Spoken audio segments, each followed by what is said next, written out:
Yo, what's up, everybody? Nobody's here yet. It's early. It's early. We're going to be here covering this shit show for the entirety of the day. We'll wait for some people to get into the live stream. And then, I'll give an update before this live stream goes, before it begins. So, yeah, the hamstring is the weirdest thing. So last night I was in pretty bad pain. I slept with my leg elevated. I took a crap ton of ibuprofen, CBD, all that stuff. My leg was elevated all night long. Didn't even move when I finally did fall asleep. And I woke up this morning and there was no pain. I can't explain it. There was no pain at all this morning. And yeah, I mean, you could tell like it's tense, and if I press on it, it hurts. No bruising, and just like the pain yesterday was a 10. I woke up this morning and it was like a 1. I've never had anything like that ever. So whatever. It is what it is. But yeah, today I saw someone say Donald Trump's speech. It's not Donald Trump's speech. He's not giving that speech until 9 o'clock tonight. We'll cover that live. I already told my wife it'll be a super late day. But today is the Darrell Brooks sentencing. We're going to hear from all the victims of the Darrell Brooks Parade Massacre. 47 victims are 47 victims are going to address Darrell Brooks. So this is going to be crazy. It's going to last the entirety of the day, plus probably tomorrow. Darrell Brooks apparently has 9 people that are going to speak on his behalf. That's what he told the court. Of the 47 people that will be giving victim statements against Darrell Brooks, 9 of them are children. Now, I don't know how they're going to do that. They may actually cut that off, but, so the child's identity is protected. I'm not quite sure. Someone said, "How is your leg?" It's fine. I can't explain it. So I really can't explain it. Last night when I was laying on the couch, it was a 10 out of 10 on pain. I literally fell asleep on the couch, left my leg elevated. I woke up this morning and I lifted my leg, which I couldn't even do yesterday. Lifted my leg, no pain. Sat up, stood up, no pain. I'm like, but you could feel it's tense, but there's no pain at all in my leg, no bruising, nothing, So it's very weird. I've never experienced something like that, which would have so much pain yesterday and then just be gone. I'm tired because I didn't sleep well because I was, in pain for the majority of the night. It's literally like I kept waking up every time I'd move. And then when I finally woke up this morning for the day at 4:30, nothing. It's very odd. It's very odd. But today is going to be a long day. I'm going to be tired. But luckily I went and bought Red Bulls yesterday, knowing that today is going to be a long day. And I'll tell you what I'll do today just to make it interesting. Should I? Yeah, you know what? Fuck it. Let's make it interesting today. So today you'll see the Cash App, the Venmo, and the PayPal. If you send any amount over $5, you'll be entered into a drawing at the end of the day for a television. And we'll do a 32-inch flat screen Roku TV with any of the Cash App, Venmo, or PayPals. However, if you want a chance to win a 65-inch TV today, go to our store, theangryturnip.com. Click up at the top and you'll see the Christmas mega box. Purchase one of those mega boxes today and you will have a chance to win a 65-inch flat screen television. And we'll do all those drawings after Donald Trump speaks. So I'll put the link in the chat for the mega box. Okay, this is starting, so let me shut up. And we'll wait until 8:30 to call the case. So we have about a minute and 15 seconds. Well, she's being precise, isn't she?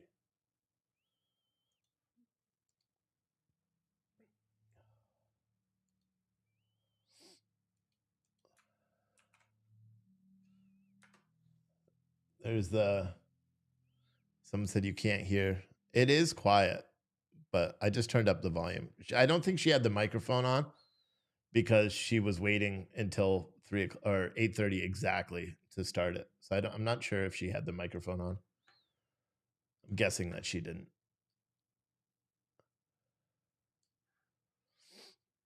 Comfy orange shirt. Hell yeah.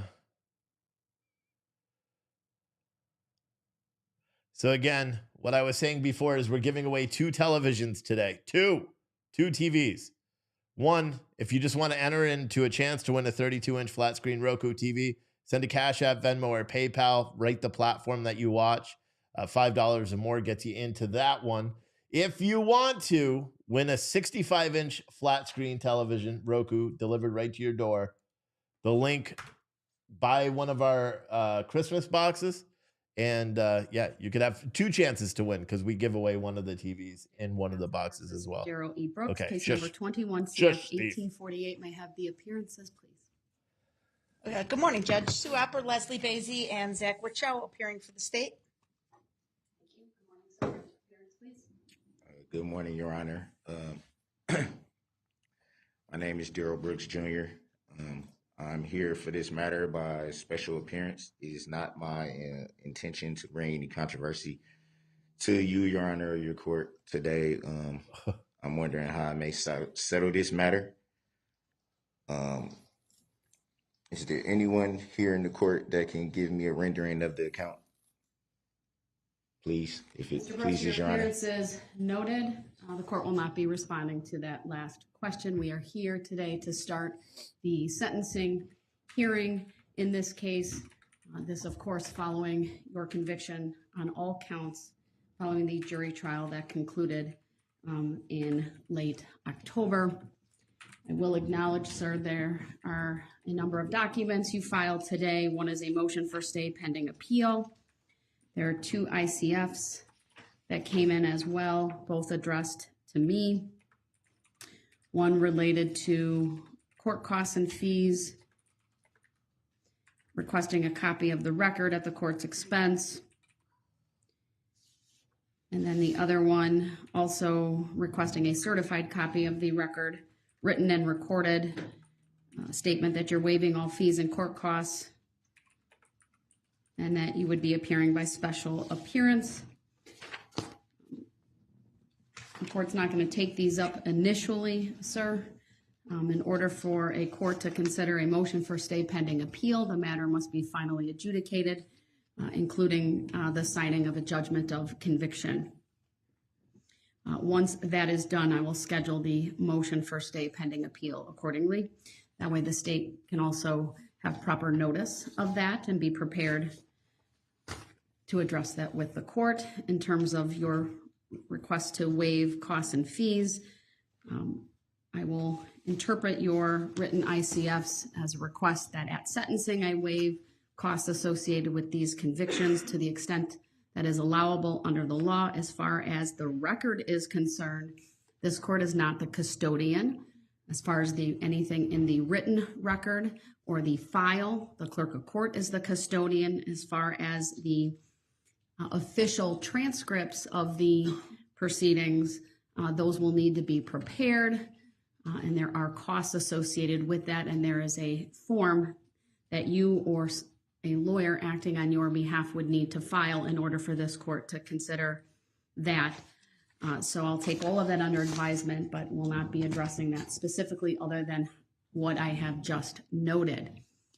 The other thing I want to take up preliminarily before I hear from individuals who are here to make statements is the letter that I sent to the parties yesterday. It does address one topic that I wanted to address at the beginning of the hearing today, and that is your request for individuals to speak at sentencing did not contain a request that they appear by Zoom. I wanted to clarify that with you, sir. If you were requesting that they appear by Zoom and make their statements if they're not present in the courtroom on your behalf when the appropriate time comes. Yes, I apologize for that, Your Honor. I didn't know that. Was it some type of step that I was supposed to include in that to make sure that they would appear by Zoom? I'm a little confused, so I apologize for Sir, that. I don't know where any of these individuals live, whether they are local and can make it here or not. And I had anticipated that either of the parties, if there was a request for someone to appear by Zoom, that would be specifically made so that I could then take the appropriate steps. There is time. My intention would be that when the state has rested their portion of the sentencing hearing, all of their speakers have spoken and they have given their sentencing argument, that I would, depending on where it's at, probably take a break, start up the Zoom at that point, allow the individuals who wish to make a statement on your behalf to do so one at a time. But otherwise, I wasn't going to keep the Zoom up because the proceedings are being live streamed. The volume is all the way turned up. So if you can't hear it, I don't know how you, but the volume's all the way up. In part, so I'm still a little confused on how would I get the Zoom link to those who wish to speak on my behalf? My understanding is your mom has contacted the clerk of court's office. I haven't addressed that in any way, but I would then give my staff permission to reach out to her. I believe she has left her phone number, and we could do that and provide that Zoom information to her, and I presume she would be able to get it to the individuals on your list. It's very important, though, that only those individuals appear on the Zoom. That's the only people I will approve. Unless they're here in court, of course. And then the other parameters are that that individuals who are on the Zoom for that portion of the sentencing hearing keep their microphones off, their cameras off until they are making a statement, and they have to be identified with obviously the name that was provided by you, and only those individuals. What I don't want to see is, one person and then 10 people behind them. That's not what I approved. So, do you understand that, sir? I have a quick question about that. Like, right. one of the people that wish to speak on my behalf would be the mother of my youngest daughter. And I'm not sure when exactly she'll be speaking. And it's a chance that she would actually have my daughter with her. With that. How old is your daughter? She's 8. As long as the child remains quiet and doesn't interrupt, I will allow that one exception. Okay, thank you.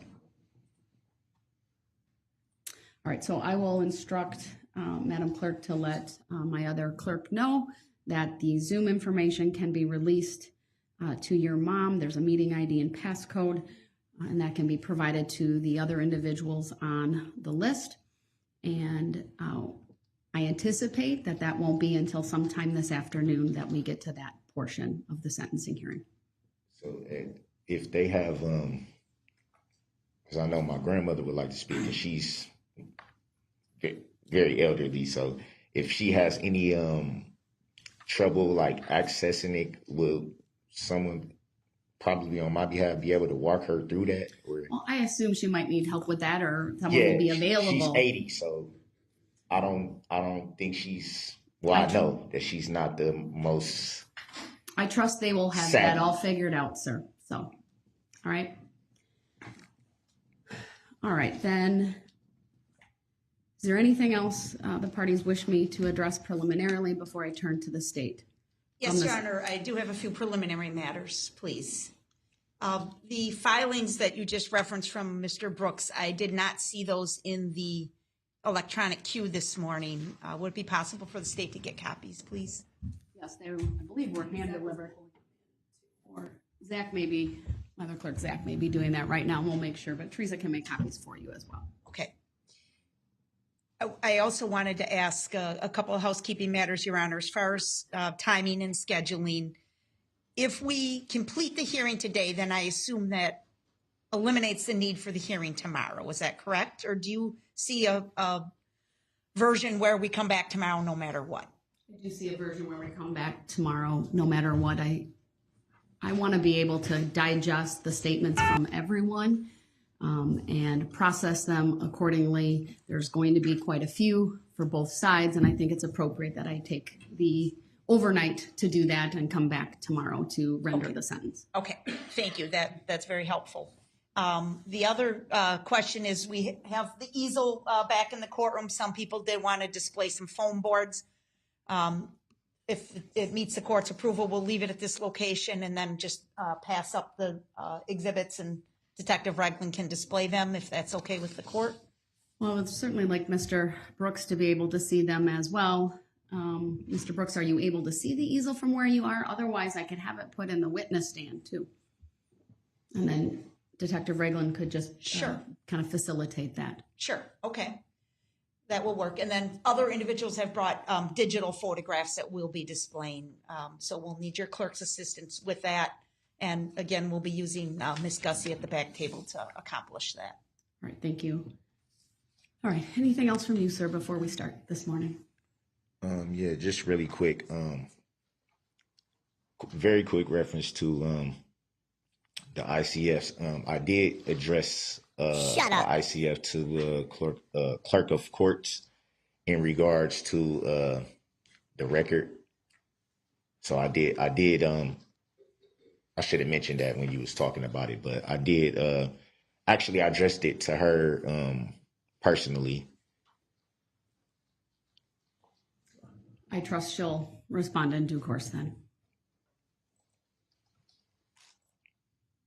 Anything else?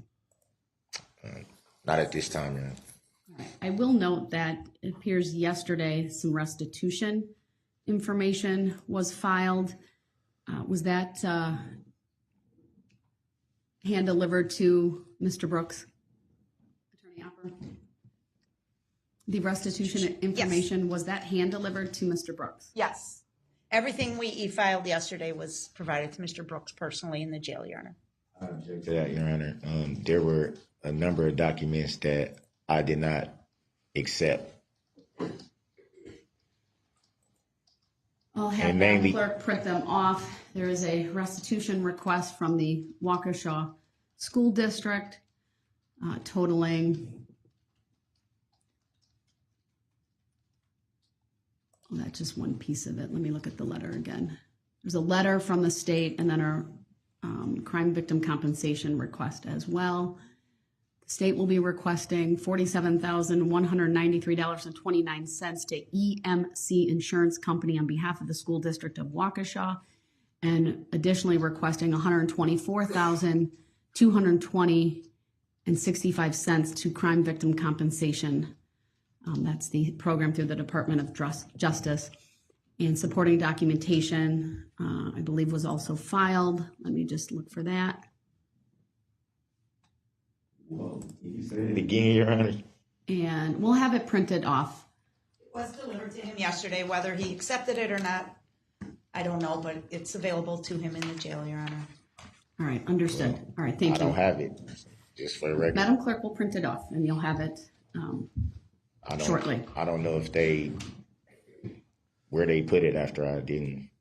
And the reason why I want to state this for the record, they put it up your ass, is because I didn't know what it was. That's what Bubba's gonna do soon. When it came in my cell, I was sleeping, so I was just like, whatever, I'm not getting it. Yeah. So it wasn't like a exchange or anything like that. It was just like, hey, we got some mail. I'm just like, yeah, I'm not. And he was like, all right. All right, they'll be noted for the record, but again, it is being provided to you this morning, and you'll be able to review that as you see fit. All right, then Attorney Hopper, one last question from the court. Do you anticipate making your sentencing recommendation at the conclusion of all of the other statements being made? Yes. All right. With that, then, you may commence. All right. Thank you, Your Honor, and I appreciate it. All right, real quick, guys, just so you know, we have our Christmas boxes for sale on theangryturnip.com. These are going to have 2 T-shirts, a stocking, a patriotic stocking filled with all sorts of patriotic stickers, patches, and all that, in addition to a special blend of coffee, a tumbler, and a signed Christmas card. Each box is going to be hand gift wrapped by my wife because she's awesome. You can find that link in your chat right now. We only are doing 100 boxes. So, and I think we have about 60 left. So, of various sizes. If it says your size is sold out, it's because it's sold out. Brief break to trade out the groups if that's agreeable to the court. I just want the court to be aware and state something that's maybe obvious, but maybe not. The people that are speaking to this court are direct victims of this crime. They were either charged individuals or representatives of the groups, such as the Blazers or the bank or whatever. You're very familiar with these groups now after having gone through trial. These are people with a direct link to either someone that was hurt or injured or killed. That's who we're presenting. Obviously, there could have been thousands of people that would want to share with this court their thoughts, impressions, and the impact that this crime had on them. We did not turn anyone away, but some individuals did contact our office and expressed a desire to contact the court, or to speak to the court. We directed them to write the court a letter if they felt it was appropriate. I don't know if the court received any such written materials. We also provided some written impact statements on behalf of our charged victims. I know the court has those and has very likely reviewed those already. So I don't want to spend a lot of time with my thoughts and impressions right now, because I think what's really most important is for this court to hear from these families. And the reason I say that is, Judge, that at trial, we asked some cursory questions about the injuries that were received and the impact that these crimes had on the individuals that were directly involved, but we didn't spend a lot of time on that. And I think this court is really going to be astounded to hear the level of injury that many of these people suffered. Many children suffered the impact, the life-changing impact it's had on them. So this will be different and new information than what we presented at trial. And I think it's very relevant and important for Your Honor to consider when you're deciding on a fair and appropriate sentence, and knowing the gravity of the crime, the seriousness of the situation, and the impact that it had on the community, to hear from these families directly as to what they went through. And again, this was touched on at trial as far as the physical injury versus the emotional injury and the trauma that has been suffered. So I think that will be important as well for this court to appreciate this defendant's conduct. We're past the guilty finding. He's been convicted. Now it's time to talk about what exactly his conduct did to our community and to these families. So these speakers are grouped, not necessarily within the groups as they march down the street, but there is some logic to, so we're not going to bounce all over the place is what I'm trying to say. We'll try and clump them together to make the most sense to the court, and with the court's permission. We have a set lineup. Of course, we may need to be a little bit fluid depending on somebody's emotional state or desire to speak when it's their appointed turn. There are some individuals that have said they're going to try and read their statement to the court, but they may not be able to get through it, in which case I believe Jen Dunn will step in and read the remainder of the statement for them. Thank you. Would you please confirm on the record that the state has complied with victim rights? Yes, we will confirm that, Your Honor. Thank you. And then please give the court a heads up when a juvenile is next. Yes. So that the cameras can take the appropriate steps as well. Yes, absolutely. And for the record, we did provide a list to the cameramen from Court TV or individuals from Court TV, and we're trying to assist them in that regard as well. We want to thank them again for their high degree of concern for obeying the court's order and their respect and intention to strictly adhere to maintaining the privacy rights of these victims. So they've been absolutely very professional in that regard, Your Honor.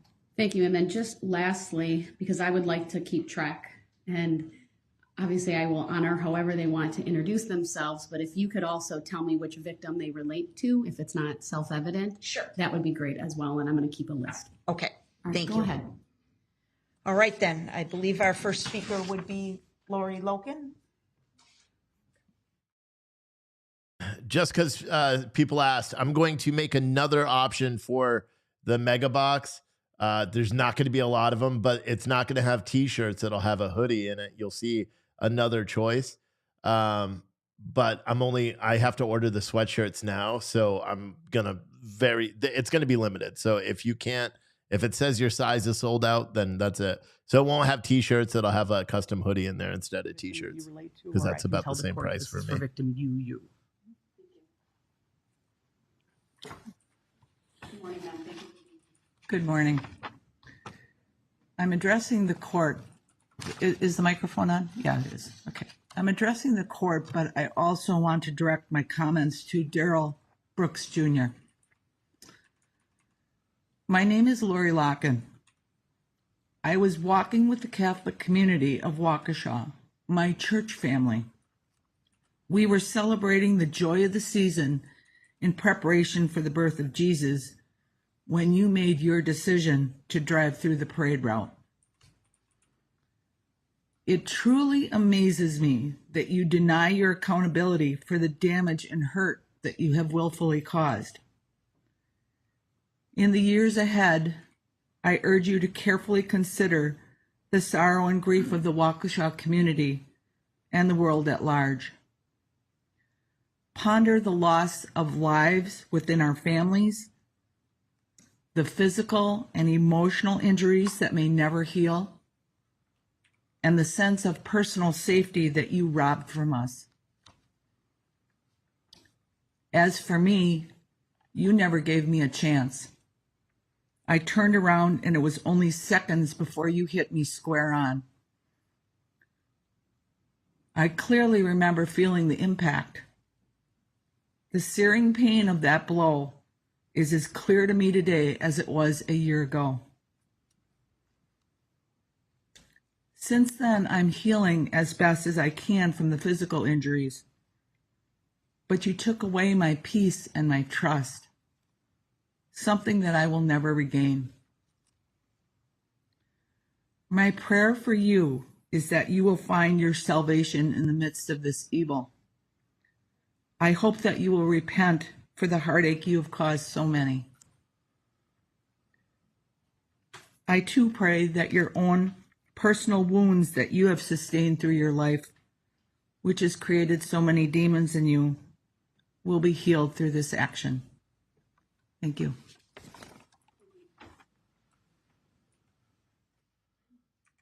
He's shaking his head. Oh my God. Thank the court for this opportunity. I am Bill Mitchell, formerly known as Victim ZZ. To you, Mr. Brooks, I'm charge 52. On November 21st, 2021, I was marching with the Catholic community of Waukesha and the Waukesha Christmas Parade. I was walking in the back and I noticed our banner was flying up because of the wind. So I went up to hold down the middle with so people could read it. I was joined by a priest who helped hold it down. We walked almost the entire joyful parade route when something caught my attention. I turned around and saw a headlight. And then I was hit. I didn't see the driver and I didn't see the type of vehicle. I flew over the hood and ended up on the ground with 8 broken ribs, bruised lung, fractured hand, finger, and my face was slashed open in several places, required stitches. Strangers and friends came to my aid as I lay bleeding in the street. I spent 3 nights in an ICU. Recovery was slow. My hand still has painful cramps that freeze in my fingers. But I know I was lucky. Others had a lot worse injuries and 6 died. The impact on my family was great. My wife was home recuperating from surgery when she received the call I was hurt badly and on the way to a hospital trauma center. Not able to drive yet, she had to wait for my son and his fiancee to pick her up and drive her to Oconomowoc. And after I was released, she had to do a 180 from patient to be my nurse and help me in even the most basic tasks. The stress had slowed her recovery. The continuing pain was a major factor on me giving up a part-time job I enjoyed. We had to rely on family and friends for transportation to doctors for follow-up care for months. Neighbors pitched in to do my yard work and snow removal. Youth from the neighborhood decorated the inside of our house for Christmas. This crime had a ripple effect throughout the community. I do want to take this opportunity to thank all of you for your diligence and sacrifice to be here. I tell people I was blessed because I didn't see the carnage that night. I just saw people helping me. But the jury and all of you had to watch the entire awful scene on videos and hear detailed reports of what happened. I'm sure that's going to stay with all of you. I wanted to thank the judge for her patience and knowledge, the police, Detective Casey, for their thorough investigation and quick arrest, the prosecution for presenting such a strong case. A special thank you to Jen Dunn, Carrie, and the entire victims assistance team that informed, comforted, and listened to the many people impacted by this tragic event. Finally, I can't bring myself to thank the defendant, but the response to the evil act he did shined a spotlight on how strong, supportive, and loving community we live in. Many people and organizations stepped up to help me. Family, friends, neighbors, co-workers, first responders, Aurora, doctors, nurses, my church family, the Catholic community of Waukesha, Knights of Columbus, AOH, United for Waukesha Community Fund, Catholic Charities, and so many strangers offered support and prayers. The vast majority of people are good. That said, then there is Mr. Brooks. He is a unique individual who can have a clear conscience after running over kids like speed bumps and killing 6 people. I would suggest someone without a conscience. He doesn't ask for forgiveness. He doesn't admit to doing anything wrong. It is never his fault. When he slapped a woman, it was her fault because she made him mad. I believe if he made it home that night with the red SUV, he would have told his mom the damage wasn't his fault. He was in a hurry and people didn't get out of his way. Some crazy, old, fat, gray hair guy body slammed his hood. I didn't watch all the trial, but the parts I saw showed Mr. Brooks had a lack of empathy for his victims or remorse for his actions. The only regrets he seemed to have is that he was caught in the impact on his own life. Free, he would probably not drive through another parade, but chances are someone so self-centered as Mr. Brooks will hurt other people again. The only life he seems to value is his own. I don't believe that Mr. Brooks will think about me or any of his victims ever. The feeling is mutual. I really don't think much about him now, but when the prison door closes on this felon, I won't think about him again. I do hope Mr. Brooks will use the Bible for more than a courtroom prop. He may want to start with the basics that I know his family had taught him, thou shalt not kill, but then he might want to read Galatians chapter 6, verse 7. Your Honor, I hope you give him the time to read and study the Bible. Mr. Brooks did everything he could to try to make the trial a circus. It is not a circus. It's not even about Mr. Brooks. Today, the court will hear what the trial is about, the victims. And as former victim ZZ, I would ask the court for a sentence that keeps the defendant, Darrell E. Brooks Jr., away from society forever. Thank you. Thank you, sir.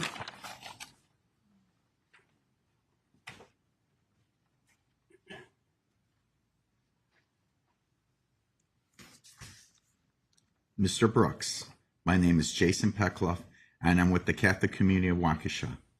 I was one of the victims you hit with the SUV you were driving on November 21st. What you did to my Catholic community and to the city of Waukesha show that you had no regard for life. What makes it more disappointing that you have shown no remorse for what you have done. While you're sitting in prison, I want you to reflect what you have done. I want you to reflect that you nearly took my life. I almost lost the chance to see my wife and kids again.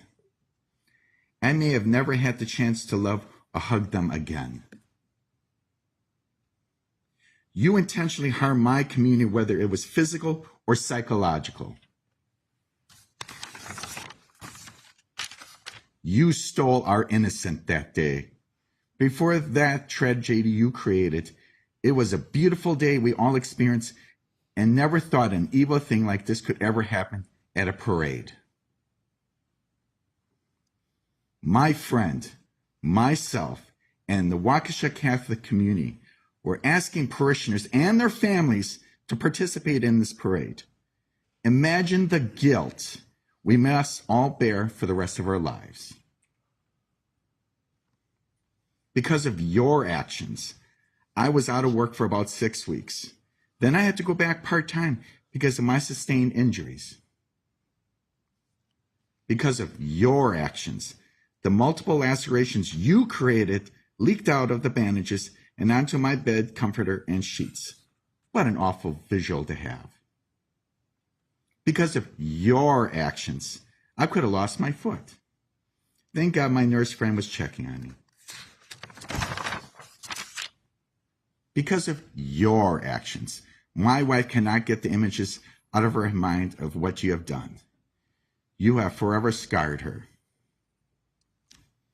Because of your actions, my wife had to hand over my children to our community friends to check on my lifeless body. Because of your actions, my children, 4 and 6 at the time, had to go with a grieving friend to find her own child that was in lockdown. It took a while for them to be reunited. Because of your actions, my children are scared to death when they had to cross the same street you drove down. They were bawling and begging me not to cross the street. Because of your actions, I need to reassure my children that it is safe at parades. Not sure they ever feel 100% safe. Because of your actions, not all people in our community are ready to go back to the parades. Again, you stole that innocence from them. Because of your actions, my children are scared of sirens. Because of your actions, they were scared of red SUVs every time they saw one. They cried and hid. Because of your actions, I walked into the entrance of my children's school and felt like a triage unit.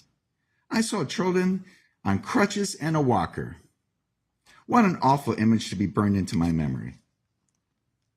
Because of your actions, I feel terrible. I could not help my community and the city by testifying during the trial. Your cowardly actions did this. Your actions forced my family to seek out therapy and resolve in their minds what happened. Your actions made us second guess what we did that day. What could we have done differently?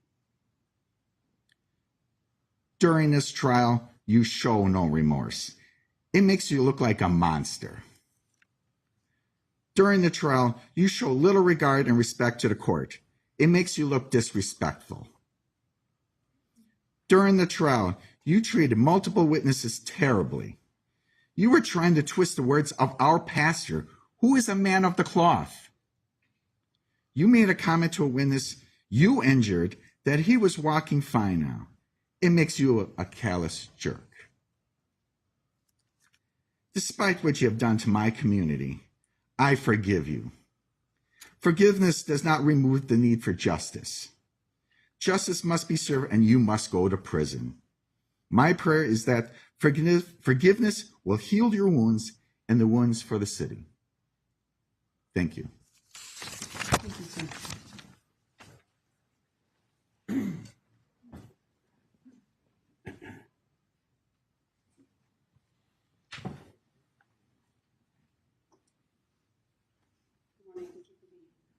Good morning, Your Honor. My name is Margaret Petulis, victim BBB, count 54. I know I am blessed to be here today to present my statement to the court. Darrell Brooks's choices on November 21st, 2021 took a toll mentally, physically, and emotionally on me, as well as affecting my family. I remember the moment someone yelled "car," and I turned to see a vehicle behind and to the right of me. My thought was, what is this vehicle doing here? After that moment, I have a void in my memory. My mind won't let me see what happened. I remember my thoughts. Oh my God, this can't be happening. Please, not my hip, not my leg. My next memory is lying on the ground with a person from our group and a nurse talking to me and asking how I was. They worked on keeping me calm and from going into shock. I will always be grateful to them. Every night I would lay awake and replay the incident to see if I could get the memory back. Months of counseling and the passage of time have helped me be somewhat okay with not knowing what happened.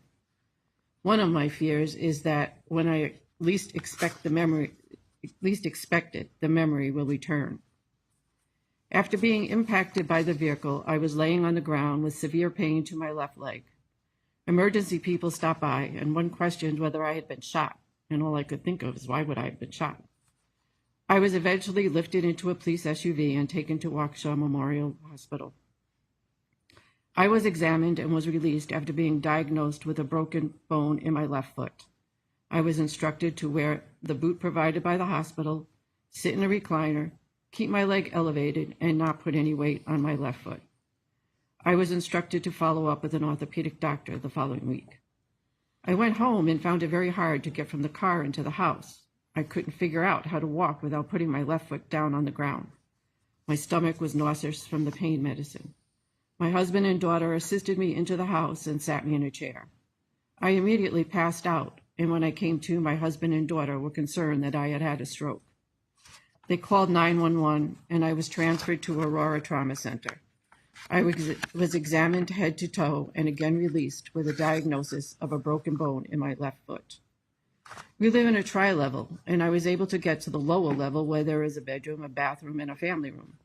For the next 6 weeks, I would sit in the recliner with my left leg elevated and ice packs applied. I also slept with a wedge that kept my leg elevated while I was sleeping.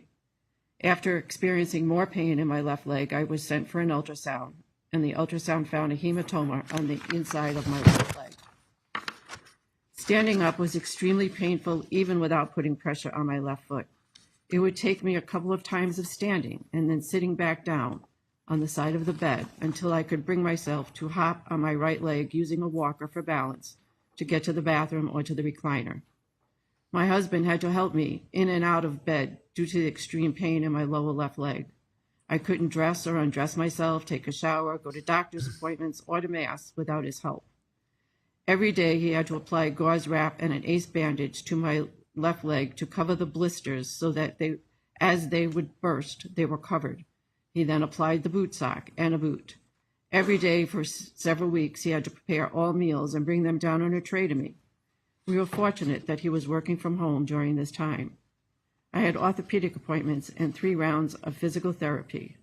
I am still going through physical therapy. After the bone healed in my foot, I was still experiencing pain in my ankle. The pain limited me. I had trouble walking normally, could not walk any great distance. Going up and down the stairs was best sitting on the stairs and going down that way. As time went on, I was frustrated that I could not perform the simple act of walking down the stairs. Before going to the 3rd physical therapist, frustration set in as I thought I would always have pain and not be able to do all the things I enjoyed, such as pickleball, stand-up paddleboarding, kayaking, walking miles, and traveling. My 3rd round of physical therapy found that the whole left side of my body was twisted from the impact of the vehicle. After 10.5 months and 3 rounds of physical therapy, I am now 95% back to normal. All the months of suffering and thinking no one would be able to figure out what was wrong, I was worried that the pain would remind me forever the choices Darrell Brooks made on November 21st, 2021. I wanted my life back. During this time of healing, I felt isolated and frustrated that the Advent and the Christmas season were happening, and I was unable to decorate, shop, or participate as I usually would during the holidays. Emotionally, since being struck by the vehicle driven by Darrell Brooks, I have felt like a victim. Every day I was reminded that I was limited by physical pain and loss of self. The world went on, but I was stuck, not able to move forward. Today, I am taking the final step forward in my journey of coming out the other side of this incident. Life is starting to look like it was before November 21st, 2021. I know I am not the same person that I was before this trauma, but now I have an enhanced appreciation for life and a stronger sense of spirituality. I am grateful to have a supportive family, supportive friends, and my Catholic community of Waukesha who have all walked this road with me. Forgiveness is a choice. I know that I can forgive you, Darrell Brooks, without forgetting the trauma you caused, without you apologizing and acknowledging your actions. This may take some time for me to accomplish, but after today, I will not let your actions take over my life. I will move on. Regarding sentencing, Your Honor, I would like to request that due to Darrell Brooks's total lack of concern for human life on November 21st, 2021, that for each count that the jury returned a guilty verdict, Darrell Brooks received the maximum sentence for each of those counts. Thank you. Thank you, ma'am.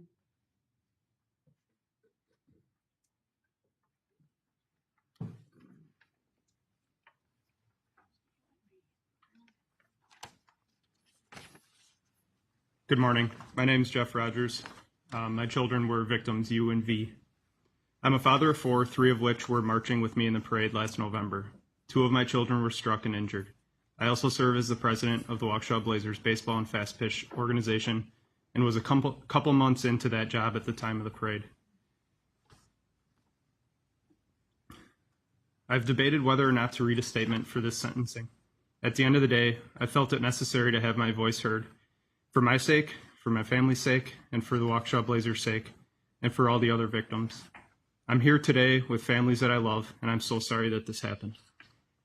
First of all, this event was completely avoidable, and from my perspective, there has been zero remorse, sympathy, or acknowledgement of the victims by the defendant. All he had to do was stop the vehicle when he saw the crowd, and none of these lives would have been changed forever. For this reason alone, he needs to be locked up for the rest of his life. But enough about him. This is about the impact of the event on me, my family, and our Blazers organization. I'd like to speak as a father, first of all. The impact this has had on my family and I has been immense. This last year has been full of confusion, irritation, anxiety, and depression. We haven't been able to live a normal life. The trial has been dragged out, and literally we were pulled back through to relive everything, all because this person wouldn't admit it like a man and take what was coming to him. My kids are some of the strongest people I know, and they have proven that through the faith in God they've displayed throughout. However, the impact this has had on them literally makes me sick. No more parades, that joy is gone. This is something that will never leave them. I'm still learning things today as well about what they heard and saw that day. I pray every night that God continues to strengthen them to push through and know that He is in control. That night when we got home, I'll never forget Caden looking at me with glassy eyes. He looked up at me and said, "I'm really glad Riley is okay," and started to cry. When my wife Stacy sat on the chair next to me that night, it felt different. She hugged me longer than normal and a lot more firm than normal and said, "Thanks for keeping our kids safe." Everyone saw on the videos that were shown, we're literally inches away from losing 3 out of our four children, and myself included. I thank God each day that He spared us and provided the adrenaline, courage, and strength to get my kids out of the way, gather all the kids we could, and pray together. My wife was going to come with us that night along with our toddler son. I play things in my head over and over, imagining what could have been if she would have come. Where would she have been standing when that SUV barreled through? I have flashbacks most days to Maya's jacket slipping through my hand. If I wouldn't have grabbed it the second time, I know what the outcome would have been.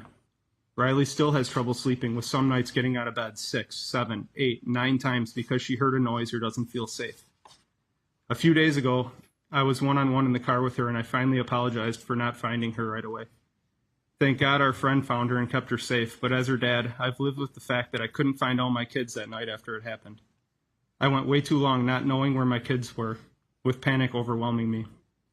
As a father, I can confidently say that this incident had a year-long impossible impact on me and our family. Are we managing? Yes, of course, as God is in control. Now to speak as the Blazers president. This was a happy gathering and almost the kickoff of my presidency with the Blazers since I was only a couple of months in. We were getting to know each other, welcoming a new coach, our new board members, and overall just ready to advertise our Blazers program. Looking back at the pictures from prior to the tragedy, we were so happy. So much love and camaraderie. We were ready for an awesome season. I spoke just prior about my perspective during the event as a father of 3 kids, but as the president of our organization, the weight of the moment to find an account for everyone felt like it was on my shoulders. We had nearly 35 people there. I knew I had lots of help, and for that I can't thank the other parents and coaches enough. The moment was a blur, and gathering and putting kids up in the truck was the priority. From there, the kids I could find huddled with me in the theater, and we said a prayer for those injured and being attended to. I knew that the next few days were going to be intense, but I never fully grasped how crazy the following days, weeks, and months would be. The amount of turmoil and struggle for our Blazers organization was literally insurmountable. From the moment of the incident, the amount of media and law enforcement interaction was exhausting and unending. media showing up at my door asking for individual participants' status. Unbeknownst to them, the two of my children were hurt. There was nonstop email flow, phone calls, planning, coordinating, and filtering through things. It was endless work. This job went from something I truly loved, from my biggest passion in life, to something I cried about for months. I went from giving speeches on Facebook Live about how cool our new indoor facility was to speaking at Jackson's funeral. From there, the community really pulled together. The amount of love and compassion that came our way was also unending. It was honestly overwhelming. For that, we cannot thank this community enough. Finally, I wanted to briefly touch on the true impact this has had on me. My faith was challenged over the past year, but I can confidently say it's stronger than ever. The hardest part about the whole incident was not knowing where my kids were, not having answers for what just happened, not knowing if more danger was coming. I knew I had Maya next to me, but when I went back and forth screaming for Caden and Riley, that horror plagues me every day. I go back to those moments quite often, and when I watch the videos during the trial, it brought back all those feelings. Pure and utter terror, that's what it was, and that's the impact it still has today. Finally, in closing, I'm a man of faith and wanted to share 2 Bible passages which have pushed me through. First of all, my confirmation passage, Joshua 1:9, it reads, "Have I not commanded you? Be strong and courageous. Do not be afraid, do not be discouraged, for the Lord your God will be with you wherever you go." And secondly, I met with my pastor prior to testifying, and he provided me with an excellent part of Scripture. Philippians 4, it says, "Rejoice in the Lord always. I will say it again, rejoice. Let your gentleness be evident to all, the Lord is near.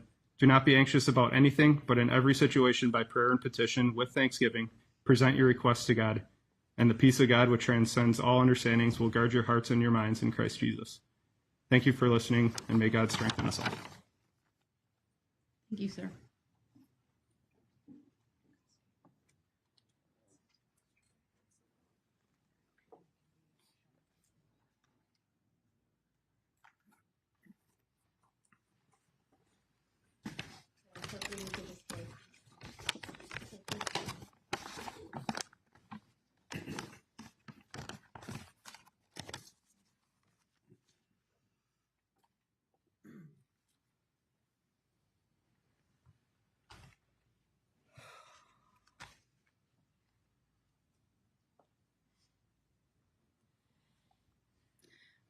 My name is Jessica Gonzalez, and this is my husband, Juan Gonzalez Lopez.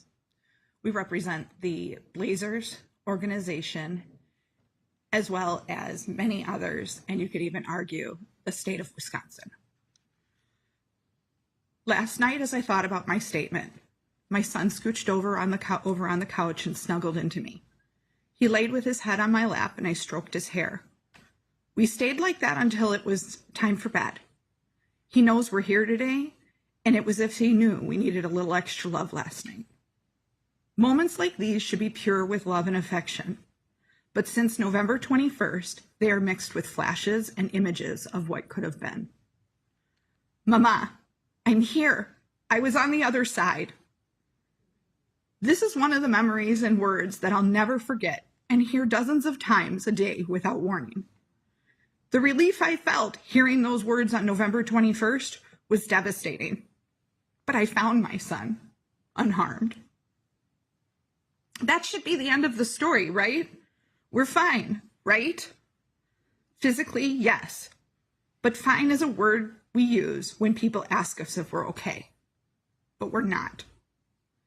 It was only a short time before we had readied for the parade, got our hot cocoa, and took pictures to snap a shot of the fun about to be had.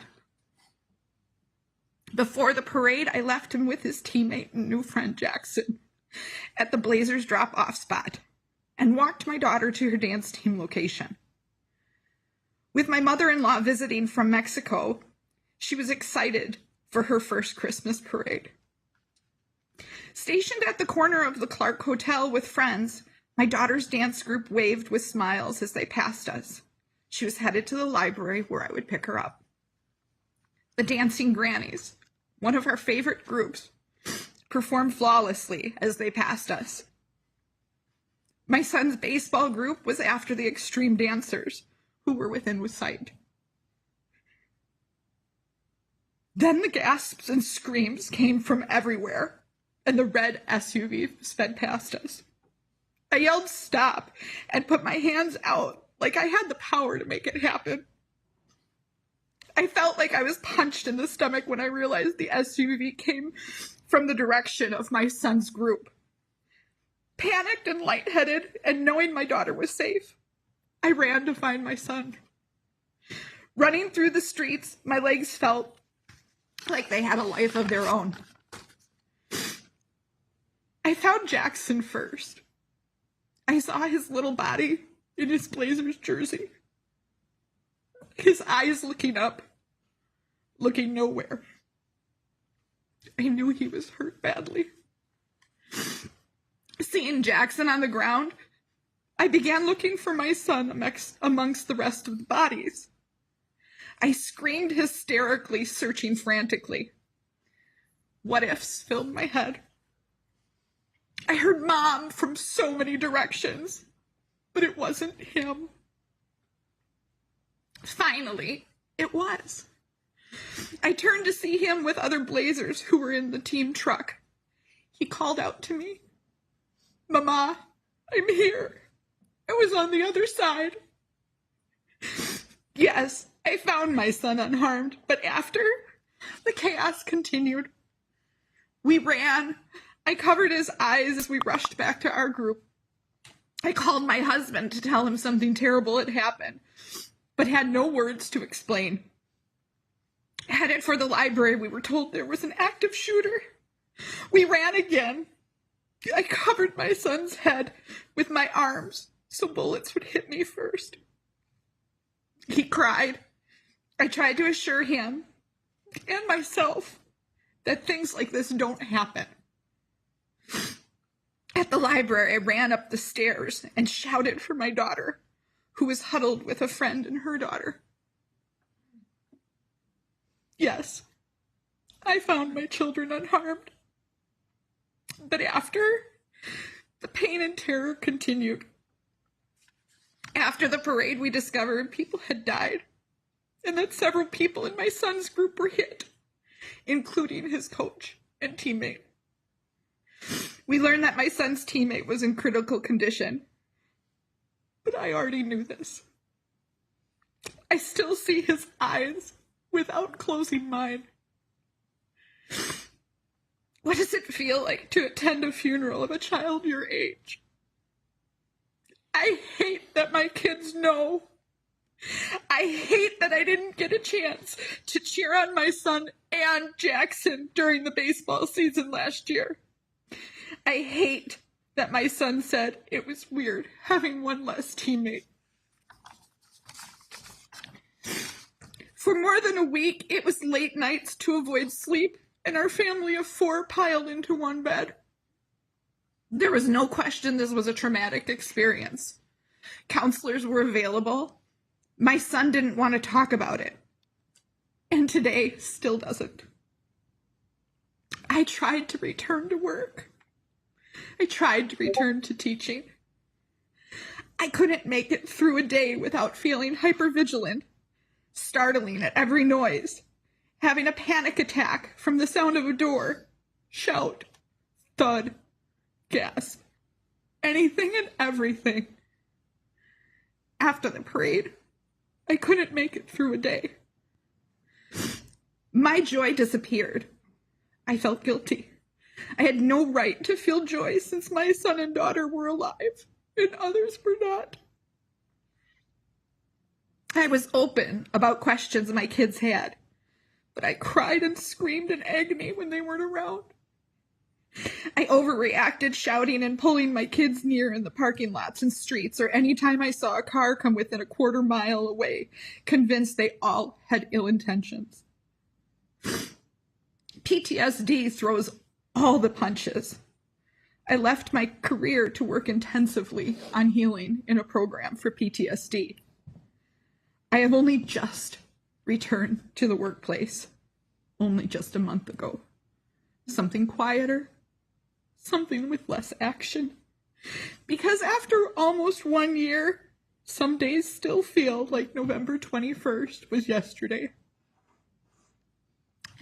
Intrusive memories, hypervigilance, nightmares, anxiety, panic attacks, depression, anger, guilt, shame. These are all things I and others live with daily because Darrell Brooks drove through our joy and turned it to terror. When he suggested he could have hit more, he was wrong. He hit everyone. The toll this event has taken on everyone, physically hurt or not, is tremendous. And it sickens me to know that there are so many others with a similar story as ours. I know some today may offer forgiveness, but for me, forgiveness is for accidents, for mistakes or poor choices that the offender expresses remorse for their actions. Darrell Brooks offers no remorse, but he did search for sympathy for himself. I cannot offer forgiveness. I will not. Darrell Brooks should be held accountable for every second of pain and trauma he inflicted on all of us that day, including the many years inflicted already on Miss Patterson. Free, he is and always will be a danger to society. With that, Your Honor, I ask that the full sentence is issued. He spends the rest of his days in prison without the chance of parole. Thank you. Thank you, ma'am.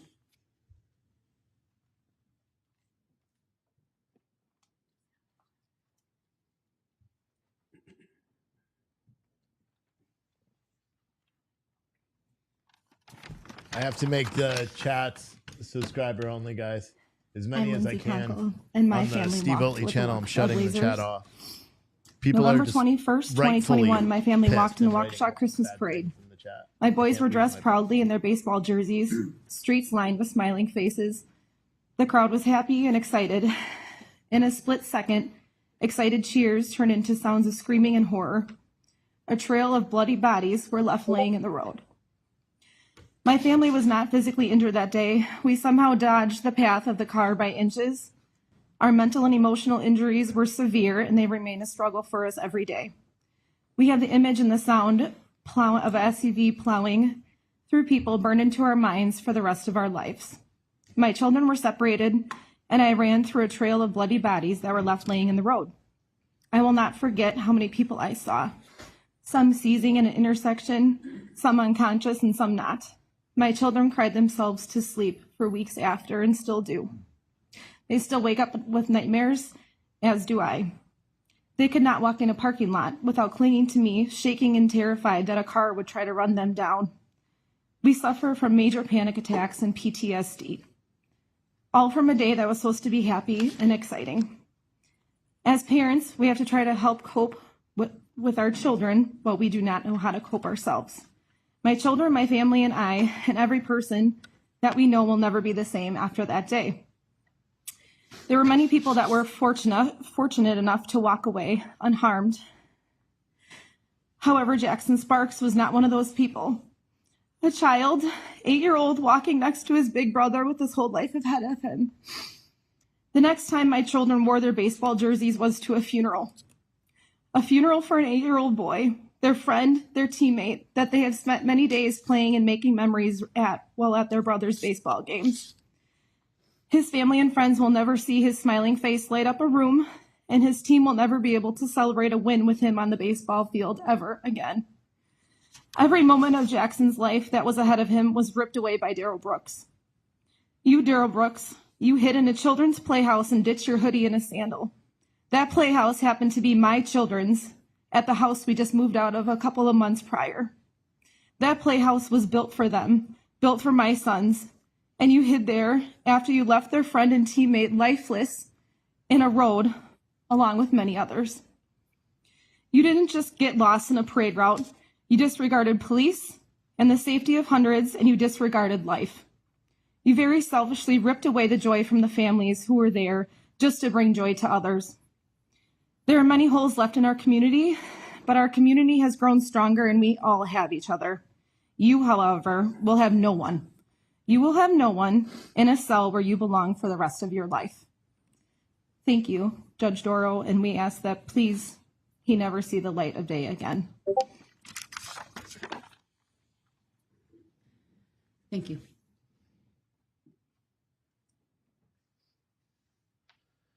All right, guys, I had to restrict the chats because everybody was rightfully so. I had to turn it off. I couldn't listen anymore. And then I started reading the chat and I was seeing what you guys were writing.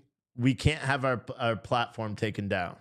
So I'm restricting the chats. Anyone that's a member on any of the platforms or a subscriber, you can chat. If you write anything bad, I'm going to have to get rid of you because I can't lose my platforms. This is hard. This is hard to listen to. You got to say, these parents are brave as hell to be able to do Jackson this. Sparks. Our family is forever changed. We are hurt, angry, traumatized, and broken. November 21st was a day that was supposed to be fun and filled with laughter and smiles. Instead, it became a nightmare full of fear, screams, and tears. Put the first one up.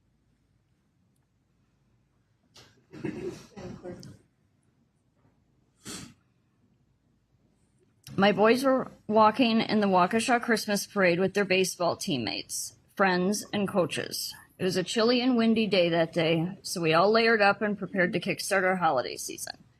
We met up with our Blazers group, decorated the truck, prepared the buckets of candy and flyers for the boys, took some group photos, and then I left to go find my seat near the end of the parade route and wait for our group while enjoying the parade.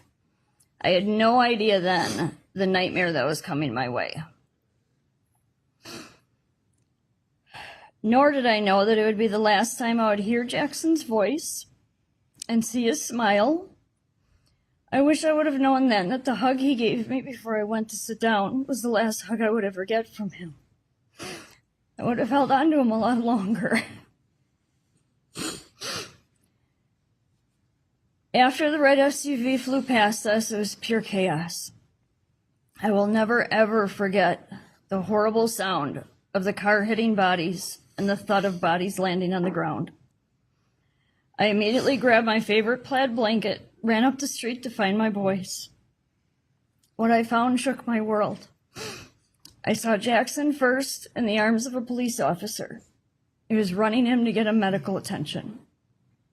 My husband was right behind them and told me that Tucker had been struck also. Pointed me back to the direction where Tucker was. Can you do the second photo, please? That's Tucker underneath my blanket there, the plaid blanket. My world came crashing down at that moment. I wanted to scream, I wanted to throw up and cry. Adrenaline kicked in and I went to find my boy. I spotted Jackson's baseball hat lying in the road first.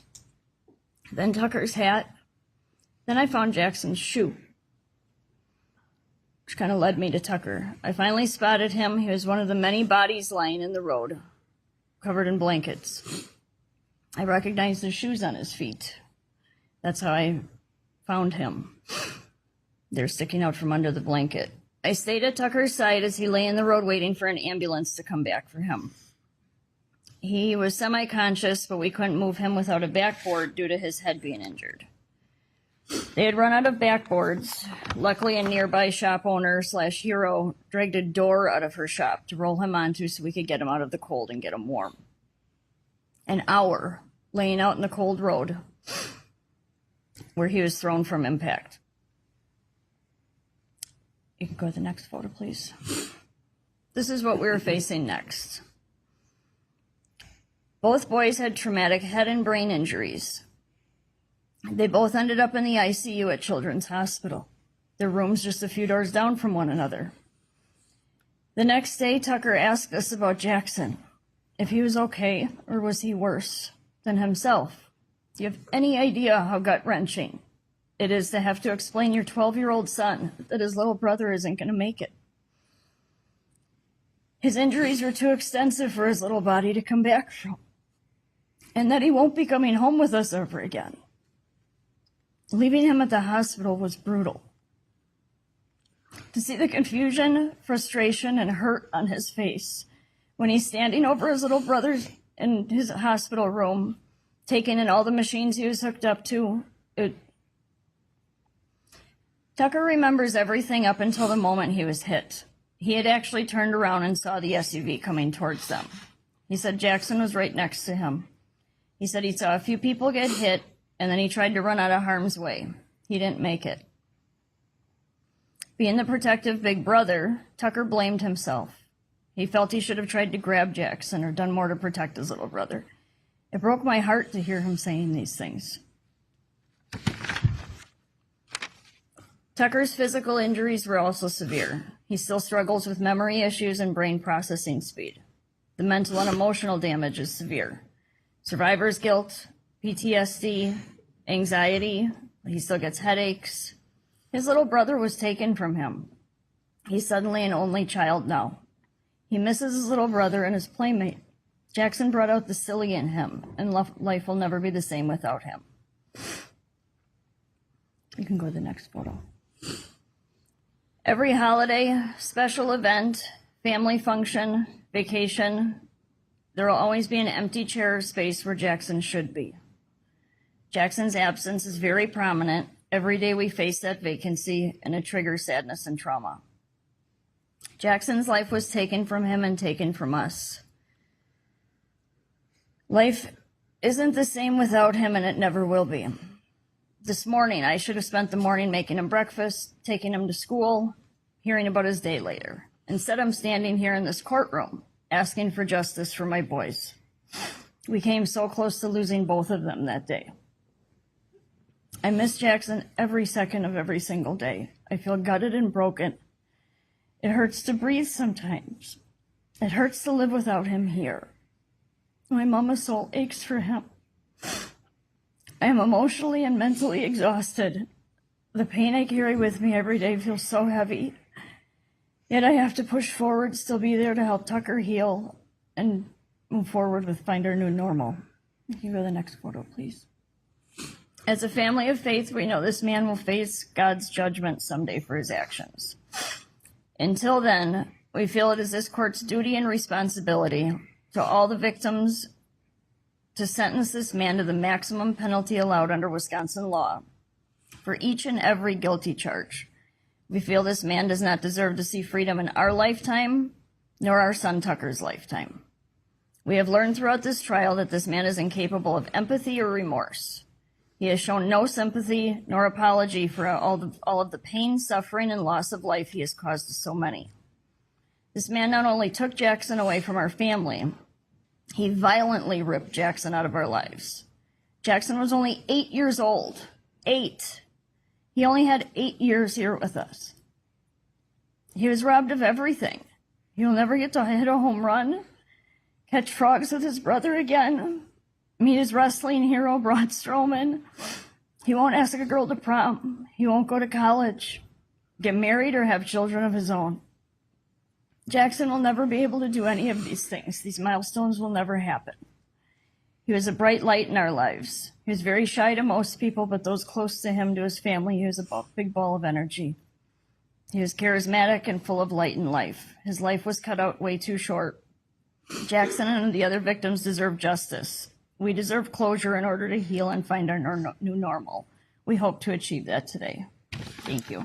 And thank you, Prosecution, Judge Darrell, very much. Thank you. Thank you for being here. At this time, Your Honor, we'd like to request a break and bring in the second group. Yes, the court's going to step off as well while you do that. We'll take about a 10-minute break. Thank you.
That was one of the hardest things that, and we're not even.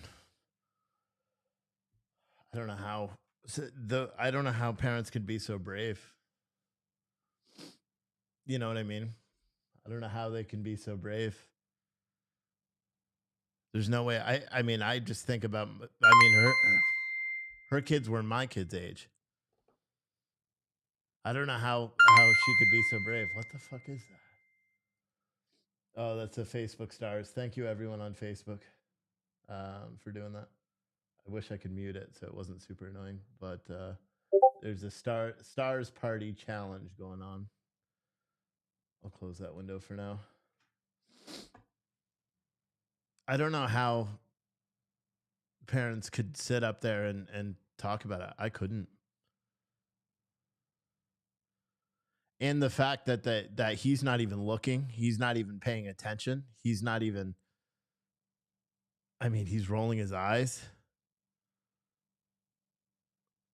It's insane, man.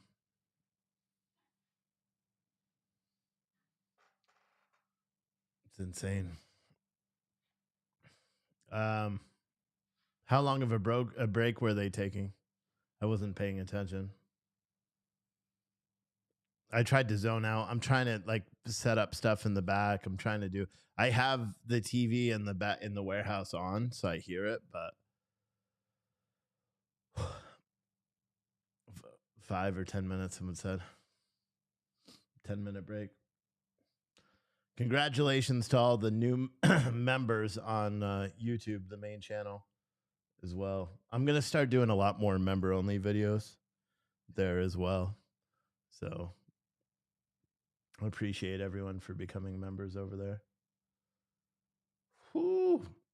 I teared up in the other room because when she was talking about her kids, or her older boy, it just reminded me of my kid. My kids, both of them, they would have been the same age, I believe. And just this guy not showing any remorse whatsoever is probably the most concerning thing. But and that's why I'm going to continue to show it, because I think he may not recognize it, but I think everybody should and pay attention. It's sad.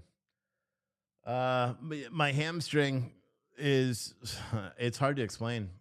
Last night it kept me up. It was bad. I took ibuprofen. I took CBD. I literally slept on the couch with my leg elevated all night long. Woke me up several times over the course of the night because I would move and I would hurt it. And and if you didn't watch last night's show, I thought I was pretty certain that I tore my hamstring offloading all this gym equipment. But I woke up this morning and the pain was completely gone. I can't explain it, but the pain is gone. There's still a tightness. Like I could feel that I pulled the muscle. Now it feels like a pulled muscle versus yesterday where I had the burning sensation and all that going on. I kept checking to see if it was bruising. There is a tiny bit of a bruise, but not much. But it doesn't hurt, unless if I like press on my hamstring, then I could feel it. It actually does hurt, but there's not sitting pain like I did yesterday. So, I mean, that's good. At least I'm fairly confident I didn't tear my hamstring.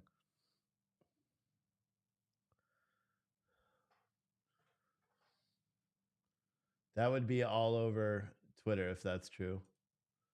Becker News is like, I just whatever. I had him blocked because there's just some stuff that I don't believe that he writes. Let me see.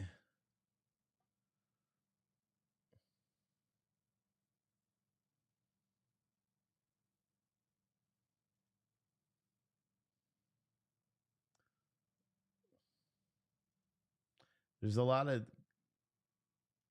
Here, hold on.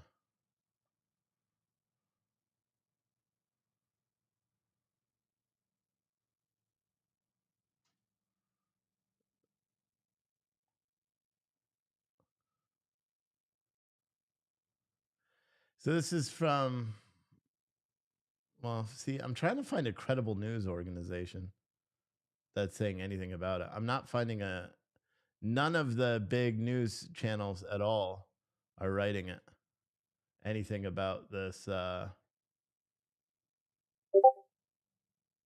saying anything about Biden's health. Disclosed TV tweeted out this morning, skipped it and returned to the hotel at 8 p.m. So I don't know. Oh, well, that's still, yeah, I don't know. I haven't seen anything credible. So I'm not gonna, like, the El American is reporting it, but it's written by Kyle Becker. Kyle Becker's Becker News is reporting it, but it's written by Kyle Becker. So until any other reputable news organization, writes about it. John in East Troy on Twitter said, sorry about my comments watching this, but being a first responder who attended the parade and assisted in the aftermath, it's tough. Your apologies. No, thank you for doing it. I didn't lock down the chats because I was mad at anybody for being, mad in the chat. I didn't lock it down. I did it for a purely self-absorbed reason because I don't want my platforms to get removed. That's why I said I have to do it, even though your comments are completely and utterly justified. But they would breach the terms of service for every single platform, which is why we went members only. So we're waiting right now. They're on a break. This is hard. This is hard to listen to. It's hard to pay. It's hard. And I can't imagine being a first responder who worked on these scenes as well. You guys all have every right to be upset. Everyone watching this has every right to be upset. I went members only on all my platforms in an effort to save them. You know what I mean? Because and that's why I'm not commenting. That's why I'm not typing and stuff. And that's why I'm trying to be as docile as I can right now, which is probably very out of character. But I'll be honest, that last testimony just kind of rocked me a little bit. So self-preservation, that's a word that I was looking for. Yeah, I'm just trying to keep my platforms alive. And I don't want to infringe. That's why I'm saying if you become a member, you could still chat, but my mods will ban you if you're doing it. We just have to follow terms of service as much as it sucks. Because sometimes like we should all be able to speak the truth without the fear of being censored or the fear of our channels being taken down or something like that. But it's rough. So yeah, I switched up my Christmas boxes because a couple of you guys asked me to. You wanted hoodies. So there's two options for the Christmas boxes now. There's one that comes with 2 t-shirts, and there's one that comes with a hoodie and no t-shirts. So you could choose it during checkout now. Unfortunately, if you've already placed an order, I would say place another one. Because I just ordered another 70 hoodies, and then I'll just order the rest of the stuff again so that I can do that, but they're going to be separate. Also, if any of you guys print your own shirts and you want t-shirt blanks, I've got roughly 300 blank t-shirts and maybe 24 hoodies that I'll sell. You just got to pay, I'm probably going to want $3 a shirt. Some of them are the Gildan soft style, which are more than $3 a shirt, but whatever. And then you just got to pay for like $1,000, $900 plus shipping. If you're interested in a shit ton of t-shirt blanks. My stomach's hurting. That the last one just messed me up a little bit. Just listening to her. I may turn it off in the background when I'm working. They're still on break. So someone said, will they let first responders give statements? I don't know. Probably not. They should. They're the ones that are often overlooked, the first responders. If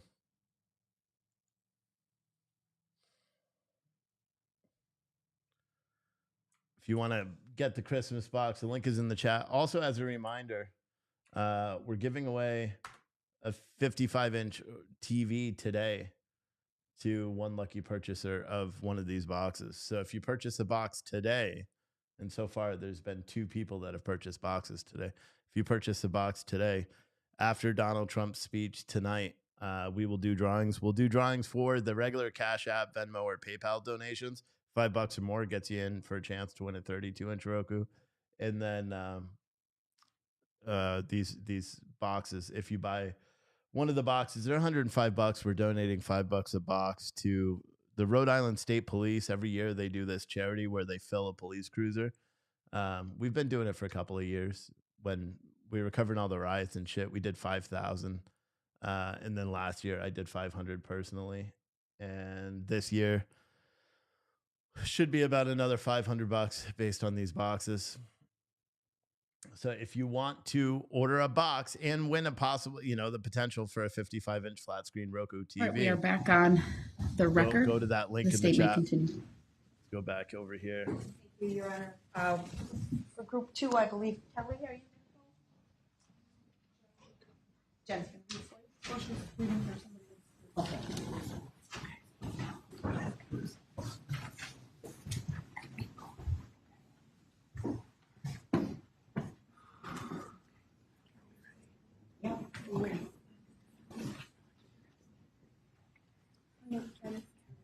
No. Okay. All right.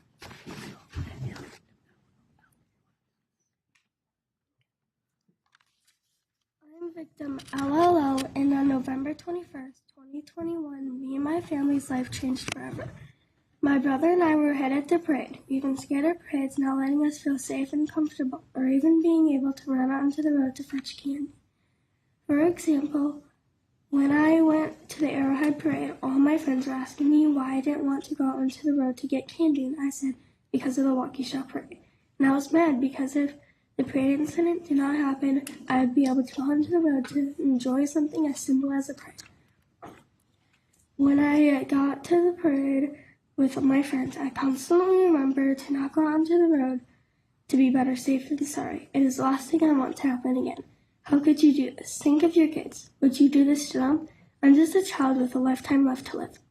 I'm also here from my younger brother, victim KKK. When he was hit by the front of the car, he was traumatized forever. I feel his fear. I feel his pain, because when I was hit, I broke out into tears too. On the way to the hospital, we had to lay our head down on the floor because we heard there was a shooter. My fingers, my whole body was paralyzed in fear and fright. When we made it to the hospital, I was terrified because I thought I broke my fingers.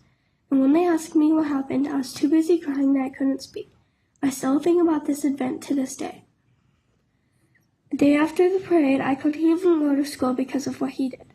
All my friends were worried about me, texting me asking if I was even alive. Sometimes I even think of all the others that were hit and how they were in the hospital for longer than me, and how their parents were probably praying that their kids would be okay, and that this would be a once-in-a-lifetime happening. I think it should have never happened to us. The day I went back to school, everyone was asking me a million questions every time I was alone. Everyone was babying me, acting like one of my family members was killed. What makes it worse is that almost a year ago my dog died, and I have lived with him my whole life, so I was extra sad and upset. At that moment, I realized that our family had to find justice against a man who hit too many people and caused a nightmare on November 21st, 2021. I ask for this pain to never be caused again. Thank you. And I've been asked to read a statement by victim KKK. When I got hit by the car that day, it hurt a lot. I got hit on my right leg, and it still kind of hurts now and then. That hit changed my life, and it still scares me sometimes when I think about it. I also feel bad for the families who lost someone and everyone who died and was in the parade. And then he drew a picture of a SUV, and it says, car that hit me, and there's a little figure and candy bucket and bottle and me. So they handed that to me on behalf of victim KKK. Yara, we need to take a break for a second, please. I'm sorry. I'm sorry. It's important. All right. We'll do that.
What just happened?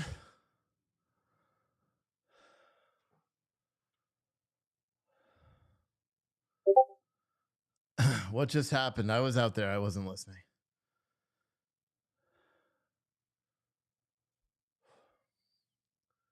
Trying to move all this equipment around. It was a rush break. You couldn't tell what was said. All right, let's go back. Yara, we need to take a Break for a second, please. I'm sorry. I'm sorry. It's important. All right, we'll do that.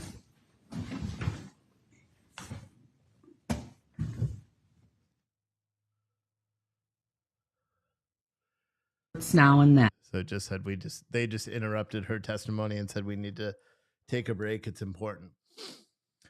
So something apparently happened somewhere, and they're taking an emergency break now. So far, there's a 1 in 4 chance of winning a 55-inch flat screen today because 4 people have placed orders.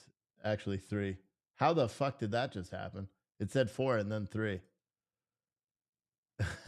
How the hell did that just happen?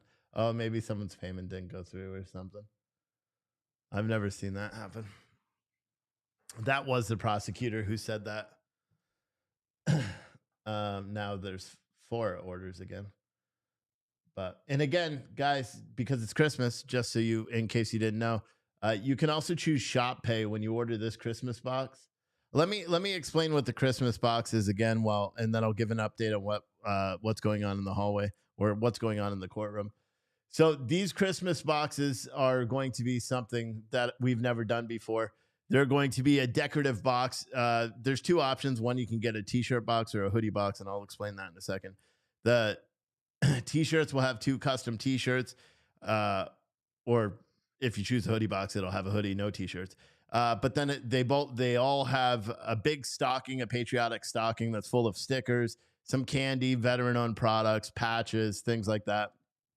There's going to be a custom tumbler in each one and a custom bag of coffee. It's a Christmas blend from Cafe Gratis that you're not going to be able to find unless you order one of these boxes, because we're not going to carry it on the website. So that way I don't have to have it in stock. I can just order the quantity of roast. I know it doesn't make any sense, but it's just easier for me to do it that way. And you can order now. The boxes are $105 plus shipping. It's about $100 total, and then we're doing $5. We're donating $5 for every box that we sell to the fill the police cruiser thing. Rhode Island State Police do it every single year. It's where you fill a police cruiser and then with toys, and they go around and deliver the toys into their community. So we've been doing that now for 2 years. So we're going to do that now as well. And, but yeah, that's that. I realized too, when I was talking about the shirt blanks, and if you guys did want the shirt blanks, you just got to send me an email. But if you're interested in getting the box, I'll put the link in the chat. I'm not really like feeling this shit today. This is like, it's rocking me, man. Listening to the witness testimony, it's like hurting me inside. I don't like listening. Someone said, dang it, I'm a shopping addict. I'm like so close to ordering. LOL. Just bought coffee too. Noah, thank you for buying coffee. That's the worst part, is separating the 2 coffee sides. You know what I mean? I could just repackage in the Angry Turnip and just have Gratis Cafe there, just repackaged with like offensive quotes or something on the back. But I was trying to keep it separate for when we open our store.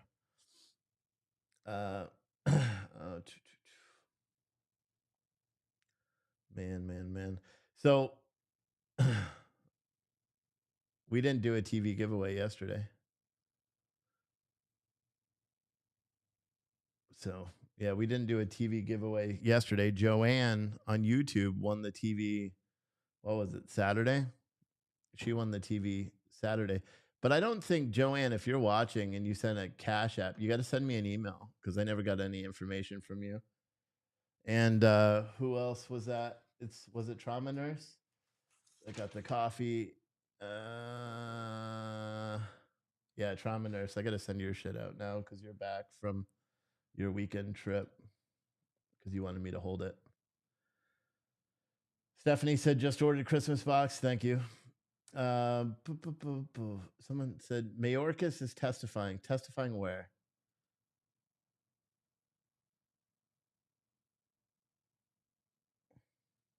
Where's he testifying?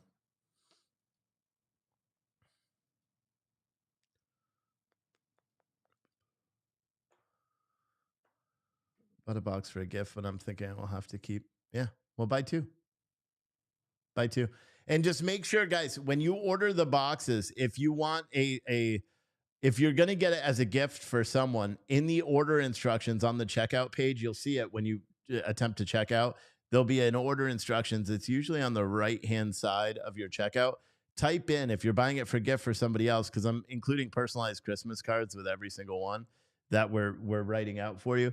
So if you want it for somebody else, just please put the name of that person. Otherwise, like if your name is Johnny and you order a Christmas box, but you're giving it as a gift to somebody else and their name is not Johnny, you know what I'm saying? So you could do that there. And someone said, Steve, did you ever see what I was saying about? Yeah, he sent the Texas Rangers into Harris County to investigate allegations of voter. I think it was election F or something. I didn't really look into it too much because I didn't hear about it until last night and my leg was on fire. So I didn't really hear about it. Someone said, what's a good email for you? Bot says Citizen Stringer and it isn't working. No, that's the right email and it works every day. Send it to social@citizenstringer.com. You just got to make sure you're actually sending it to the right email. Because there's probably a spelling error or something in your email. So just give it a shot. Did you hear that Carrie Lake apparently has lost her race now, which doesn't make any fucking sense? if you want to be honest, it doesn't make any damn sense at all. But whatever. She's apparently lost her race.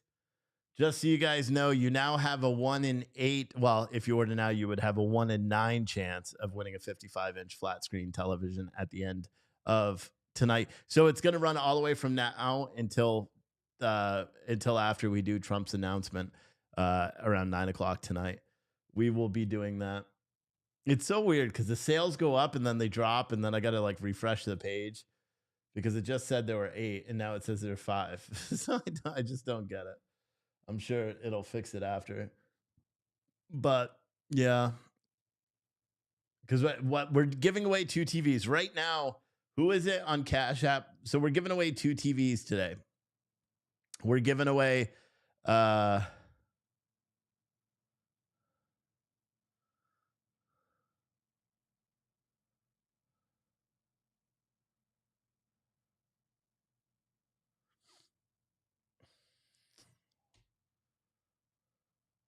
on.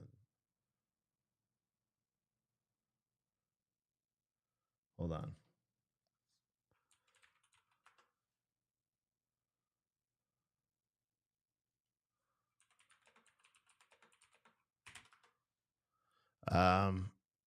Yeah, we're giving away 2 TVs. One, we're doing Cash Apps. So if you send a Cash App, Venmo, or PayPal, $5 or more, and write your platform, we're giving away a 32-inch Roku TV again at the conclusion of the show. Buy a box since YouTube not showing where to pay for members only. Buy a box since YouTube is not showing where to pay for members only. I don't know how that's working. Oh, if you're on the one that there is no chat, I don't know. But you can't be because how are you chatting otherwise? And then we're giving away 2 TVs, a 32-inch TV if you do the Cash App, Venmo, PayPals, or in the salty. I don't know if it's salty urban. It is a salty something. April, check your Slack, please. Fuck. I'm getting sidetracked.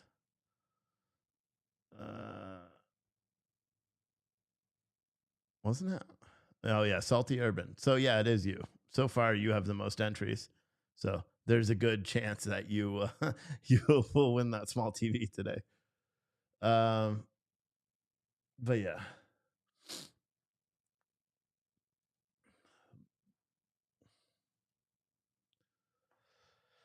My wife also texted me too. I should text her back.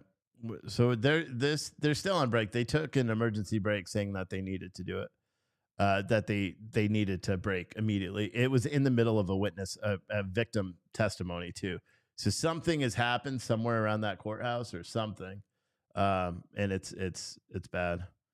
So let's do. Hey dear, how the fuck are you? But I deliberately spell fuck wrong because I'm such a nice person and I want to be appropriate with my wife. But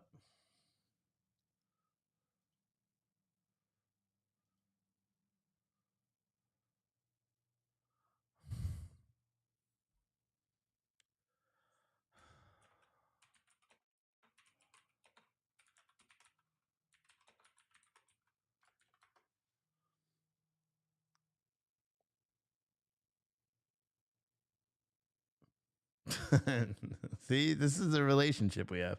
Because my wife said, I'm swell. How are your salty balls? And I'm going to be like, and I just read this text online. I can't type today either. I tell you what, I'm dragging ass, man. Just read this text on my live. Lol. Someone said, hit the money, hit it, and if not a member, it says member, or someone saying. On Android, it's the S symbol. Get the 3 options. One of those is membership. All right. Copy email address. Can I? All right. So let me do this first. Here, hold on. This is part of like owning a business, and you got to do stuff, and it's time sensitive, and blah blah blah. So let me send this here and be like.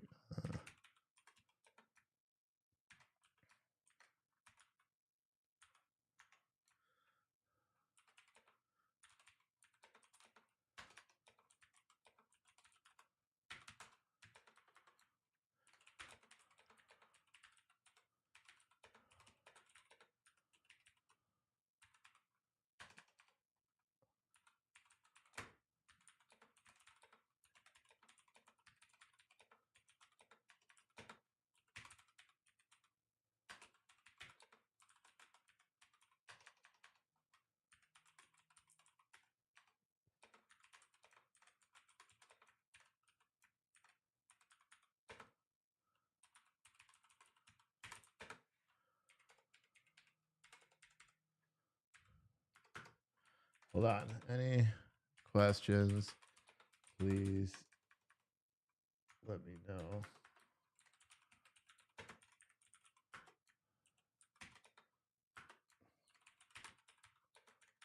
Media group.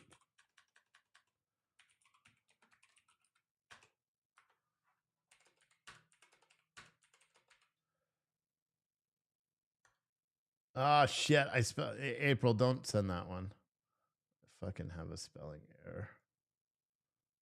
April, I'm resending that to you.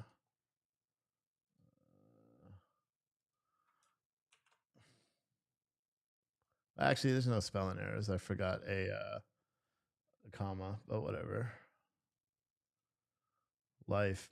This is life. This is what we do. All right, there you go, April. Check. Let me know if that's good enough. What time is it? It's lunchtime. I don't know what's going on with this court hearing. There was something that happened, and then they all of a sudden ended abruptly, said they had to go. They cut off a victim testimony right in the middle of her sentence. And you saw a police officer walk by Darrell Brooks relatively quickly. So something is seriously going on over there in this courtroom, although I don't know what it is. All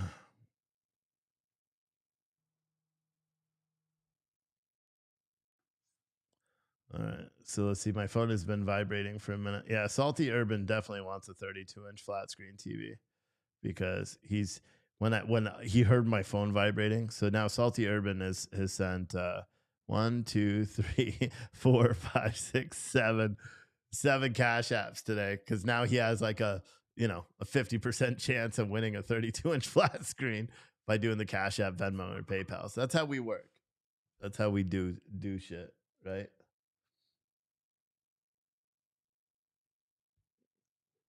Does that work, April?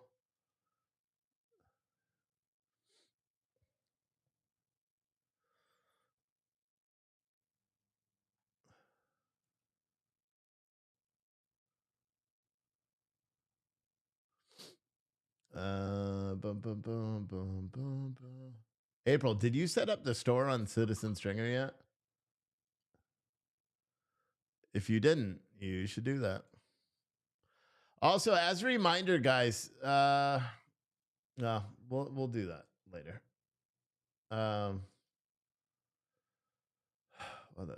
We're just waiting for this court case to come back. I don't really have shit to talk about because the world is fucked. And what am I gonna enlighten you with some newfound, the world's not fucked now? No, it still is. It still is. There's these reports about Biden canceling something, which there's apparently no validity to that. That Joe Biden abruptly cancels amid reports of serious health concerns. Like, that is such shit. And there's no actual mainstream. It's all independent people. Maybe it's true. Like Republic World, it's like a Hindu newspaper that has no views. Patriots win. It's just Becker News. Only Becker News. So Becker News reported this and everybody else is reporting, and there's been nothing else. So this is what Becker News reported, and I don't really even want to fucking report this because I think it's a horse shit. And I think it's a clickbait news article to try to get people to go over, and so you could show them ads and make money, which is the whole reason I unsubscribed from the fucker in the beginning. But he's saying President Joe Biden abruptly cancels the G20 meeting on Tuesday as world leaders gathered in Indonesia. We know that is true, that he skipped dinner and went home. Peter Doocy said around, I don't know what time. He said breaking news would be that President Biden is missing G20 leaders dinner. He's supposed to be at supper right now, 8:10 in the evening here in Indonesia with everybody that flew in. But if you're the U.S. president, you spent basically 2 days flying to get here for dinner like this. You got MBS there. You got Trudeau there. The Chi is there. If anything was left on the table. Ducey said, yesterday we did hear President Biden tell us that he had cold and that he had tested negative for COVID, despite the Cambodian leader from our last stop being positive now. But we do not know exactly what's going on with the president. They called in early lid, so we'll keep you posted on what is going on with Biden. That is from Peter Ducey.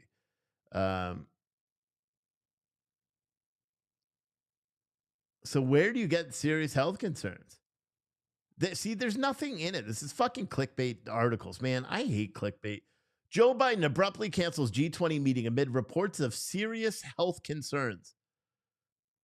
Nowhere in the statement that they referenced from Peter Ducey with Fox News was there any mention of serious health concerns other than the fact that he said he had a cold. Are you saying that COVID, like Kyle Becker was one of the people that said the whole COVID thing was bullshit? Are you saying now COVID is a serious health concern, or is it just to get ads? That shit pisses me off. That's fucking fake news. That stuff makes me mad because I don't wish that stuff on anybody. That's it. I don't wish that ill will or death or anybody on anybody.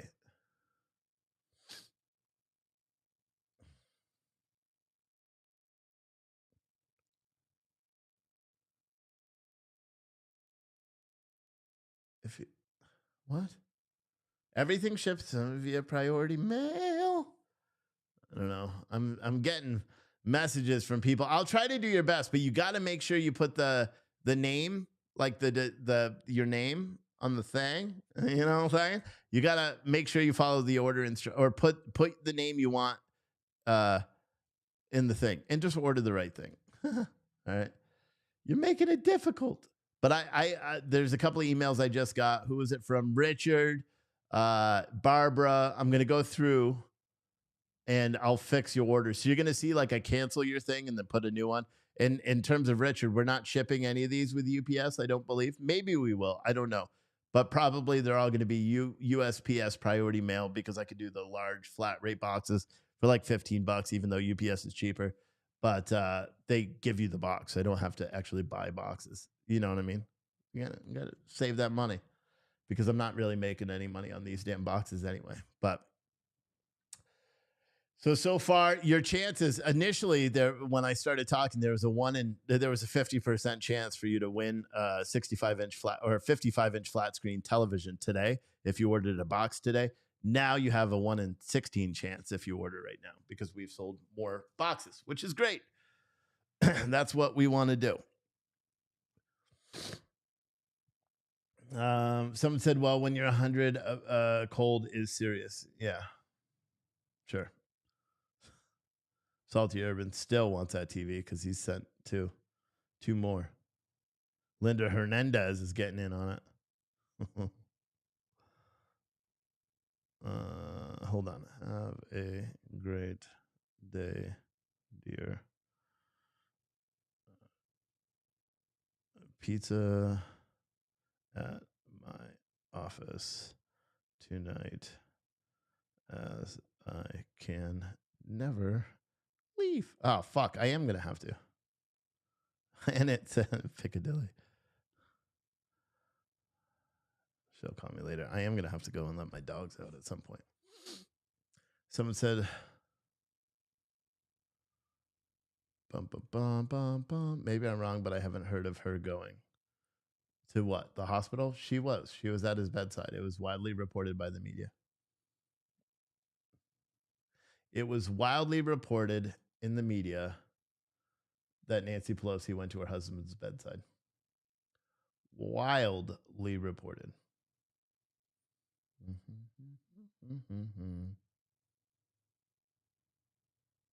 I wonder what the fuck's going on with this thing. I wonder if it says anywhere on Twitter what's going on, because this is kind of weird. Getting followed a lot on Twitter for some reason.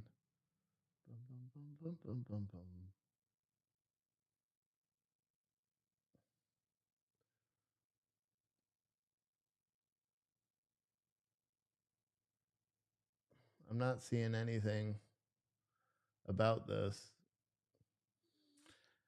I know a school in Portland, Maine this morning was locked down for reports of a man with a gun, and they reportedly, according to the police scanner, they heard someone was, running through the woods or something. But then it was a phone call, so I don't think there was any validity to that.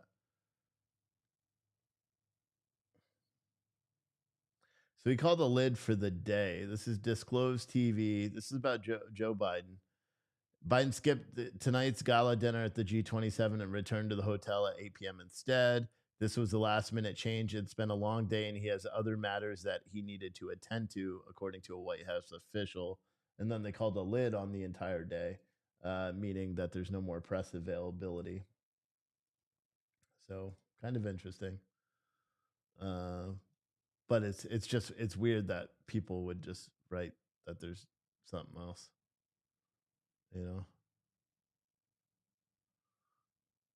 That minutes ago, the state interrupted a statement to make an impromptu request for another break. The judge left the courtroom and deputies rushed out. This is the only genuine expression Darrell Brooks has ever showed. It showed to be 100% self-interest and worry about his own safety.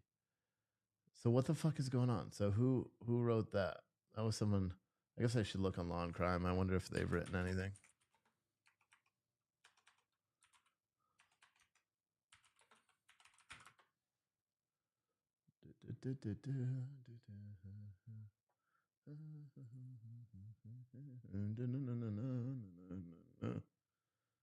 Nope, nothing.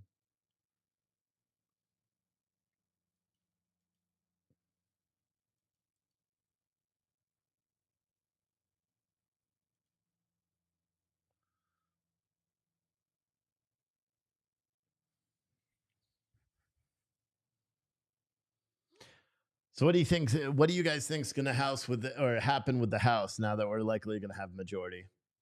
I bet nothing's going to freaking happen. Nothing. They're going to try to hold a bunch of stupid ass, hearings. Someone, Dr. Fauci, which aren't going to do anything. And yeah, it's just going to be a whole lot of nada. Whole lot of nada. That's my opinion. Whole lot of nada.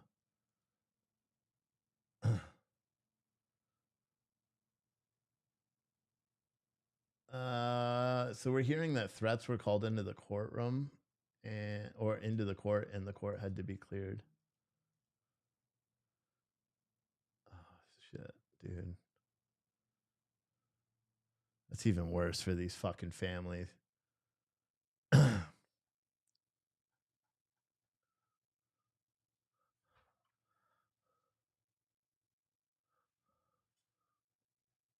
I hope not. There's no validity. I don't know whether that's true or not. Hold on, copy. Download Twitter video. Let's download that.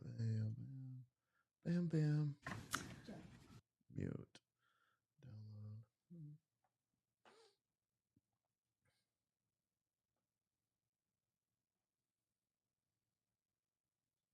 So this Kathy Russin person, let's see. Breaking, officials say there were calls placed into the dispatch center. Threats in the courtroom has been cleared. That's according to local news. So apparently there were threats called into the courtroom. What the fuck, bro? Unbelievable.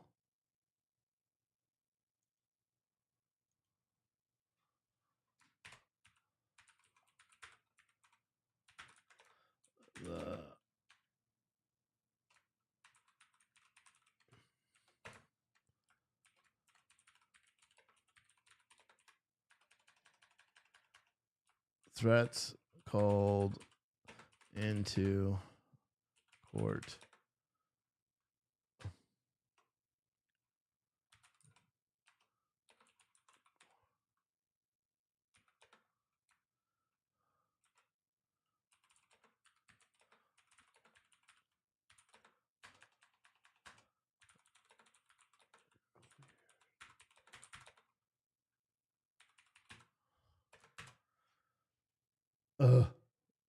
No.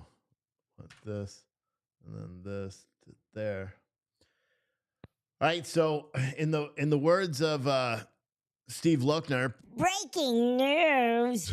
because that's what breaking news. He would have said, like, while I was typing that, he would have said breaking news like 17 times. But apparently there were calls placed into the dispatch center, threats, in the courtroom has been cleared. The Waukesha, I can't say that. County Sheriff Eric Severson is there. It's unclear what the threat was, but officials are taking precautions. That's according to Fox 6 Now, or I guess he works for Fox 6 Now. So this is their reporting. Breaking update. After two minors spoke in court, the entire courtroom was cleared after it was learned threats were made to the court through the dispatch center. The courtroom has been cleared, and Waukesha County Sheriff Eric Severson is now on the scene. And that's it. So we don't have any other knowledge of anything else. Would it be on a police scanner? Probably not. I'll check, though. Holy shit. It's fucking snowing. Fuck. It's snowing. Yay. My neighbors are like, what the fuck? Oh, man. Oh, I want to go home and take my dogs out so they can run around chasing the snow. It's snowing outside. It is cold. And my son was saying, Dad, my teacher said it's going to snow today. The news was like, it's not going to snow. Damn, dude. I got to fucking winterize my RV. I'm so fucked. I haven't done that yet. I'm going to freeze all the pipes. I just got to drain it. Does anyone know? Anyone live local and want to come winterize my RV? I'll pay you. There was an RV place I would have did it, but they're gone. They've closed. It's snowing. I love the snow. I love the snow. Look at this. I figured this out with the flannel. It's got a pocket for my pen. Of course I put a pen there. And every time I keep doing this, like I feel it and I'm like, what the fuck is that? Yeah. It's cold enough to snow here. Bring it on. Love the snow. Sorry for my poor pup who got shaved yesterday. She needed the holidays. Oh. Yeah, that's cool though. It was freaking cold this morning. I like the snow. You guys want to see the snow? Watch. I'll show you the snow.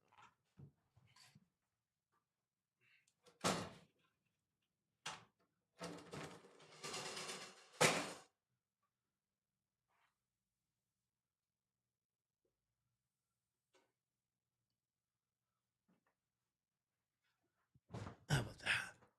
We'll watch the snow behind me. Why the hell not, right? We all like some snow.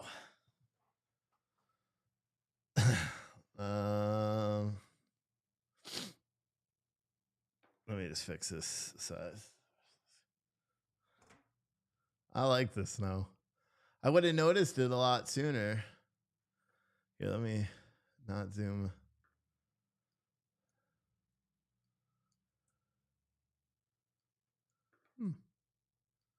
Huh. Yeah. There. Now it's full screen. You can see the snow behind me. Isn't that nice? Isn't that nice? Much better view than a green screen. Yeah, but people can see in here, so I got to leave the curtains drawn, you know. But because I have a window here as well, the green screen is nice. I wish there was a different way to be like more portable, because I would kitty corner the desk like this way. You know what I mean? Or make an L desk. I got to buy another one of these desk shells so I could do it.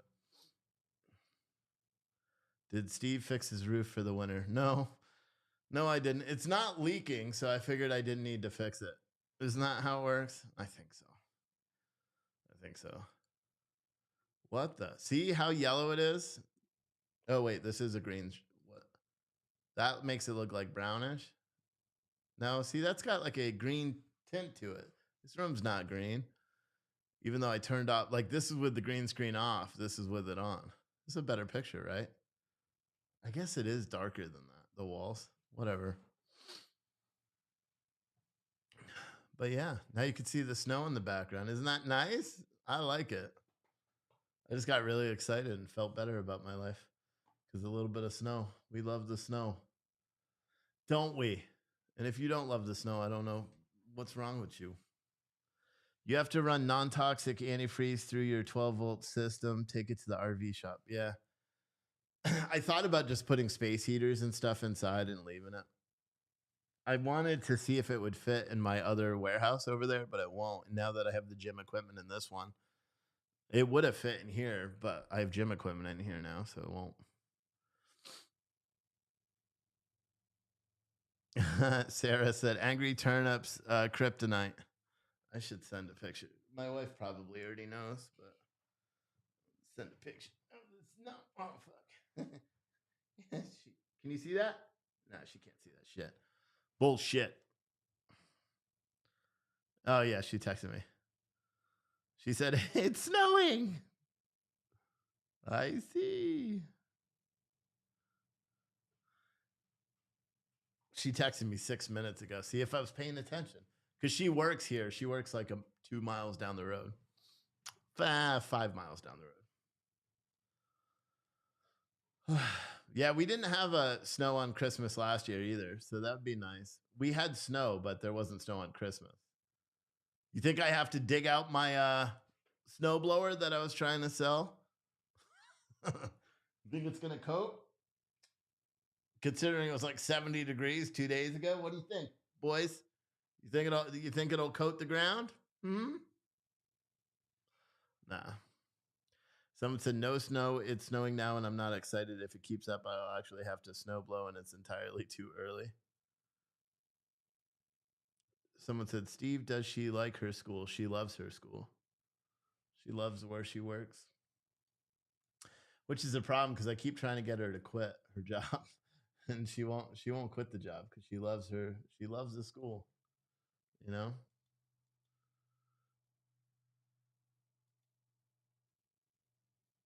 She loves her school. I never winterize my RV. Just turn off the water and leave the faucets open. Oh, yeah, that's a good idea, right? Just leave because we use it throughout the season. Yeah, but what do you do about the water in the tank? Do you drain your onboard tank? Because mine's full and I don't know how to empty it. I think the black and gray water tanks are empty, but I don't know how to drain the water that's in the actual tank.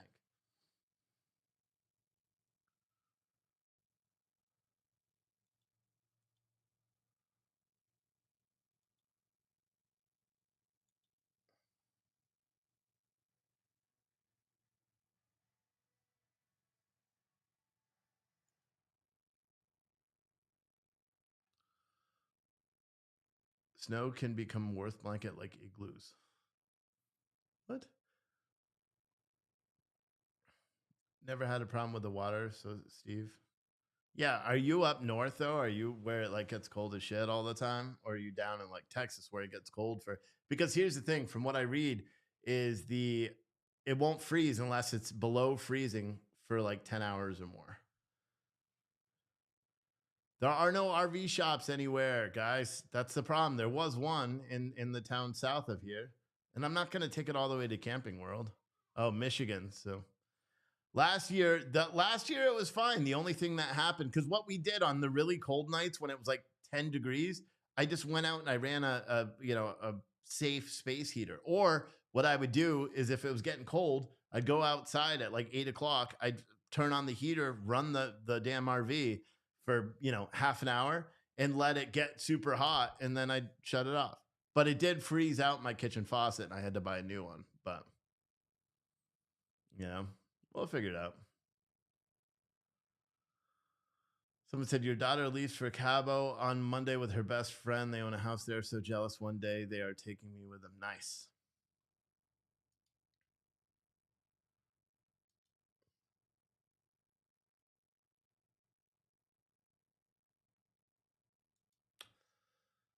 Well, I don't know what else is going on because it doesn't appear.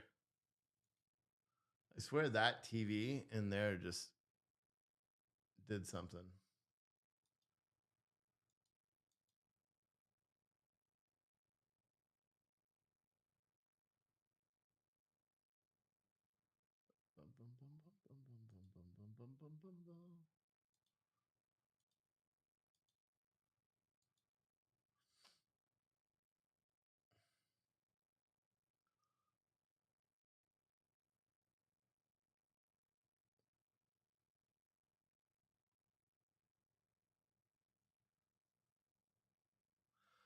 All right, well, I'm just going to put this back on because I don't know what the hell's going on unless you just want to watch me for a while.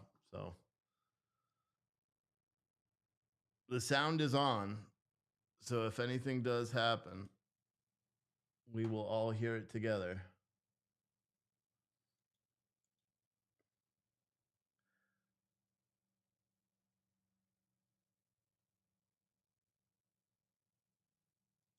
Holy shit, dude. Someone else posted, who is this guy? Bruce Harrison. He's a reporter for TMJ4. He captured a photo of essentially a SWAT team member in the courtroom. So he posted online, he said, so the courtroom cleared after calls were placed to dispatch this morning. Some kind of threat, according to the sheriff's department. But an offer tells me we're safe to continue business. We can expect a press release. They brought this guy into the building, and then they show a picture of that guy with his special gun. I don't know if you would consider that a... Do you think this is those BLM people that are calling in the threats? Who was that BLM guy that was in the crowd for a while? Or who was listening? He's known, apparently.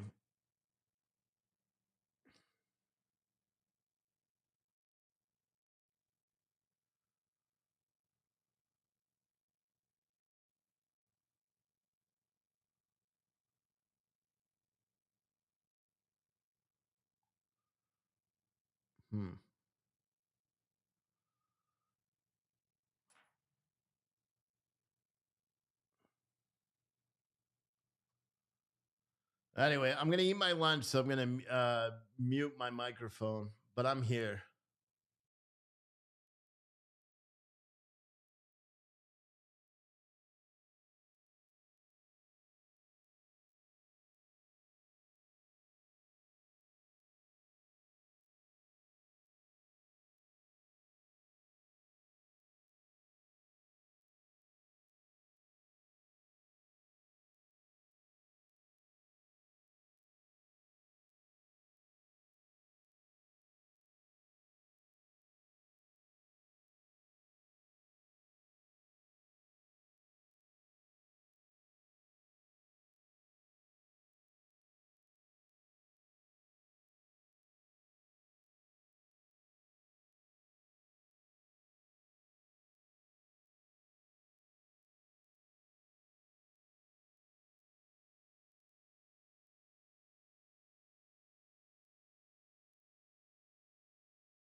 Man, I do like the snow though, but it's even making it seem colder in here than it is. I keep it pretty cool.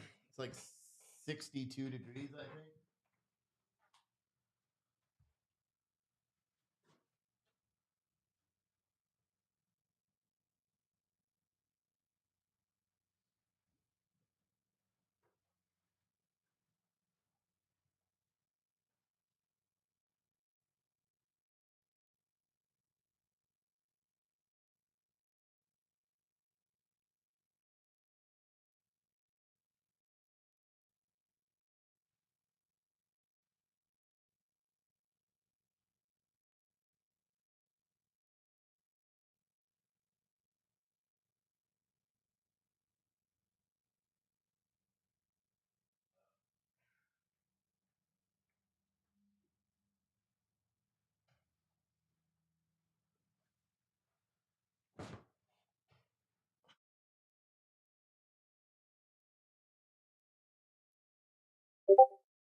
I was eating my sandwich.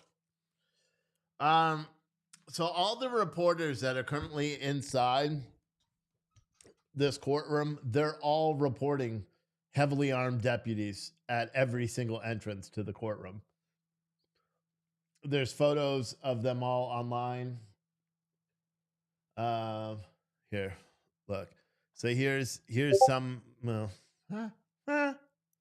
Here's some of the photos. This is one of the photos online. This is outside of the courtroom. Here's another one.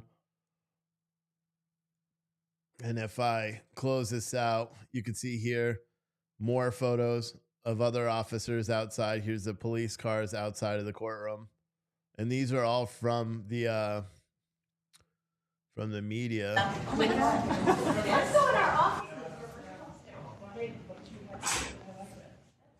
It must be serious threats. Wouldn't you agree? Like, it's got to be serious threats if they're this focused if they've got this much. But that's what's currently going on in the Darrell Brooks trial. That's why we're all kind of sitting here waiting for something to materialize. Because as of right now, nobody knows what. We only know that threats were called into the location. That's it. We don't know anything else. That threats were called in, and that one journalist said that it all was clear, but now that same journalist is posting all these photos of these people being injured, or I'm sorry, these all these officers out there. I don't know.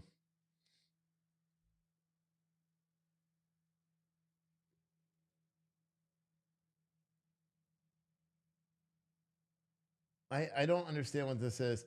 So Governor Abbott 21 minutes ago tweeted out he invoked the invasion clauses of the U.S. and Texas constitutions to fully authorize Texas to take unprecedented measures to defend our state in an invasion. I'm using that constitutional authority and other authorization and executive orders to keep our country safe. This was old. He already did this. Why? I don't know why they're doing it today or saying this again today. He said he's going to deploy the National Guard to safeguard our border and to repel and turn back immigrants trying to cross the border illegally. It would be funny if he was like talking about like the border with like Oklahoma, Louisiana, and Arizona, and just saying like, you guys can't come in here no more. Like that would be cool. He's going to deploy the Texas Department of Public Safety to arrest and return to the border immigrants who crossed illegally and deploy DPS to arrest illegal immigrants for criminal activity. He's going to build a border wall in multiple counties on the border.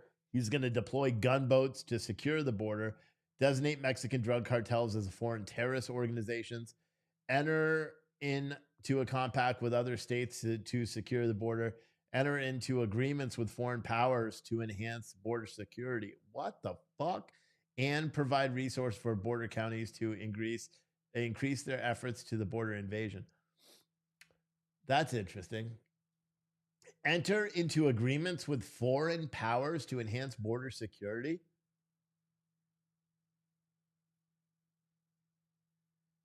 That's different than what we've ever heard before. That's different. Because what's he going to do? Is he going to go talk to like Russia? You know, he's probably pissed off as fuck. Like, let's be honest, okay? Russia invaded Ukraine. We all know that, right? So what did the United States do when illegal people crossed into Ukraine? The United States sent them billions and billions of dollars. Governor Abbott's probably sitting down there going, what are we, chopped liver? And we're Americans too. I don't know. But I don't know why they're making that a big deal. Because everything, the gunboats on the water was already there. Texas DPS, arresting people, that was already there. National Guard being deployed on the border, that was already there. So I'm not sure what is new about this, except for enter into agreements with foreign powers to enhance border security. That's interesting. That's interesting because that sounds like, oh, well, that's something that a sovereign country would do. You know what I mean? Not necessarily, whatever. All right, let's go back to this thing while I eat my food.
That's probably something that would be classified setting, and I could see what information we might be able to share that way, but there's probably not much more than I could add to that other than to say it is certainly something that's on our radar and we share your concerns.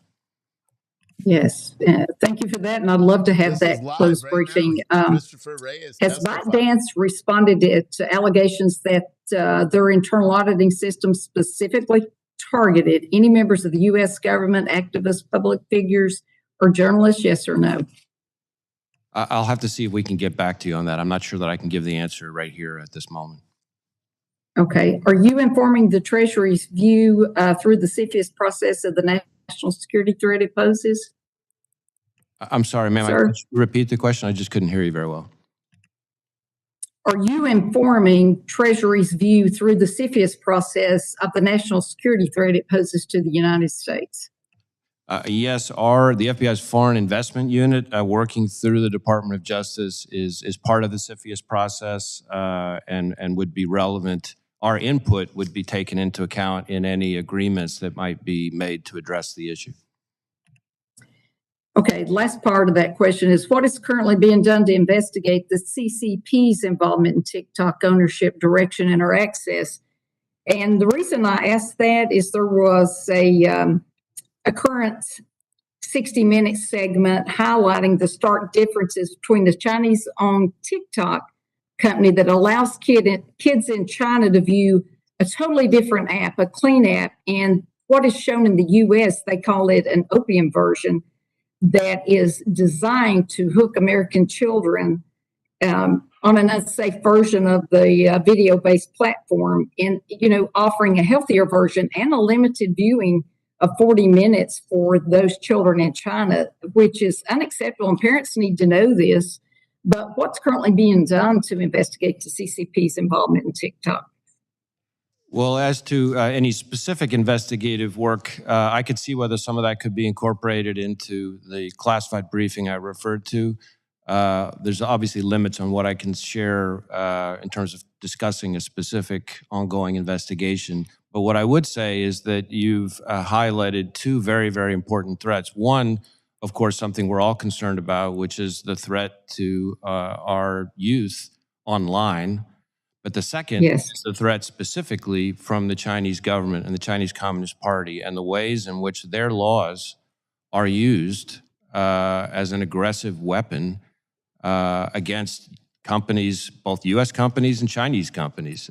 Under Chinese law, Chinese companies are required to essentially, and I'm going to shorthand here, basically do whatever the Chinese government wants them to in terms of sharing information or serving as a tool of the Chinese government. And so that's plenty of reason by itself to be extremely concerned. Absolutely. Well, I look forward to the classified briefing, and I appreciate your time. And with that, Chairman, I yield back. The gentlewoman yields back. The chair now recognizes the gentleman from California, Mr. Swalwell, for 5 minutes. Thank you. And to the witnesses and the people in law enforcement that you represent, you are owed our thanks for your service to our country. You're not owed the bitter, divisive, cruel, violent rhetoric we heard from our colleague from Louisiana. And that's a rhetoric that the voters rejected, an extreme rhetoric that voters rejected last Tuesday. And our chairman of the committee, Mr. Thompson, was also not owed that display. Director Ray, anti-Semitism is on the rise across America, and the White House has recently proposed $360 million for nonprofit security grants that can assist community centers, and also Secretary Mayorkas. We funded that to the tune of $250 million in this committee, and it was also a partnership between Chairman Thompson and Ranking Member Katko. But if we provided additional funding, what would that mean for combating anti-Semitism in America? Thank you very much, Congressman Swalwell. The Nonprofit Security Grant Program, when I first addressed it, was funded at $180 million, and we're grateful for the support of this committee in funding it at the level of $250 million. What we would do if that funding increased to $360 million, which we certainly advocate that it does, is enable us to also fund target-rich, resource-poor institutions that are vulnerable to attacks. And that includes places of worship that guard against anti-Semitism. It is true of churches, synagogues, mosques, all sorts of nonprofit organizations, including historically Black colleges and universities that have seen a tremendous uptick in bomb threats, as Director Ray referenced earlier. That is much needed funding because there are target-rich but resource-poor institutions, schools, places of worship that need to enhance their security against an ever-increasing threat. Great. Thank you, Secretary. Director Ray, many of my Republican colleagues have run on a defund the FBI platform. They've made T-shirts, hats to fund their campaigns.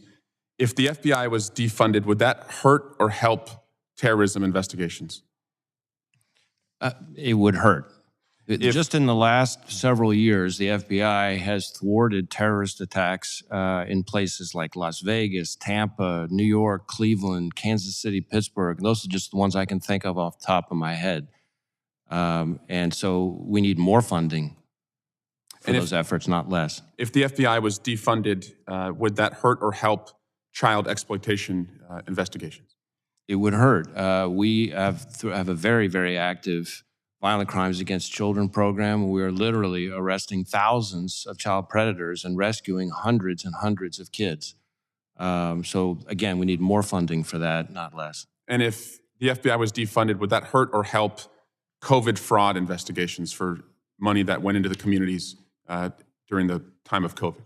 Well, again, it would hurt. We have a very active COVID fraud investigative program working with other agencies as partners, Department of Justice, Inspector General, et cetera. And given the remarkable amounts of money that were involved, courtesy of this Congress, it's important that we ensure the integrity of that spend so that it not be wasted on, I've been briefed by agents on cases involving violent gangs that have tapped into some of the COVID fraud money. Thank you. Secretary Mayorkas, do you support the GOP plan for the border? Congressman, I very much look forward to working in a bipartisan way to address the need to enhance our border security. I guess, do you know what the GOP plan is for the border? I do not. I want to work in a bipartisan way to address what is a unanimously understood to be a broken immigration system. I agree, Secretary. And my point is, I've not heard a plan. I've just heard grievances. And finally, Director Ray, last week, the quote-unquote parliament in Iran voted to execute 15,000 protesters, many of them teenagers and women. And one of those members of parliament is actually in the United States right now at the UN, presumptively under diplomatic cover. Do we need more resources, or should we reconsider who we allow to come to the United States, after you've voted for such an atrocity? It just really concerns me that people could be enjoying themselves in New York after signing, a death warrant for 15,000 innocent Iranians who just want freedom. Gentleman's time has expired. Director, you can answer the question. Well, what I would say is that the Iranian regime across multiple vectors has become more aggressive, more brazen, and more dangerous. And I would just point to everything just in maybe the last 18 months, a cyber attack on a children's hospital, an attempt to assassinate the former U.S. National Security Advisor in the United States, and an attempt to kidnap a journalist from right smack in the middle of New York City. So if that's not enough to convince us that the regime is a threat, I don't know what is. Great. Thank you, Director. The chair now recognizes the gentleman from Florida, Mr. Jimenez, for 5 minutes. Mr. Jimenez. Thank you, Madam Chairwoman. And I want to... we're waiting for this trial to resume. So we're just watching a congressional hearing right now. Ooh, I just made something else big. I shouldn't have. That's locked. Whatever.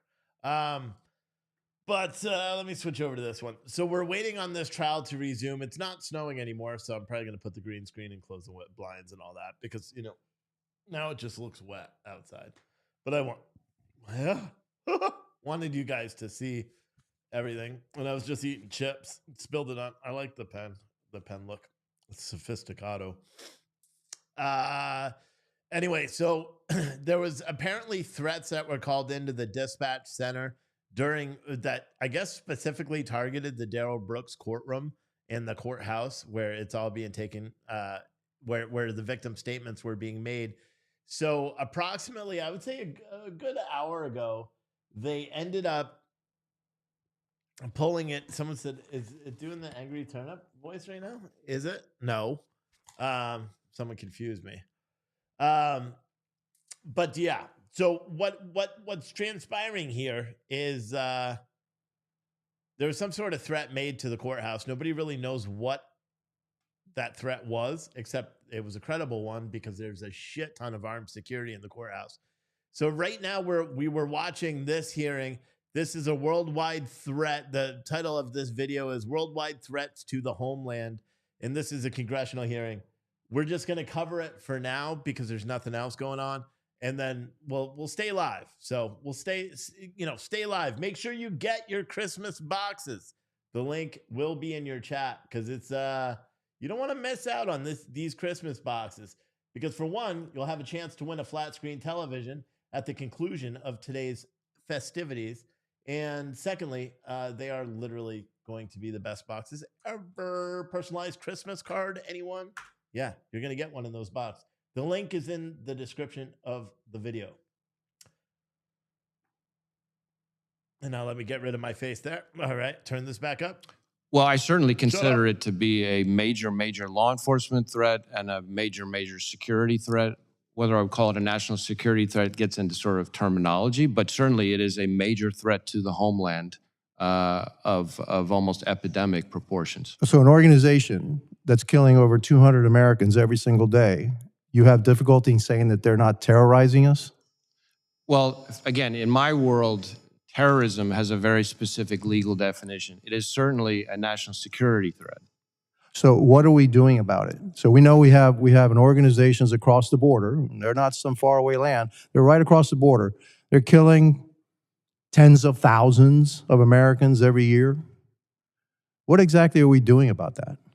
Well, as to true border security, obviously I would, defer to Secretary Mayorkas, but on our end to deal with the transnational criminal organizations, there are a number of things we're doing. First, we have transnational organized crime task forces with not just agents, but lots and lots of state and local law enforcement officers who work with us to go after the cartels. Second, we have safe streets task forces, which deal with a related part, which is the violent gangs that work with those cartels and going after those. Third, we have border liaison officers in all of the field offices that we have that are on the border. And I've visited all of them myself and walked around not just with our people, but with the CBP officers. And those folks ensure cross-border assistance. We have LEGATs, which is legal attaché offices in Mexico. And in fact, last year, we were able to apprehend 2 of the FBI's top 10 most wanted fugitives, which is progress. So those are some of the things we're doing, but it is a major, major concern for sure. Have we done anything with the government of Mexico, warned them, et cetera, that they need to step up their war against these cartels? Because again, these cartels are killing tens of thousands of Americans. A foreign group in 2000 killed about 3,000 Americans, and we responded by waging war for about 20 years. Halfway around the world. There are foreign groups right now across the border that are killing tens of thousands of Americans every single year, and we don't seem to be doing much about it. And frankly, I'm upset about that. We seem to be focused on domestic violent extremists, which we should, okay, but we're not, which killed 4 people in 2020, and we seem to be turning a blind eye to organizations that are killing tens of thousands of Americans. And we also seem to be doing not much about stopping the flow of this drug coming into the United States through our southern border. Thank you. My time is up, and I yield back. The gentleman yields back. Let me just correct the record. 2019, most lethal year for DVE attacks. DEVs were responsible for 32 deaths in 2019. Yeah, it's because they said 2020. And I'll be honest with you, here's a fast fact that they're not going to tell you, but I will because I'm gangsta. They're not including any of the 18 people that were killed during BLM riots. They're not including those as domestic violent extremists. Matter of fact, you want to get into this real quick? I'm going to break your knowledge real quick, unless you've been watching for a long time and then you know exactly what I'm about to say. How many of you guys know exactly what I'm about to say? Probably a lot.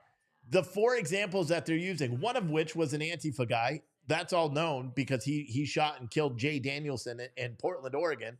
The other one was the Boogaloo boy who shot Frank Underwood, and then he went and shot another cop down south. They're labeling that as a right-leaning domestic violent extremist, which the Boogaloo boys are not. They were literally providing security for BLM riots. Those are the domestic violent extremisms that they're using as white supremacy, which is fucking stupid. It's so dumb. Like those, and so they're not using the death of Sequoia Turner, 8-year-old girl who's shot by armed BLM rioters that were, holding guard outside of a place.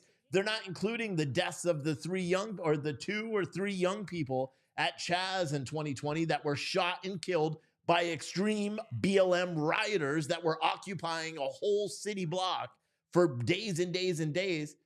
They're not including any of those. David Dorn, he's not included in domestic violent extremism either. Why? Because he's killed by looters. They're not connected to an extremist organization that swindled millions and millions of dollars out of Americans and then bought mansions with them. Those are the real domestic violent extremists that people need to pay attention to. And nobody wants to talk about it. I will. I'll talk about it because that's the truth. It's fucking insane. These people are all nutbags. Just saying. Incredibly brave law enforcement officers every day risking their lives to battle the criminality of those TCOs. And I look forward to sharing with the congressman everything that we are doing in that regard. Congresswoman. He's an idiot, so I'm just going to interrupt him while I speak some more facts. Just in case all of you guys that are here that you may be like, wait, where's the Darrell Brooks trial? We have the courtroom cam right here. We are waiting for them to come back because there were threats that were called into the courtroom. SWAT teams and heavily armed police officers are currently clearing the courthouse and manning all of the entrances and exits to the location currently. So we are waiting to see what is going to transpire with that, and we will bring you that trial as soon as it comes back. But for right now, we are watching a congressional hearing entitled Homeland Security Committee. That's the committee. However, this is called Worldwide Threats to the Homeland. They're interviewing Christopher Wray. He is the director of the FBI. Director Mayorkas, who's in charge of Homeland Security and Customs and Border Patrol and all that stuff. And some other lady who's not getting a lot of playtime, so I'm not quite sure who she is.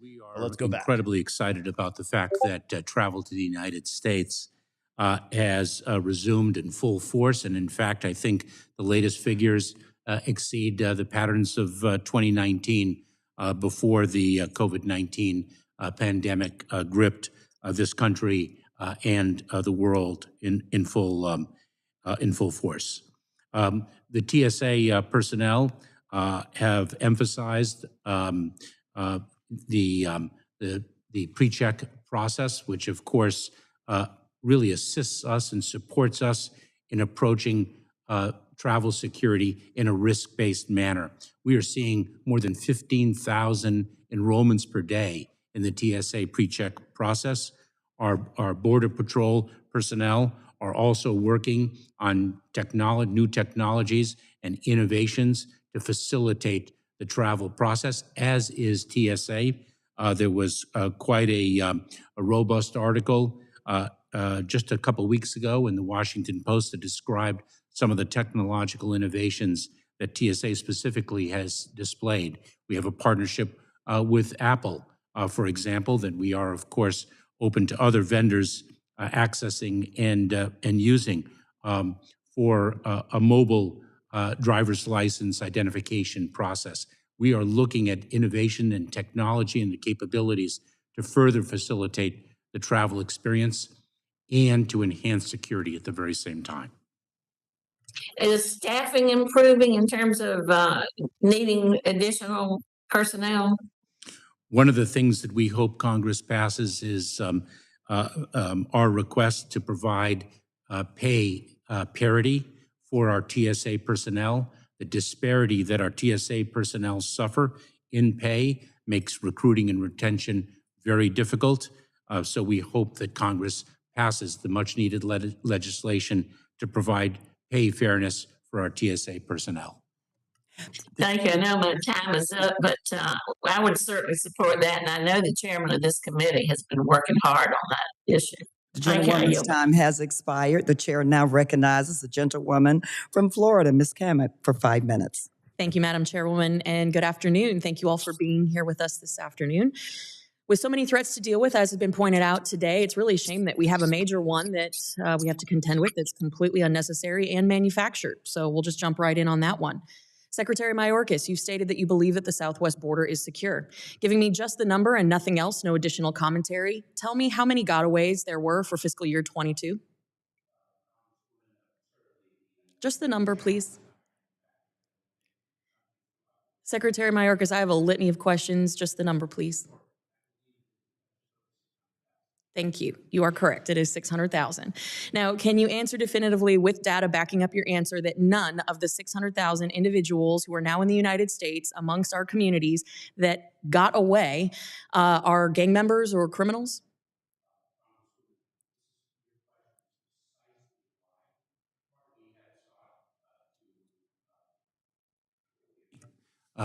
Your question highlights precisely why we have sought to prioritize national security and public safety threats. I'm so glad to hear you say that. Immigration and customs enforcement. I'm really glad to hear you say that. Efforts. I'm going to have to reclaim my time because I've got a lot to get through. So as you know, probably then in fiscal year 22, CBP arrested nearly 30,000 illegals attempting to enter the country who were previously convicted of a crime. Now, of those arrested, in just the number, no additional commentary, how many have claimed asylum? Congresswoman, I'll have to get back to you with specific with specific numbers. Thank you. Now, officially, there have been 2.4 million illegals that have been encountered at the southwest border in fiscal year 22. That doesn't include the 600,000 gotaways. So giving me just the number, and again, no additional commentary, can you tell me how many illegals have been released into the United States that were encountered at the southwest border? Putting aside your terminology, may I correct you? Because you've actually cited inaccurate facts. Well, this is actually from your website. No, it isn't. It is. And I'd be happy to provide it with you. Congresswoman, 2.4 million or between 2.3 and 2.4 million encounters is different than 2.3. But I think you're missing the point of the question. How many have been released into the United States? Congresswoman, if I may, because you are mistaken, factually mistaken. So your data is incorrect. No, you are misunderstanding our data. No. Okay, I'm going to reclaim my time because based on the information from your website, from your department, officially there have been, of all those encounters, 1.4 million, and that's a conservative number, that your department states have been released into the United States. So I know you guys have done this really fun rebranding thing, calling it enforcement removal proceedings. But today, in fiscal year 22, you have now released over 1.4 million illegals into the United States. And my question to you now is, can you guarantee that none of those people have criminal records? This enforcement work is not fun, Congresswoman. This is a noble profession in which people risk their lives to conduct it, and you know that very well. All the righteous indignation. Here we go. So I want to make sure that you understand that per your own data and statistics, they have pointed out that, in fact, you hold the record as Secretary of Homeland Security for the most encounters and subsequent releases into the United States in history. Your own former boss, Secretary Jay Johnson, said that 1,000 a day is considered a crisis. Today, we're encountering 7,000 a day. The facts and figures make the point for me. So is the border secure based on your feelings or facts? Congresswoman, let me have the opportunity to correct a misstatement. 2.3 to 2.4 million encounters includes the fact that under Title 42, the Public Health Authority, individuals can actually be repeat offenders. They can try again. And so there are actually approximately 1.7 million unique individuals whom we have encountered at the border.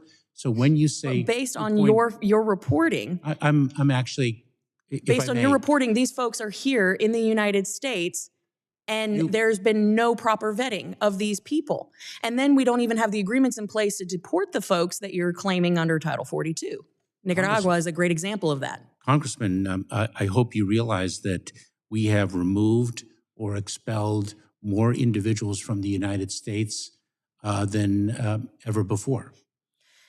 And just to clarify, as a final question, you, with all of this data that has been presented based on your own department's releases, you still believe that the border is secure? The gentlewoman. As for the abrupt disruption previously. Okay, we're going back over here. But I'm confident that we can go forward at this time.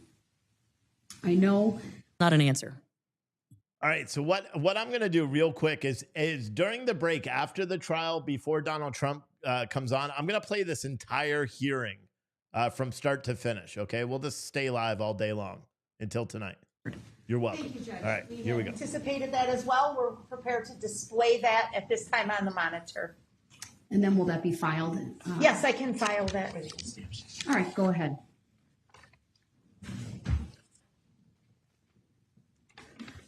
So again, this is the note and drawing by victim KKK. Can you tell me the age of KKK? 8 years old. Thank you very much. Were you completed with that statement, Ms. Dunn? I am completed with victim KKK's statement, and you can now see the drawing that was made by that victim on the bottom of his statement. Thank you very much. Next, I do have the statement of the mother of victim KKK and LLL to read for the court. I am not sure how or where to begin to try and put into words how November 21st of 2021 has impacted my life or my family's life. That was a night that I pray I could forget, say it has not broken me, say that I am stronger than a single moment, and move beyond as if it never happened. But unfortunately, as much as I try, this is something that haunts me daily. Our lives forever changed that evening. Mr. Brooks took an evening that was supposed to be filled with excitement, love, and holiday spirit and turned it into a real-life nightmare. November 21st of 2021, I witnessed the most horrific event I could ever have imagined leaving my house that evening. My children at the time of the parade were 11, victim LLL, 9, victim KKK, and 6, innocent, full of life, love, compassion, and excitement for the holidays. That evening, Mr. Brooks stripped this from my children, leaving them physically hurt, scared, angry, confused, traumatized, and forever changed with the visions of what happened that night. I saw absolute fear and pain in my children's eyes they should never have had to experience in their entire life. I saw my daughter, victim LLL, lying in the road crying and yelling, "Who would do that?" I saw my son, victim KKK, flipped on his back, crying in pain, not being able to move or feel his legs. I remember knowing we weren't safe and needing to leave, telling my children to run as fast as they could, and mentally knowing we needed to run, but physically feeling my body pull me back, not knowing if I am running them to safety or back to danger. I remember seeing parents laying on top of their children in fear and trying to protect them the best they could from what was happening. I remember sitting at every stoplight while driving my children to the hospital, trembling to the point the car was shaking. In complete fear, every car pulling up beside me was the person who hit my children. Yes, Mr. Brooks, I remember. I watched my son not be able to sit alone in a room for weeks. I watched my children not be able to sit still without being anxious and fidgeting for months. I watched my children wake up with nightmares to this day. I saw gut-wrenching guilt on my husband's face for feeling like he didn't protect his family. And to this day, I feel anger and hatred more than I realized I could for a person I have never even met. But aside from all of that, I am thankful that by some miracle my family and I walked away that evening. Although I could not attend most of the trial in person, I did view either via Zoom or on TV. I viewed everything from the pretrial, jury selection, and trial itself, and I am disgusted that a grown man could act the way Mr. Brooks acted during all of this.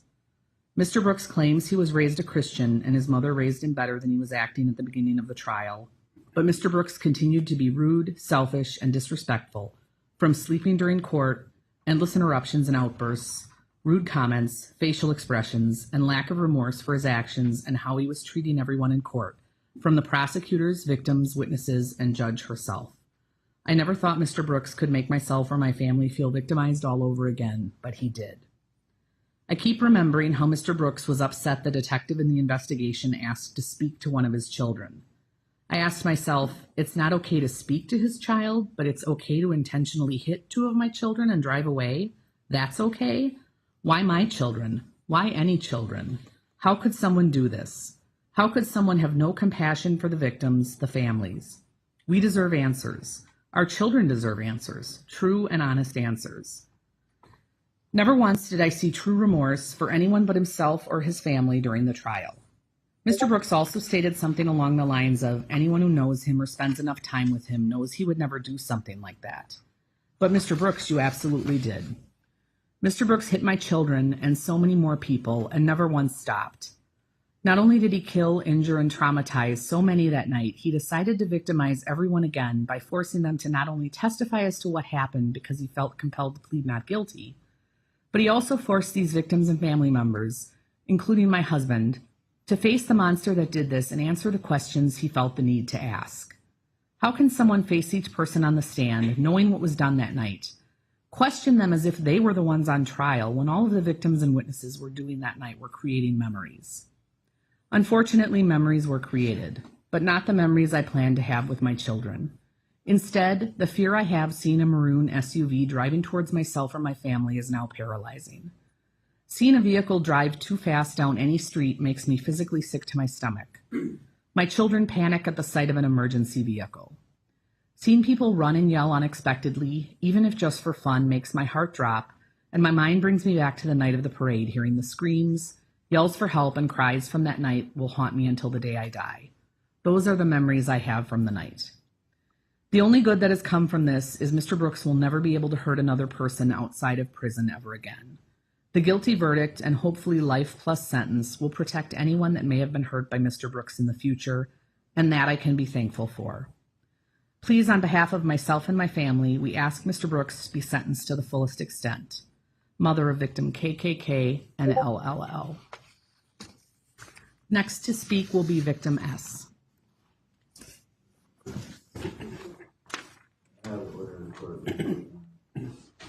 Go ahead, Mr. Brooks. I'm taking some notes, and I was wondering, it was a little confliction there. Is victim KKK 8 or 9?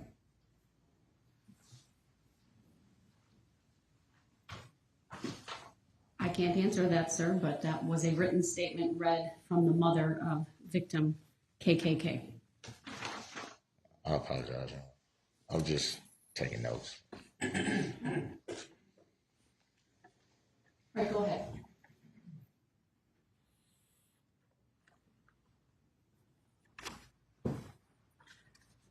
My name's Kelly Grebo, and I was walking in the Christmas parade with my daughter, Adelia, on the 21st. I'm not one for public speaking, obviously. I'm very nervous. But I was given a chance to be a voice for my daughter, and I. That is what fueled me to stand here today. Now I can only tell you our story, but I believe the tragic events of that day have affected many of us in a similar manner.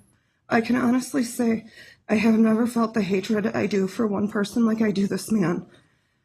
The very man that drove his vehicle into my 9-year-old baby girl who was excitedly walking in the Christmas parade.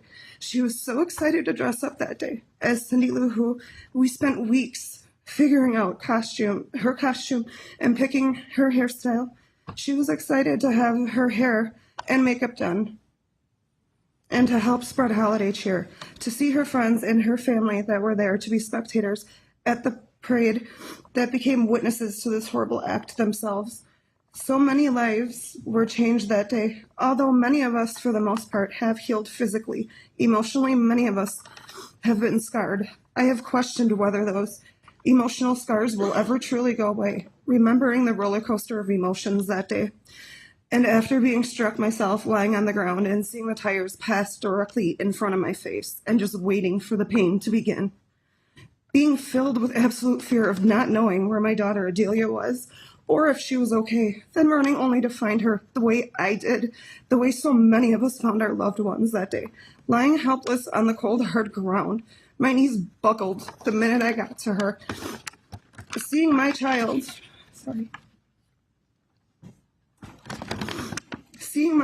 that this so-called sorry excuse for a man ran a 3,000-pound SUV into her tiny little body. There are so many times when I close my eyes, I still see my baby girl laying in the street helpless, not moving, just staring in complete shock, not even recognizing her own grandparents when they came to her side. Seeing that look in her eyes will forever be embedded in my mind. As a parent, we are supposed to be able to protect our children, and that day many of us were reminded of the ugly in this world, that no matter what we do, there will always be monsters like Darrell Brooks that are lurking around corners, just waiting for a chance to play those parts in our nightmares. Yet even after causing this much pain and destruction, he wasn't even happy with that. He didn't stop there. He took it upon himself to be his own representation, knowing full well he would be given the chance to question us as victims and rip open the wounds once again and show no remorse. I can tell you, sitting on the stand that day, reliving the horrific events, having him look in my direction brought up so many memories and emotions of that night. Hearing his voice made me cringe with disgust and anger. He changed our Adelia that day. He stole her innocent, happy look on life and replaced it with fear and hate that no child at the now age of 10 should ever feel. Although those feelings are warranted, she was forced that day to see the ugly in this world also. And her joyous outlook on the holiday season was stolen. I'm not sure if she will ever again attend another parade, let alone a Christmas parade. I don't know when the unexplained loud noises will ever not take me back to that day and make me jump, make my heart rate increase. However, I do know every day is a new chance. We have to take back our lives and give this man no more than he has already taken. We are now stronger than we ever imagined we would have to be as a family and as a community, and that he cannot have. He does not deserve that. What Darrell Brooks does, however, deserve is to be sentenced to the maximum time allotted for each one of his horrific convictions, as he has given us as a community a life sentence of these memories. Thank you. Thank you.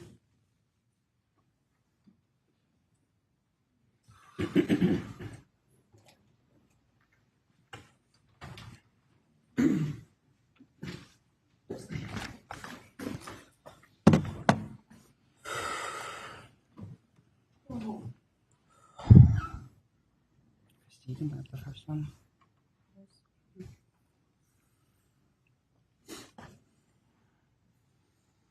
Madam Clerk, we need the display, please.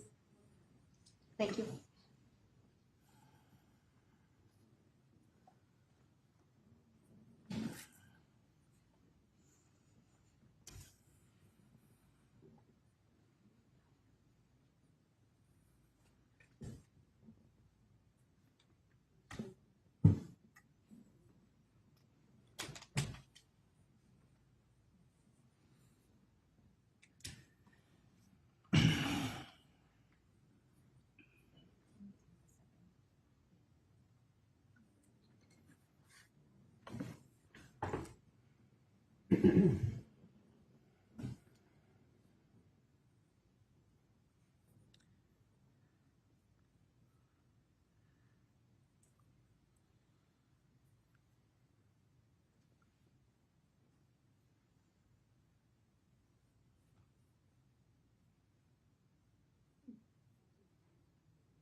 We have it up on your screen. It's not showing up on ours. You just start with technical difficulties.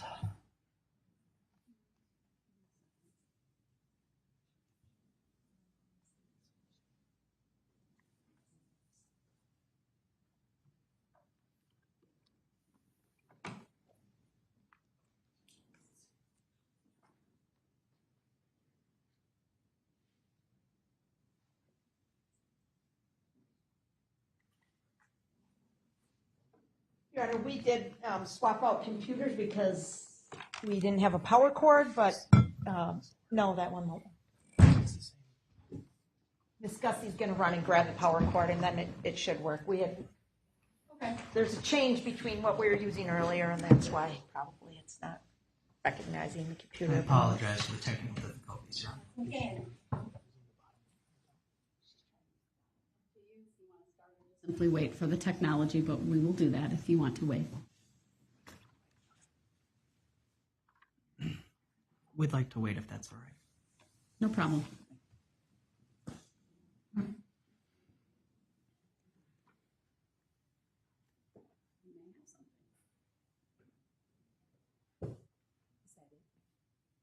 That is it.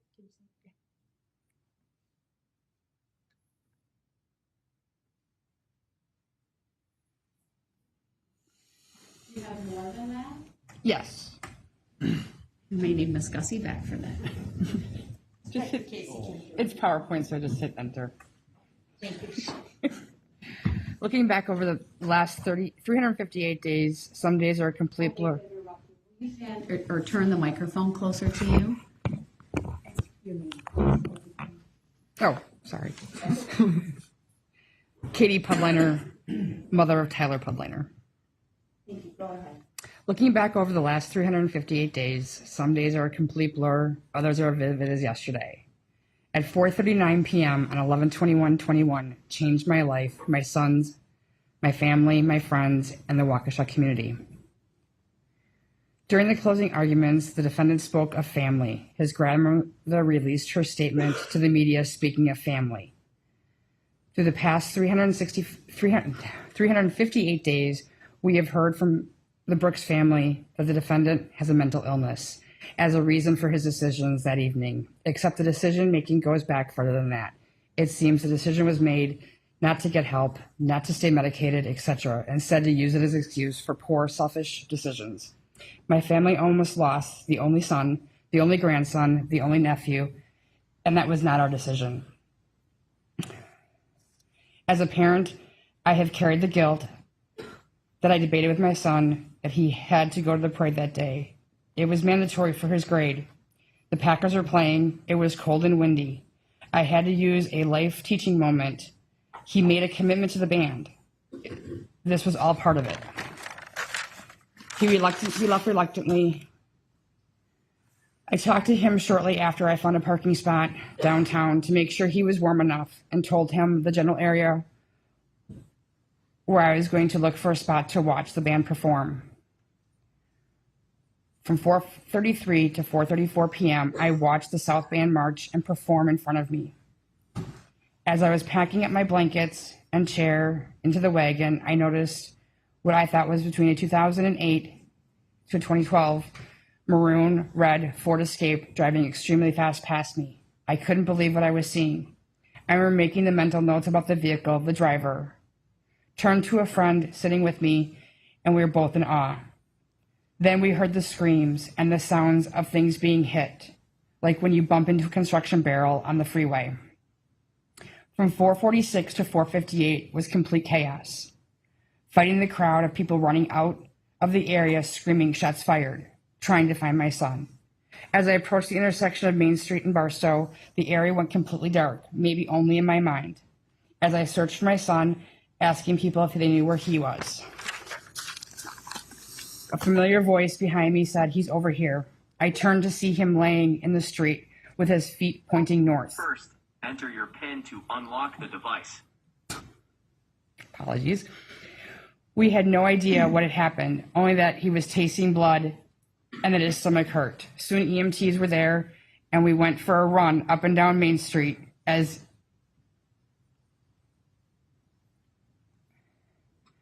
he was being helped before they had a true plan where they were going to stage the injured. He was taken off the gurney and placed in the street to await an ambulance. This is where we met our first hero of the journey. A complete stranger came to sit with us and help roll my son while he was vomiting blood from his injuries, helped to keep him calm and comfort his fears.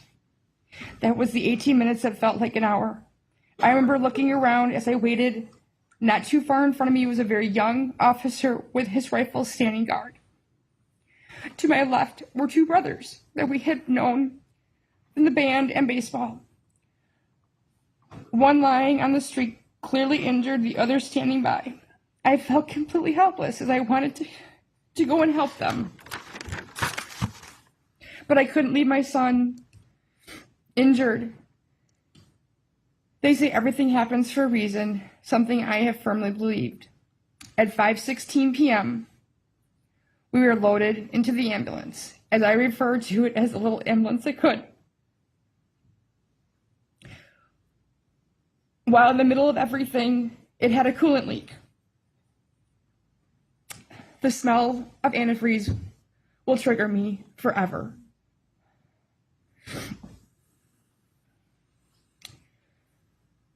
We made it out to a condom walk, and I learned after that it made another run after that before it died. While my son was whisked away to emergency surgery, I had to start making phone calls, returning text messages, figuring out what was next. Will he make it through surgery? How bad were his injuries? After 6 days at the hospital, we were sent home. My athletic son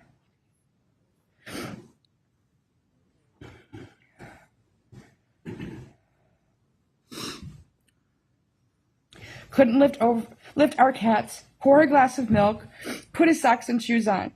He has a scar almost 2 foot long. And as a catcher, he questioned his ability to be able to play the sport he loves, the sport that he eats, breathes, and sleeps. After missing school and work for almost 2 months, we were able to start to get back and work up to a full-time basis over the course of a month.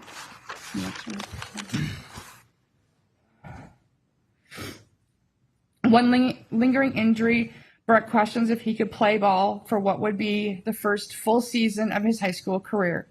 COVID had canceled and shortened the prior two. April 6th, he took to the field with that bandmate that was lying in the street just a few feet from us just 3 months earlier. As we tried to find a sense of normal in between doctor's appointments and procedures. Next one, please. To the process and the journey of the judicial system, we have found a new family, one that can relate to the horror, the fear, the trauma of that night, changing our lives forever. The criminal complaint had listed 62 named victims, now survivors, 6 had gained their wings. What it did not include were the 16 jurors that had also become victims of the defendant's actions that night. While the named victims, their families and friends had to relive that night, they were experiencing it firsthand. Mrs. Edwards' statement asked that we forgive her grandson, blaming the mental illness, not encouraging him to take ownership for his actions. She said that she lost a grandson, his mother lost a son, his children lost a father. That isn't completely a true statement, as they will be able to talk to him, send him letters, visit him, hopefully in a maximum security prison. They seem to forget there is a mother that can't kiss her son goodnight, a father that can't play ball with his son, a brother that can't fight with his brother and still be his best friend. There are 3 children that can't call their mother for advice, go shopping, plan their weddings, or have them watch over them as they reach for their dreams. There are numerous grandchildren that won't get to go to grandma's anymore, get spoiled and sent home, hyped on sugar and love. There are teenagers that had to grow up way too quickly, having to make adult decisions about their future. There are girls that may never dance again without fear, their innocence taken away by a selfish decision. There is a grandfather that cannot tell the family stories anymore. He can't watch his wife dance.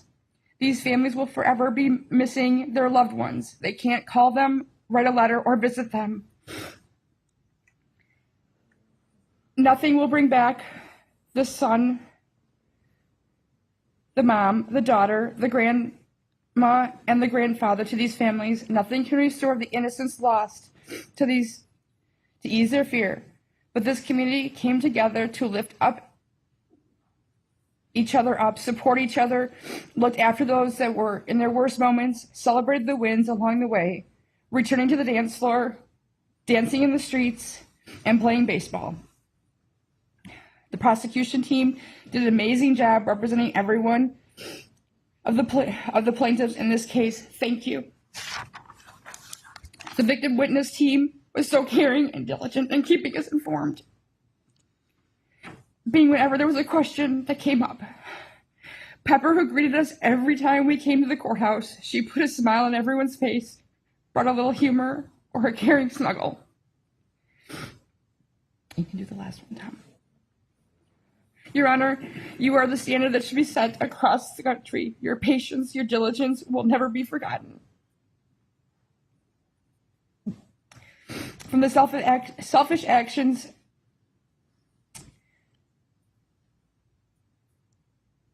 of one person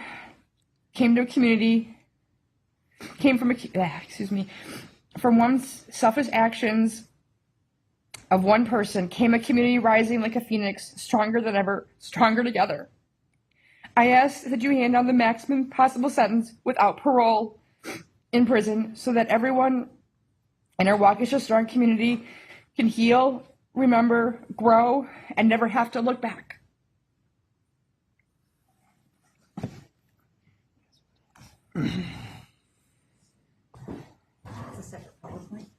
It's, yeah, if you just...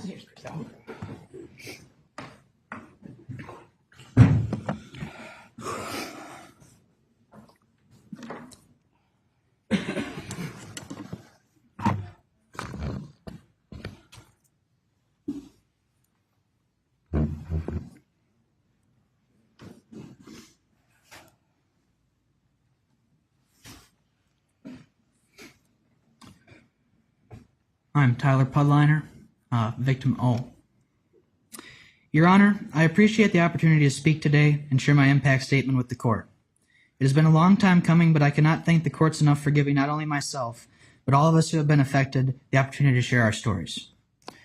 First, I would like to start off with you, Judge Darrell. Thank you, Your Honor. We have all been going through these proceedings for almost a year now, and it is almost hard to believe that this is the first time that we've gotten the opportunity to communicate with you directly. I understand now that this is how the process takes place. Now, since the beginning of these proceedings, I've obviously gone through a lot of emotions as having been a victim and survivor in this case. I hate to say it like this, but it seems that for a greater portion of the year, and especially throughout the most recent proceedings, and my mother can confirm this, I've been somewhat angry towards you, Judge Darrell. And I would now like to apologize for that. Maybe it's because I either did not understand or did not want to become aware of how lengthy the process was. There have been multiple occasions where I have gotten very mad or annoyed due to your rulings that either didn't go the prosecution's way or that I personally felt shouldn't have been made. Obviously, there are also multiple occasions where these disruptions that would continuously be made by the defendant would take up way too much time and cause way too many delays throughout the trial portion of these proceedings. It would stress all of us out more than we should have ever been, to say the least. I would keep asking my mother, other families involved, the prosecution, and victim witness teams, why can't Judge Darrow do more to stop the disruptions? Why did she let that one testimony go on for way longer than it should have? But in all thanks to those amazing people sitting behind me, I was able to get the clarification and understanding that I need to calm down and help me understand that we were making steps forward in the process. And that we were going to finally arrive at the finish line as winners. That's why I wanted to start off by thanking you first today, Judge Darrow. I am very glad that we have finally arrived at this point in the process where I can say that you did an amazing job throughout the entire process. You have not only shown myself or just the court, but an entire nation and world, for that matter, that you conducted these proceedings with the utmost respect and decorum to all of the parties involved. Lastly, Your Honor, I want to acknowledge your sainthood. Your devotion to this trial can never be matched. Your fair rulings, passion for this case, and kindness to everyone is more than everyone could have asked for, and for that, I again thank you. You have truly become like a mother and a true hero to this community, and for that, we appreciate you, Judge Darrell. I would also like to thank this amazing prosecution team, Sue, Leslie, Zach, Tom, Christy, and Ryan. You guys have been the glue that has held us together throughout this entire process over the past year. You've all taken extra time out of your day to stay late and either be able to answer all of our questions or just talk and reassure us that even though with all those sleepless nights and countless hours of delay, we would be okay. I can confidently say that I don't think there could have been a better team put together to represent us as the plaintiffs in this matter. Just like Judge Darrell, all of you have shown the passion, blood, sweat, and tears and extraordinary effort that has been poured into this case to give us the justice that many have desired and deserve. Consider yourselves true heroes to this community as well.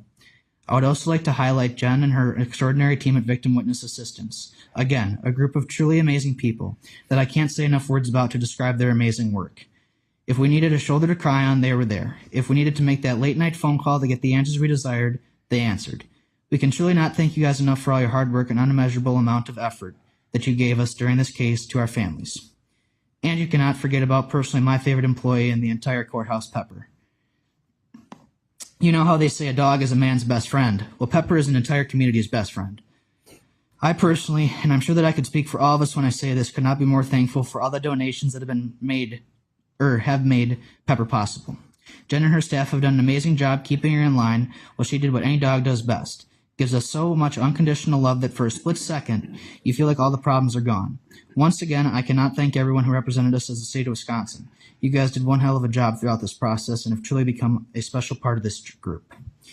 Finally, I want to take the time to describe how the events that occurred on November 21st, 2021 have affected my family and myself. No one thinks that something like those horrendous acts committed by the defendant on 11/20/21 will ever happen to you. Christy, if you could please. I want you to look at that, Mr. Brooks. That's what you did to me that night. That's us in the ER, waiting. I remember bits and pieces, but that is what happened. You can go on to the next slide, please, Christy. Throughout the past year, I have become very close to other families involved in this matter. All the pictures there have what kept me going. The sport of baseball and all the other families affected in that community. I've gained more little brothers than I can say, and an entire new baseball team to live out the rest of this life with. Next slide, please. I've also met so many new friends post 11/20/21. A new grandmother to add to such a wonderful family, another new brother in that instance that have just helped me get through everything. And it's kept us stronger through the whole process. Next slide, please, Christy. I've also gotten to become closer to other groups that were affected. Last Saturday, I marched with the Milwaukee Dancing Grannies in their Christmas parade. Veterans Day Parade, yeah, my bad, sorry. Coming together with other groups like this is something that has, again, shown that we are very strong. We are stronger than the defendant, and we are an entire community that has shown that strength. These memories are what have kept us going and will forever keep us going in this process. Next slide, please, Christy. As I stated before, baseball is a sport that has specifically kept me going. Wrestling is another love. I've gotten to meet some very cool wrestlers, Braun Strowman to name a few, and Ric Flair. A race car driver, a local race car driver that I pit for at Slinger Speedway, has basically been another grandfather throughout this entire process. He spent every day with us at the hospital for the week I was hospitalized, except Thanksgiving. I've gained another brother who's pictured there at that wrestling event with another part of my truly amazing and big family that I've gained out of this. Christian Yelich, a Brewer, and my favorite player and now manager of the Brewers, Craig Counsell. Go to the next slide, please. Finally, this right here, this is me and my buddy Eric. We were both affected that day, and we made the return within 3 months of everything happening to come back and play the sport that we love. We did not stay down. We did not cry. Didn't let it get to us. We came back stronger than ever. Yeah, we might have lost, but we played hard and truly showed this entire community that we are stronger together, and we are stronger than you. I just want to also address one more thing to Mr. Brooks. These are two quotes that have gotten me through this entire process. You can mark it down in your Bible if you want for this one. It's Romans 12:21. Do not be overcome by evil, but overcome evil with good. The second one, also to go with his grandmother's statement, I picked it up from the book and movie The Shack, written by William P. Young. The quote is, "Forgiveness in no way requires that you trust the one you forgive. Forgiveness is not about forgetting. It is about letting go of another person's throat." And I do want to acknowledge that I am letting go of your throat, Mr. Brooks, but I have not forgiven you. Thank you, Your Honor, for the chance to speak today. Thank you to both of you.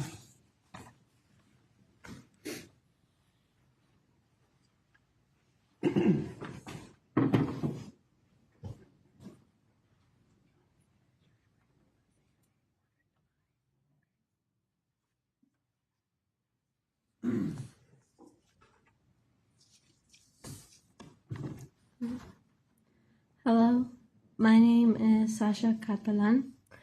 I was 17 years old when the Waukesha Parade incident occurred. I was in my last year of high school, thinking it was going to be the best senior year ever.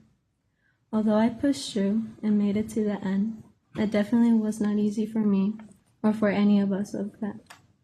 After that, one night that changed our lives. I was in the Waukesha South marching band as a clarinet player. How am I doing now? That's really hard to answer because some days I get scared to leave my house, especially now since the holidays are coming around. Even when it's the simplest holidays, my mind always finds a way to go back to that parade incident. Since that day, I don't really know how to act on many events, whether good or bad. What I mean by this is that I don't really know how to show my emotions as much anymore.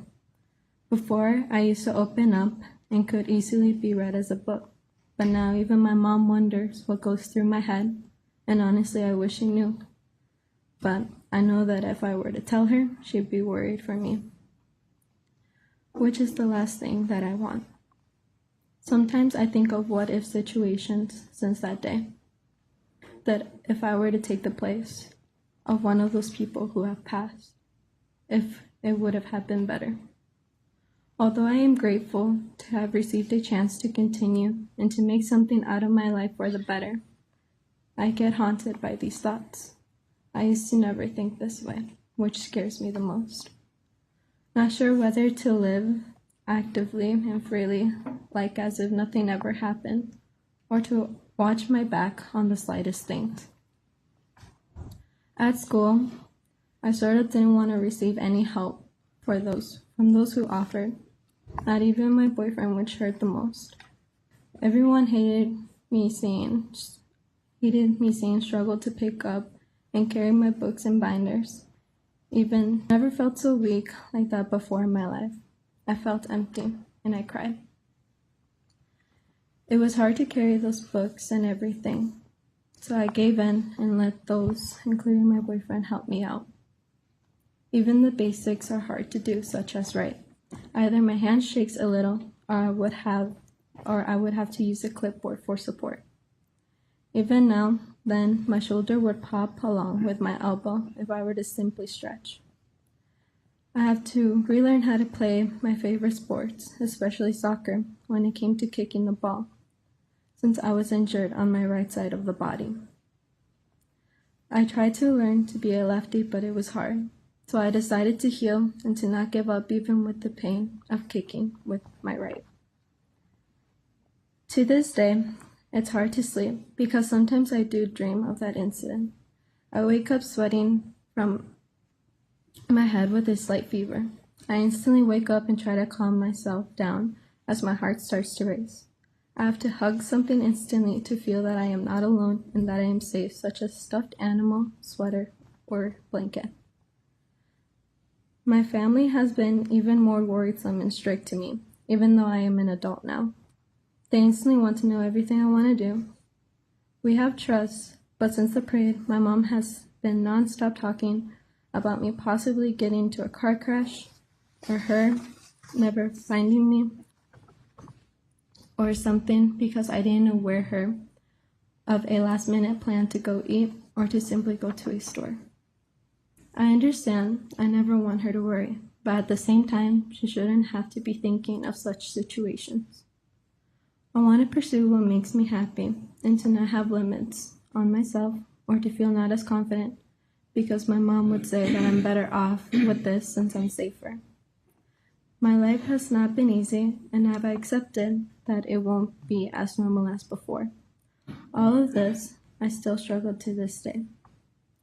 I just keep moving forward, but I don't know when the nightmares will go away, when I will be completely healed physically and emotionally, having those reenactments of seeing my friends in the band scatter or those on the floor.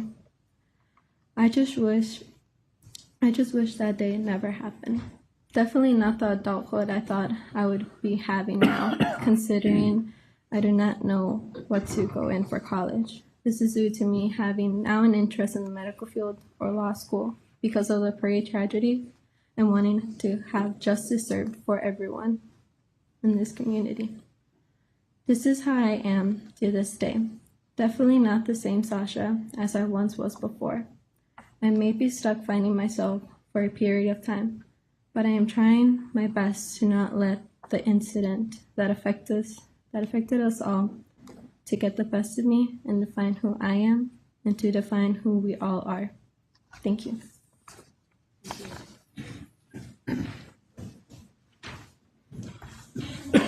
And I have a statement from Sasha's mother to read, and then I have 3 more statements from members of the Waukesha South Band in this group, Your Honor.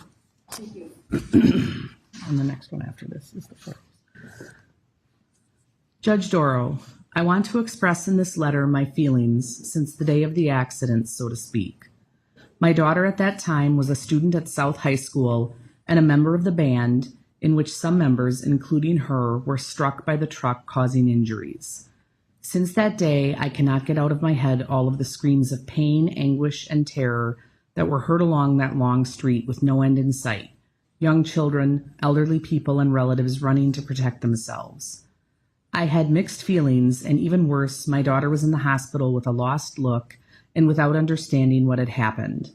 There have been months of uncertainty, of sleepless nights, nervous breakdowns, and foolish thoughts. What hurts me the most is seeing how my daughter has completely changed. From being a girl who wanted so many things for her future to see her now so quiet, so distant, and still so stunned with many questions and so many others. The hardest thing to hear is that she would have preferred to give her life for that of some other person who lost their life. For me as a mother, it is very difficult to be able to tell her that everything will be fine when at the time I was not behind her to protect her from everything that happened. I know that many will say overcome it already, but nobody knows what it's like trying to stand on your feet when your world has no floor. I hope justice is done, and I am thankful to each and every one of you who has not left us alone. Policemen, doctors, prosecutors, angels, and all of those people who I could not name who were and are still here to support us. This is just the beginning for many of us, and it will be a long road, but I am sure of one thing, and that is that we will be able to get back up. Thank you very much. Waukesha, let's hug very tight because our children need us. Mother of Victim I. And this next one, they sent us some photos this morning.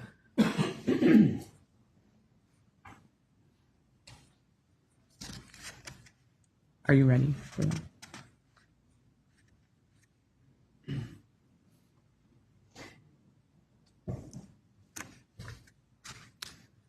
Thank you, Judge Doro, for your patience through this trial.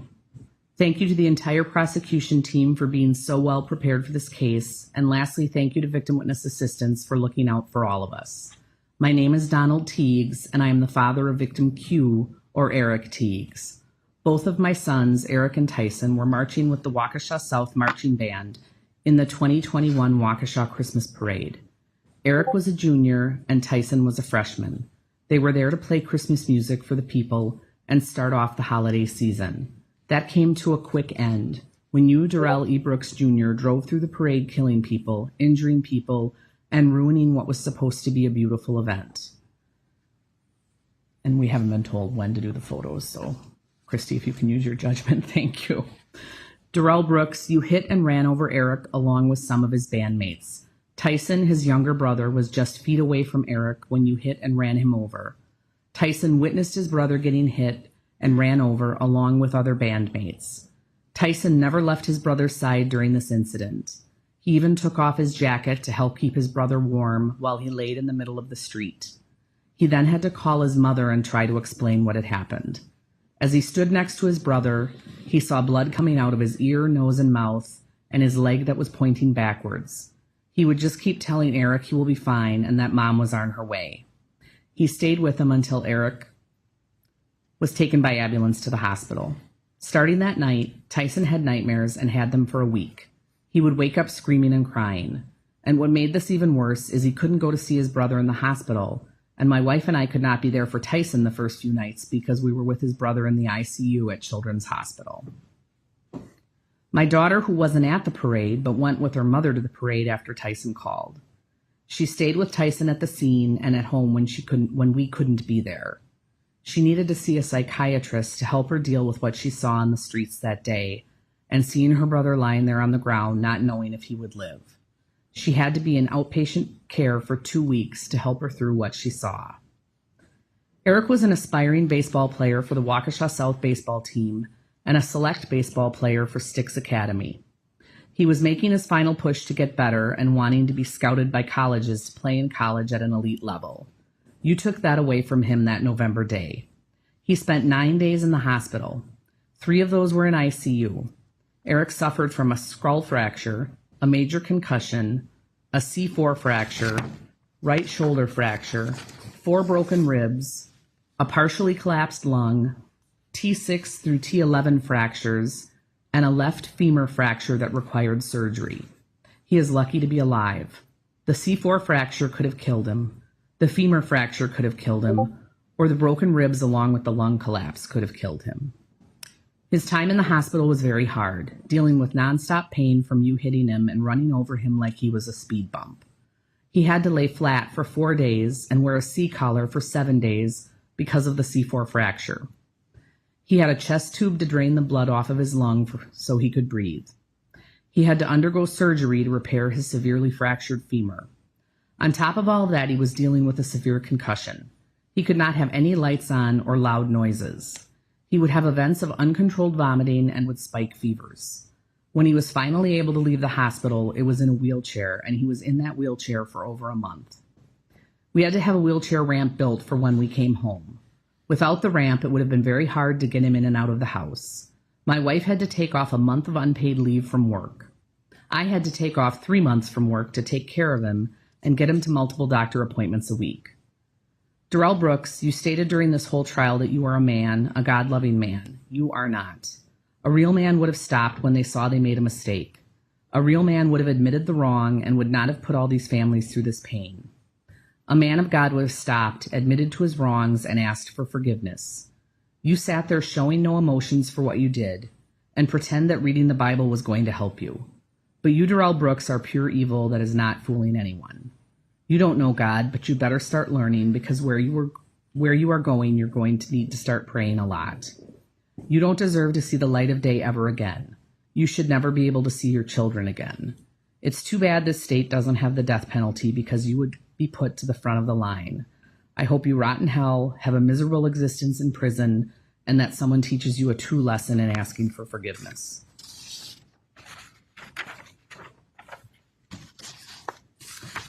The next statement is from victim H. It's been nearly a year since the Waukesha Parade incident. That's the guy that called in those threats. See the guy behind Darrell Brooks? Personally, I have an injury that could affect me the rest of my life. Doing normal things like carrying groceries or even my school supplies to classes have proven to be more of a challenge compared to what it used to be. And some mornings I'm not even able to lift my arm past my shoulder. It's hard, but I'm living through it because I refused a long time ago that I would have this man, someone who thought of no one and nothing past the incident, control what I can and can't do. I can't remember vividly what happened, just pain sparking up from the back of my head and my shoulder and people standing over me. It wasn't until I woke up the next day after everything and tried to stand up did I realize how much pain I was truly in, and it only got worse the following days. My progress in what I can do with my injuries over this difficult year has been positive.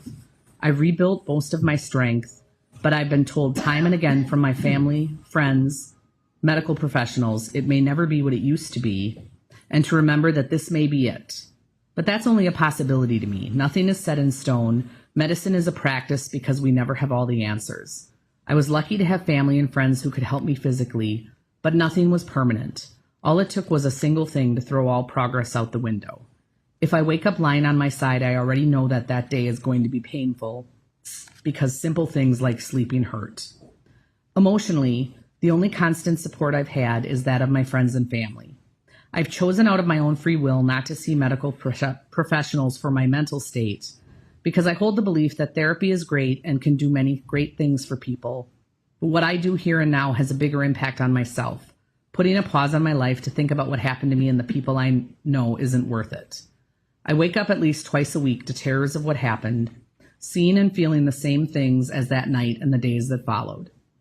The endless possibilities of what could have happened, not just to me but others, whether I knew them or not, flood my dreams and scare me to my core. I remember my parents the day after.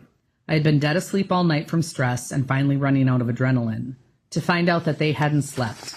My father chose to stay up in the living room where I had been sleeping to watch over me instead of recuperating himself. I may not have completely understood then because I didn't want to, but after a year of dealing with the outcome, I understand. Being who I am, I hide what I'm feeling a lot. Right after the incident, I remember friends coming up to me and seeking comfort, to which I had no problem with, but there would be triggers in what they would say that would bring me back. But I pushed it away to comfort others. Humor is the world's medicine, and like most traumatic situations in my life, I've applied humor to this now. I'm sensitive to who I'm with, but when talking, I try to think of something witty or humorous so that I can jump over the obstacle or burden of trauma, and to put it plainly, sadness. This past homecoming, my friends and I had gone to the dance, and one of my friends was driving us to eat afterwards. The place was on the far side of town, and the quickest route was through downtown. It wasn't their fault at all, but we were stopped because a group of people were crossing the road, and it was right near where I was hit, and I panicked. My vision went blurry, and I had flashbacks of the night. My friends had noticed and helped me through it, and we found a better route. I can't remember a time before having that bad of a panic attack where it's hard to breathe, and knowing the reason behind it is just another reminder I won't be the same, much like most people who were affected. During the time of the trial, I've stayed away from news on what's happening. I've overheard conversations with family members. Sometimes it's brought up within my friend groups, most of which have chosen to be understanding of my choices and move away from the topic. Mentally, this past month, I've had more terrors, not always while I'm sleeping, but when I zone out at school or at home. I never show a reaction because I choose to keep that in, but I do change in how I stand or sit, and I noticed I'm more jumpy around people after experiencing these terrors. Hearing about what happened within this case has been a stressful time for everyone in my family. I tend to not sleep as well as I normally do, even on good nights, and I find myself panicking over small things such as schoolwork more than I ever have. Thank you, Victim H.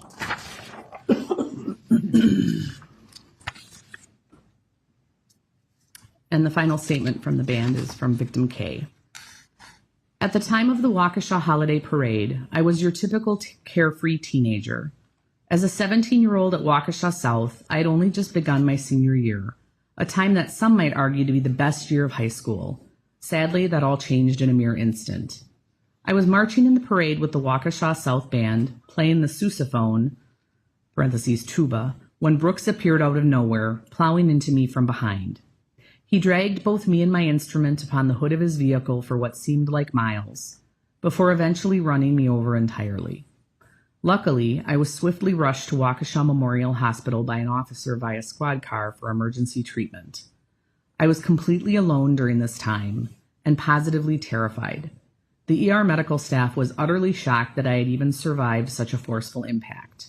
I suffered multiple injuries due to the impact, including ligament damages, deep tissue contusions, and both a sprained neck and ankle.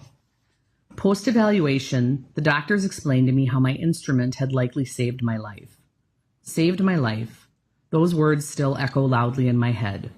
While my instrument may have helped to protect me, my life, as I knew it, was entirely destroyed by Brooks that evening. I spent several weeks on crutches, then followed that up with multiple braces. I felt completely disabled, as I was unable to walk or even move without constant pain or assistance from someone. Outside of the injuries I sustained, my entire body ached for several weeks, and I felt like one giant bruise. This lengthy loss of mobility ultimately resulted in the loss of my only employment, my part-time job. However, despite my injuries, it was the sheer horror of the events of that night, coupled with the unwanted attention after the parade, which sent me into a downward spiral of misery and depression. Everything I had experienced and continued to deal with had eventually caused me to lose all focus, so I fell behind at school. I simply gave up on my studies and school entirely after the accident. I hated all of the extra attention it brought. Consequently, I was not able to graduate on time with all of my closest friends and peers. That was one of my lowest times, which of course only added to the darkness and depression I was already trying to navigate through. Any physical injuries that my body sustained as the result of this crime do not begin to compare to the mental massacre I have been forced to battle every day since then. My dreams have been assaulted by the images of that night. Bodies were strewn everywhere. Victims were sobbing and crying in pain and fear all around me. My horrific dreams have all but forced me into a constant and chronic state of insomnia. I have been unable to enjoy any form of restful slumber in nearly a full year.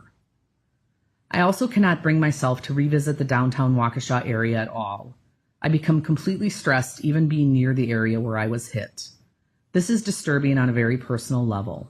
My mother is a Waukesha native born and raised. She would often reflect upon her love for this town, the events and parades, and the community as a whole. Our family used to spend so many days together in the downtown area, but not now. Now I become physically ill just considering going downtown, and it hurts to know we can no longer share those special family moments together. In addition, I now suffer from panic attacks in any crowded public settings. I cannot even enjoy a simple sporting event or concert because I have developed a hypersensitivity to screaming crowds.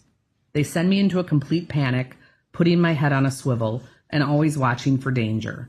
The PTSD and hopelessness that I continue to suffer as a result of that November day continues to be an ongoing battle, warranting decades of therapy. Mr. Brooks is sheer evil in its vilest form. He should never again know any sense of freedom. I hope that the rest of his days are haunted by the videos, images, and stories shared by each and every victim.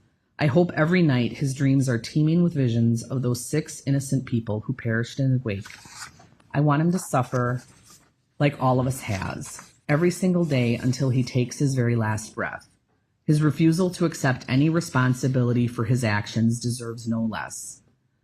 I would strongly urge the court to extend the firmest sentencing possible for every single guilty charge. On behalf of myself, my family, all of the victims, the dearly deceased, and all of Waukesha, please issue Brooks the maximum penalties possible. Victim K. That is the end of this group. All right, thank you. I know we had about an hour or so break, but I do think it's also important that court staff and everyone here get a lunch break as well. So we will break for an hour-ish. I'll plan to be back here at 1:15. All right, thank you, everyone. We are in recess.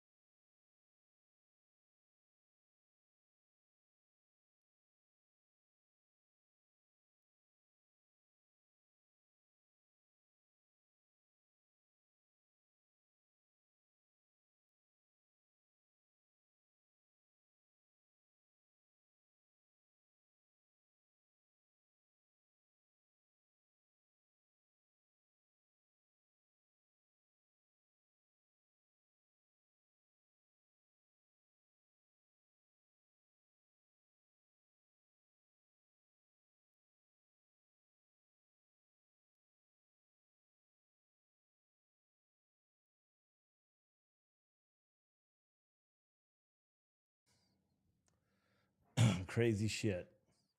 It's like sleet snowing outside right now. You guys always know that my customer service skills are top notch. So I had someone that complained about last month's mega boxes. This is my reply to Jeff, also known as Karen. So instead of acting like a wine ass, why not just ask? I've issued a full refund. The Karen effect is strong with you, huh? Why not communicate like an adult? Sure, it takes me a while to respond to messages, but I always do. I'm not going to block you, although it would not be a bad idea, as you are seemingly what is wrong with this country nowadays.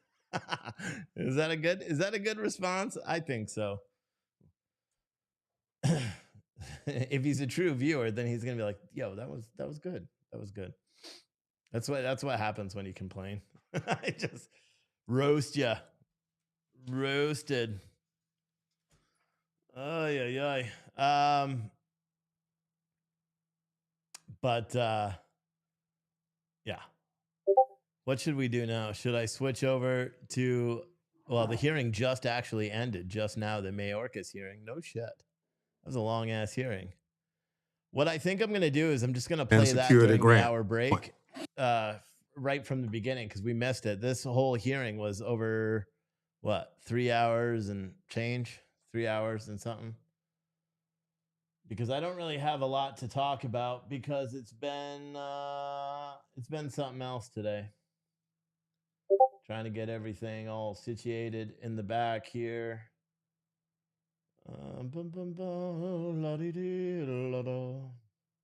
Yeah, missiles rained down in Kiev, whatever, today.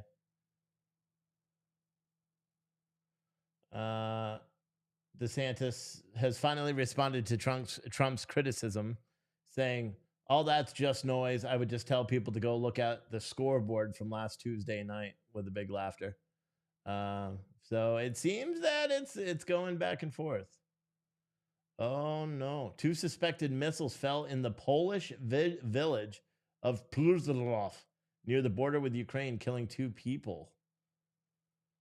So were those shot from Ukraine or were they shot from Russia? Nobody knows, because of course they don't actually specify any of that stuff. Interesting. Let me see if there's anything even worth watching. Because I was thinking maybe I'll just end the live stream, take a break for an hour, and then come back. But that would be annoying for you guys, probably. The Department of State is going to be holding a press briefing here in a few minutes. That should be rather interesting. Maybe we should put that up. You know, maybe. I don't know. There's a couple of good channels that I subscribed to this morning that are like day in the life of truckers. There's one, these are YouTube channels that I suggest you guys go and check them out. They're pretty cool. One is Riding with Dave. I think it's some guy named Dave and his wife that or girlfriend or whatever, that just drive a truck around. He seems like he doesn't have a lot of experience. Tractor trailer. And then there was another one, which I don't see now, which I enjoyed. He was a new, Alex the Trucking Guy. He's another one. He's got a lot of subscribers too. I mean, we're talking hundreds of thousands of subscribers for both of these guys. But I spent several hours watching those two. State Department is going to hold the press briefing. Now they pushed it back to 2 o'clock, apparently. Interesting.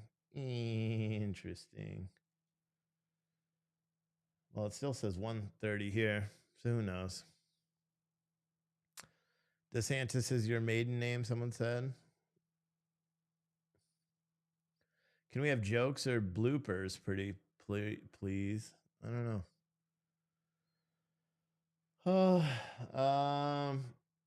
Yeah, there's not a lot going on. Should I just play the hearings from this morning, the Homeland Security hearing? Because that was just full of misinformation. And we can watch that. I was going to play it later on today.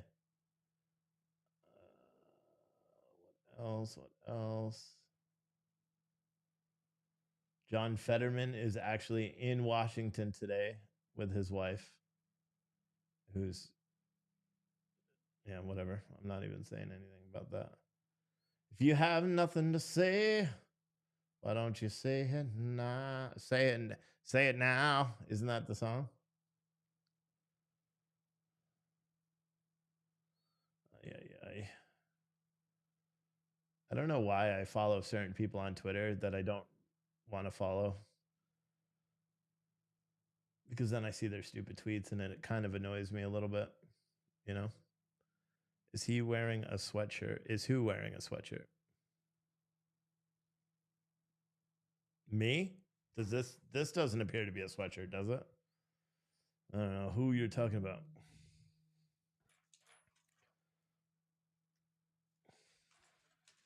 What is this? What is this?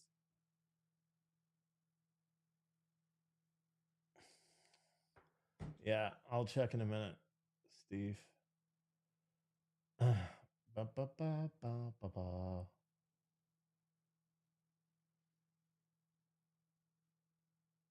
just going to put up the placeholder and we'll wait until this comes back. If Polish people die in Poland from an attack, it'll trigger Article 5. That is correct.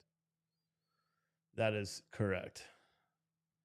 Matter of fact, you're watching, so I guess you wanted me to do it live. That's why you texted me while I was live. 6 hours.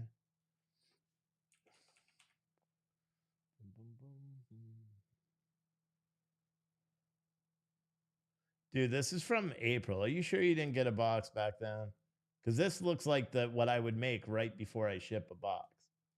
But if you tell me you didn't, I will put together something and send it to you. Because this isn't like a whatever. This is something that I made. All right, well, I'll take care of it. No, this is the other one. Oh, it's because the product's deleted. Yeah, let me figure out what happened to that. What else? What's Article 5? I think that's where the United States, because they're NATO allies. Poland is a NATO partner. Yeah.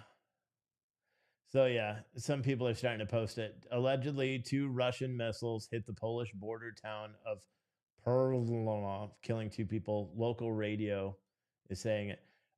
It's going to be World War II, bro. I swear. And maybe that's probably why the State Department pushed their press briefing back to 2:00, because if that is true and Russia just hit Poland, watch, let me just look. Poland, NATO member. Yes, they became the first former members of the Warsaw Pact to join NATO. So they've been NATO members for 23 years. Uh-oh. Uh-oh. Uh-oh. Oh, no. Oh, no. No, oh, no. That's not good. That's not good. I should just change the whole title of everything and saying, okay, it's World War III is on the horizon. If they were in fact Russian missiles that hit this place, this is very bad. This is very bad, because this would be all that the United States or any of these other countries. Let's see, Article 5, NATO. It's the collective defense in Article 5. The principle of collective defense is at the very heart of NATO's founding treaty. It remains a unique and enduring principle that binds its members together, committing them to protect each other and setting a spirit of solidarity within the alliance. So the invocation of Article 5, they did it after 9/11. Let me see. They measures to support the United States. This is just history. So Article 5, here's how a conflict in Europe would implicate U.S. defense obligations. The North Atlantic Treaty Organization, NATO, and its alliance of 30 European and North American countries, including the United States, its foundational document is the North Atlantic Treaty, which sets forth NATO's purpose and obligations, ensuring peace and security through collective defense. NATO was formed shortly after the end of World War II, blah, blah, blah, blah, blah, blah, blah. Many in the public are now asking what NATO's collective defense obligations mean for the United States. This is what Article 5 of the North Atlantic Treaty states. The parties agree that an armed attack against one or more of them shall be considered an attack against them all, and consequently they agree that if such an armed attack occurs, each of them, in exercise with the right or individual of collective self-defense recognized by Article 51 of the Charter of the United Nations, will assist the party or parties so attacking by taking such action as it deems necessary, including the use of armed force to restore and maintain the security of the North Atlantic area. If they are... So, like, look, if a NATO ally is attacked, would Article 5 authorize the president to send U.S. forces into conflict? This says no. Even if a NATO ally is attacked and Article 5 is invoked, the president needs to obtain congressional authorization before sending the military into a conflict zone or otherwise using force. Article 11 of the North Atlantic Treaty explains that its provisions shall be carried out by the parties in accordance with their respective constitutional processes. In the United States, that means securing express authorization from Congress, which has the sole constitutional power to declare war and is responsible for military appropriations and oversight. Considering that treaties are made by the president with the consent of the Senate, if the invocation of a collective defense treaty automatically allowed the president to use force abroad, the House would be wholly excluded from the decisions about where, when, and how the country goes to war. The Senate would play a role secondary to the president. Such a scheme would violate the Constitution's text and design, which vest the powers of war to Congress according to the foundational Supreme Court opinion. Congress endorsed this analysis in the 1973 War Powers Resolution, which was a Vietnam War era law that reaffirms the president's obligation to seek congressional authorization before using offensive force. The War Powers Resolution states that a congressional authorization to use force shall not be inferred from any treaty or heretofore or hereinafter rectified. It's crazy, man. What would Congress's response to an invocation of Article 5 look like? If Congress were to decide that military response is necessary, Congress would declare war or could declare war or more likely adopt a limited authorization to use force. For years, experts and advocates have agreed that any authorization to use force would specify the conflict's purpose and geographical scope, as well as the identity of the enemy, and that should include an expiration date. These limitations ensure that Congress reviews the authorization on a regular basis and understands where, why, and against whom U.S. forces are fighting. Would waiting for Congress conflict with our obligations to aid our NATO allies? No. Our NATO allies understand that legislators play an important role in determining what kind of support is necessary to respond to an invocation of Article 5. After 9/11, NATO's governing body invoked Article 5 and called upon NATO allies to support the United States in response to the terrorist attacks. In turn, the leaders of NATO allies like Germany asked their legislatures for permission to deploy forces. On November 16, 2021, the German Bundestag voted to commit 3,900 troops to fight in Afghanistan as a means of fulfilling its Article 5 obligations. Moreover, Congress can act quickly in response to a national defense or national security developments and would likely do so for any invocation of Article 5. Congress passed the 2001 authorization for military force, the congressional authorization to pursue those responsible for 9/11 on September 14, 2001.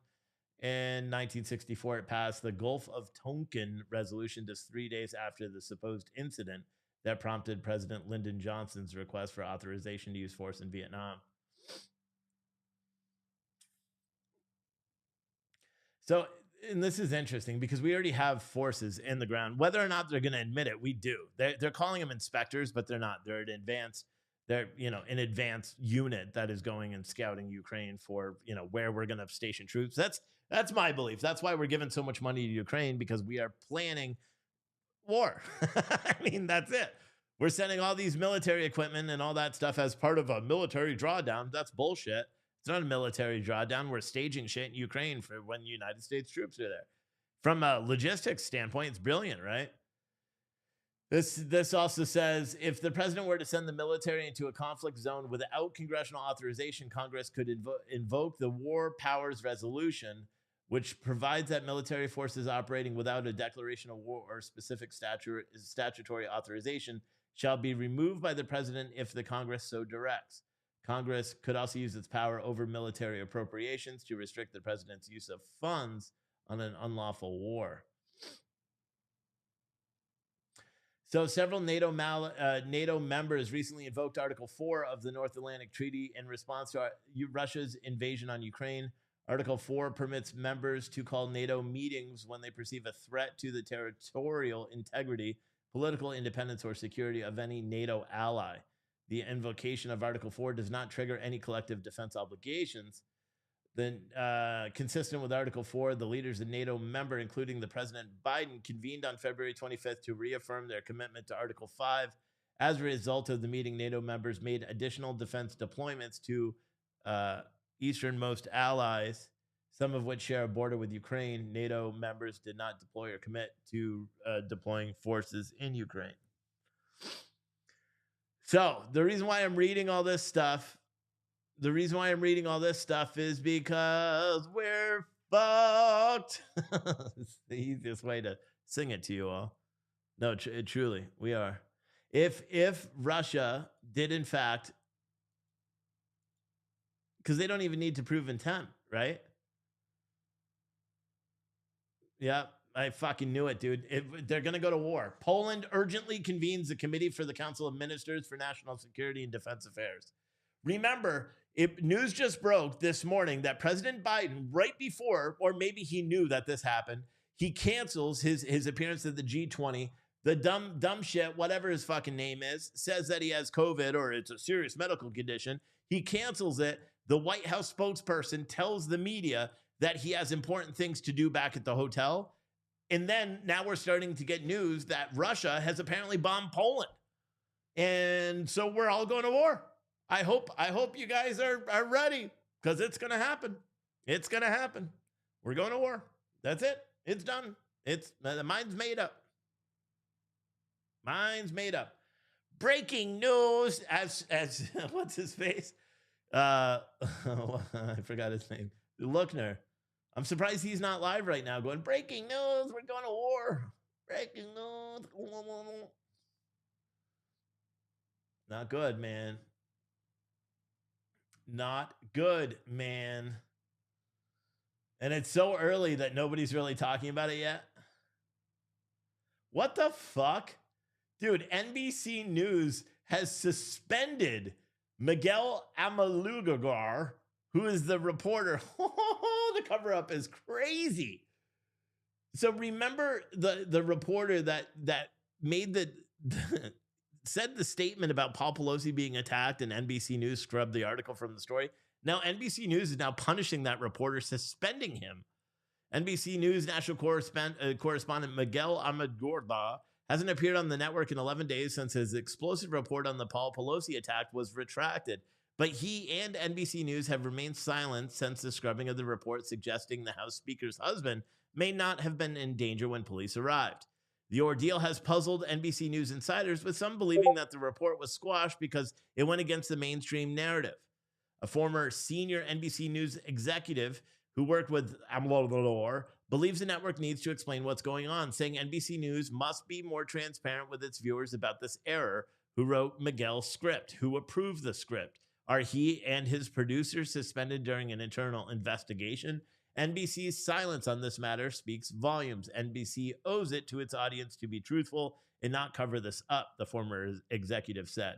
It started when he went viral after he appeared on the November 4th installment of The Today Show and offered stunning revelations of what may have transpired when police arrived to Pelosi's San Francisco home following a 911 call. The NBC News report attempted to answer lingering questions about the alleged home invasion that left Paul Pelosi with a fractured skull. The reporter cited sources familiar with the situation who said that police didn't know if they were responding to the Pelosi residence. He cited sources that said Pelosi opened the door but didn't attempt to escape or declare emergency. And he even said that his sources said that Pelosi even walked away from law enforcement and toward his eventual attacker. He continued his report by telling Today co-host Craig Melvin, "We still don't know exactly what unfolded between Mr. Pelosi and the suspects for the 30 minutes they were alone inside that house before police arrived. Officials who are investigating this matter would not go into further details about these new details," he said. Later in the day, as the segment gained prominence on Twitter, his report was erased from all NBC News platforms. It was deleted from social media, and NBC News issued an editor's note on its website reading, "This piece has been removed from publication because it did not meet NBC News's reporting standards." It's unclear what specifically from his report did not meet the network's reporting standards, because NBC refused to elaborate, and its digital platform said the video had expired. Paul Pelosi and Nancy Pelosi on April 25th, 2015. Oh, that's a picture. Never mind. On Monday, Fourth Watch editor Steve Krakauer, a former NBC page who has been critical of NBC News' handling of the ordeal, noticed that Amalur has been absent since the report was retracted, saying it's been almost 10 days since he went on NBC and delivered his Paul Pelosi report that expired hours later. Indeed, he has not appeared since the retracted media report through Monday's edition of NBC News. According to a search of transcripts using Grabbian Media, NBC News did not immediately respond to a series of questions, including whether he was disciplined or what was wrong with his report in the first place. Hours after his tweet, the Daily Beast reported it had learned that this guy had been suspended pending an internal investigation. Again, NBC News didn't respond when asked by Fox News for a comment, and nobody can really take anything the Daily News writes as fact because, well, the NBC the Daily Beast is a hack, news organization that doesn't even practice real journalism. Anyway, this NBC News reporter who sent out 9 tweets over the first 3 days of November did not tweet from the day before his report was retracted through yesterday afternoon or yesterday evening. Another NBC News insider expressed disbelief at the story getting through editors in the first place, saying they couldn't believe they'd follow a conspiracy theory days after it was disproven, which it wasn't disproven at that point. Anyway, a third NBC News insider told Fox News Digital that something shady must have happened and couldn't pinpoint what it was. Others feel the situation could be similar to the 2012 incident in which NBC News quietly cut ties with multiple journalists responsible for deceptively editing audio from a 911 call placed by George Zimmerman the night he killed Trayvon Martin. Today aired a doctored 911 call that removed the dispatcher asking Zimmerman to describe Martin's race. The version that aired on Today made it seem that Zimmerman and Martin, or it seemed like Zimmerman said Martin was black without being asked, which promptly caused all the riots and the outcry and all that stuff because, NBC News fucking made up a news story. The Zimmerman call was a major media scandal at the time, and NBC News wasn't particularly transparent at first, but apologized after an internal investigation. Many of the NBC News executives who oversaw the 911 Zimmerman call aftermath, such as then President Steve Caboose, have moved on, but Comcast remains NBC's parent company, and the Zimmerman 911 call scandal occurred only a few months after the telecommunications conglomerate consolidated NBC News, MSNBC, and CNBC. Krakauer previously suggested that this reporter may have reported something that was supposed to stay off the record, or the veteran reporter was offering an angle the San Francisco Police Department wanted out there.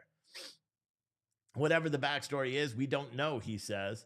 Paul Pelosi's suspected attacker, a 42-year-old illegal immigrant from Canada named David D. Pape, is being held without bail on a slew of state and federal charges, including attempted murder.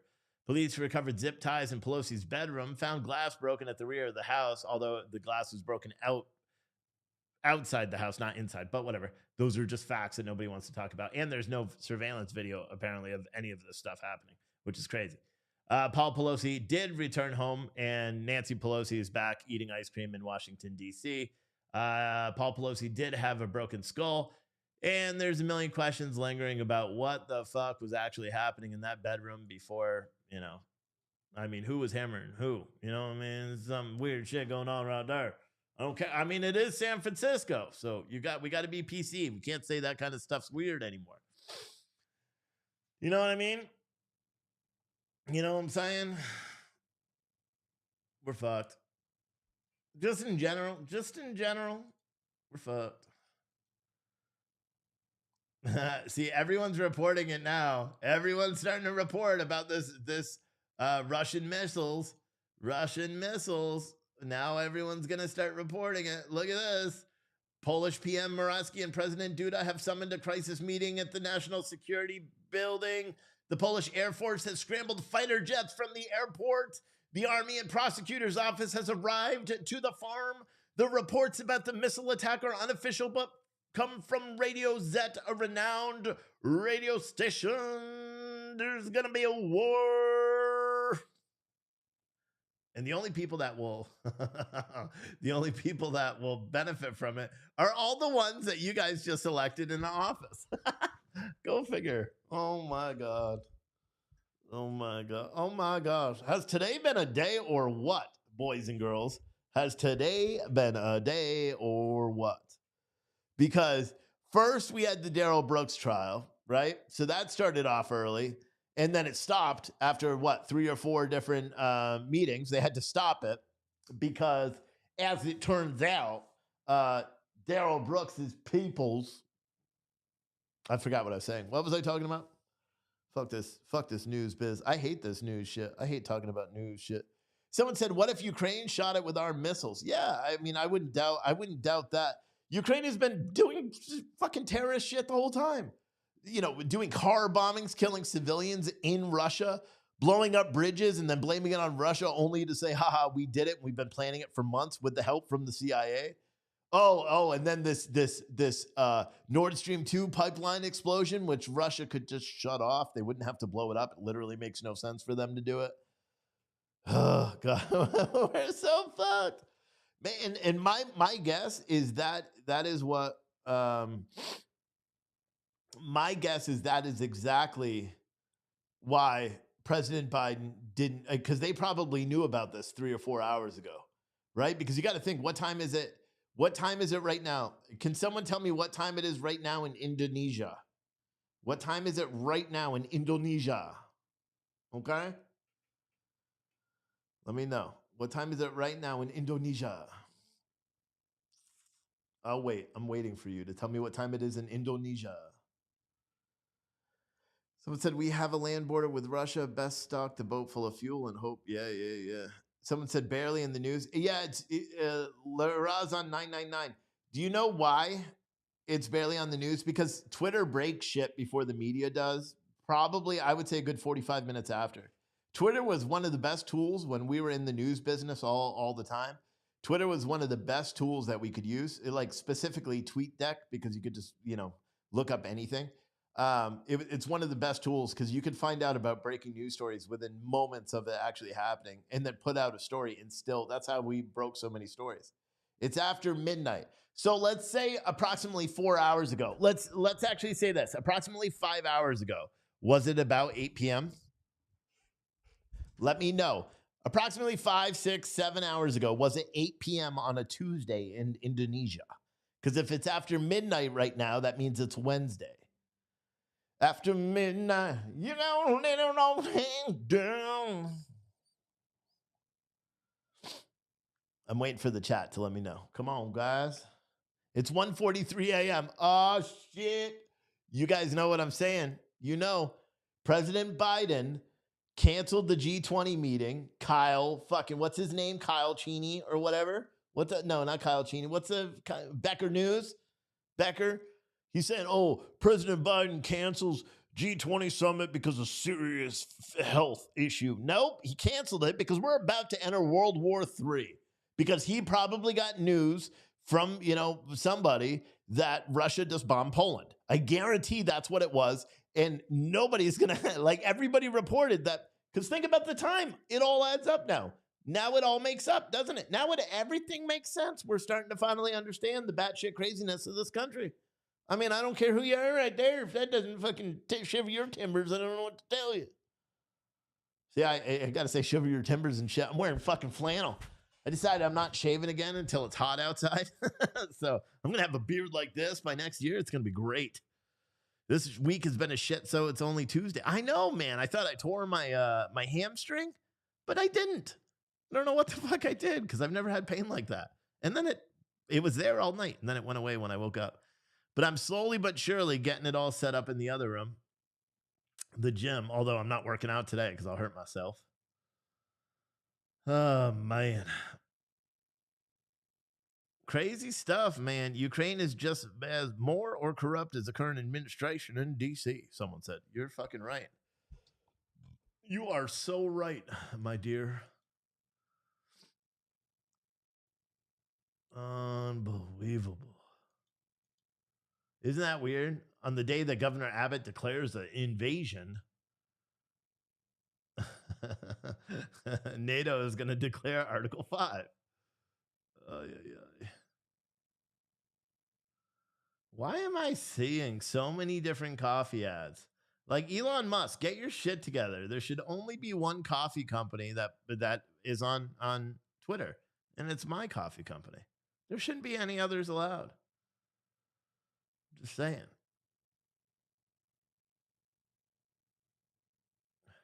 Remember that? So Acapulco, is that how you say it? The tourist destination in Mexico, Acapulco. Acapulco. Yeah. Well, it's a big tourist destination in Mexico. Well, people are just enjoying their time on the beach when 3 bodies washed up on shore, and they definitely have signs of torture on them. Just a basic day. Basic day. Let's see what Kyle Becker has tweeted about. Unbelievable. Yeah, see? Breaking news 5 hours ago. Fucking, this is how you could tell someone is a shitty ass reporter. Breaking news. Something is wrong with Biden. And it says Joe Biden abruptly cancels G20 meeting amid reports of serious health issues. There were no reports of serious health issues whatsoever. What there probably were reports of Russia bombing Ukraine. Yeah, senior U.S. intelligence official is now saying Russian missiles crossed NATO member Poland, crossed into NATO member Poland and killed 2 people. I don't care who you are. This is all the United States government is going to need. For example, the State Department press briefing has now been pushed back. This is going to be exactly what the United States has been begging to happen for months and months and months. We're all going to war. My God. Oh my gosh.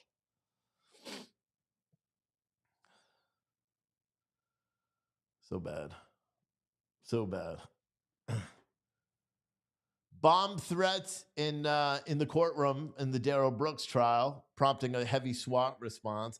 Apparently, some guy walked into a building in Buffalo, fired 1 shot from a rifle before an unarmed security guard tackled him and held him until he was placed into custody. Shout out to that unarmed security guard. Badass.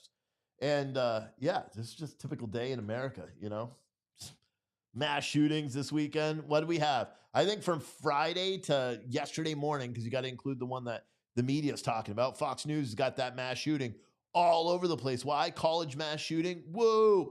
They got to get it. They got to get that publicity. Oh, and then you find out that the shooter is also black. Fox News going nuts.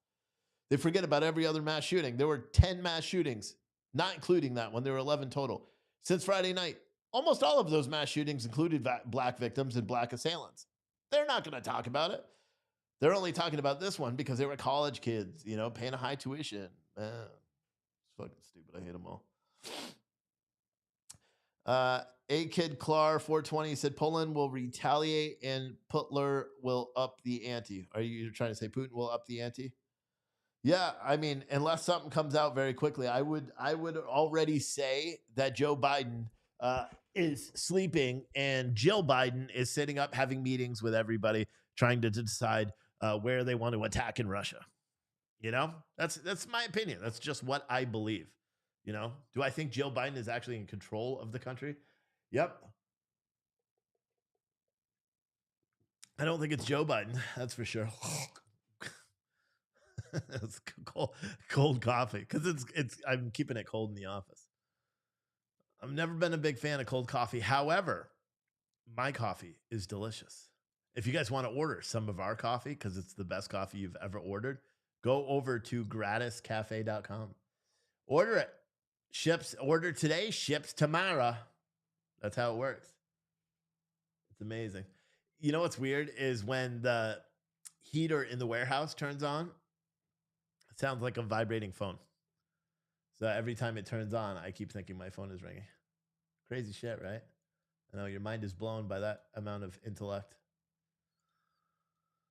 What was I gonna say? Otherwise, I don't even think we have any coffee orders today. Someone said they ordered coffee. I don't think so.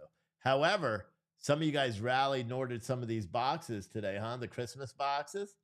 Getting your Christmas boxes on. How many of you guys ordered a Christmas box? Raise your hand. Christmas boxes on theangryturnup.com are literally the best boxes you've ever seen because these things are awesome. We have two choices. One, you can get a t-shirt box, which has 2 custom t-shirts. It's got a stocking full of patriotic stickers, patriotic patches, veteran-owned products, obviously some candy because it's Christmas and you've got to put candy in a stocking, right? It's also going to have a custom tumbler in there. And it's going to have a bag. Get this, you can't even get it on gratiscafe.com. It's going to have a bag of special Christmas blend. Remember the Christmas blend from last year that we carried? Same shit, except it's going to be exclusive for this Christmas box. But wait, I didn't even get to the best part. The best part of the whole thing is if you want to give this whole thing as a gift, we're wrapping it with Christmas paper. It's going to be a black Christmas paper with that guy on it. It's going to be sick. But my wife is going to wrap each one of the boxes, and then I'm going to attach a handwritten Christmas card on the front addressed to you or whoever, if you're buying it as a gift for someone. Under the order instructions, when it's in your cart, you just type in who you want it to be for, and then we'll go. And if you prefer, you already have too many t-shirts or you just want a hoodie instead, choose the hoodie one. You get one custom hoodie plus everything else that I just mentioned, including the Christmas card. It's amazing. It's $105, and that includes $5 for every box that we're donating. Many of you guys, if you watch this, well, I like to donate entirely too much money, and I should probably stop because then I get myself into shit because I don't have enough money to do what I need to do just to exist. But I like giving money away and helping people. So for every year, we've been donating to the Rhode Island State Police. They do like this fill their cruiser with toys, and then they go and deliver those toys to their community. Back in 2020, we did $5,000. Last year, I did $500 because obviously we weren't living like we were last year or in 2020. And then this year, hopefully, if I sell all the boxes now, we'll do approximately $750 worth of donations to them. So I'm pretty stoked for that. But you can go and get your box now. We have limited quantities available. So you have to go and order now. If it says, I don't know if any are out of stock already, but if it says you can't order like an extra large, it means we already sold them all and you got to order a different size because we are out of your size. But order the boxes now because you won't have a chance to get these again. And yeah, so that's pretty cool. What else? Senior intelligence official. Yeah, I just read that one. Chris said, LOL, turnip paper. That's sick. Yeah, it wasn't even that expensive either. And I told my wife that I volunteered her to do all the wrapping for those Christmas boxes because I can't do it. She's like, okay. She said, well, where are we going to do it? I said, we'll just go into the office one day. The kids can come in and we'll just hang tight, yo. Oh, we're going to fucking war, bro. There's no way. This was said in March. Oh. Well, what was said in March? I don't know what you're saying. You sent me like a search thing, but it's not March. It's just everybody talking about how we're going to World War. There is no way. There is no way. If this doesn't prompt Article 5 and U.S. U.S. boobs on the ground, I don't know what else could. You know? I don't know. I just don't know. But I'm trying to follow Twitter to see, because again, I don't know if any big news outlets have already reported on it, because typically it takes a little while. Unusual Wales is now writing it. Oh yeah, no. Bloomberg and the AP are now reporting that a senior U.S. official has confirmed the story. A member of Poland's government, Poltur Malur, did not immediately confirm, said top leaders are holding an emergency meeting due to a crisis situation. It's not good, boys. That's not good, boys. I wonder where the missiles actually came from. Who believes they were shot from Kiev? Who believes they were shot from? Like, I'll be honest. What does Russia benefit from shooting missiles anywhere near the Polish border? It literally doesn't. Oh God. Fox just said breaking news on Poland. Yeah, see, I told you, Michelle. Who breaks the news before mainstream media? This guy. Look, even my hair, it's all long and shit. I would have cut it yesterday. That was the plan, but then I hurt myself, so I can't. I have one more machine to get off a pallet, and I'm trying to take it easy so I don't hurt my legs, but I'm trying to figure out where to put all the racking, because I do have stairs that go up to a mezzanine up above here, except I can't hit the stairs because my leg is still a little iffy, and I don't want to carry all the racks up there, or the plastic racks, stacking shelves. So I don't.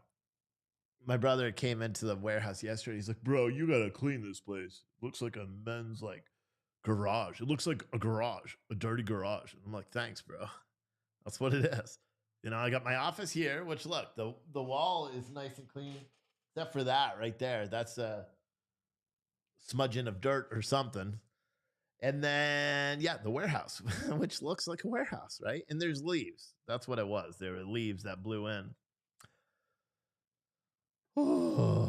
Isn't that funny? DHS Secretary Mayorkas called the border secure today, while Texas declared an invasion at the border.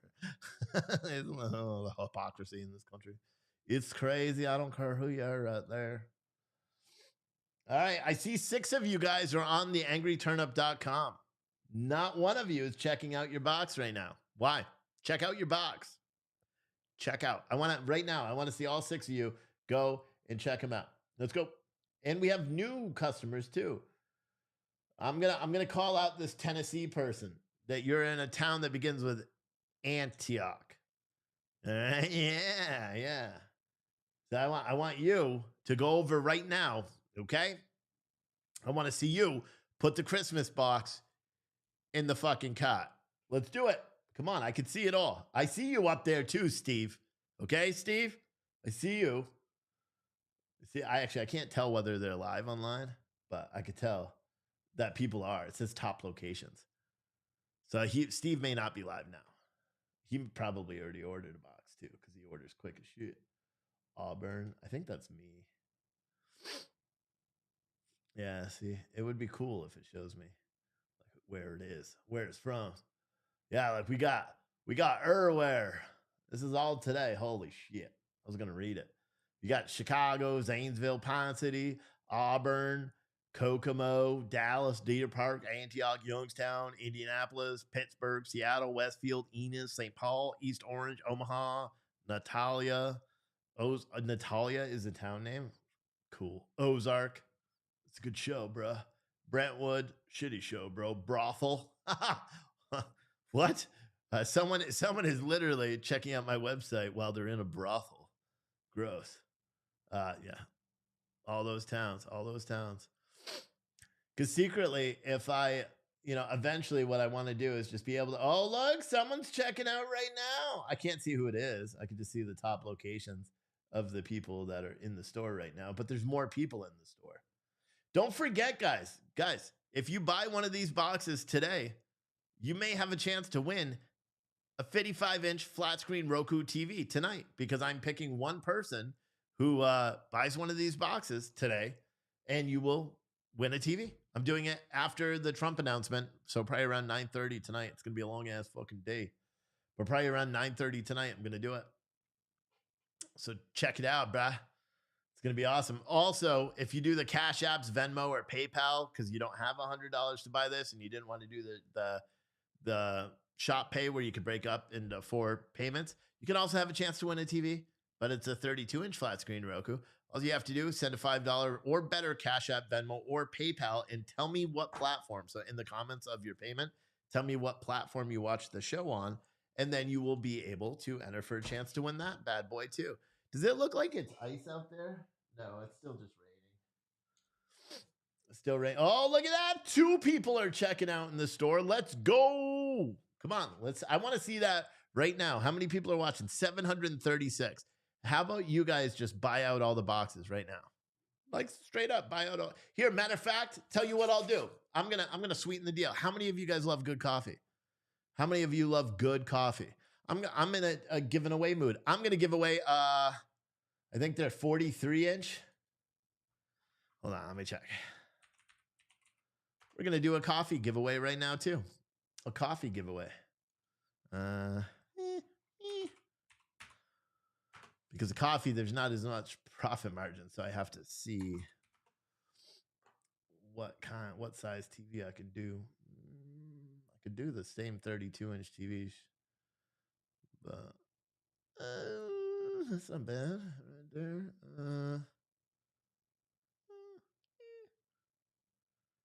Damn, that's a good price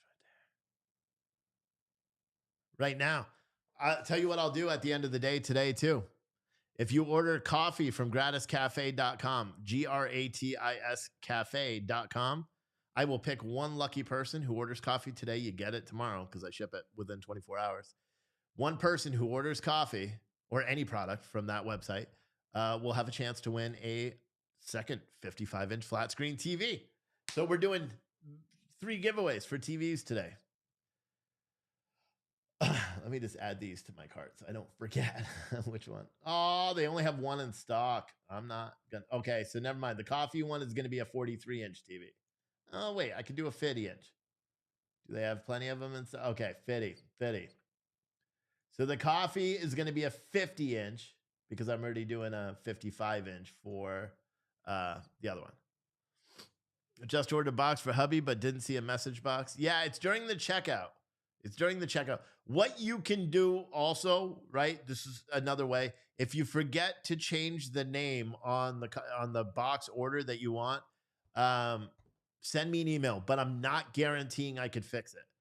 But you could send me an email and with your order number and say which name you would like. But there's no guarantee I'm going to get the right name. But yeah. So if you go over to gratiscafe.com, GRATISCAFE.com, I'll put it in the chat, cafe.com, order coffee, because that is directly supporting our coffee, opening up the free coffee shop, which they're working on it today and tomorrow, which it should be done, which I'm excited about. Go to gratiscafe.com, purchase a bag or 2 or 3 of coffee. We've got 9 flavors in stock. We also have whole bean for each of those 9 flavors, limited quantities. So go in, get your order now. We'll ship them tomorrow. And bada boom, ya bing da bang. Bada bing da boo da ba. You know what I mean? So get her done. Get her done. Look at that. Said some more people are checking out right now. That's what I'm talking about. Look at all those people that want to win a free TV. Look at all those people that are ordering on the Angry Turnip. Look at all those people. Come on, get it. You guys, who wants to win the TV? And here's the best part. You have another chance to win a TV as well. Because inside one of the stockings, this is what I forgot to mention because I'm going big. It's Christmas, right? And so inside and I realized that if I sell 50 boxes, then I can actually make money after that. But if I sell 50 boxes, and that's it, then I didn't make any money because I already bought all the shit for it. I already spent $5,000 on all the shit. So I need to, you know what I'm saying? But we're going to have 3 gift cards. So make sure you thoroughly check that stocking when it comes because one of them is going to be a free TV. And then we're going to put a couple of like $50 gift cards, a couple hundreds, hundos, you know what I mean? No cash, but all these cards and stuff like that. You may get a business card that's like, you get 10% off on your store sale. Yeah, that's how we roll. Big pimpin' spending G's. Yeah. Is that what the kids say? The heat just turned on. I tell you, it sounds just like my phone vibrating. It's super annoying. Every time I try to go, it keeps flashing. If it is flashing, I don't know why it's doing that. Just go to theangryturnup.com. Don't follow the link. Just go to theangryturnup.com and then click on Christmas Megabox, which is in the menu, and then you could do it. I know for some people it's doing it, and I'm not quite sure why. It's done it to me too. And it will like just flash and not even load a menu or anything. But Michelle, try that link that I just put in the chat, or just literally manually type it in. And I've just replied to you with the link. Manually type in theangryturnup.com, and then on the menu, you'll see Christmas box and you can get it from there. You know what I'm saying? Ukraine probably did it. You're talking about the bombing in Poland. Yeah, I don't know. We're going to have to wait and see. It's going to be interesting. Like I said, the White House is supposedly going to be holding a press conference, or not the White House, rather. The State Department is going to be holding a press conference at some point where they're going to talk about this. I'm guessing that is the plan. There's a lot of people watching. Do you guys want me to interrupt this trial with the U.S. Department of State press briefing when it does happen? They're delayed, so I'm certain they're going to talk about this, but they're likely going to say we don't have a lot of information, any of that shit. But would you want to watch that thing once it comes up, once you find out the information? Hey, yo. Hungary convenes defense council. Oh, fuck, dude. Hungary is now convening their defense council.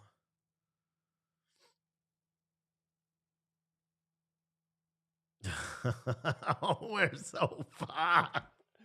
Oh my God. This is gonna be it, man. This is gonna be it. This is gonna be it. This is all they've been waiting for, is just some missiles to go shooting off. I guarantee this is what happened. Yeah, so Hungary, so listen to this. Hungary convenes defense council, according to Prime Minister Viktor Orban. And then Russian media, RT, is putting out that Ukraine halts Russian oil deliveries to Hungary. Interesting. Whatever the fuck that means.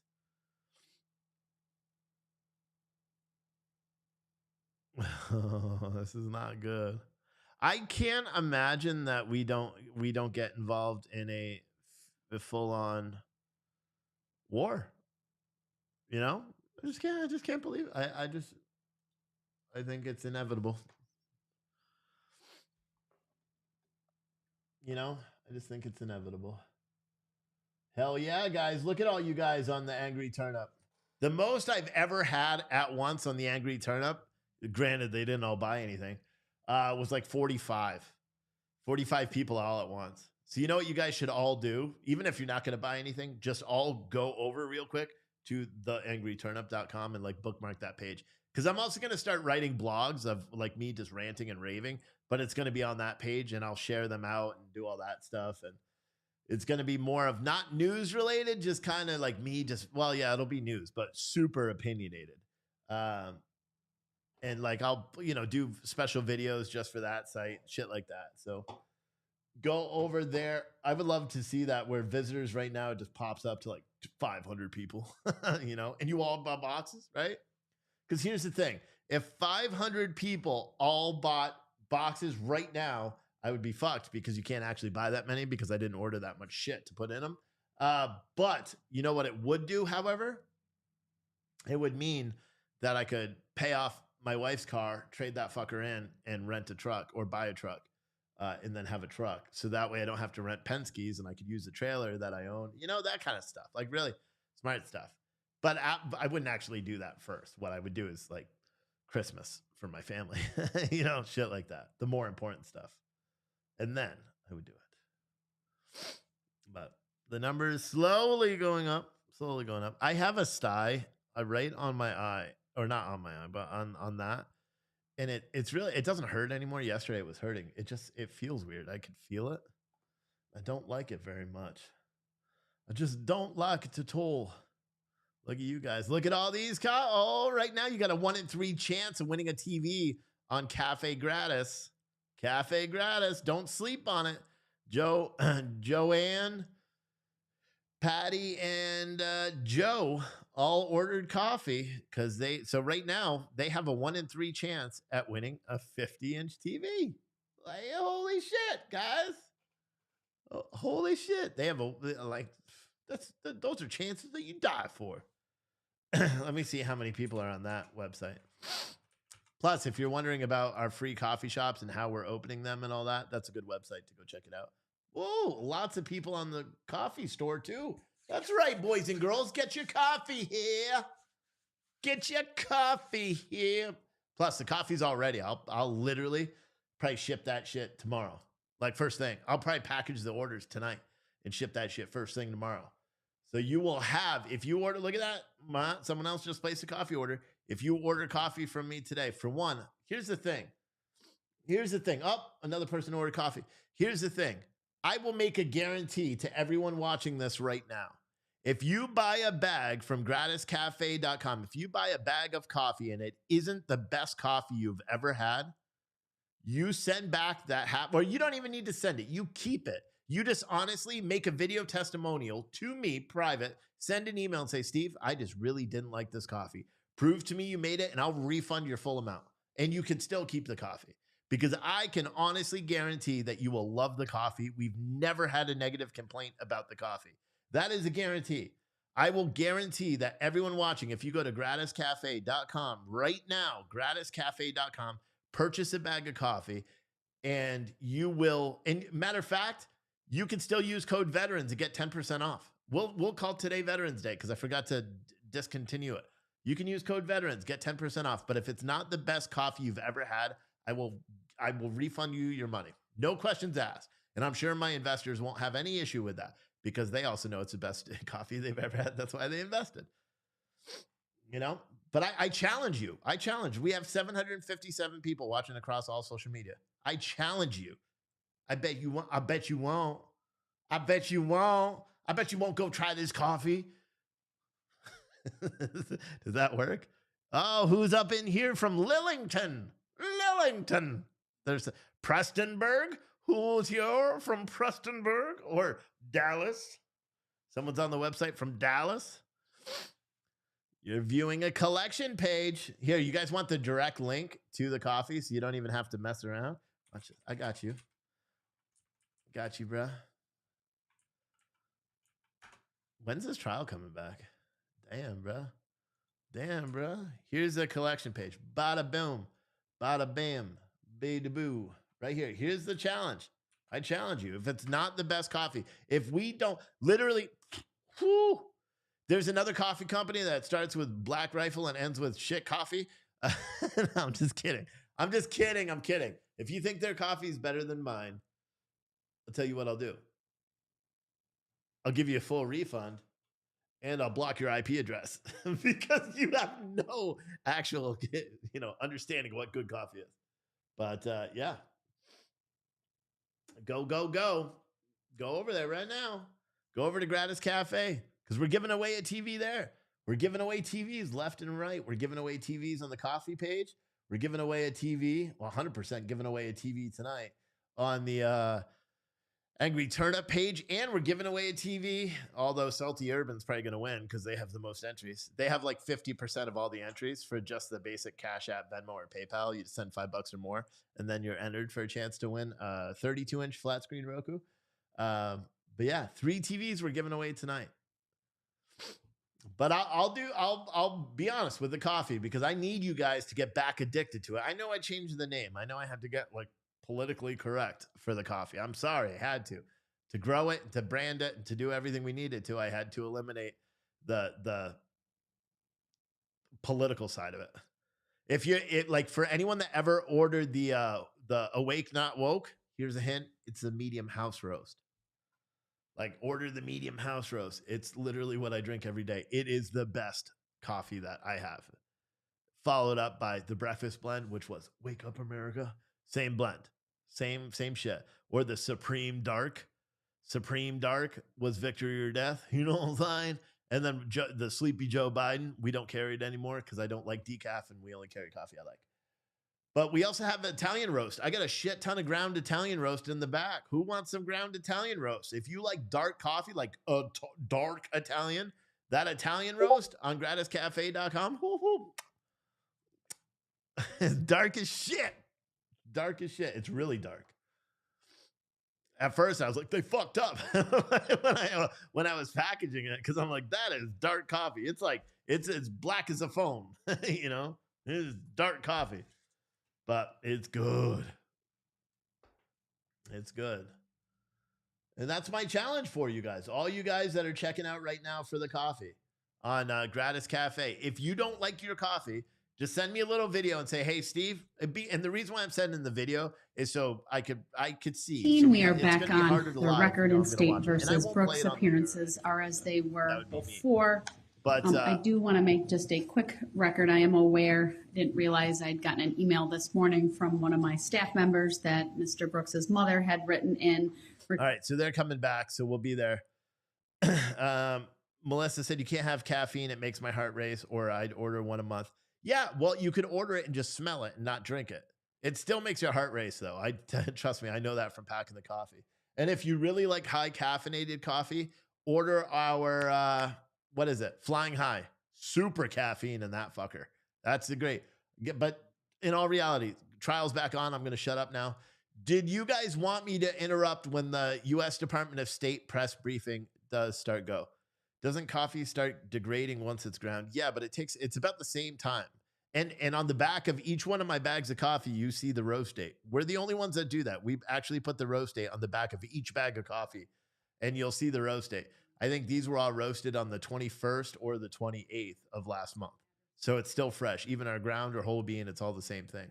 The only difference is we let our ground aerate for 24 hours before we package it. I don't know if anyone else does that, but that's why we do it. But press 1 if you want me to cut into and show the State Department press briefing when that begins, or just we'll stay with the trial. But press 1 or 1 if you want me to cut in for the State Department press briefing, because we may be going to war soon. But for right now, here is the trial. No remorse. Oh, he's You'd staring offered right at no him. explanation for your atrocities. He's staring right at him. It offends me that you're sitting here breathing while she is not. You are a monster. You deserve contempt and death. Sadly, with no death penalty in this state, I can only hope they lock you away someplace so deep the rats chew on your fingers at night. As for me, this will never be over until the day I'm pissing on your grave. I think it would be fair to say that for your crimes, even God hates you.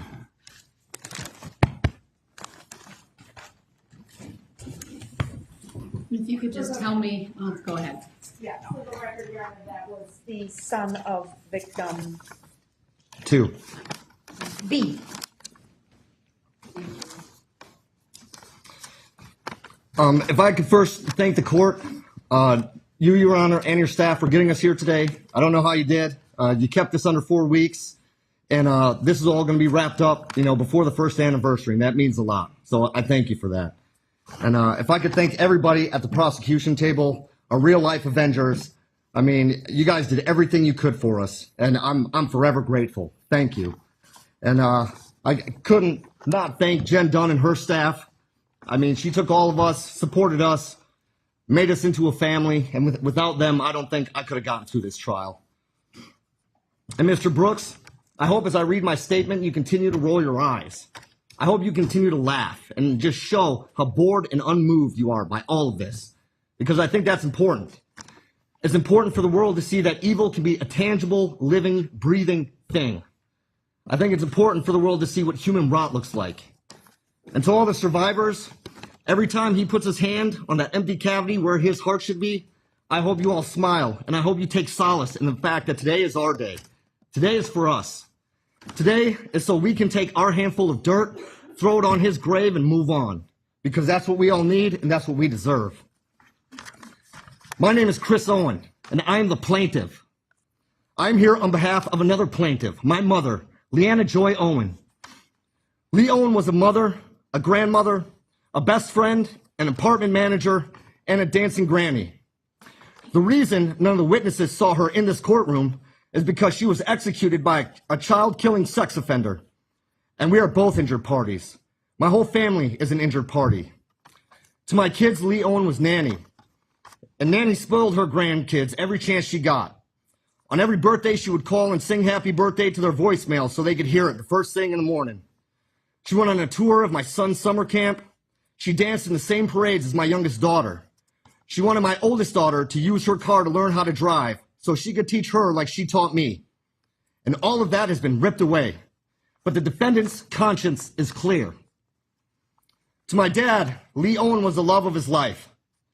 They met when she was 16, and he taught her how to drive. From that point on, they stayed in each other's lives. And even though they divorced, she was still his best friend.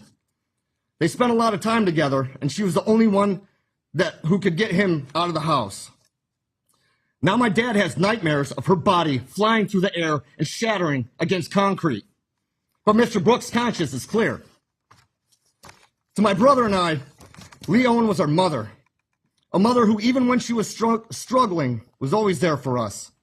She was supportive of us. She always told us how proud she was of us. Growing up, all my friends and my brother's friends knew they were welcomed at our house. When they were in trouble, having problems at home, or just had to get away, she always let them stay as long as they needed to. And for years, every time I came home from the Marine Corps, she got all those same friends together so I could see everybody and spend time with them. She was the one that made sure everyone got their Christmas list out on time. She made the best eggnog I ever had. And she made my grandma's mac and cheese whenever we were together. She recently renewed her passport so she could visit my wife and I in Turkey and travel the world with us. She also couldn't wait to visit Machu Picchu with my brother. It was her dream trip. Out of all the places in the world, that was the one place she had to visit before she died. And now the best we can do is lay her ashes there. But Darrell Brooks' conscience is clear. And I believe him. Out of everything he said in this courtroom, I believe that is the one truth he told. I mean, how else could he make a witness look at each of his battered friends that he ran over and ask, how do you know who this is? Throughout her life, Lee Owen was a hardworking woman. That's why when she found herself on hard times, she was able to overcome them. Even though it took years, she dug herself out of a deep financial hole so she could live the life she wanted, the life she deserved. And she was in the middle of doing just that on the evening of November 21st, 2021. And I know this is corny and cliche to say, but Lee Owen wasn't 71 years old. She was 71 years young. She was one of the most active people I knew. She just didn't have it in her to sit still. She always had to be moving or doing something, and this often involved people. She was very social and loved being around those she cared about, and people loved her back. She had a knack for making you feel good about yourself without even trying, because she always found the good in people.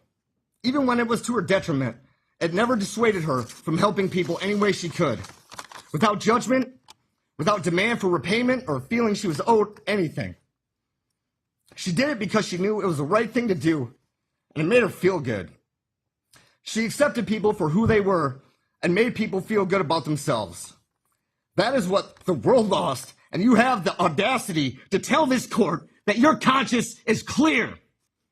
I'm sorry, Mr. Brooks. There's not a human with a soul on this planet who could snuff that light out, who could steal Lee Owen from this world and have a clear conscience.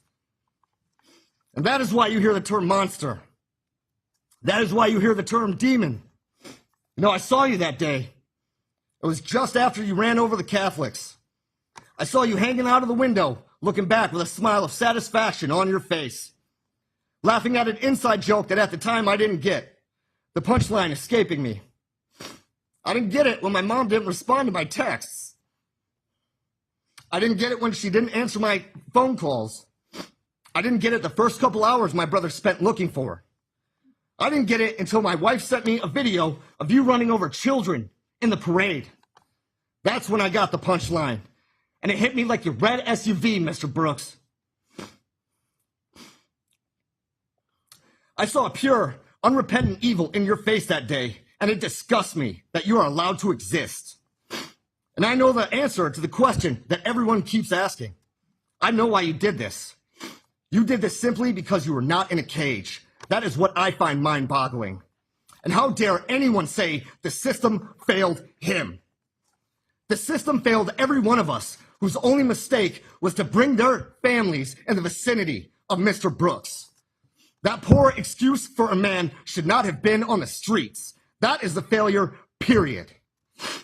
But enough about him, because today is not about him. It's about us and what we lost. I lost my mom, Lee Owen, and I wasn't always a good son. I could be selfish sometimes. I could be mean. But no matter how angry or standoffish I got, she would bend over backwards for me, even when I didn't deserve it. And now I can never tell her I'm sorry. I can never tell her I should have been more grateful. I can never tell her how much I need her in my life. Yeah, shake your head. Shake your head. You know, because that is what you took from me. And there's nothing this court can do that would provide justice in my eyes. So all I ask is that you brought, and you brought slow.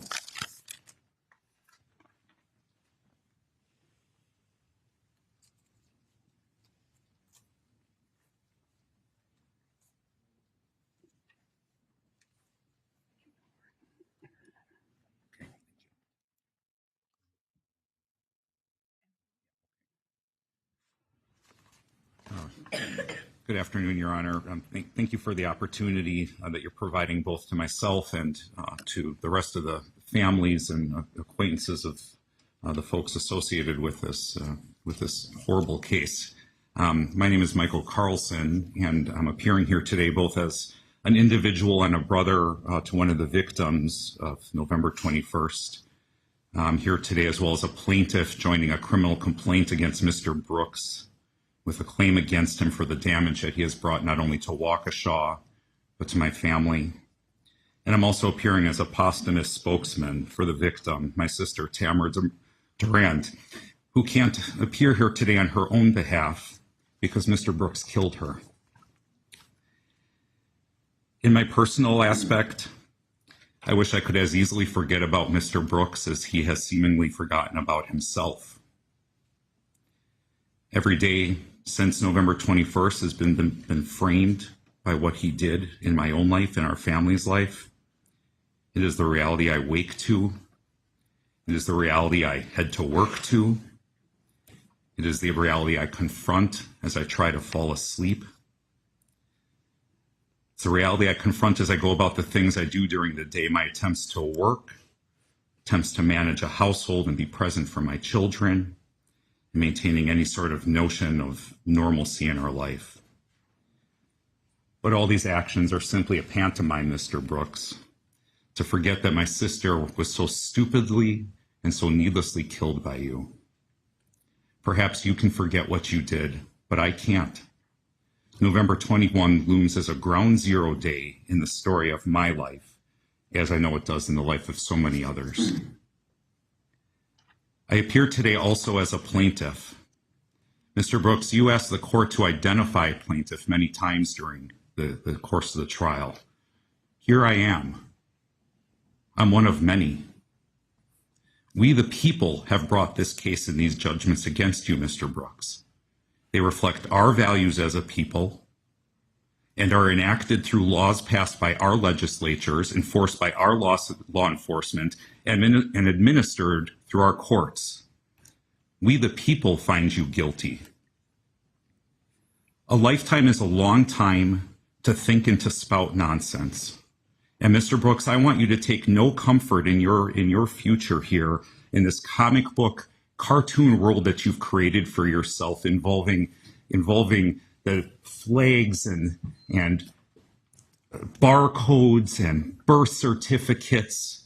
This is all nonsense, the stuff of teenage boys on the internet. That's not why you're here today. That's not why we're here today. We're here today and you are here today because you got in a car and instead of hitting the brakes, ran over children, elderly, and my sister Tamara. I don't want you to live in the comfort of that delusion as you live there in the court, as you live there in the prison, convincing yourself that you're the victim of something, of some crazy internet conspiracy. You're not, Mr. Brooks. You're guilty only of your own actions on that day, actions that you had an infinite number of times to stop. Any number of times you could have just hit those brakes, turned the other direction. As it stands, I'm a plaintiff, but I'm not a victim. The victim is Tamara Durant, my sister. She can't appear here on her own behalf because she's dead. She died when Mr. Brooks killed her on November 21st. Because Tamara cannot be here to speak, I will speak for her. Darrell Brooks, you took my life. I wish you hadn't. I had people to live for, people who needed me. My parents who are aging, my children who need their mother to help them make sense of their worlds, to cheer them on, to help them into their adulthood, to become friends with them. I have my grandson who relies on me, his grandmother, as much as I relied upon my own grandmother as I was growing up. I had people who needed me to cheer them on, to have me bring goodwill to the hospital bed where they were at, or their families in the waiting room, who needed the comfort and prayers I brought to them in their moments of pain. I have friends who need to hear from me and families that need my early morning phone calls. I had places I wanted to see and things I needed to do. The only saving grace is I didn't know what hit me. And who would have ever guessed? Who could ever believe it? It's no surprise to anyone who knew me. After you hit me in that car, I got back up and kept dancing. I hardly skipped a beat. I didn't know you, Mr. Brooks. If the picture were reversed, if you were the stranger in the street in pain, needing care or comfort, know that I would have helped you. I ran towards pain and I ran into danger in my life. All you had to do was ask, and you might have danced along with us. It was a parade, after all. We both died in vain on November 21st, Mr. Brooks. I died to life, and you now die to the world. We leave lives behind, family behind, children behind us. We both leave dreams, we leave choices, we leave successes, we leave failures behind us. I died to mine in an instant, you died to yours over countless days. May the God I'm with grant you the courage to confront what you've done and to remember your own name. It's the least you might do for all these that you've left behind us who can never forget. Mr. Brooks, I'd also like to acknowledge that over these last couple months, I've sent you a couple letters in prison urging you to stand up, to be a man, to grow up, to accept accountability for what you've done. I also used those letters to share with you the love of the God that I believe in and that I know my sister Tamara believed in. I use those letters to share with you especially the story of the final act of Christ on the cross, where he is hanging between two murderers, and he turns to the one and he gives them forgiveness. I urge you to remember, Mr. Brooks, that there were two murderers on that day. One who mocked the holy living in God, and one who accepted accountability for who he was. Your Honor, I urge you to provide Mr. Brooks a lifetime in prison to please contemplate that story and to remember his name and to contemplate which side of Christ he wishes to hang on. Thank you. Thank you, sir.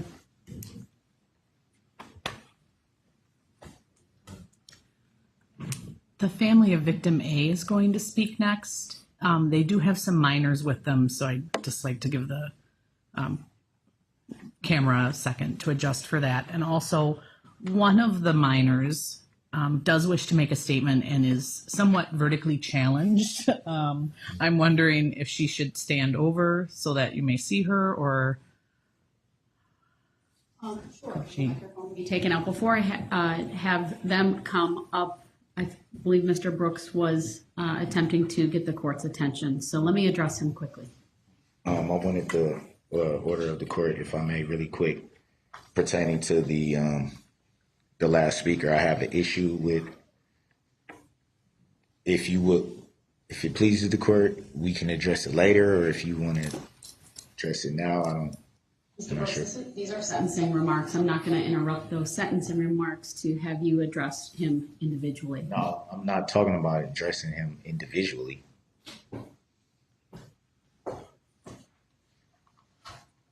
Mr. Brooks, we're going to continue. I'm not sure what you could possibly bring to the court's attention about a speaker who's already made a statement.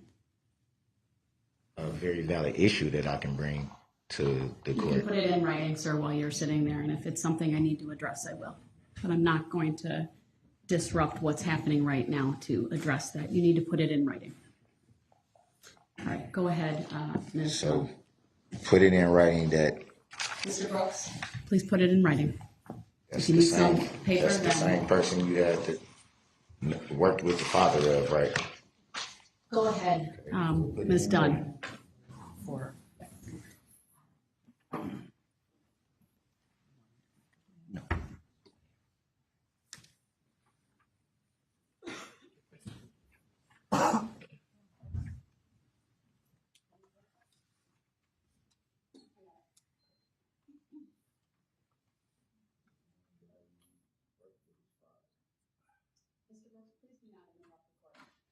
Like I said, The the same record speaks person. for itself. All of those issues were previously put on the record. There's no need for you to make any That is him commentary though, about right? it. You did work with his father though, right? Mr. Brooks, stop. If you interrupt me again, you're going to risk going into the other courtroom. I'm not going to have So you you gonna hold me in degrade contempt? the integrity of these proceedings I'm not and the attempting to solemnity of cause a what's going on controversy. I right just now wanted to know by that once again trying to derail what's happening and and take you the always focus talk off of about somebody trying to derail something as if that was the plan, like somebody coming Mr. here Brooks, to I'm derail advising something. you to be quiet or I will clear this courtroom, and under Illinois versus Allen, you will lose your right to be present while the remainder of these individuals give their statements. Okay, well, come on with it. Once they start, I expect you to be Come quiet. on with it, because that's what you've been waiting to do the whole time. Piece of shit. Listen up and listen what she has to say. All right. God damn. Sir, you're going to have to be removed. I'm sorry. I can't tolerate that from anyone. Mr. Brooks, my admonishment to you is the next person's going to get up and they're going to start their statement. And Okay, if you yeah, but you interrupt- made it seem like I'm trying to purposely interrupt that, Mr. Brooks, and I don't think I'm that's turning fair to to do them. that. Please be quiet. Okay, yeah, I still have the First Amendment right to be heard and to speak. I still have that right. Mr. Brooks, this is a sentencing hearing. I don't The care trial what it is. You're not All going to right. continue. He is arguing You're with not- me. He is now forfeiting You're not his gonna right to be continue- present. Everyone you're not is to gonna clear the courtroom continue- while he's moved to the next courtroom, and I'll make the appropriate findings when I'm able to do that. So without can I get a interruption. finding of fact? Can I get a I'm legal stepping finding off of the fact? bench Because I don't here. agree to a That's all stopper. happened.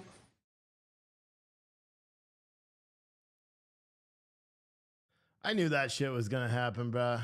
I knew it was. It was only a matter of time. And it sucks that the person had to be removed too. You know? I knew it was gonna happen. Fucking sucks, dude. Poor guy having to be removed. Let me see. Is this? See, the State Department press briefing still has yet to begin. Sorry, I had the TV in the other room and it's really distracting me.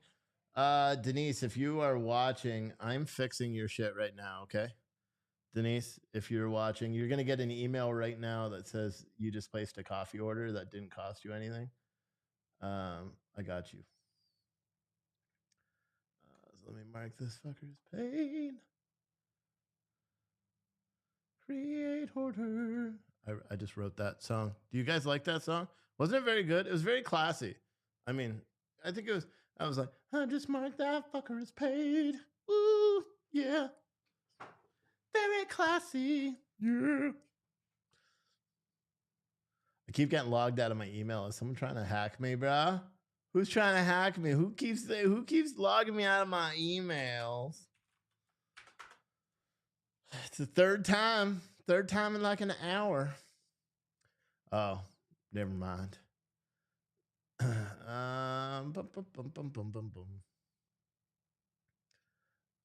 My toe hurts. Why does my toe hurt? Let me see. I just placed a new order under gratis. She's not even gonna know what that means. Whatever. D nice. Do you have D nice in here? Key and peel. I don't know what that means. Key and peel. Keys. And I did have an apple. No, I didn't. I had a banana. You know, I'm just fucked up my fruits. I confused an apple with a banana. How that even happens, I have no idea. But I just did it. I didn't have an apple. I choose not to eat apples very much. Don't really like them too much. But I do like me some bananas. I eat bananas every day, actually. Every day. Day. You know what I'm saying? Hopefully that man spoke already. Brooks should not have nothing to say. These are not witnesses. These are statements. He's a huge POS. Yeah. Julie said, did I receive your email? I think so. Didn't I email you back yesterday, Julie? Oh, no. Aren't you emailing me from a different... Oh, yeah. Sterling. That's you. Didn't I email you back? Oh, yeah. But you didn't send me the thing. The order number. Hold on. Let me just... We'll just do live customer service, right? Because everyone loves when people interrupt when I'm doing live. But she has every reason to. So I'm not being mean to her. Actually, I was. What the fuck? This says you ordered a face mask. A back to blue face mask? No. Did you order under a different order, Julie? I need the order number or the email of which you ordered. Because when I put in the email that you just emailed me from, it shows up that the only thing you've ever purchased was a back to blue mixed face mask back on January 31st, 2021. And we don't carry no face masks anymore. Do you show a second box ordered for me? No, I don't know. You guys are driving me crazy. All you emailing and shit. Let's check this one now. Why the hell not? Steve, are you still eating Oreos? And should I replace protein shakes if I'm trying to lose weight? No, you shouldn't replace protein shakes. And yes, I still eat Oreos every day. Well, I stopped for a long time, but yes, I alternate. So like I like to cut, detoxify Oreos, and I switch to Nutter Butters for a little bit. You know what I mean? That's how we roll. Julie, you ordered 2 boxes. Yeah. How'd you get this one for free? Oh, yep. Barbara, you still in the chat? You did order 2 boxes. You did. 2 boxes. Yes. Which one is for your mind? Which one is for your mind? She said hubby. It's not masculine. I can't write hubby. I just can't do it. First of all, you're back on the record. Mr. Brooks has been removed to the other courtroom. Mr. Brooks, you're not muted, so if you're going to keep talking, I'll have to mute you. All right, so I've muted him, as you can see and hear. He was not muted initially. I will advise there is a headset next to him should he wish to put those on. This court, frankly, acted a bit more swiftly than I have in the past due to the nature of the proceedings, the history of Mr. Brooks's outbursts during the trial, and him attempting to address an issue that was addressed by this court the very first time I ever had Mr. Brooks in the courtroom dealing with... Hold on. See, that's why I don't like doing this. Julie, you ordered 1 box and it was delivered November 3rd, 2022 to you in Sterling City, Texas. Unless you have another email. I looked up your second email. Your October box was delivered November, whatever date I just said, November 3rd, 2022 at 10:03 a.m. We have tracking. I'll email you the tracking. Victim statements here today from those who have been involved with the Dancing Grannies and people who lost their lives on November 21 of 2021. I warned him a couple of times, even in my words, backtracked a little, told him I would have the state have the next victim make the statement, and if he then interrupted, I would have him removed. He wanted to debate with me. He interrupted me repeatedly, and at that point, there was also an outburst by a member of the gallery. I addressed that, and then I indicated the courtroom would be cleared. I think I owe it to the individual who was kicked out, because I've given Mr. Brooks this opportunity on many occasions. If that individual would like to come back into the courtroom and can do so respectfully without an outburst, they are invited back in by this court. Mr. Brooks, I will also advise you that you are welcome back into this courtroom if you can abide by the rules of decorum and civility. While you have a right to be present for this sentencing hearing, you do not have a right to interrupt the court, to disrupt the court, and to be defiant, which is how I would describe your very recent behavior.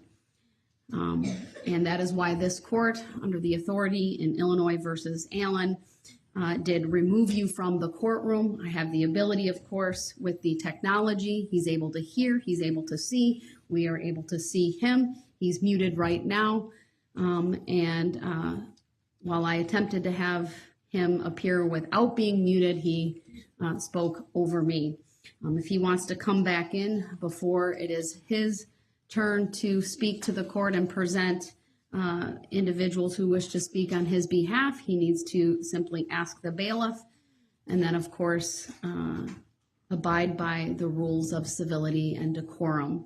It's, of course, a very emotional day for many people here, if not all. And I think even more today than any other day, respect needs to be what guides everyone in this courtroom, and not interrupting and not having outbursts, no matter how difficult the situation may get at times. So I've made the record. I will unmute. But if there is any interruption whatsoever, I'll have to mute him once again. So the unmute is off.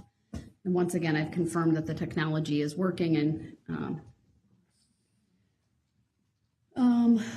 all right, what do you need to do?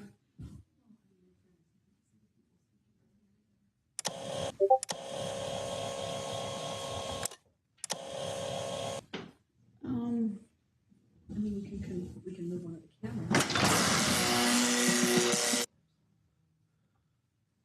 He will be able to hear. He may not be able to see the individuals speaking. I would note the podium is behind him in any event. Yes, I was making electric chair I don't sound believe he's bites. turned back at all during this hearing, and it's standard, really, protocol for an inmate to remain looking forward. So I don't see any issue with that. He will be able to hear. With that, we will need to screen share for the next speakers, Your Honor. There's some photos that we'd like to display, just to give you a heads up on that. I believe Madam Clerk will be able to do that for us.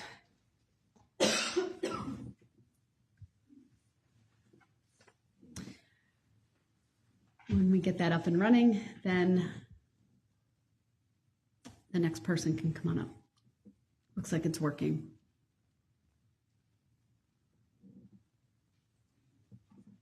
All right, thank you, sir. As a reminder, if you would at least let me know your name if you want to, or son of victim so-and-so, that would be very helpful, as I am trying to take notes of everyone who is making a statement. No, you are not muted. I expect you to be quiet as the proceedings continue. I was just asking, was I muted? I didn't know. You said I was muted. I'm sorry for the interruptions.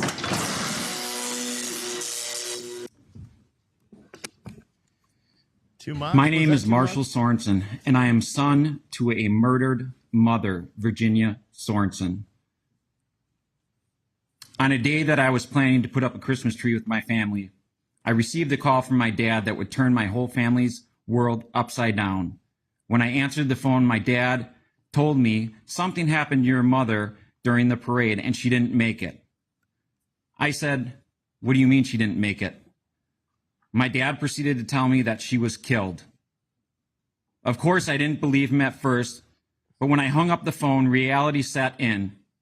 As I wiped the tears from my eyes, I thought to myself how I was going to tell my 2 little girls, as they wait in the other room to put up the Christmas tree, that they will never see their grandma again. As a parent, one of the hardest things to endure is to see your family in pain. Witnessing my daughter's hearts get shattered into a million pieces in an instant that night, trying to understand what happened to their Grammy, is something I wish to this day I could make go away. I love my mom unconditionally, and so did my family.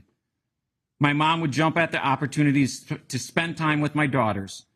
I was blessed with having that opportunity with my mom, but my girls were cheated out of that because of the acts of one evil person.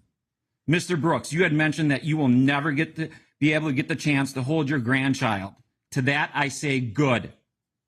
Maybe then, while you're locked behind bars, you will experience a little bit of the pain that you inflicted on 6 families when you killed their loved ones during a Christmas parade.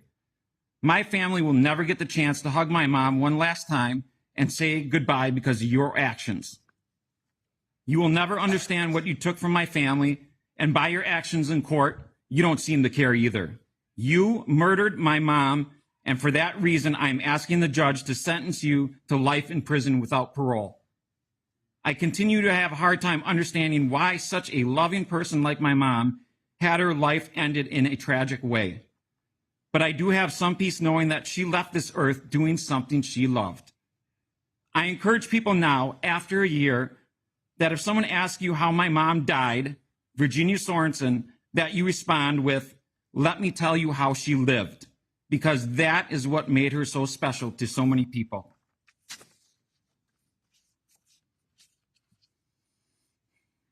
When I was a kid, most of my superheroes wore capes. As of today, myself and family, we have a new one, and she wears a robe. Thank you, Judge Darrell. Words cannot express my family's gratitude with the time and effort you put into this trial. I want to also thank Sue, Zach, Leslie, Detective Casey, Jen, Pepper, the witnesses, the jury, for the sacrifices they made so justice could be served. Lastly, I want to thank the city of Waukesha for their community of love and support they displayed towards our family during this time. Going forward, my family will refuse to live in fear because of the acts of one evil person. My family will continue to attend parades, and at this year's Waukesha Christmas Parade, we plan on walking with the dancing grannies. We will do this in remembrance of my mom and show that we are stronger together. I ask you today to please remember the pictures shown on the screen during this year's Waukesha Christmas Parade. This picture was taken before a previous parade. My hope for you is that it reminds you of the true representation of what the Waukesha Christmas Parade stood for before this tragic event, which is the unconditional love between families while celebrating the spirit of Christmas. May angels watch over you and you remain strong. I would like now to bring up my daughter, Brooke, to say a couple words about her grandma. She held the banner with my mom at previous parades, as shown in the picture above.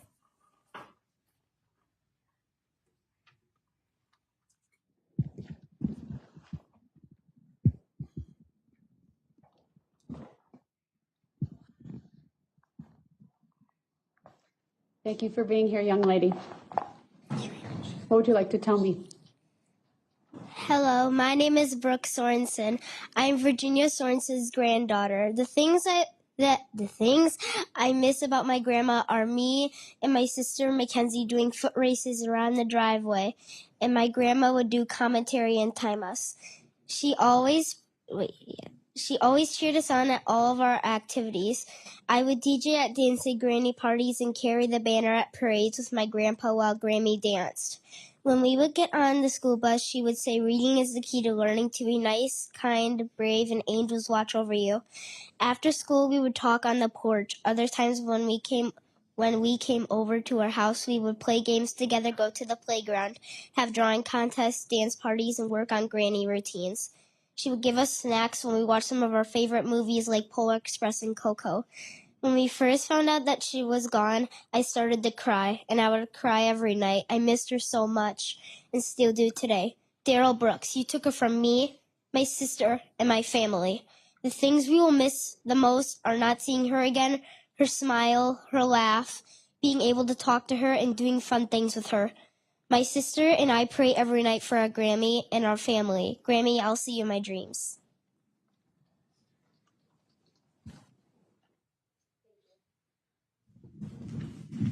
I'm being told Mr. Brooks would like to come back. Before I do that, sir, I need a pledge from you that you will abide by the rules of courtesy and decorum and you will not interrupt. Can you do that, sir? I'm not going to interrupt. All right, then I will give him that opportunity to come back. We'll clear the courtroom while we do that. Thank you. We'll take a brief recess. He shouldn't be allowed to come back. He should not. The guy, oh my gosh, man. Man, oh man, oh man. I gotta tell you, these witnesses are incredible people. These victim statements, they are truly incredible people. Because just I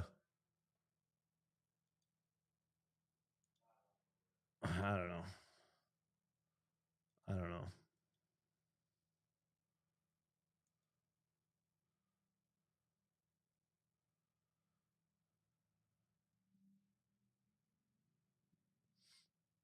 It's crazy stuff, man. It's crazy stuff. I'm trying to see if there's anything new. The State Department press briefing has not even started. I guarantee that right now, Washington, D.C. is going nuts. I can guarantee that inside the State Department, inside the Pentagon, wherever Joe Biden is, that they're all freaking out because World War II is about to begin. For anyone that doesn't know, because you weren't watching earlier during the lunch break, apparently Russia has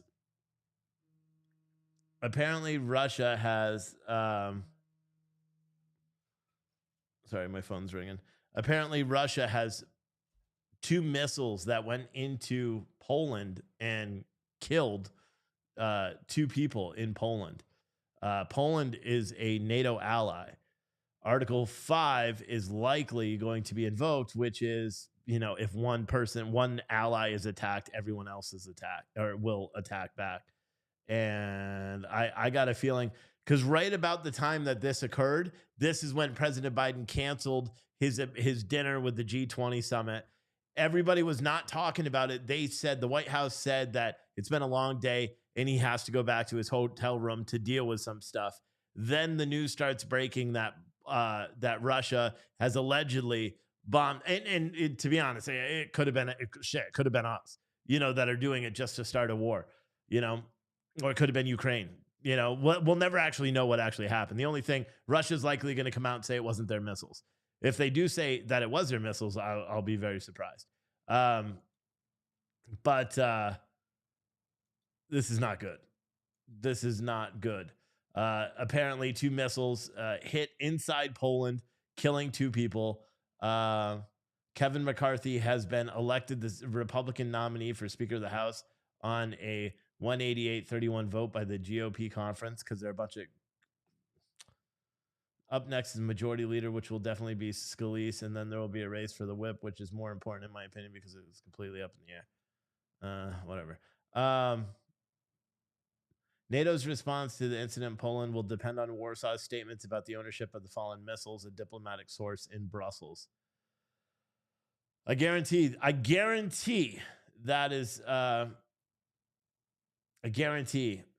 what's going to transpire. That there is going to be, if Russia does say, or if U.S. intelligence said they were Russian already, but oh my gosh.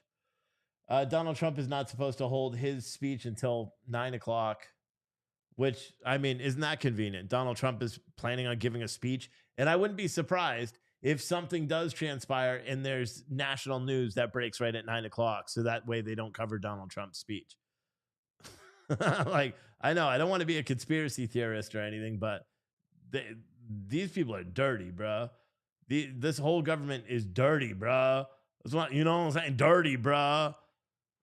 Shit, dirty, bro.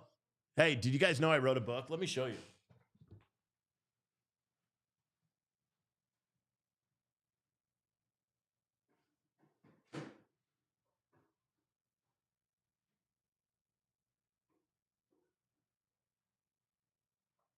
Been advised that there may be an issue with the screen in front of Mr. Brooks, but I would note that the large They're back. monitor I that's wrote a directly book. above the It's called witness Inside stand, the Mind of and the other Joseph monitor, which is Every closer to page is Mr. as Brooks empty as his behind promises. the clerk, Get it has on been working Amazon. the It's entire available right time. now. Look it up. It's a great gift Zach for Christmas. may be coming in to look at it, but we'll keep going while that happens, Here's a since hint. I'm going to have we are 12 able of to these see babies that and are hear going to be that way autographed through that you'll be able monitors. to buy So, tomorrow. Please go ahead, sir. Thank you, Your Honor.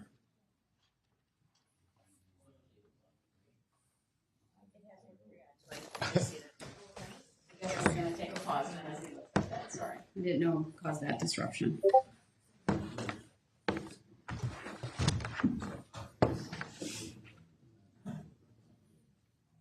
Can the state put something up and I'll...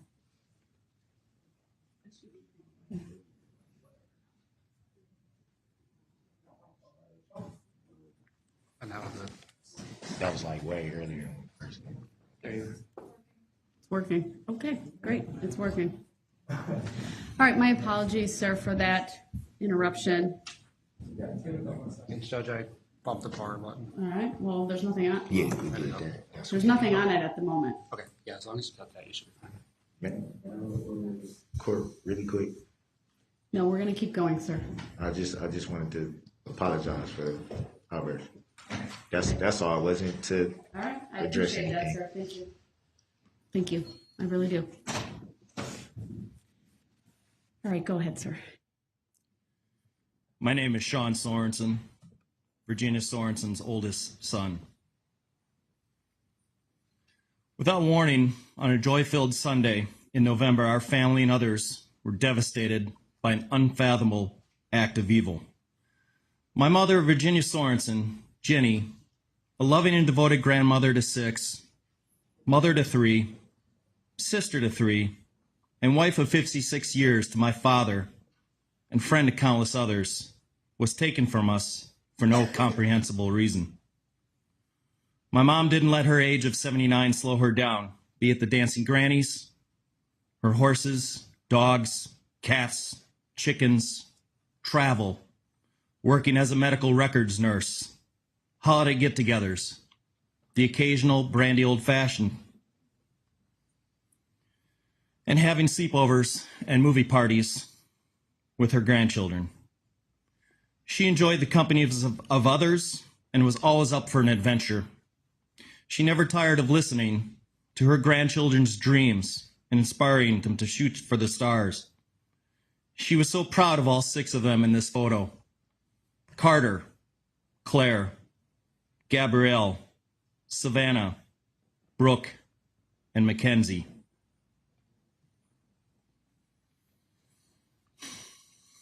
She was killed doing something she loved and enjoyed with the dancing grannies, and although we were denied the chance to be with her when she passed, we know she was surrounded by friends and the caring strangers who sought to save her life, so we find comfort that she not die alone. She was a compassionate person. She was always telling us, "God bless you," or "Angels watch over you." She will be missed with an aching emptiness in all our hearts. Judge Darrell, thank you for overseeing this trial. You define excellence in your profession, and we are so grateful you were assigned to this case.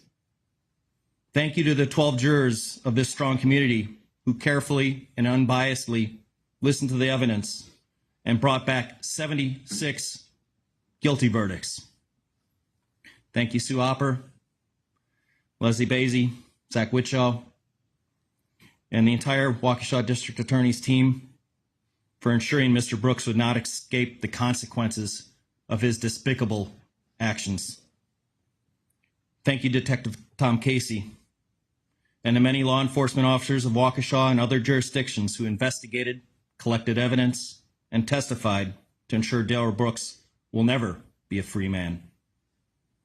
Detective Casey came to my dad's house in the early morning hours of November 22nd to deliver the heart-wrenching confirmation that my mother had passed, and he has greeted us every day in court since then. I want to thank the Victim Witness Program, Jen Dunn, her staff, and their best comfort dog, Pepper, for their kindness and constant comfort to all the families affected this past year. She and her office have been a rock for us to cling to when events have threatened to emotionally overwhelm us. I want to thank the Waukesha Women's Center for supporting Corey Runkle and Erica Patterson in their testimony against Mr. Brooks and his abuse, and the good that the center does for other abused women. I want to thank the first responders and medical personnel at the parade who rendered aid to the injured and attempted to save my mother's life that night. And a nurse that we met at the memorial one night by chance, Sarah, who held my mother's hand that night. But she was already dead. A severed spine, multiple skull fractures, pelvic fractures, and her Christmas hat wedged under the windshield wipers of the Ford SUV. There was no ambulance ride or hospital stay. She was gone in a split seconds after Mr. Brooks smashed into her, but she will live on forever in our hearts. Finally, I would like to thank the Waukesha community and thousands of others for their outpouring of love and prayers to the families and victims of this unspeakable tragedy. I have few words for Mr. Brooks. Just saying that name brings anger and hatred into my heart. And I want to move forward after this sentencing with the happy memories I hold of my mother. I sat silently almost every day in this courtroom, bit my tongue, restrained myself from jumping over this divide to administer my thoughts of justice. As Mr. Brooks droned on about where the plaintiff was in this case, who the plaintiff was in this case. You've already heard, there are many plaintiffs here. I'm here, right now. I've been here all along. And now he gets to hear from me zero remorse for his actions and depraved indifference to life. His fake tears in court were never for those harmed, but only for himself and the freedom he has lost. His narcissistic behavior, disgusting trial antics, and defiance to accept any accountability displays how truly unworthy he is of anyone's forgiveness. While we lost my mom instantly, I hope his 76 sentences pass in a slow, miserable, depressing existence as a reminder of the many lives he shattered. There are two others I hold culpable in my mother's murder. Dawn Woods, the mother who knew her son's felonious criminal history and penchant for violence, yet bailed him out of jail for $1,000 after he had assaulted Erica Patterson by running her over with Miss Woods' Ford Escape. She continued to allow him to drive it and enabled his violence and murders that Sunday afternoon. The other is John Chisholm, the Milwaukee County District Attorney, whose misguided and ill-conceived bail reform policies led a violent, multi-convicted felon back into our community and onto our streets while already out on bail from a previous violent felony. Mr. Chisholm disregarded his duty to keep the people of this community and state safe from repeat criminal offenders and allowed a career criminal to snuff out 6 innocent lives. He is a coward who hides from the accountability for his office's negligence. If he had a tiny, single sliver of integrity, he would resign. Not once has Mr. Chisholm said 3 simple words to these victims and families: I am sorry. At least Miss Woods in her many media interviews has the humanity and understanding to say those words to the families affected. 6 families have been bound together forever in grief. 6 families have lost loved ones who are cherished and can never be replaced, but forever remembered with love. 6 names I will now never forget: Jane, Jackson, Bill, Tammy, Lee, and Ginny. As my mom was fond of saying, angels watch over us. And I know now there are 6 more watching over us. Judge Darrell, my request is simple. Maximum terms of imprisonment, every single charge, life without parole for all 6 counts of intentional homicide. Thank you and all who played a role in bringing justice to the families in this community.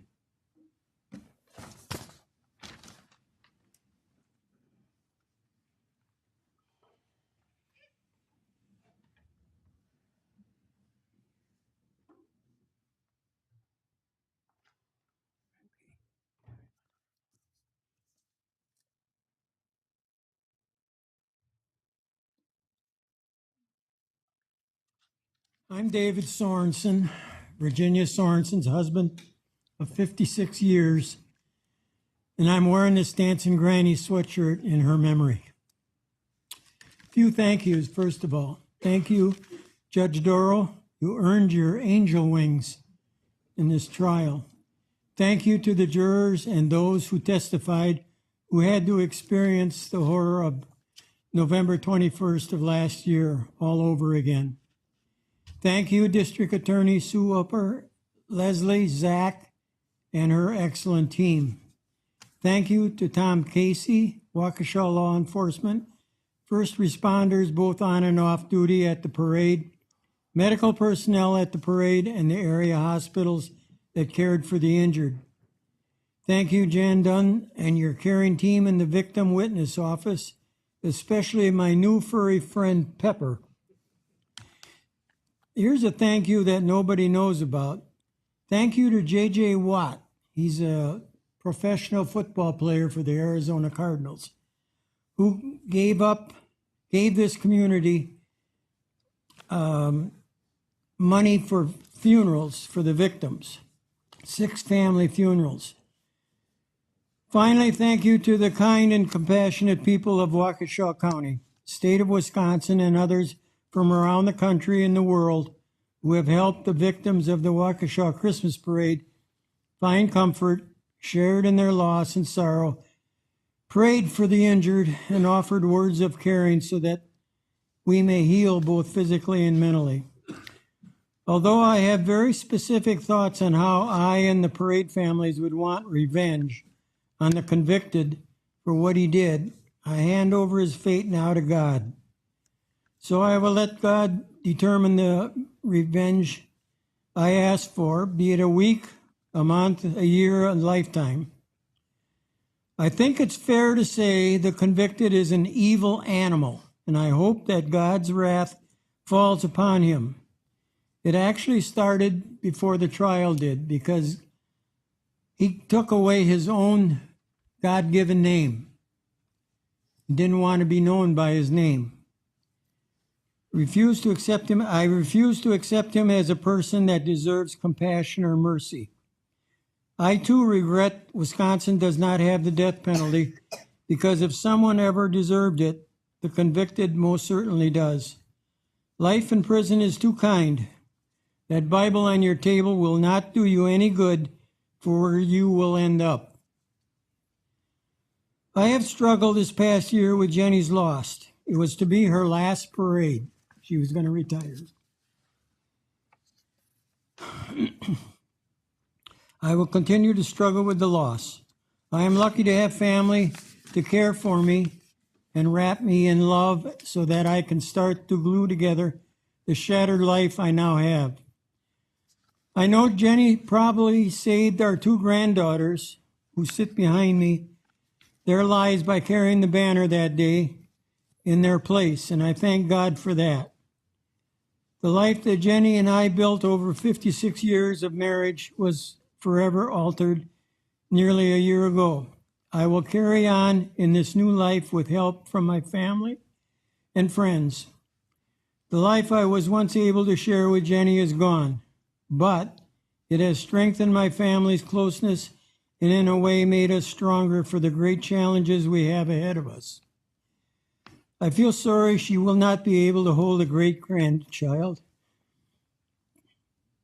or see all of her grandchildren be successful in life, but I pray to her and know she is watching over us. My Christian faith and church have helped me cope with my sadness and find hope and love over hate. My friends have lifted me up in their prayers. My family carries my burden with me. My dogs at home give me a small measure of comfort when I am in need. Angels will watch over all of us and give us strength. Now I want you to use your imagination a little bit. When it thunders, I imagine that Jackson is blasting a home run over the fence. When there is a rainbow, I will imagine the dancing grannies, Jenny, Tammy, Lee, and Bill, with them dancing along its lines. When there's a ray of sunshine poking through the clouds, I will imagine it is Jane smiling down on us. When it snows like it did this morning, I will imagine God's love giving us a blanket and comfort. When I see a blue light, I see this community's commitment to help heal and support each other. Judge, you have witnessed the same evil I have. You have endured a very emotional and draining trial as I have. I ask for the full punishment within your power. I ask you to send this evil animal to life in prison with no chance for parole for the callous murder of my wife and 5 others and injuring 61 others. He should never have the opportunity to hurt another person and has forfeited his right to be a free man ever again by his violent actions against innocent lives, both young and old. You are a very evil, evil animal. Amen.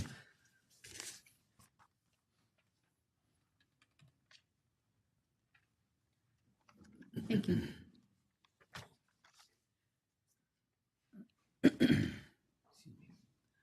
I have one very brief statement from a young woman who was marching with the grannies.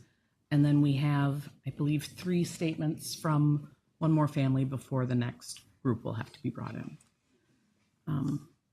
This is a statement from a young woman who was holding the banner with the grannies.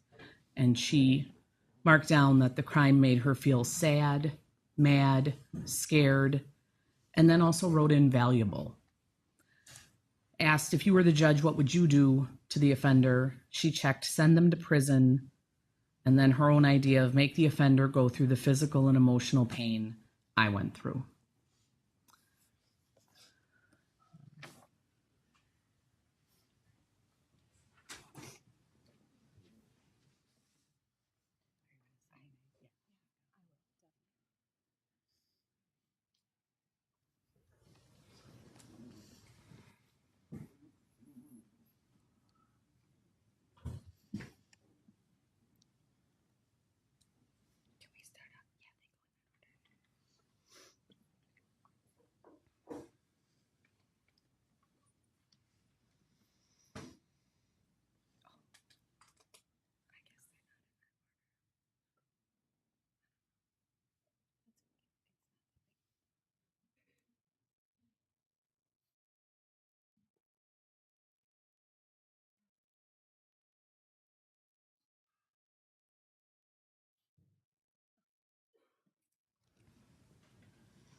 Thank you. My name is Taylor Kulik. Standing next to me is my oldest son, Robert. I am the oldest daughter of my mother, Jane Kulik, and it is on her behalf that I will be making a statement today, as she's unable to speak for herself. November 21st, 2021, the day my life was forever changed. The day my mom was murdered. It's still hard to believe that my mom was killed while marching in a Christmas parade. I will never forget that day. When I received the phone call stating that my mom had been hit, I rushed to the hospital to find her. Within minutes of arriving at Waukesha Memorial, people of all ages flooded into the ER. Many injured, many searching for their family members, just like we were. It was complete chaos. After 3 hours spent searching and waiting, finally, a nurse came and asked us to sit down. My heart sank. I listened as they told us how my mom was unconscious when she was loaded into the ambulance, that they tried to save her, but the damage was too severe for her to fight. She was dead upon arrival. She didn't even make it to the hospital. It hit me like a ton of bricks. My mom was just murdered. She was dead. I did not sleep at all that night. All I did was cry. I sobbed for the loss of my mother. I bawled for the pain of my children losing their grandmother. And I wept for the rest of my family as we had all just lost an absolute gem. Next picture, please. I still cry, even as we approach 1 year without her. This year of all the firsts without my mom has been difficult, to say the least. Every holiday, birthday, and monumental life moment, each of those moments another reminder that she's not here. She was known for giving cards on every occasion, and she showed up to everything she was invited to. She was always present because she genuinely cared. You could tell by the way her smile lit up the room or how contagious her laughter was. Her presence alone was just a sense of comfort, a feeling of home.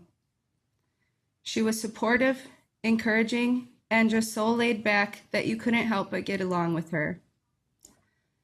These are just some of the reasons we all love and miss her so much. Next picture, please. Her name was Jane Kulik.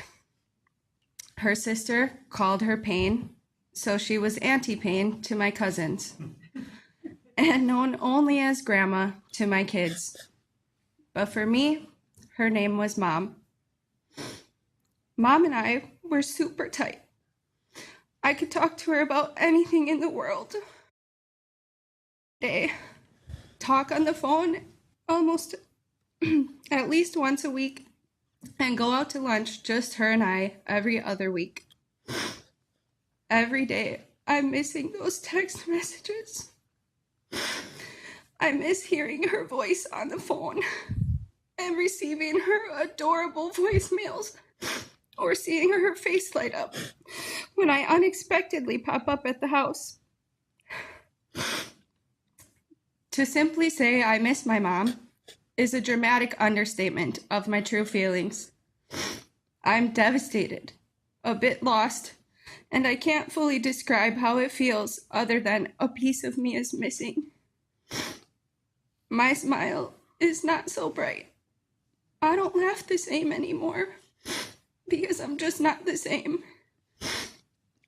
I have never experienced such a painful level of sadness for so many consecutive days. I have never felt this level of heartache for myself or for my kids. Even though we talk about it, I can only imagine how my kids have felt this past year. Not only are they coping with the loss of their own grandmother, but also they've had to watch me, their mom, grieve my mom.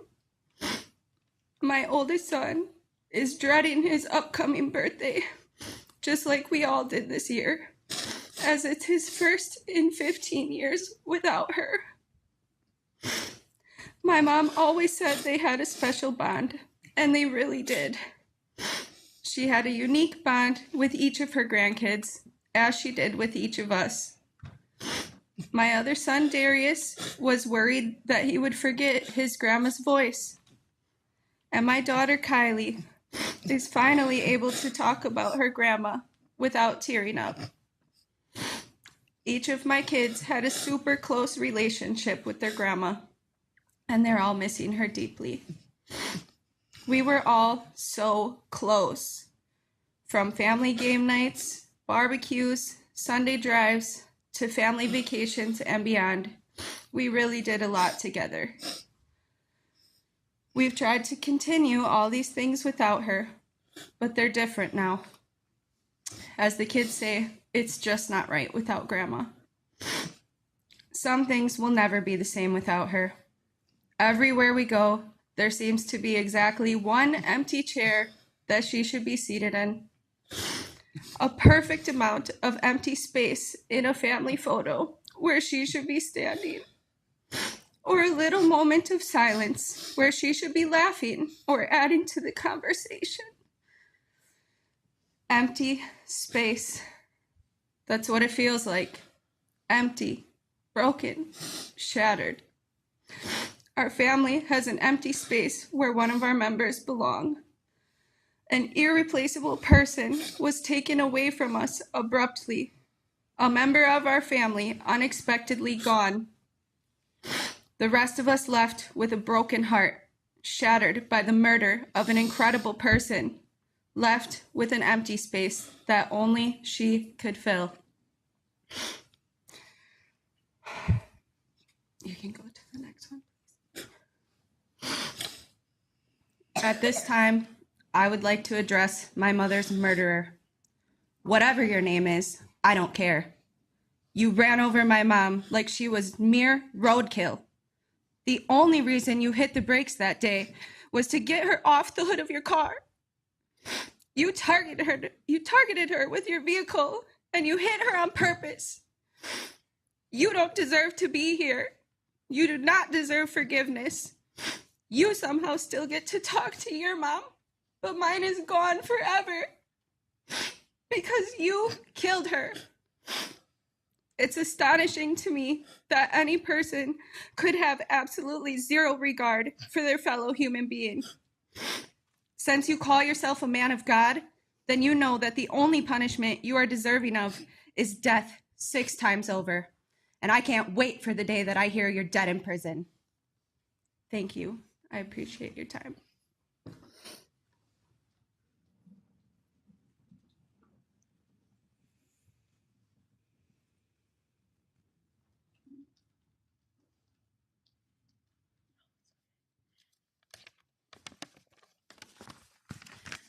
My name is Alicia Kulik, and I am the youngest daughter of Jane Kulik. I've tried to figure out where to start, and there really isn't anywhere specific to start off with. I can't put all of my emotions onto however many pieces of paper, because there's just not enough, at least in my mind. I've waited for this day, both anxiously, yet ready to share my piece on the matter. I'm here speaking upon behalf of my mother and the rest of my family, and my twin brother standing right next to me. I've been to most of the trial that I can make it to, as it is my first year in college, and my mom would want me to put my schooling first. I have many emotions on this subject, but without a doubt, the most extensive emotion I feel is grief.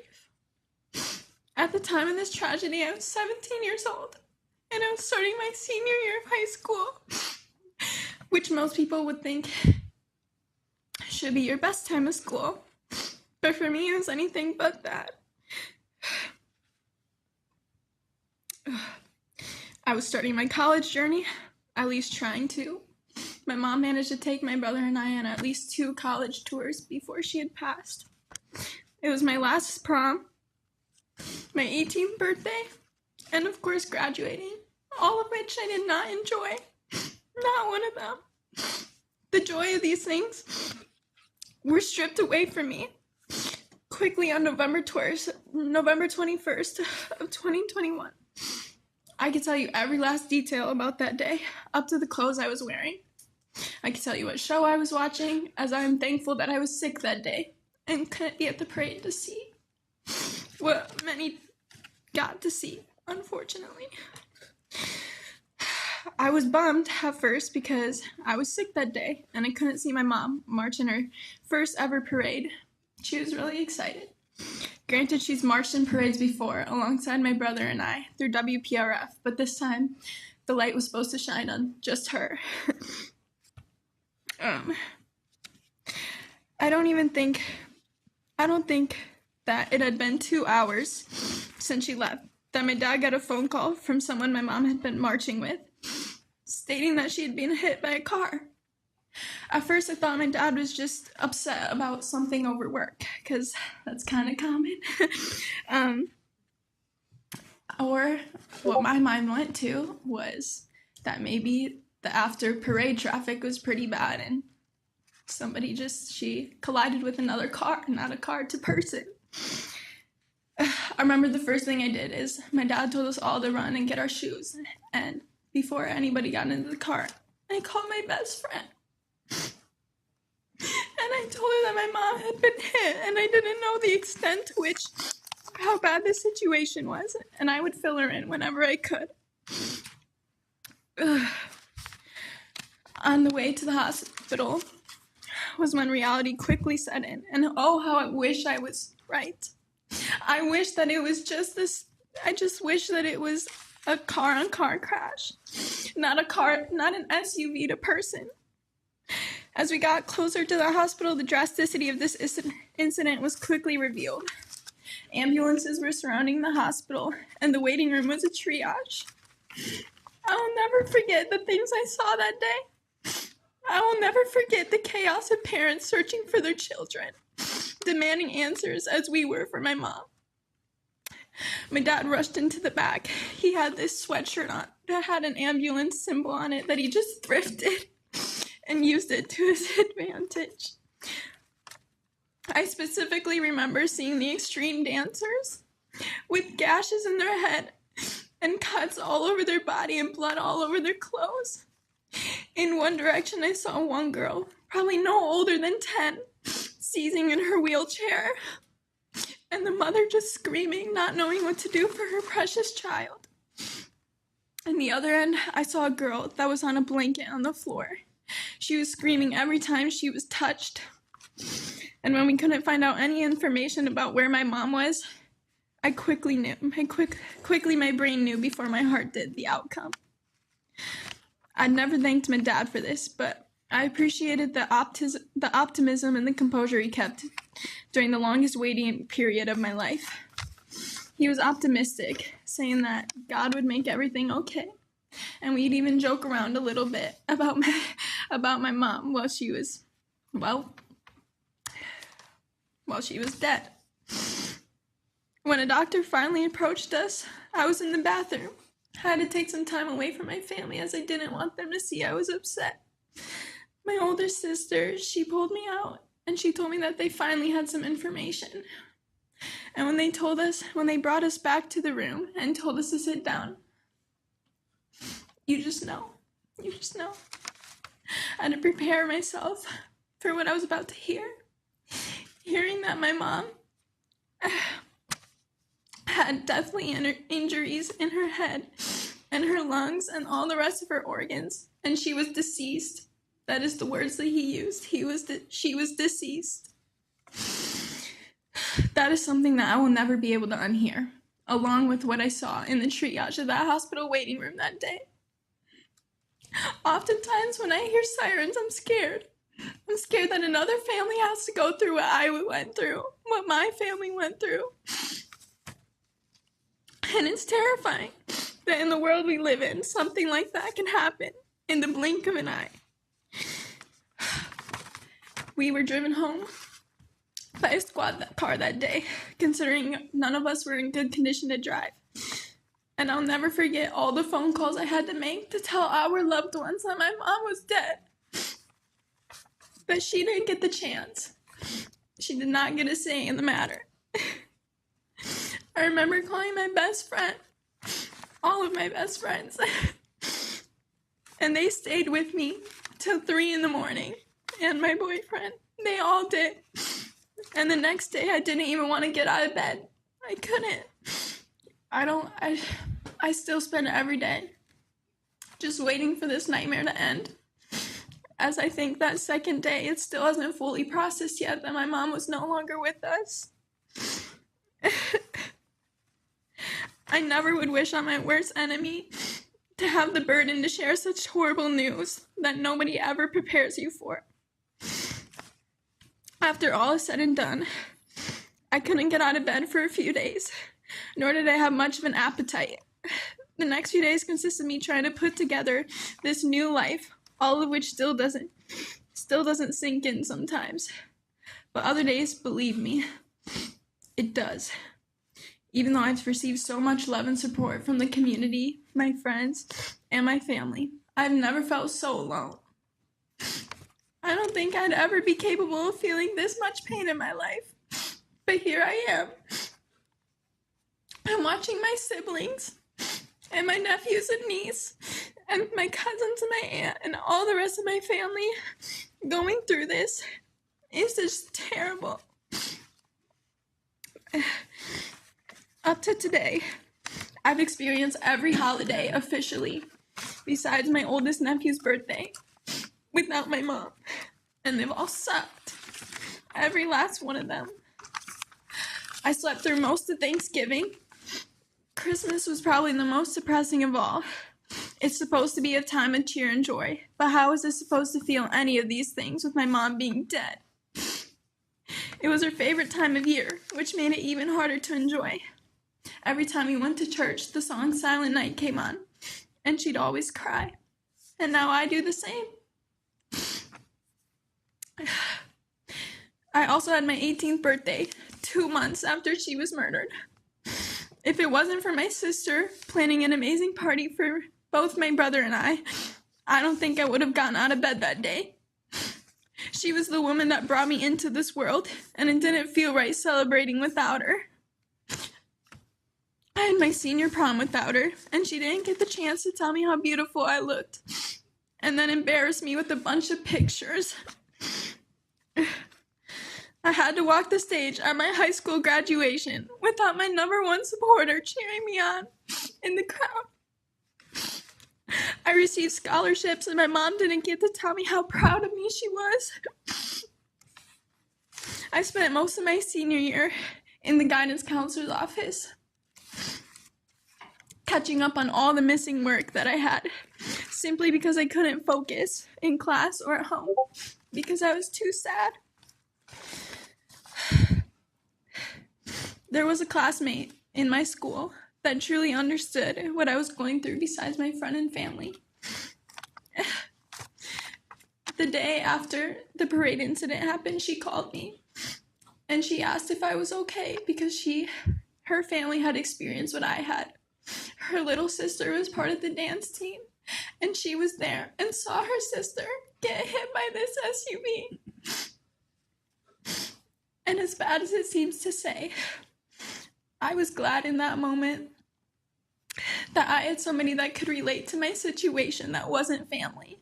I felt for once that I had somebody that I could bond with that truly understood the emotions that I was feeling. I'm so glad that she didn't get to experience the extent of what I did and having to lose a loved one from the moment, but she came close. I love you guys. Quite often, I also think about my future as I think about my past memories with my mom. And although I wish I could say present memories, I don't have any. I think about how my mom won't be at my wedding, and I'm gonna save a seat for her, but she won't be there, and she won't get to see me say my vows or get married to the love of my life. And she won't ever get to see my future kids, and they won't know what it's like to have a grandma that spoils them, and how I have to be the one with the burden to tell them of what happened to their grandmother and why they don't have one.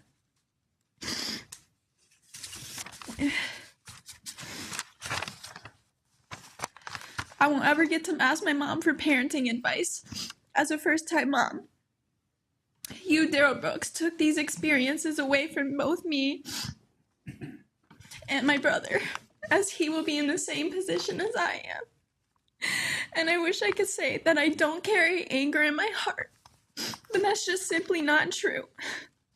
I'm angry that all this could have been prevented if you had just stopped. I think about how my mom saw what was coming, and she knew that there was absolutely nothing she could have done about it.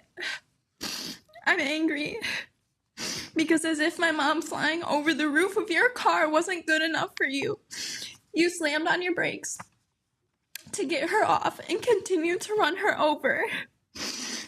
She wouldn't even had a fighting chance because of you. I'm angry that all of us had to relive this trauma, as you sat in that chair for weeks, not giving a single crap about any of these people.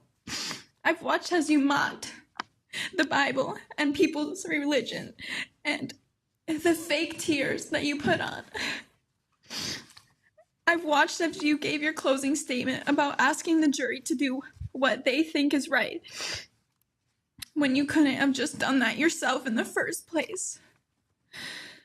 I've waited for you to have a reason as to why you did all of this, so that maybe somehow I could get the slightest bit of closure. But I never will. A lot of people have asked me how I feel about the verdict. I feel happy that he was found guilty on all counts. Well, the jury found him guilty on all counts. But you know, it doesn't do crap for me because that won't change what happened to my mom.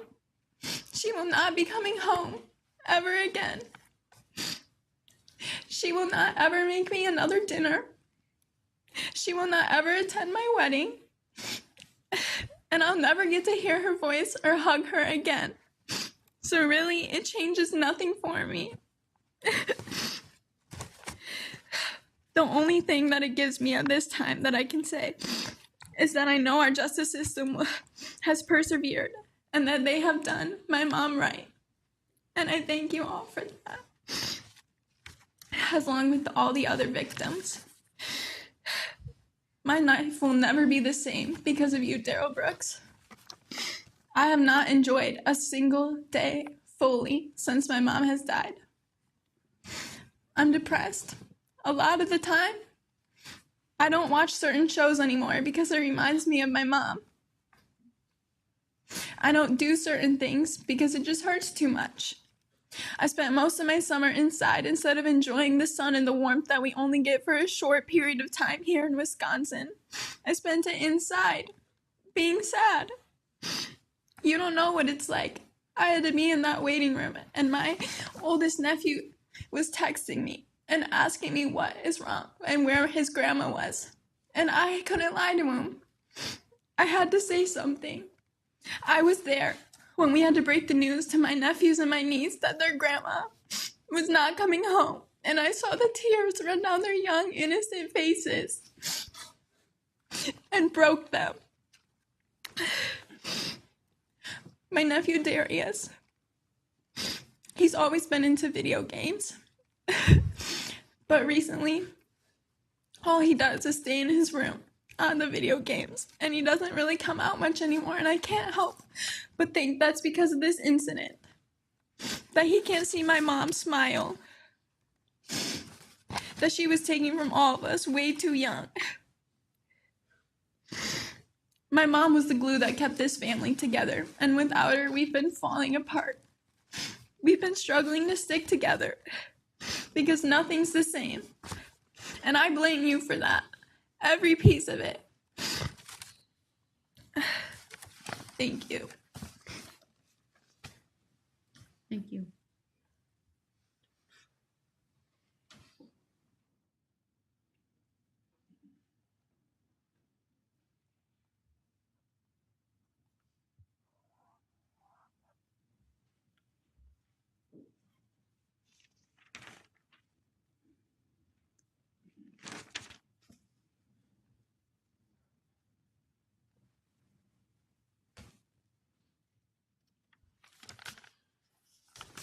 My name is Greg Houston. This is my wife, Carrie, family members of Jane Kulik.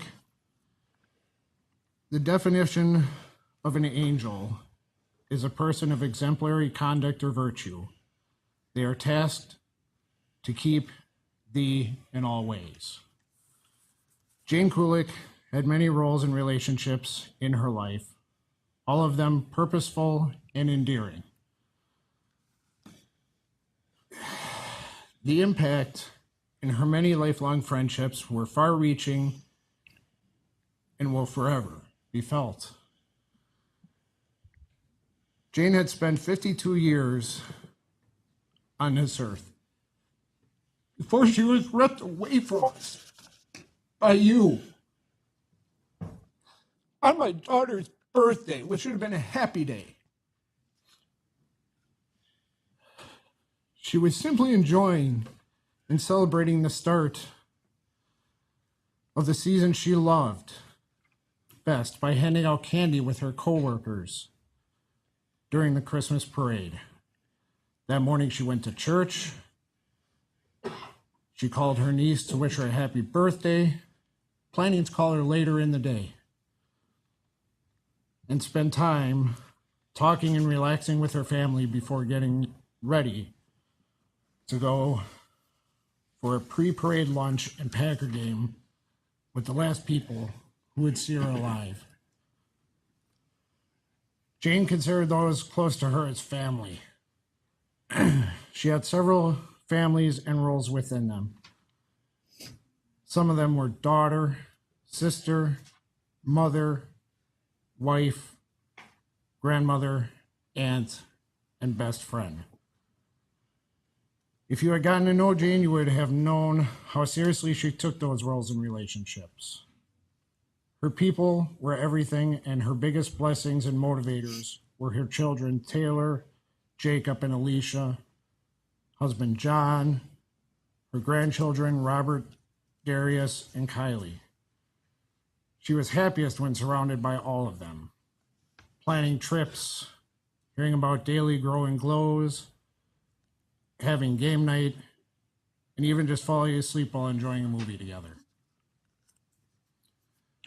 The Benz Houston family was honored and blessed to spend 42 of those 52 years with Jane as our family.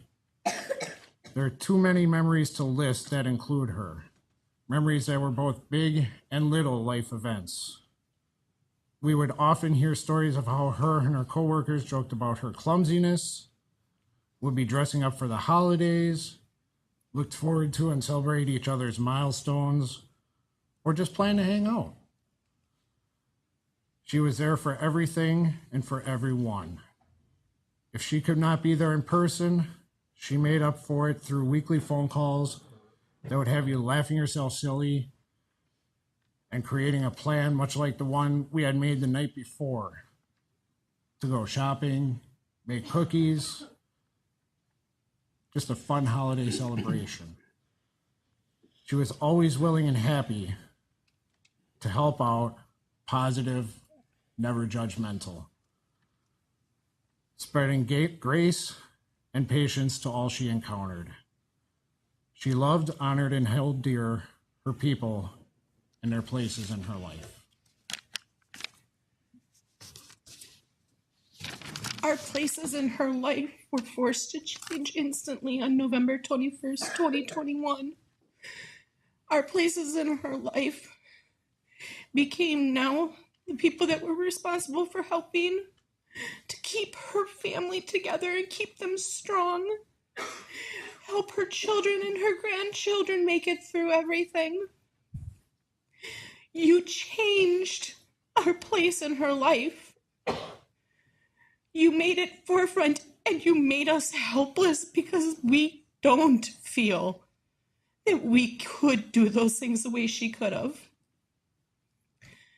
We feel inadequate and broken because of you. The evening of November 21st, 2021, everything changed. That evening, Alicia sent me a message saying, "Auntie, Mom's been hit and we don't know where she is or where they took her." We immediately drove out there to find her and helped make several phone calls to area hospitals to find her. After several hours of not having any answers, we finally decided to go sit in the lot of Waukesha Memorial, where her children and husband We're trying to find out information, and we're under a lockdown. We couldn't even go hug them. After hours of not receiving confirmation, Taylor finally sent the hardest message I have ever had to read. She's dead. She's dead. My daughter collapsed to the ground, and I turned to my husband and begged and cried for him to bring her back. I wanted her back. To tell you I know how we all moved and survived after that would be a lie. In the hours, days, and now a year following that night, we have all talked in the quiet hours when heartache, loneliness, nightmares, and anger set in about how much we miss her.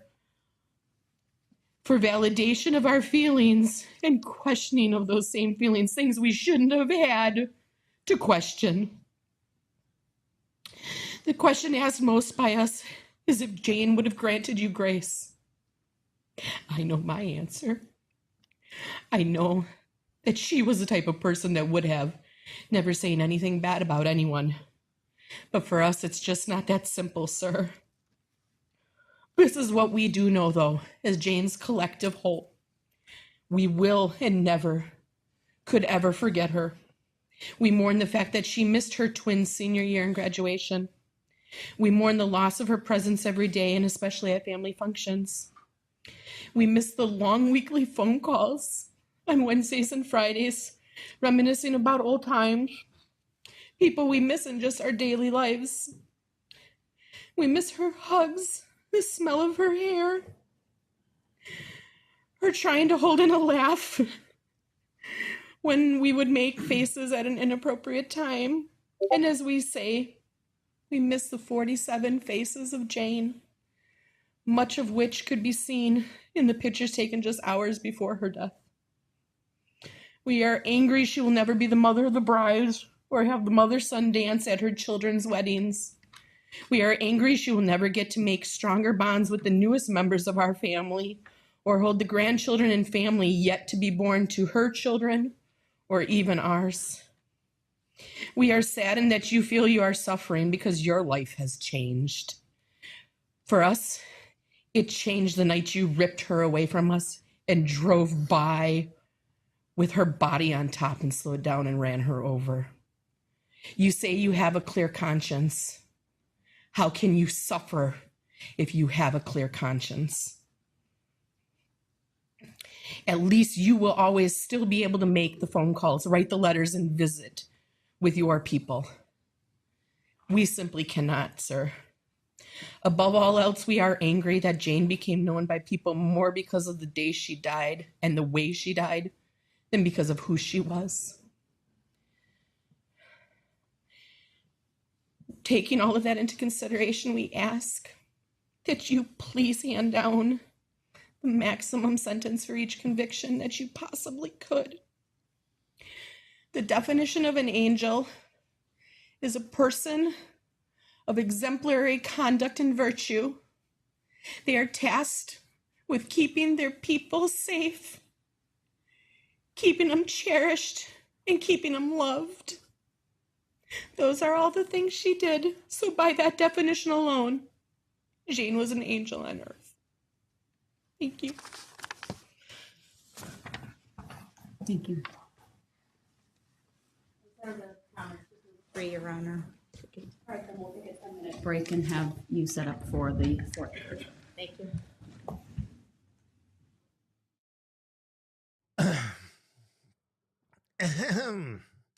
Sorry, I was a little sidetracked. All right, so I've just been trying to follow some of this stuff. Trying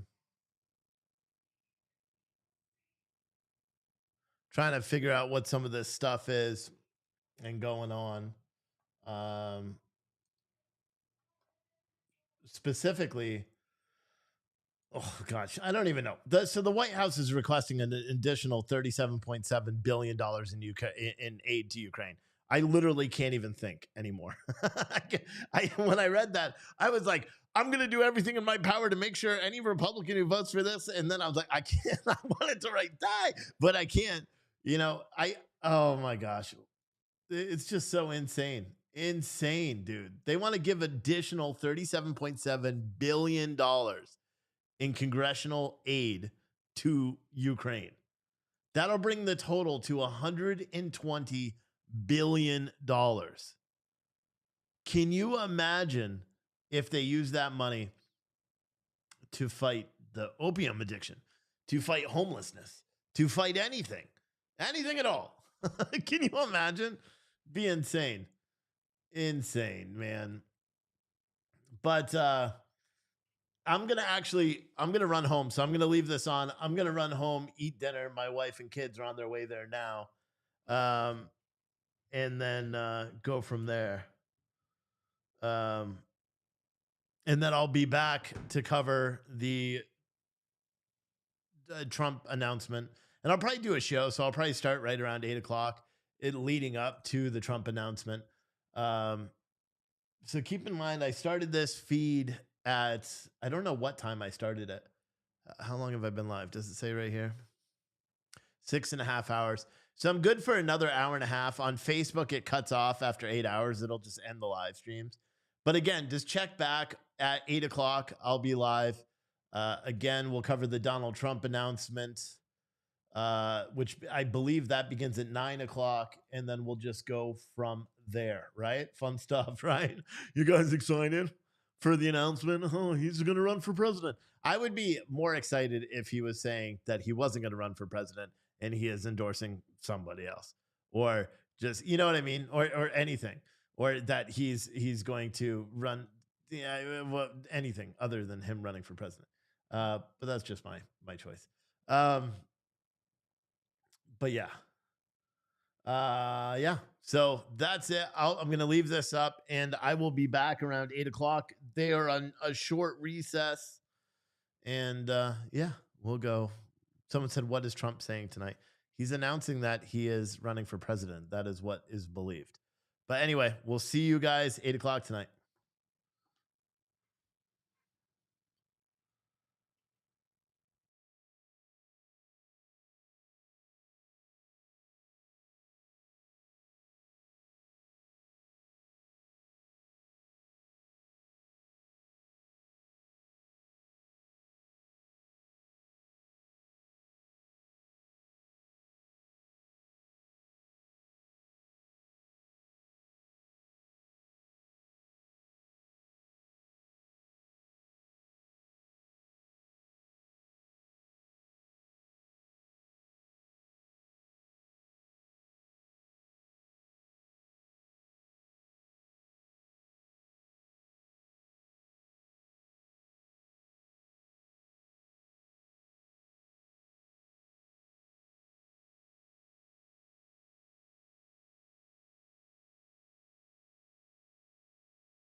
All right, we are back on the record then, and you may continue.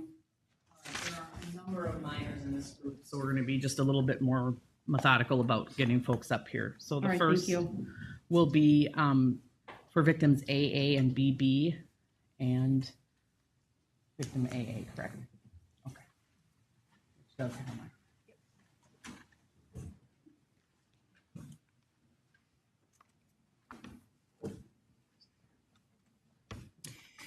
Good afternoon. My name is Leanne Hollingsworth, the mother of 2 victims. I want to start by thanking everyone involved in this case by bringing justice for us as victims. I want to thank all of the officers, first responders that helped us that day, especially the amazing Waukesha County Sheriff who was willing to transport me and my daughter to the hospital so quickly. If it wasn't for you, I'm not sure she'd be here today. Thank you to all of the staff at Children's Hospital for the amazing care for my daughter, and thank you to the Waukesha community. Thank you to the Good Samaritans who stayed with my daughter until I arrived, covered her with blankets to keep her warm, tried to comfort her. To all of you, I'm forever grateful. November 21st, 2021 is a day that will forever be etched in our minds and hearts as one of the worst days of our lives. On this day, you, Darrell Brooks, made the conscious decision to drive through the Waukesha Christmas Parade and destroy the sense of security and safety of my family and thousands of others. My 2 daughters were doing what they love most, dancing in the parade with their teammates, when you destroyed that fun. My oldest daughter watched as her teammates went flying through the air, one of which was her sister. She had to make the frantic call to me to tell me that her sister was injured. Not only that, but because you, Darrell Brooks, continued driving and didn't stop, no one knew if the danger was gone or if they were still at risk. I remember the terrified phone call from a couple of blocks away, telling me to get inside the nearest building to stay safe. As a mother, I knew in that moment I couldn't leave my kids alone, so I had to make the choice to risk my own safety, run all the way down Main Street to get to them. I myself had to see the carnage of what you, Darrell Brooks, did to so many people. Those images will never leave me and will haunt me for the rest of my life. That view can only be described as that of a war scene, one which you knowingly caused. As we made our way down Main Street, I had no idea what to expect when I found my younger daughter. Mr. Brooks, you mentioned your young daughter during the trial. I want you to picture your daughter right now, your 8-year-old daughter. And I want you to imagine the fear and anger that you'd feel if a monster drove over your daughter and many others. I want you to picture finding your own daughter when I describe what I found. When I finally found our group, I had to run from person to person, lying on the ground to find my daughter. And when I finally did, she was unresponsive, couldn't open her eyes, was missing her white Christmas hat and headband and her shoe. Her sock was shredded with road rash on her foot. Her left leg was bent horribly in a way a leg shouldn't bend. Her head was immediately swelling in addition to the road rash across her face and the rest of her body and the blood coming from her mouth. It was over the next few days we learned of the extent of all of her injuries. Severe bleeding of the brain, which required emergency surgery, severe traumatic brain injury, multiple skull fractures, which required emergency surgery to repair, a severely broken femur, which required 2 surgeries to repair, a pelvic bone fracture, and I'm sure many others that I missed in the hundreds of pages of reports from her injuries and weeks-long hospital stay. While my husband and I stayed in the hospital with our youngest daughter, unsure of whether she would live to see the next day, my family stepped up to take care of our older daughter and help her try to feel safe after the trauma that you had just inflicted. I cannot begin to expect a narcissist like you to understand what it's like to sit in the ICU staring at your daughter with tubes and wires from every part of her body trying to keep her alive, watching every monitor and test result, hoping that things are going the right direction, not knowing if your daughter is going to wake up the same bright, bubbly girl she was before a monster plowed through at her Christmas parade. When she did wake up, the real struggle began. Our then 9-year-old daughter had to learn to eat, talk, move, and walk again. She had to use a wheelchair and walker for months, even as she returned to school. Instead of playing in the snow with her friends at recess, she sat in a wheelchair. She couldn't dance. She couldn't run around playing with her friends. Even today, she deals with the effects of this day. Her leg still hurts. She struggles with the neurological effects of her injuries, is on seizure medication, and worries about every little symptom for fear it is something bigger related to her injuries. Your own mother and grandmother, Darrell Brooks, have claimed your supposed mental health issues are to blame, but you, Darrell Brooks, were found to be completely competent and fully aware of exactly what you were doing. All you had to do was hit the brakes instead of the gas pedal. Yet, like the narcissist you are, you claimed you honked to the horn, but in your eyes, somehow it was their fault. They didn't get out of the way. You were so fully aware of your wrongfulness of your actions that you ran from the vehicle, tried to change your appearance, and lied in an attempt to get away from the scene. You knew exactly what you were doing. Darrell Brooks, you have destroyed our sense of safety and security in our own community. You are the reason my kids are afraid to cross the street. You are the reason my kids don't sleep at night. You are the reason we may never enjoy a parade again. You are the reason my daughters are afraid of the dark. You are the reason my daughters don't feel safe without their parents around. You are the reason we visit doctors constantly. And you are the reason their lives will never be the same again. You have taken something from them that cannot be regained, and for that, I hope you rot in hell.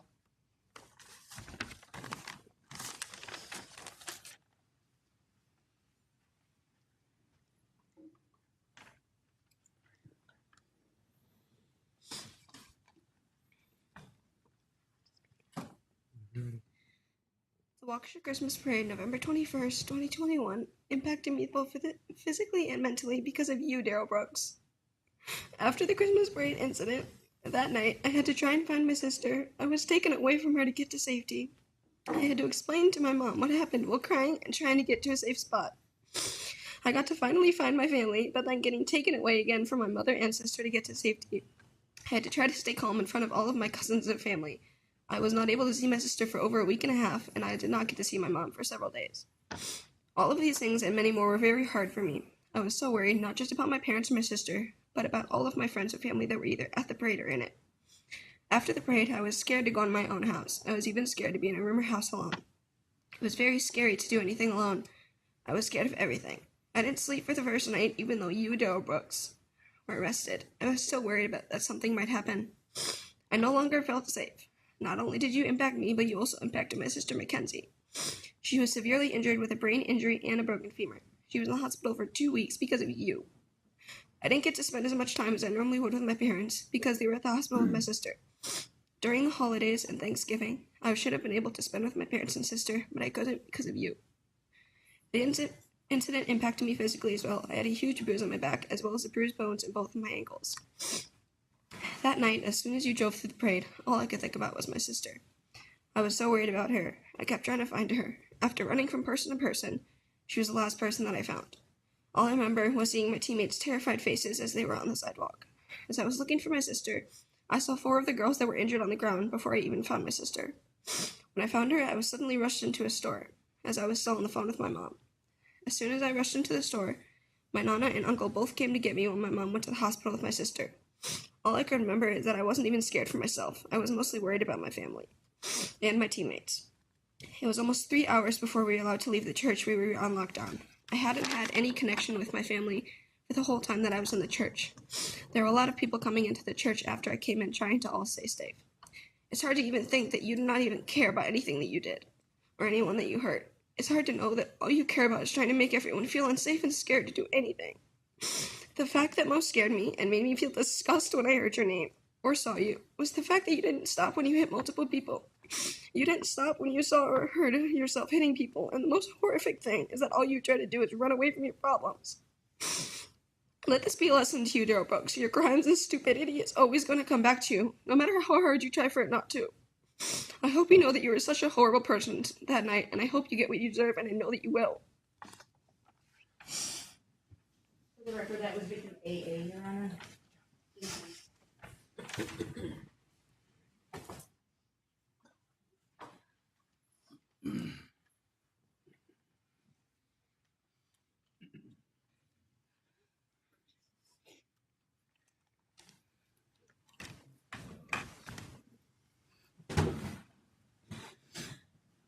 Let me start off by saying I am one of 4 siblings that were victims of Mr. Brooks.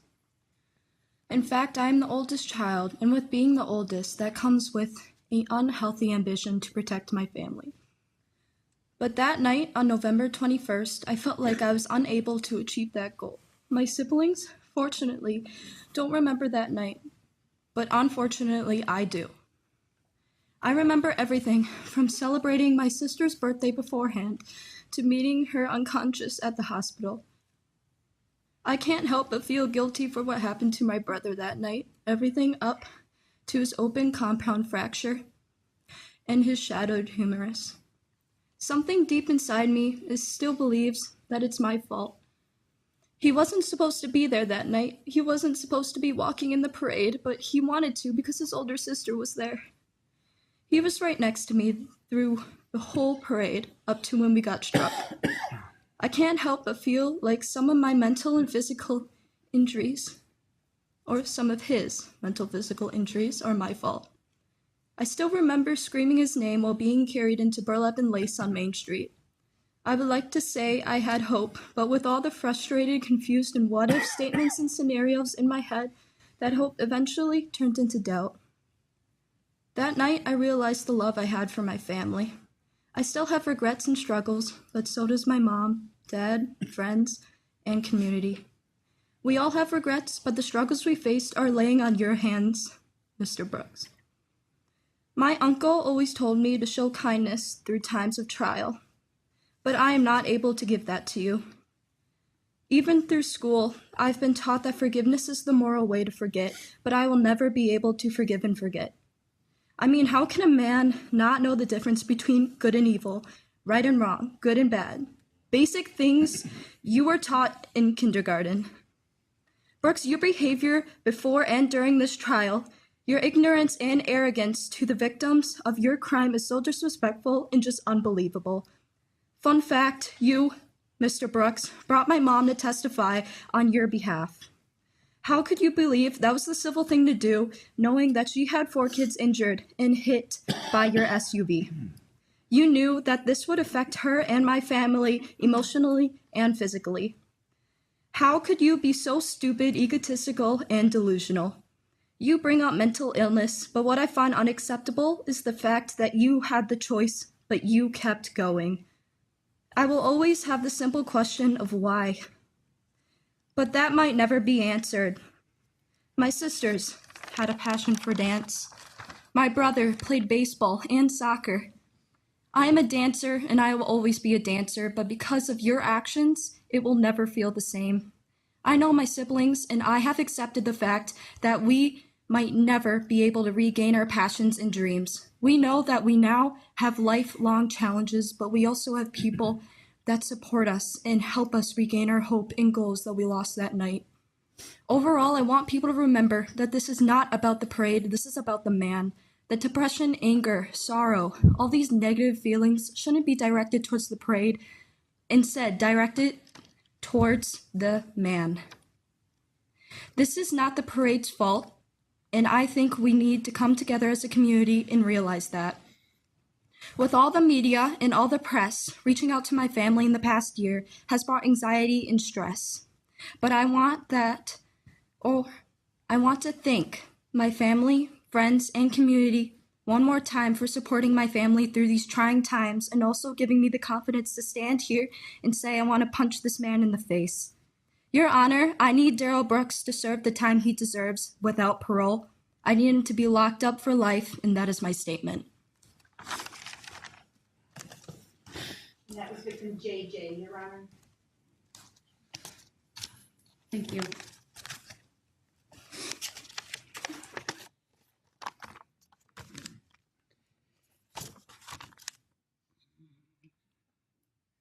Mr. Darrell Brooks, I am back. Do I have to say more? My daughter pretty much clarified. Why the hell did you bring me up to the stand? Pardon my language, Judge. Absolutely boggles my mind. Absolutely boggles my mind. Once, twice, 3, 4, 5 times. They brought my children's names up. They addressed concerns. Your arrogance and your behavior is just pathetic.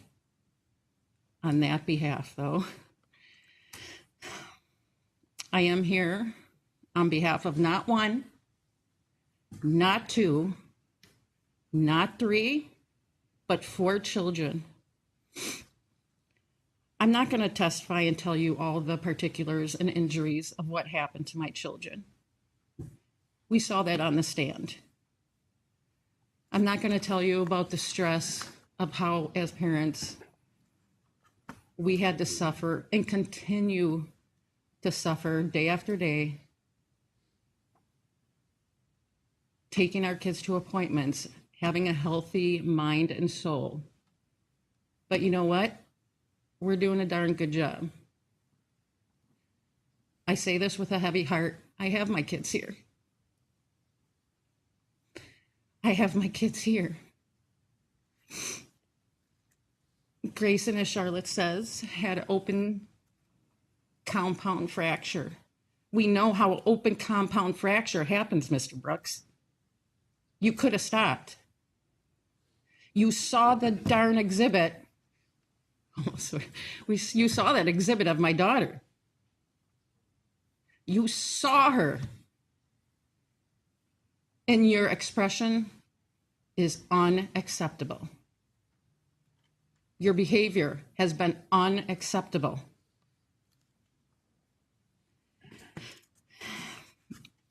Emotionally, as a mother, you have to go one way or another.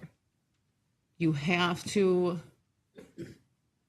let me just start off by saying, as Charlotte knows, there were 2 calls that came to me that night, and I couldn't put everything together. I was just like, what is going on? That 3rd call, my mindset changed. I couldn't cry. I couldn't get mad. I had to fight for my children. Their father and I had to push forward. Do we have time to worry about our own feelings? Oh boy. We still are working through that. I am working through that. But you know what? I won't show them weakness. They are on a positive road, mentally and physically. My son Grayson loves soccer, can kick that ball in any direction. And now he's still learning to walk and run in a consistent manner. Alice, as Charlotte mentioned, whose passion was dancing, has sorrow now. She hasn't made it back to dancing yet. Vivian, the youngest, as you saw in that exhibit as I spoke, is the life of the family, joking, living it up when you broke her tailbone and she was unconscious at Children's Hospital for extended time. You did that, Mr. Brooks. This is on you. But these kids will not be weak. Their family will not allow them to be weak. They are going to strive for success with what you put them through. Again, I want to limit any injury, things of that nature, because you know what? They're striving. They're doing great. And I can only hope that they continue in that manner, in a positive nature. What I do want to thank is a few people. Jeff, who helped Charlotte that night. Both Officer Ryan with Waukesha, I'm using their first names. Officer Ryan, who did save Grayson's life. Officer Ryan from Milwaukee, who did drive Grayson to the hospital. The other fellow dance families who have slowly and surely advised me of their personal connections they had with my 4 kids that night. That I can't be thankful, or sorry, I'm going to be forever grateful there for their love and compassion. For their grandparents who had to watch our 2 other children while 2 of them were in Children's Hospital for extended time. And for my sisters who were my heart and soul during this whole time, helping my family move forward, trying to figure out how we move forward with 4 children being injured. I do have, in closing, as I mentioned earlier, I do say with a heavy heart, my hands are shaking, sorry. I do have a heavy heart because I do have my children with me.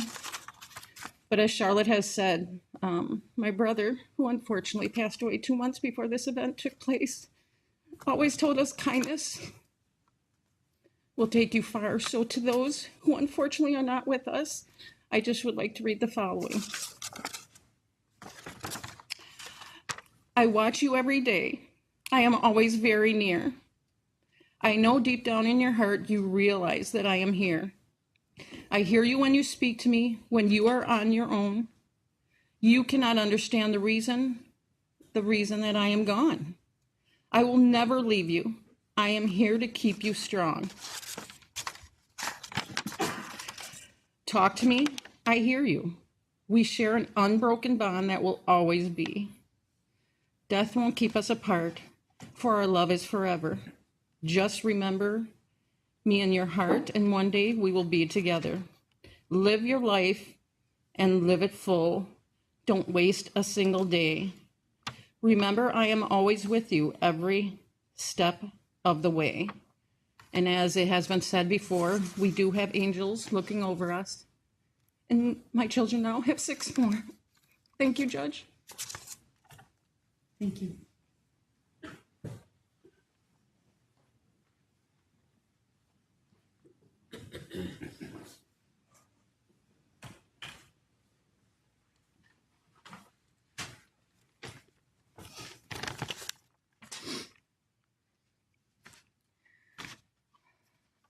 I have struggled to write down words to describe the impact November 21st of 2021 has had on me.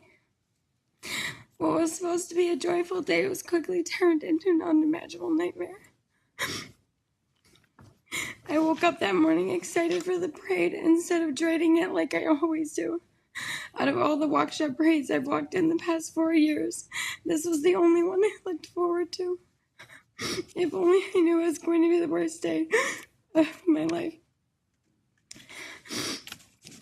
As the parade started, I went around taking pictures of all the girls while they danced, so their parents had action shots of them dancing. We rounded the corner of White Rock and finally made it onto Main Street. I remember seeing the beautiful sunset behind my girls. I recorded them dancing with the sunset behind them. Little to know, that would be my last video of them. My video was taken exactly 10 minutes before the defendant senselessly drove his car straight into my girls' backs. They didn't even have the chance to move out of the way before he plowed into them and continued on his path of destruction. Alice was the first body I saw. I picked her up immediately and was quickly yelled at to put her down, not knowing it could have just caused more damage to her. She was awake and conscious. I took off my coat to give her a pillow and laid over her body to shield her.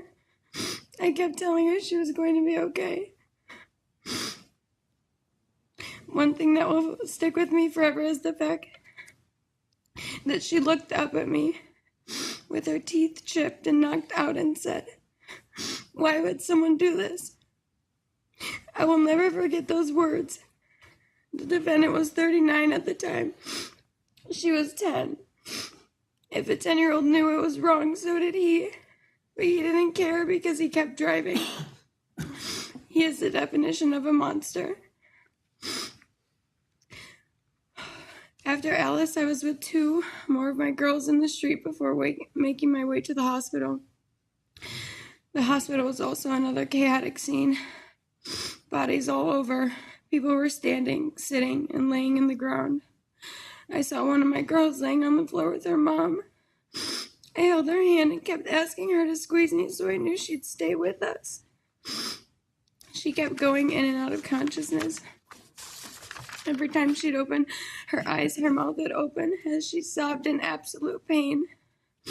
I glanced to my left and saw another one of my girls in a wheelchair with about 5 nurses huddled around her. She wasn't doing good, and they knew that. We rushed her to the back as she started to seize and vomit. When her parents arrived, I left the hospital not knowing if I'd ever see some of my girls alive again. The following days, weeks, and months were just as horrible. 4 of my girls were in comas. The questions never stopped circulating in my head. Would they ever wake up? Would they even remember who I was? The thing about being a coach is you're kind of stuck in between being a mom and a friend. I felt trapped that I couldn't take their pain away, trapped that I couldn't be there with them at the hospital every day. I had to put a brave face on for all of my other girls, even though I was completely broken inside. Attempting to describe the impact this evil crime has had on me would be impossible. How can I write into words something that broke me so badly? Emotionally and mentally, I have never been the same since that day. Throughout the whole trial, I waited for the defendant to cry, for him to show some sort of remorse for my girls and everyone else he hurt. He has shown no sense of empathy other than for himself. Only a monster would show no remorse for such a heinous crime they committed. He knew exactly what he was doing, and he just kept driving. He knew it was wrong because he then attempted to flee after he ditched the car. He's a selfish and cowardly human being who deserves to never see the daylight again. Thank you. Thank you. Remember from the trial, Your Honor, that was Elizabeth.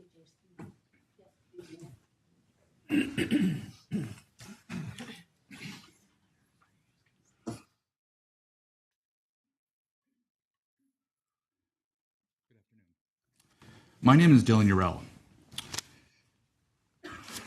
I'll read their symbols that I was given: II, JJ, KK, LL. But their names are Charlotte, Alice, Vivian, and Grayson. I'm not a victim. It's very hard for me to stand up here and to be talking about a victim when I don't feel like a victim. My children are the victims. Other people were victims. I'm a beholder. And I feel I'm a beholder of the darkness and the evil, but also the light and the good of the aftermath of the act of violence that Mr. Brooks brought upon the community that evening. Let's talk about, this is a Christmas parade. A Christmas parade that I have attended many times. My oldest daughter, Charlotte, has been a part of the extreme dance for many years. She was there handing out candy along with my son. At that time, I did not know that he was handing out candy. But I knew that my two other daughters were a part of the teams. They were part of the junior team and the mini team. I sometimes walk into the parade. I do not like walking in the July 4th parade because it's too hot. Okay, I'd rather walk during the Christmas parade when it's a little bit cooler out. But at that time, I texted my mom and said, would you like to come? I was not supposed to be at the parade. I was supposed to be up north hunting that weekend. So I decided to stay back. Decisions that I reflect upon and think about how I became at that spot off of Wisconsin Avenue on that day. So my mom texted me and said, yes, I will come meet you. So I was not, and if she did not do that, I was going to text my oldest daughter, Charlotte, and say, I'm going to meet you in the staging area and I will come walk with you and hand out candy. So I was standing on Wisconsin with my mom, and to say now about this parade. Now this is about children. The Christmas parade is about children, about happiness and love. That evening, if people remember, was very cold and windy, very bitter wind, where sometimes that wind gets you and you're almost just standing there. But even through that coldness and the bitter wind, you can really, truly feel the happiness within the crowd of the parade. And I thought about that. And it's just about, I knew that possibly around the corner, standing over on Wisconsin, that eventually the extreme team would be coming around that corner and I'd see them. And then I had my hood up and it was cold, but then at the corner of my eye and kind of watching it, I see a red SUV start to come around that corner, but not really fast, not very fast, because Mr. Brooks, you hit the brakes to go around the corner. If you did not hit the brakes, you would have taken that turn way too fast. And then you would have gone into the Veterans Park. So that part didn't seem too odd to me. My hood was kind of covering. I didn't really see the damage of the SUV. So I saw the SUV turn, but I didn't think it was odd until it did not turn and crashed through the barriers. And then the officer shot 3 times after it. Silence. The parade now, everyone is silent. Northwest Avenue, I live on that road, 2 blocks up. That is my road that I live in. Silence. But then people start kind of moving, where it's like the parade just stopped. I moved to the corner. And then you start seeing and feeling the people starting to stream around the corner, screaming, crying. I have my mom with me. They're saying, do not go around that corner. There are dead people. Do not go around that corner. We both looked at each other and I said, where are the children? So me and my mom went around that corner and really went through the wake of the evil and hell that Mr. Brooks, that you brought to this community. And going through and seeing and going around the corner and seeing just bodies as far as you can see, injured on the ground. And sometimes I feel personal guilt that I couldn't truly stop and help some of those people in need. I had to keep going. At times I paused and paused. I have my mom screaming, crying, seeing women, adults, people injured, deceased bodies. Once we passed through that section, that's where, Mr. Brooks, you changed me. Because at that point, there's a difference where they talk about an active shooter. Not everyone saw the officer shoot. So in that case, they didn't know. There's a lot of chaos. There's a lot of misunderstanding. There's a lot of just in that all the realm. People are screaming. People are crying. There's people running all over the place. That's where you changed me, Mr. Brooks. That's where after a thing, I gave myself up to say, if there's an active shooter, I am willing to get shot in my head. I am running up this street. Where are my kids? And that's what I did. And as the darkness descended upon that street, as the sun was going down, and I run up the middle of the street, and I run up to the 5 points, I start seeing the extreme truck that they use, pom-poms on the ground, but you can't see around. And then I come around. I left my mom, which was a decision that I had to make. She caught up, but I took off running.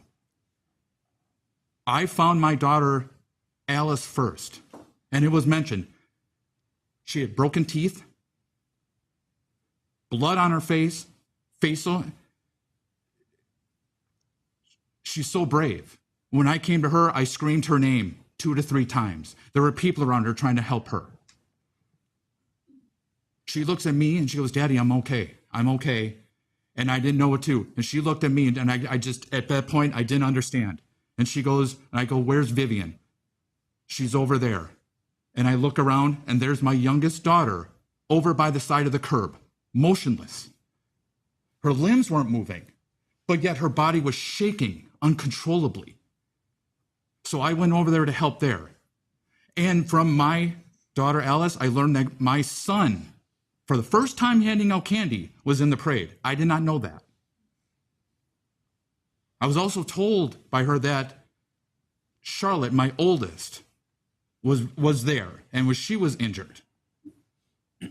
You did this. They weren't the only ones, the children. This is a Christmas parade about love and happiness, getting ready for the holiday season. I'm sitting in the other room watching other statements and watching you roll your eyes to people's powerful statements. The hurt that people have in their souls. And you're rolling your eyes at them and making facial expressions. If I look around this room, no one else is wearing a mask. What are you hiding from? You're wearing a mask. I don't see anybody else. Forgiveness. I do not forgive you. I do not forgive you because I have not heard these 3 words from you through this entire trial. I am sorry. Not once. Not once have I ever heard anything. What I've heard you do is be abusive. Abusive to the judge, abusive to the prosecution, abusive to the witnesses. And I think that's what you have. You're an abuser. And then when people stick up to you, do you want to become? Now you're the victim. You carry your Bible. And you say you're a God-fearing man. But I feel those scriptures are hollow and empty to you now. Just like God has left you. You can pat your chest and have that book open, but I don't believe those words and those scriptures mean anything to you anymore. My children are healing, and the community is healing. If there is no verses between my children and the other people that hurt, the people that lost their lives and their families. But we're all in this together now. All of us, the community. It isn't just people that live in Waukesha. Well, you did have these energy that went across, that goes so far for the people that you hurt. And I don't think you truly understand that, or maybe you don't care. For the sentencing, as other people have said, I feel the maximum is appropriate in this situation. The terror, the horror, the pain, the fear that you've caused to so many individuals. And everyone has their own unique path for healing. And I hope that you will get sentenced to what you deserve. Thank you. Thank you.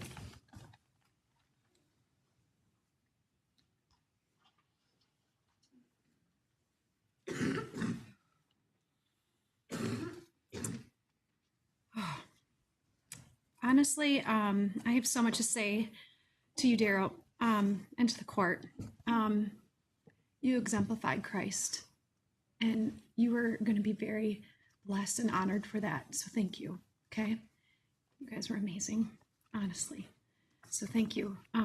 My daughter was not listed as a victim.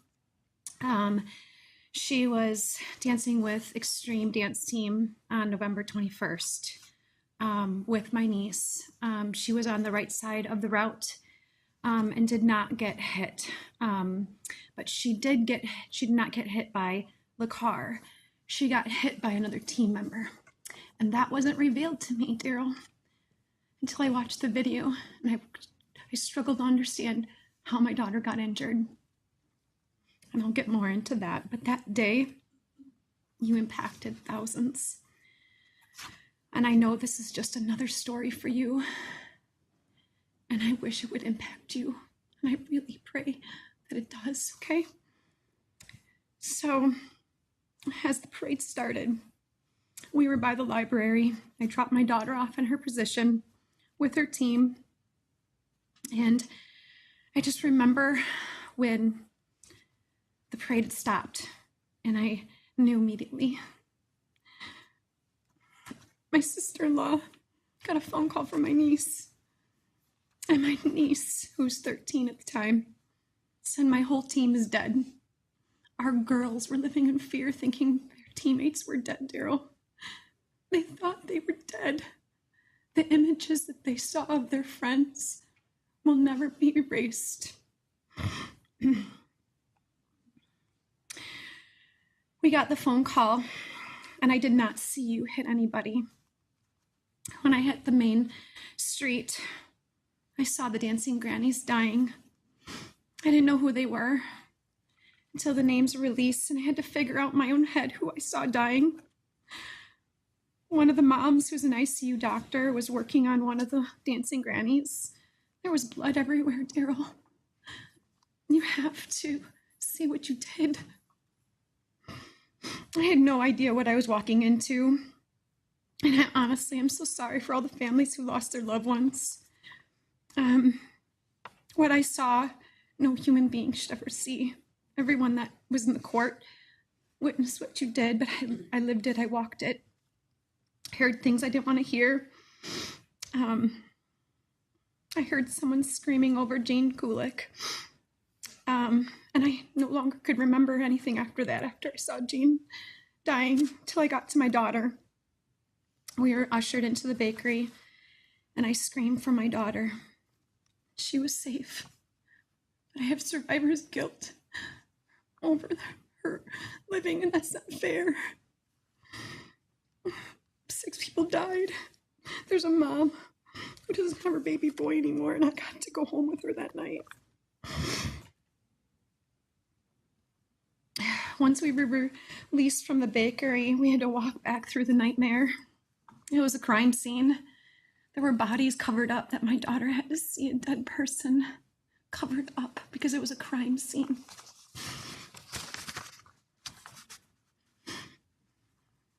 The next day, my daughter woke up and screaming in pain. We didn't take her to the hospital. I did what I thought was best, to take her to the chiropractor and get her x-rays. I'm a naturopath, so that's what I do. Her doctor has never seen such a twisted spine, neck, pelvis. We had to put her back together. She was, but emotionally she was broken. She had nightmares. She missed school weekly.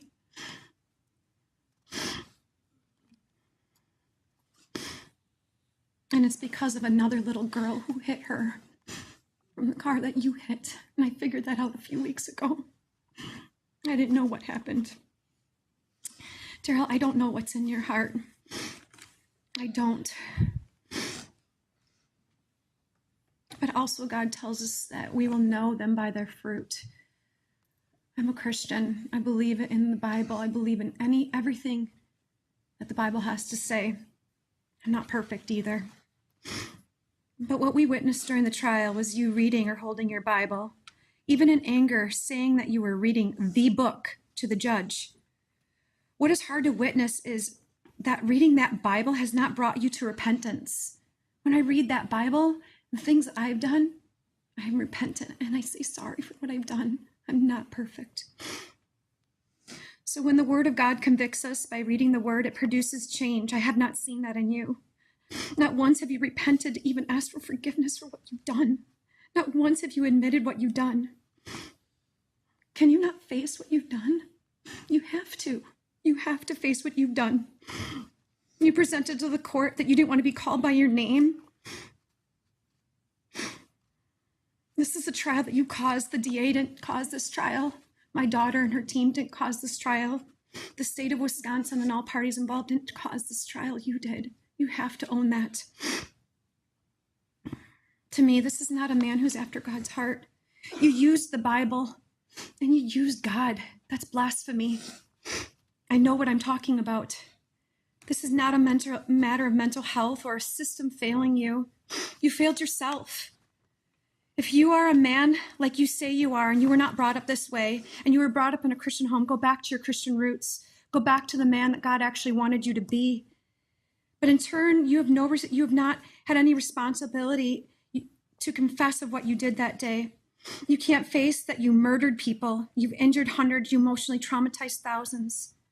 And not repent from what you did. To repent means that and to be saved means you get to enter the kingdom of heaven. Okay? You have to ask for forgiveness. You have to admit what you did.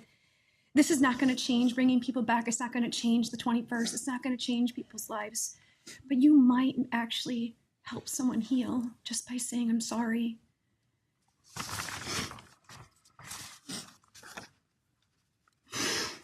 You also said in your closing statement that this was God's will for what you did that day.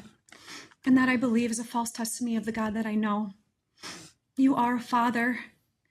And my daddy, my heavenly Father, would never, ever want anyone to be murdered with a car as the murder weapon. All those you hurt and killed that day, they're his children. Doesn't matter what age they were.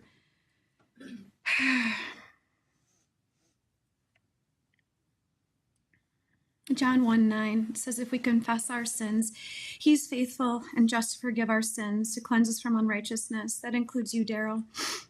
You must confess to all these people in God so that you can be saved. And that's not popular. For you to enter the kingdom of heaven, it is possible. The man hanging on the cross, like the earlier statement, he was saved that day and the other one wasn't. And that I want you to sit with. For the wages of sin is death. That means hell. That means hell. But the free gift of God is eternal life in Jesus Christ. So I'm angry for what you did. I'm sad that a lot of people don't get to spend another day with their loved ones. I'm sad that a lot of my dance family, we don't know. We don't know the outcome of their brain injuries and what's their future. You've traumatized families and people that are witness. You have thousands. You killed 6 people. But maybe, just maybe, you could bring some peace to some of these people. Do you hear me, Darrell? Instead of rolling your eyes at what you did, disrespected, and I know people yelled at you today, but I'm not coming to you in anger. I'm coming to you in unconditional love, because that's what our Father offers us. I don't know if I have forgiven you yet, and I know that's what God wants me to do, but I think that you could just offer a little peace by just saying, I'm sorry. Thank you.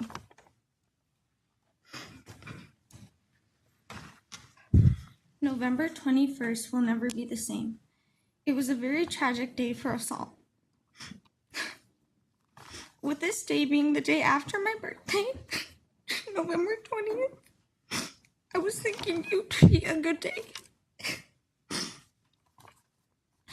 I was going to be dancing in the parade with Waukesha Extreme Dance Team. I loved this team as a whole. My mom, dad, aunt, and cousin were sitting at the end of the parade route. As we got closer to the parade starting, I got a really uneasy feeling in my stomach. As me being a Christian, I believed it was the Holy Spirit warning me. My cousin was also on the team with me.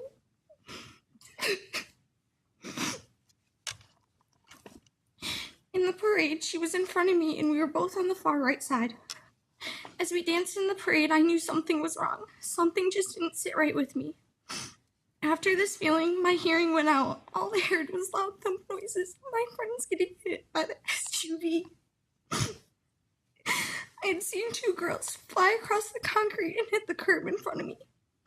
I got out of the way, confused and in shock.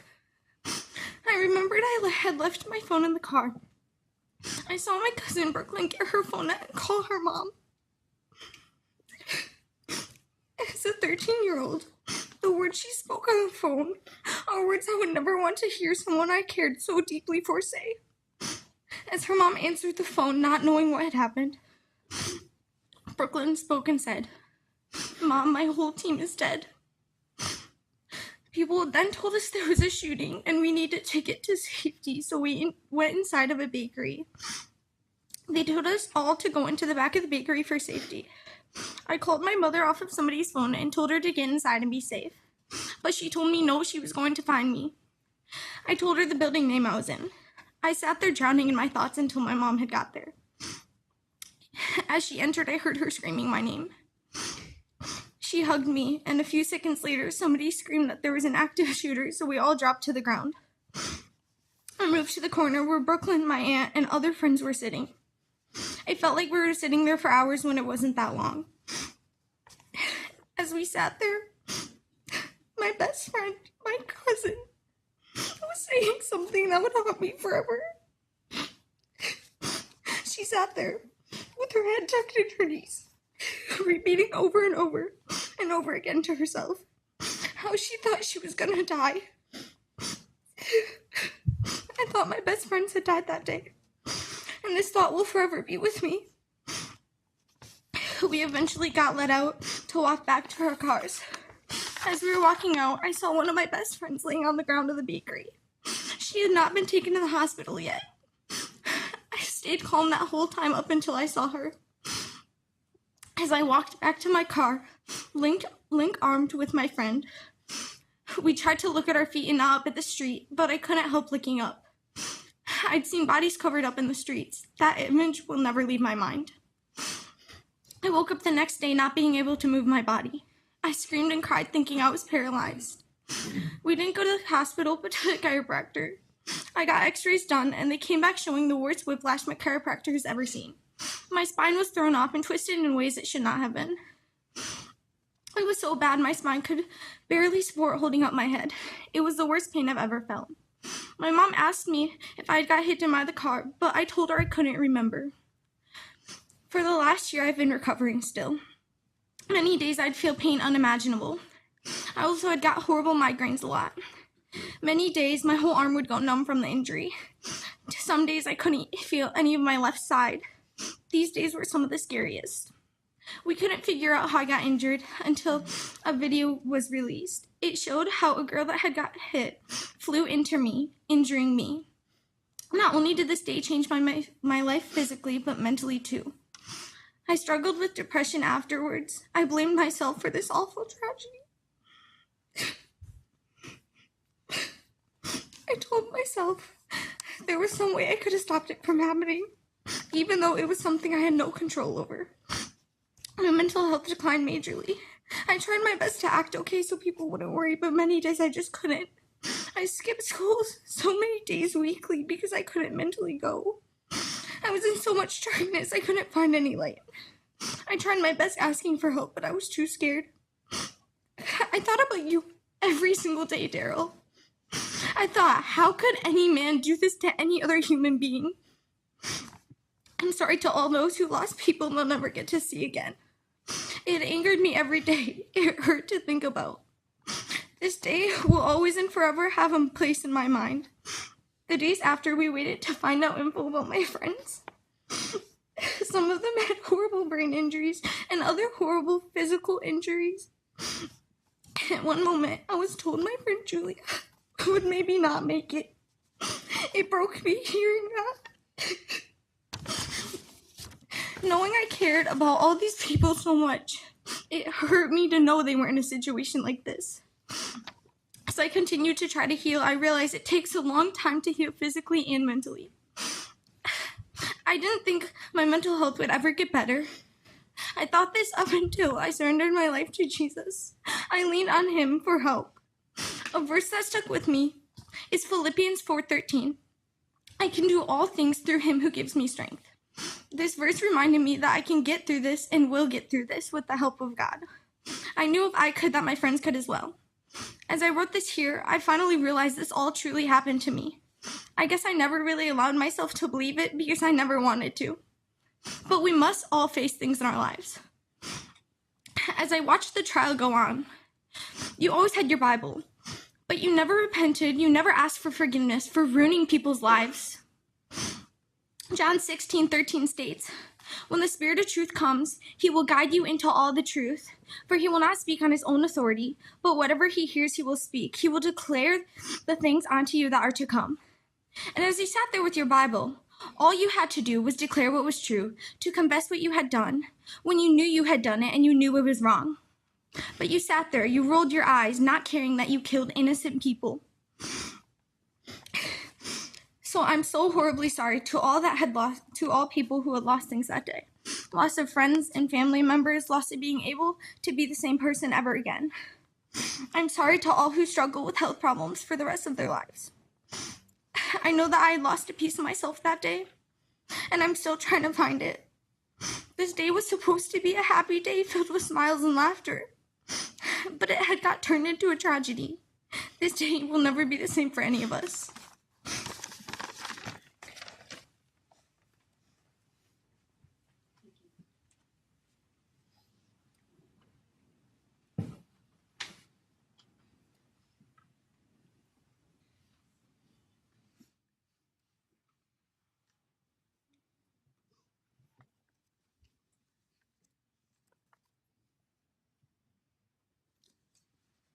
Dear Judge Darrell, my name is Yuretsi Becerra Montes. On November 21st, 2021, my life and my family's life changed forever. The day that was supposed to be a day of joy that became a nightmare to me, my family, and our community. On that day, my parents and my siblings witnessed the red SUV that drove into my dance team. My mom ran without thinking she could be hurt too. She remembers the red SUV that almost hit her while running into the road because he was coming her way, but he swerved. They couldn't find me right away because I was under a car that was playing the music for us. I flew 15 to 20 feet from where I was dancing. I was lucky that I wasn't injured like my friends because my head bumped into a truck that was playing the music for us, and I fell on the street and hit the back of my head on someone's leg, but I didn't suffer from a major injury.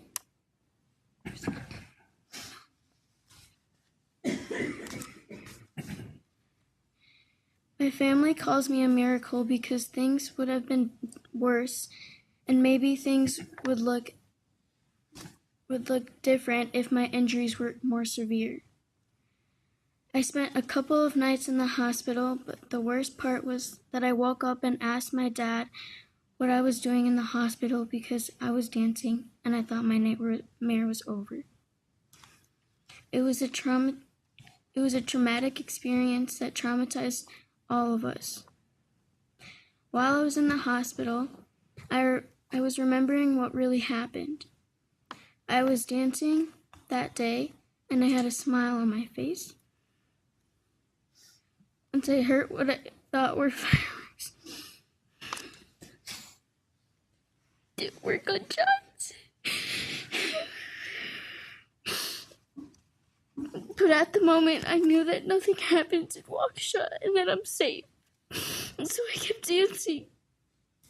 I was hurt that day. I was struck by the red SUV. I felt like I was going to die. I woke up on the ground to my family surrounding me, thinking it was all a dream, not knowing what was going on.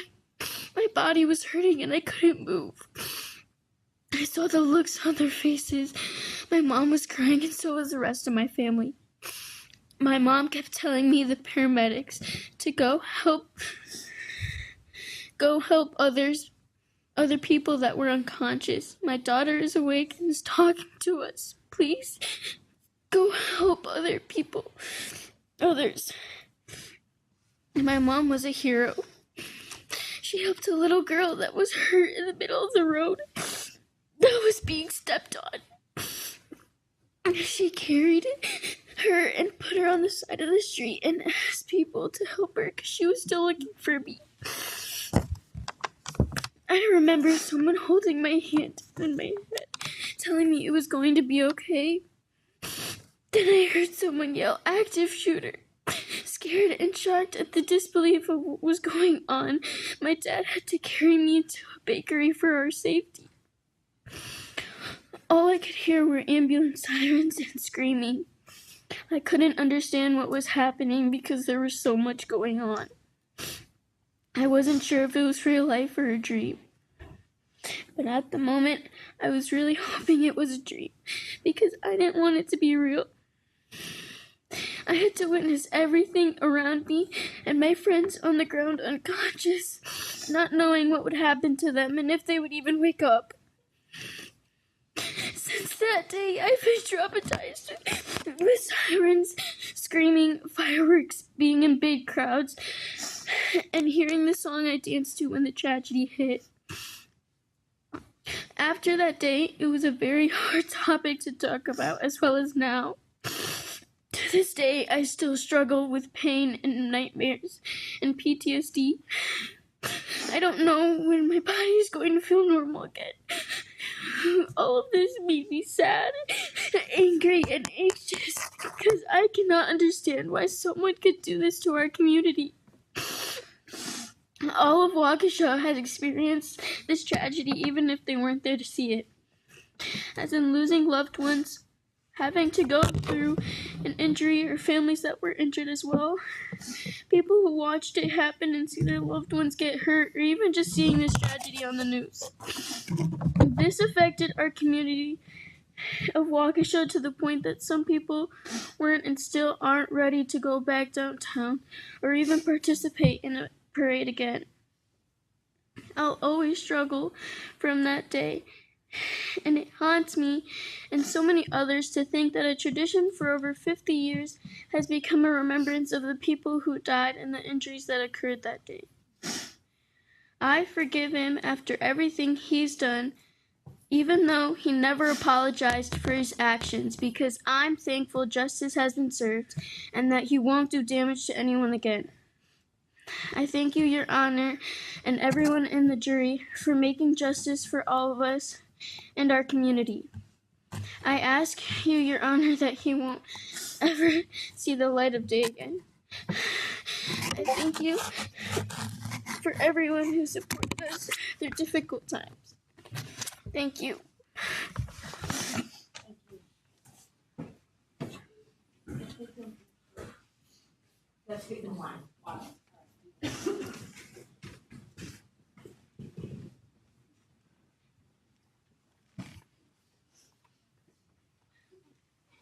do have.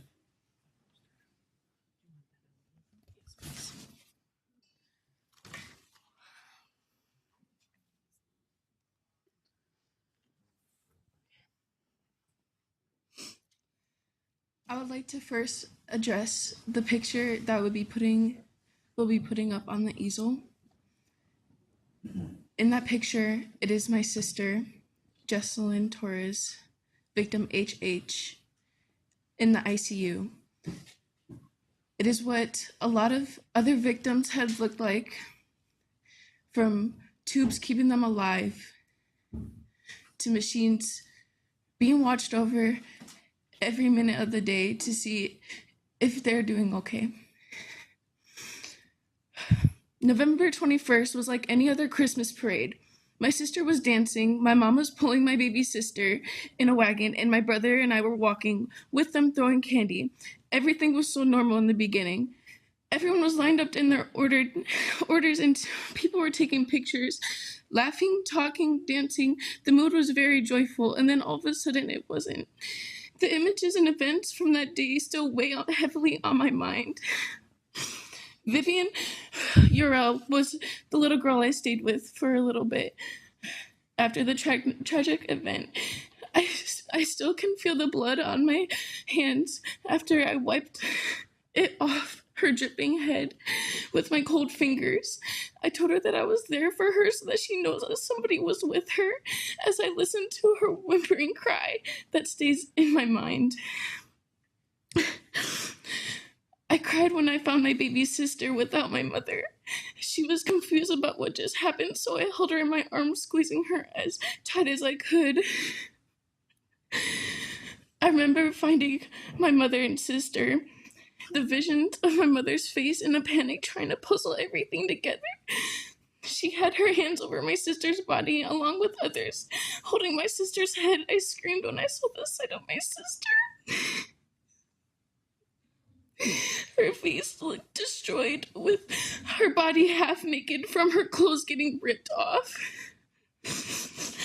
I still remember my other family members' faces and screams when they saw my sister lying there. I broke down and fell to my knees. I felt broken when my grandmother started breaking down and screaming.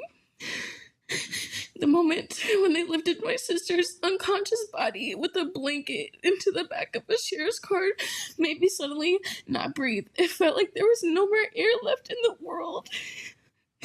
It felt like I was being stabbed in the heart when I read my mother's messages about all the injuries my sister had. It was one text after another. I couldn't believe it was all real. From the trauma, I couldn't go back home because I knew my mom or sister wasn't going to be there. So I went to my friends, and my friend held me that night as my body shook.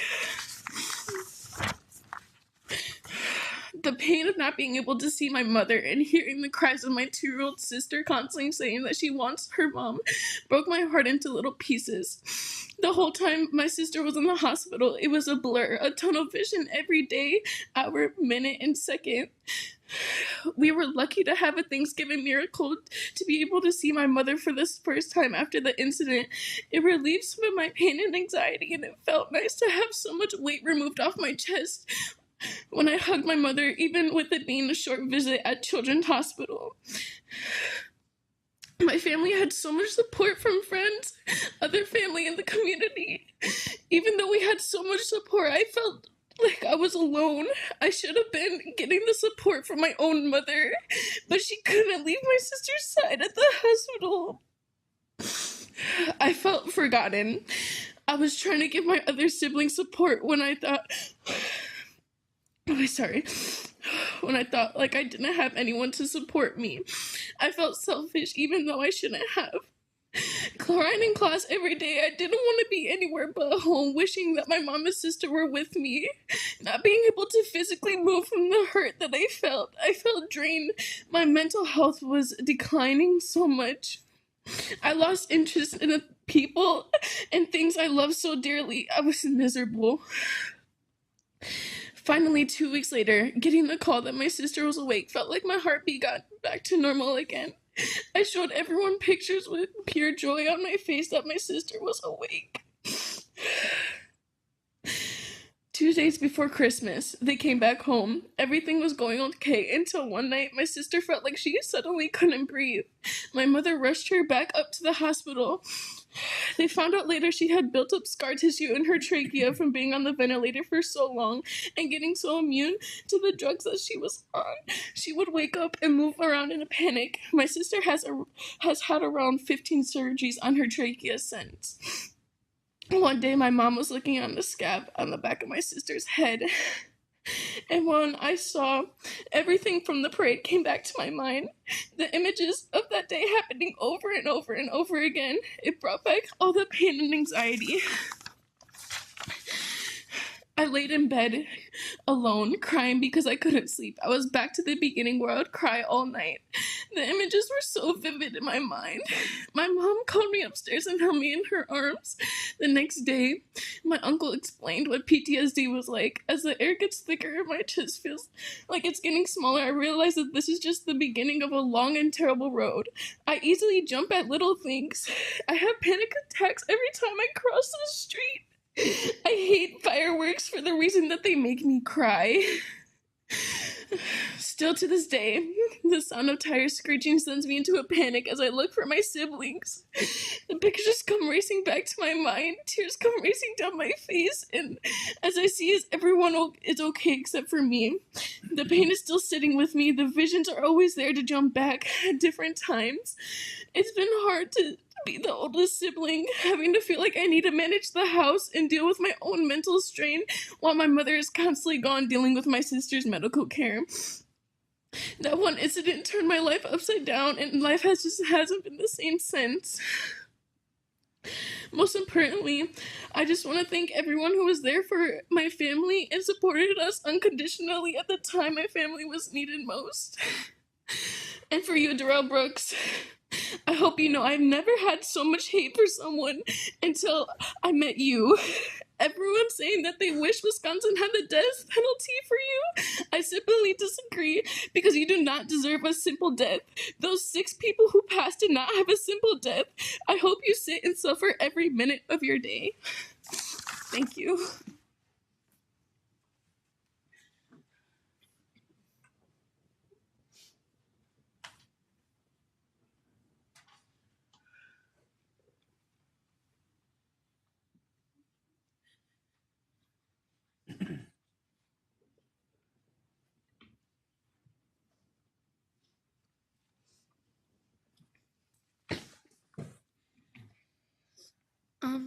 I'm Jocelyn Torres, victim HH, and life after November 21st, 2021 will never be the same.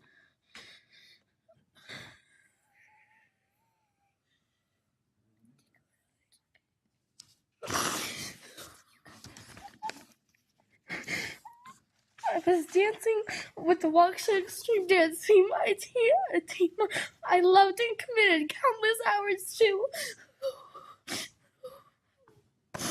2 weeks after the parade, I woke up in the hospital, confused, uncomfortable, and in pain.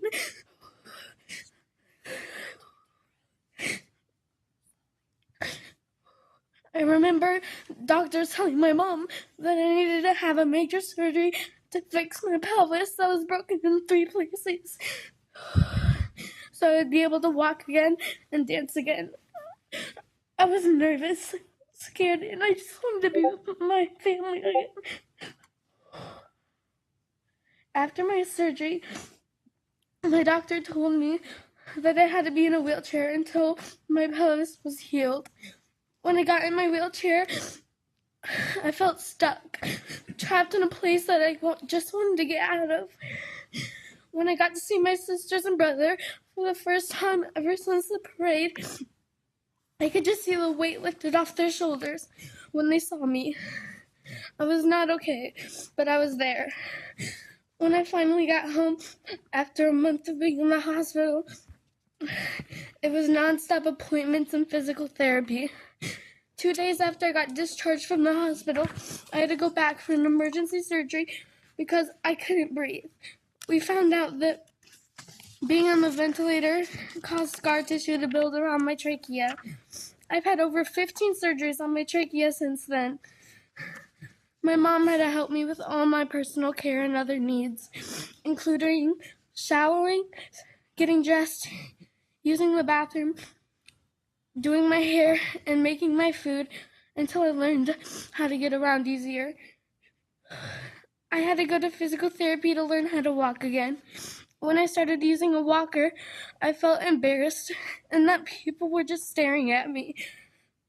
I remember wanting to dance again, being with my team again, but knowing that I couldn't physically dance. I had to reteach my body to move how it used to move. Learning how to dance all over again. My balance was off, making dancing impossible at first. But the mental pain was worse, as I couldn't watch my teammates dance without me. I missed over half of the school year. When I got back to school, I felt uncomfortable being in a wheelchair. I felt like people were just looking and wondering. I missed out on my last year and days at elementary school, time and memories that I will never get back. This past summer, I had to go in for my second major surgery. The surgery was on my trachea, called a trachea resection. The doctors decided to do the surgery because I still couldn't breathe after all my procedures. My throat wouldn't stay open, and it closed up to 80%. I was basically breathing through the size of a drinking straw. Now I have a scar across my neck that stands out and won't ever go away, and a scar where I had surgery to fix my pelvis, and multiple other scars from the horrific things that happened that night. My scars make me insecure of my body, and that I can't wear regular swimsuits because I can feel people's eyes on me. When I wear shorts, I have lumps sticking out, and my scars will be there forever. So I will every day be reminded of what happened to me. Beyond my original month in the hospital, I missed out on my entire summer because I was recovering from surgeries. When I went home, I wasn't able to do normal 11-year-old things. I wasn't able to swim, jump, go on rides at fairs. All I could do was watch people have fun during their summer, watch people play during their summer. While I continued to watch, I had to act like it didn't bother me because I didn't want to ruin summer for everyone else. Now I am 12 years old in 6th grade. I'm happy that I'm at a new school with new people. Now people won't treat me differently because they don't know my medical past. Now that I'm in 6th grade, I have to ride the bus. I hate going to the bus stop because it scares me whenever cars drive by me or make noises. I'm also dancing again. I do 2 3-hour practices each week. And this past weekend, I had my first dance competition, which was a big deal to me because this was my first competition in a year now. I still have appointments and procedures on my trachea to see how everything is healing. I also got cleared from physical therapy. I've gotten really far this year. It is getting closer and closer to November 21st, and I don't think I'm ready for this day to come. On this day each year, I and many others will think how a peaceful event that has been a tradition in Waukesha for over 50 years and brought smiles and laughter to everyone turned into tragedy. I want to say thank you to my coach Alyssa for proving to me that I can do anything I put my mind to. Thank you to Miss Hanson for helping me write my statement when I didn't know how to put everything into words. Thank you to all the doctors and nurses who took care of me in the hospital. And most important, thank you to my mom who was by my side for the whole tragic journey. Thank you for listening.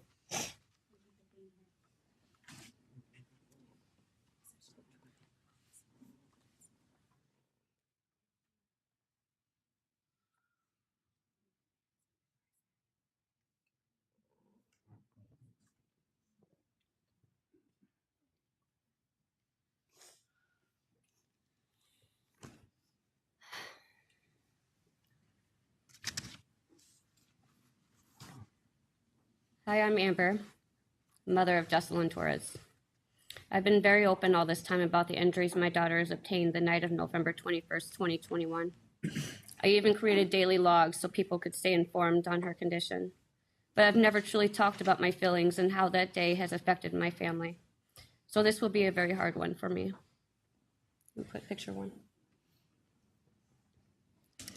The event started off joyous, and I had 4 of my children with me that evening, all of which still suffer in some form to this day.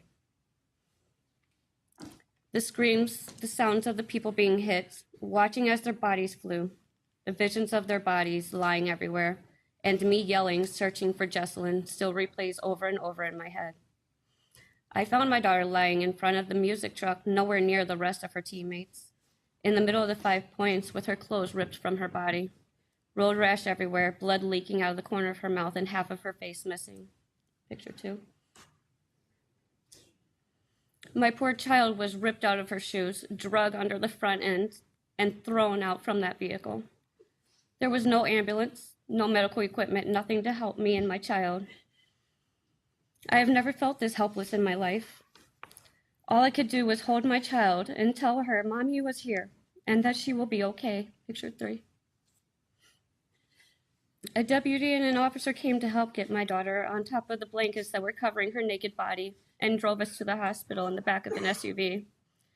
I am grateful for the actions they took that day, along with all the others who ran out into the street to help my daughter. When we got to Children's Hospital, I sat there in a chair numb as I watched multiple doctors, nurses, and medical staff rush in and out of the room examining my child's lifeless body. My mental state was confused. I lost who I was, and I felt like I was sitting in the middle of some crazy movie scene where there was so much commotion around you, but you hear none of it. I stayed numb from then on. It was my coping mechanism. There was no way to prepare myself for the news I was about to hear from the medical staff. Her injuries included a fractured skull, a hematoma behind her eye, 8 broken ribs, which was 4 on each side, bilateral lung contusions, 3 fractured lumbar vertebrae. Her bowel was damaged, her kidney was ripped from its blood supply and was dying. She now only has 1 kidney left. Her liver was lacerated, her pelvis broken in 3 areas, going from front to back and down the middle in the shape of a T, and in 2 areas on the back side. Her spine has a permanent curve in it. Severe road rash all over her body. Pictures 4 or 5. Go to 5, please. That's her backside from being drugged. Go to the next one, please. That's the other side of her backside from being drugged. Next one, please. That's her leg. A whole chunk of meat was missing from her leg. You can take those down, please. She was given multiple bags of blood and platelets as we were transferred to the 4th floor ICU for critical care. It was there that the doctor sat me down and explained how she needed to be intubated because of the extensive damage to her lungs and body.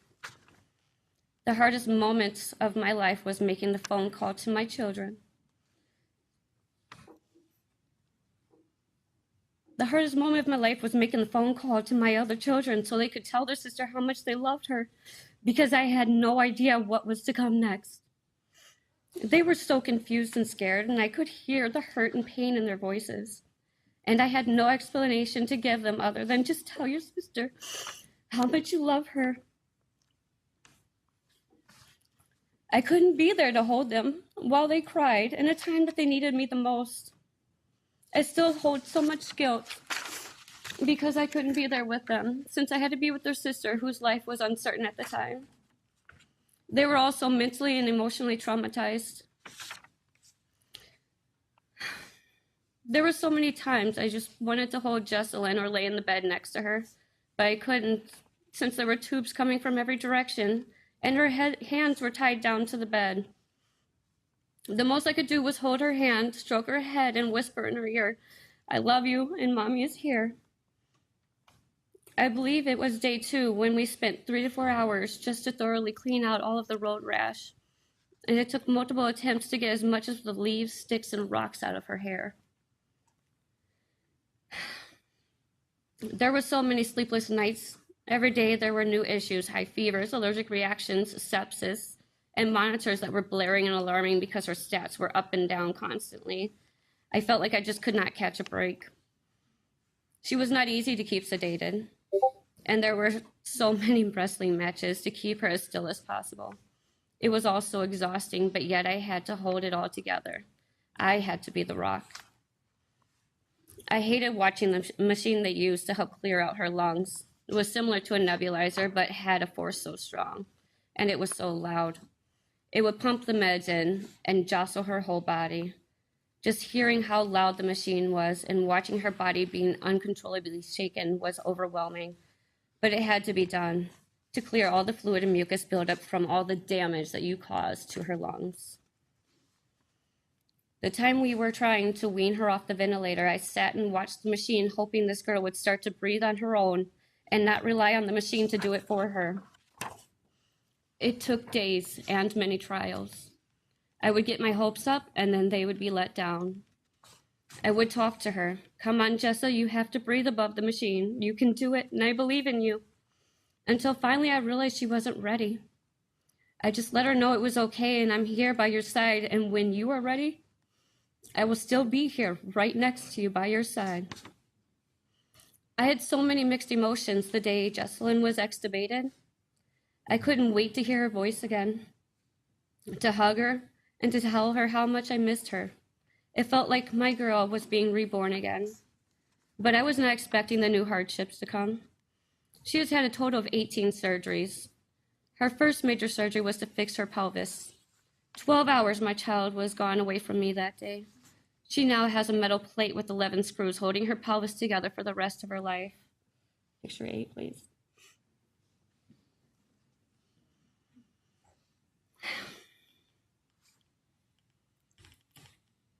It took months for her to start to walk again. I never imagined that at 11 years old, we would be celebrating the first time she sat up or stood, and of all things, take out a tube feeding. You can go to picture 9. How does that look for sitting up? Does she look happy? I don't think so. Weaning off the narcotics and dealing with the hallucinations she had was terrible. She was so mean at times, and it hurt more than you could imagine on the inside, but I knew that that wasn't my child. Deep down, I was so angry, frustrated, and wanted to scream. So I'd just step out of the room and cry a little, take a deep breath, and walk back into that room stronger than I was before. You can take that down. Discharge day was so exciting and scary. I could finally see my 2-year-old, my other children, and be comfortable in my home. But managing all of Jesselyn's medical appointments, medications, daily shots, and personal needs on top of caring for 4 other children was difficult. Her dignity was taken away as I had to do everything for her for personal cares. And what 11-year-old wants her mom to wash their bottom? She would get frustrated trying to use both the wheelchair and a walker, and half the time she would forcefully shake that walker around and toss it off to the side.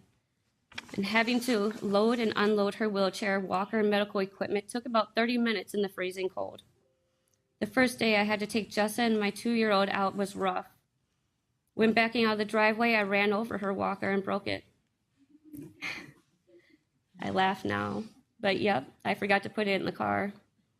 I sat there in disbelief, laughing and crying all at the same time. I was a mental wreck.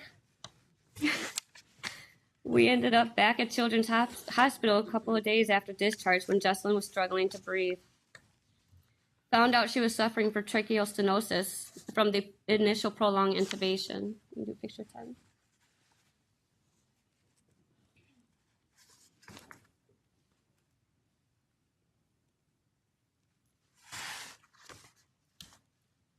That was the hole she was trying to breathe through.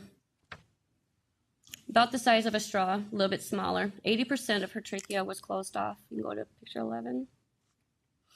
That's the size they had to pop it open to, just so that way she could actually breathe. You can turn that off, please. I slept on my couch for months because her breathing was so bad that I was scared she would stop breathing in her sleep. 15 surgeries on her trachea before we made the decision to do a tracheal resection. I hated the thought of doing this major surgery, the thought of possibly opening her chest to lift the chest muscles to give more stretch to the trachea, or the possibility of injuring her vocal cords along with all the other risks they were also very overwhelming. We only get one breathing tube, and if this major surgery wasn't successful, then she would end up with a hole and a tube in her neck for the rest of her life to breathe from. Justin and I both cried together after that doctor left the room. How do you mentally prepare yourself or even your child for this type of news? Telling her that she would be asleep and intubated for another 2 weeks and in the ICU, and then eventually go home once we did the whole removing the tube, feeding, sitting, standing, walking, and everything all over again. We were all going back to square one.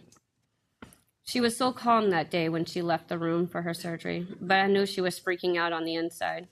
She held herself together so well. And I remember her looking at me saying, "Mom, why are you crying?" as I let the silent tears roll down my face. That surgery took 6.5 hours. I stared out windows and paced for hours, hoping for the best outcome. On day 2 after that surgery, a lobe of her lung collapsed. She was running fevers and she was retaining too much fluid. We continued for days with her vitals going sky high, then dangerously low, fevers up to 104, and she became septic all over again. It was day 4 through the night when everything became beyond scary. Her body swelled in a matter of hours, and scans came back showing that she had pneumatosis intestinalis and necrotizing enterocolitis. And she was almost rushed down for an emergency bowel resection, as this had become life-threatening extremely fast. There was no real understanding as to why this was happening, other than that her intestines were not fully healed from the Parade incident. Her body was shutting down. 9 days she spent on the ventilator, a total of 12 in the ICU and more on the main floor. It was another full 2-week stay at Children's Hospital, 2 weeks of mental and emotional upset, and 2 weeks away from my other children. And if you are sitting here thinking that being taken off the ventilator is all pretty rainbows and butterflies, you're wrong. It's nothing like what you see on TV. Go ahead. Yeah.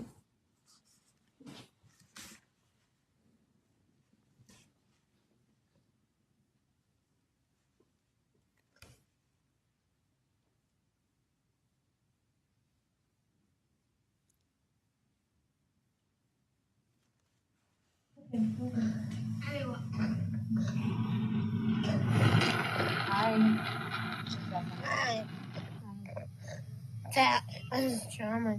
I can't. I know that is traumatizing, isn't it? It is traumatizing. It's okay though. You're doing great, right? Yeah. Get you some oxygen. I can't. You can't. No, you just breathe. No. Just breathe. She struggled to breathe and cough up all that mucus for hours. Hours. Her mental state was off as she thrashed around and freaked out as the nurses were adjusting her bed, screaming, "Mom, help! Help me, Mom, they're going to shock me back to life."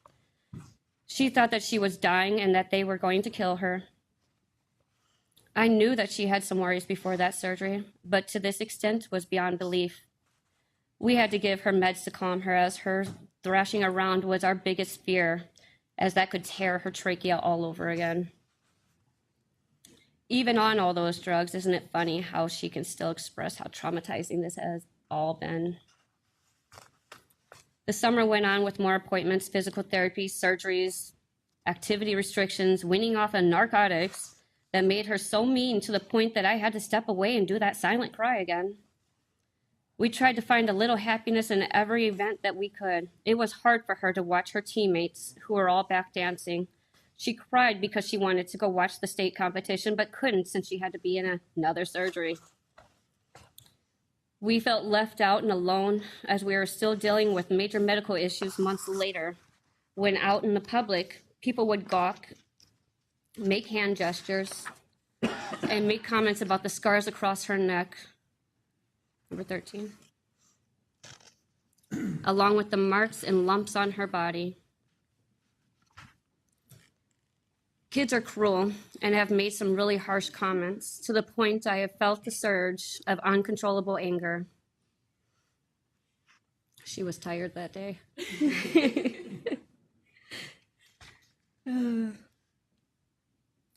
At fairs and festivals, Jesselyn wasn't able to ride rides because of the possibility of tearing her trachea. You can take it down. She was so sad and angry, more angry than sad. Her friends and family were having a blast while she was standing watching. My heart hurt for her. I had to talk her through the anger over and over and over and teach her how to find happiness in everything we do, no matter how big or how small. But she was right. It wasn't fair. She shouldn't have had to suffer. Not one person should have had to. My heart was broken the day she purposely stood out in the sun because she wanted the scars off of her face. You can post it. My heart was broken the day she purposely stand out in the sun because she wanted the scars off of her face and wanted her beautiful brown skin back. I guess it made sense to her that tanning would help. While riding in the car, she will freak out when there is a squirrel in the road. A squirrel. Okay? A squirrel. She gasps, yells, and throws her arms out and hits me. While I'm calming her, I sit there and envision how I'm sure that that's the exact reaction she had right before she took your SUV to her chest. This is all just a small fraction of what we have all been through and what I've had to push through in the last year. You can take it down. Jesselyn still has ongoing medical care, more surgeries, more appointments, memory loss, pain in her hip, and permanent curve in her spine. I hate the comments she makes about whenever she feels her hardware in her hip. But my girl is a warrior. She is back dancing. She may not be at the skill level she used to be, but she has not given up. As a parent, I have held so much guilt for not protecting my child that day. I have sat there by my child when she was at her worst. I was there for every little step of progress, and I was there for every setback. I have cried. I have been angry. I have had to deal with fear, mental trauma, PTSD, exhaustion, frustration, defeat, loneliness, and anxiety attacks. There are days when I feel that SUV hitting my chest and can't breathe as if I am my daughter. I could feel her pain, and it was excruciating. There have been times where I felt justice wouldn't be served until he had to take that SUV to his chest, drugged, thrown, and left with his bare body in the middle of the street, exactly the same way he treated my child. This man has brought out such an ugly side of me I never knew existed. It's not your life on the line, Mr. Brooks, and it never has been. It was my child's life on the line that night, along with many others. And as much as you were hoping to get some sympathy, I have none to give. I'm glad I don't have to hear those words come from your mouth anymore. I guess you should have thought about all those children of yours that you don't get to hold before you decided to turn that corner and step on that gas pedal. And I hope the look on my daughter's face before you ran her over haunts you for the rest of your life. Your immature behavior of rolling your eyes and twirling your fingers doesn't bother me. I have fought through one of my biggest fears this past year, and I won. I am much stronger than you. I have found my peace. This man may have been able to turn my life upside down and almost take my daughter from me, take time away from my other children, create such heartache, pain, and mental turmoil, but the one thing he was not successful at was taking my strength, Jesselyn's strength, along with the strength I have instilled in all my other children. He doesn't get the satisfaction of thinking we have become weak. My family has grown stronger, have become closer, and now have a better appreciation for the time we have together. He did not, cannot, and will not break me. Thank you. Thank you.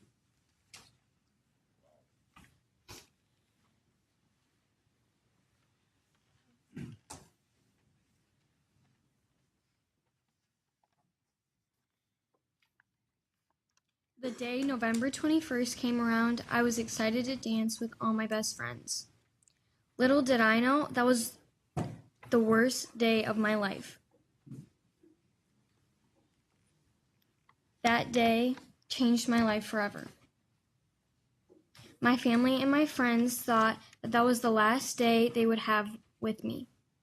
I can't even imagine what everyone was going through while I was unstable, in a coma, with a brain injury that later led to me having to get part of my skull taken out and put back in 2 months after. This major change in my life was all from the car that had struck me and many others on November 21st, 2021. I became worried and stressed because people treated me differently, and I saw myself as no longer strong, but weak. I didn't like that I could have a seizure. I lost my hair, and it made me feel bad about myself. This made a huge impact on my life. It changed the way my friends and family all see me now. I hated myself, and I hated what I had to go through. It was hell. I just want all the awful days in the hospital, trauma, all procedures to be put behind me so I can continue to live my life like all the days before the worst. November 21st, 2021. However, since I am a victim of the Christmas parade, this will always stay with me. Thank you.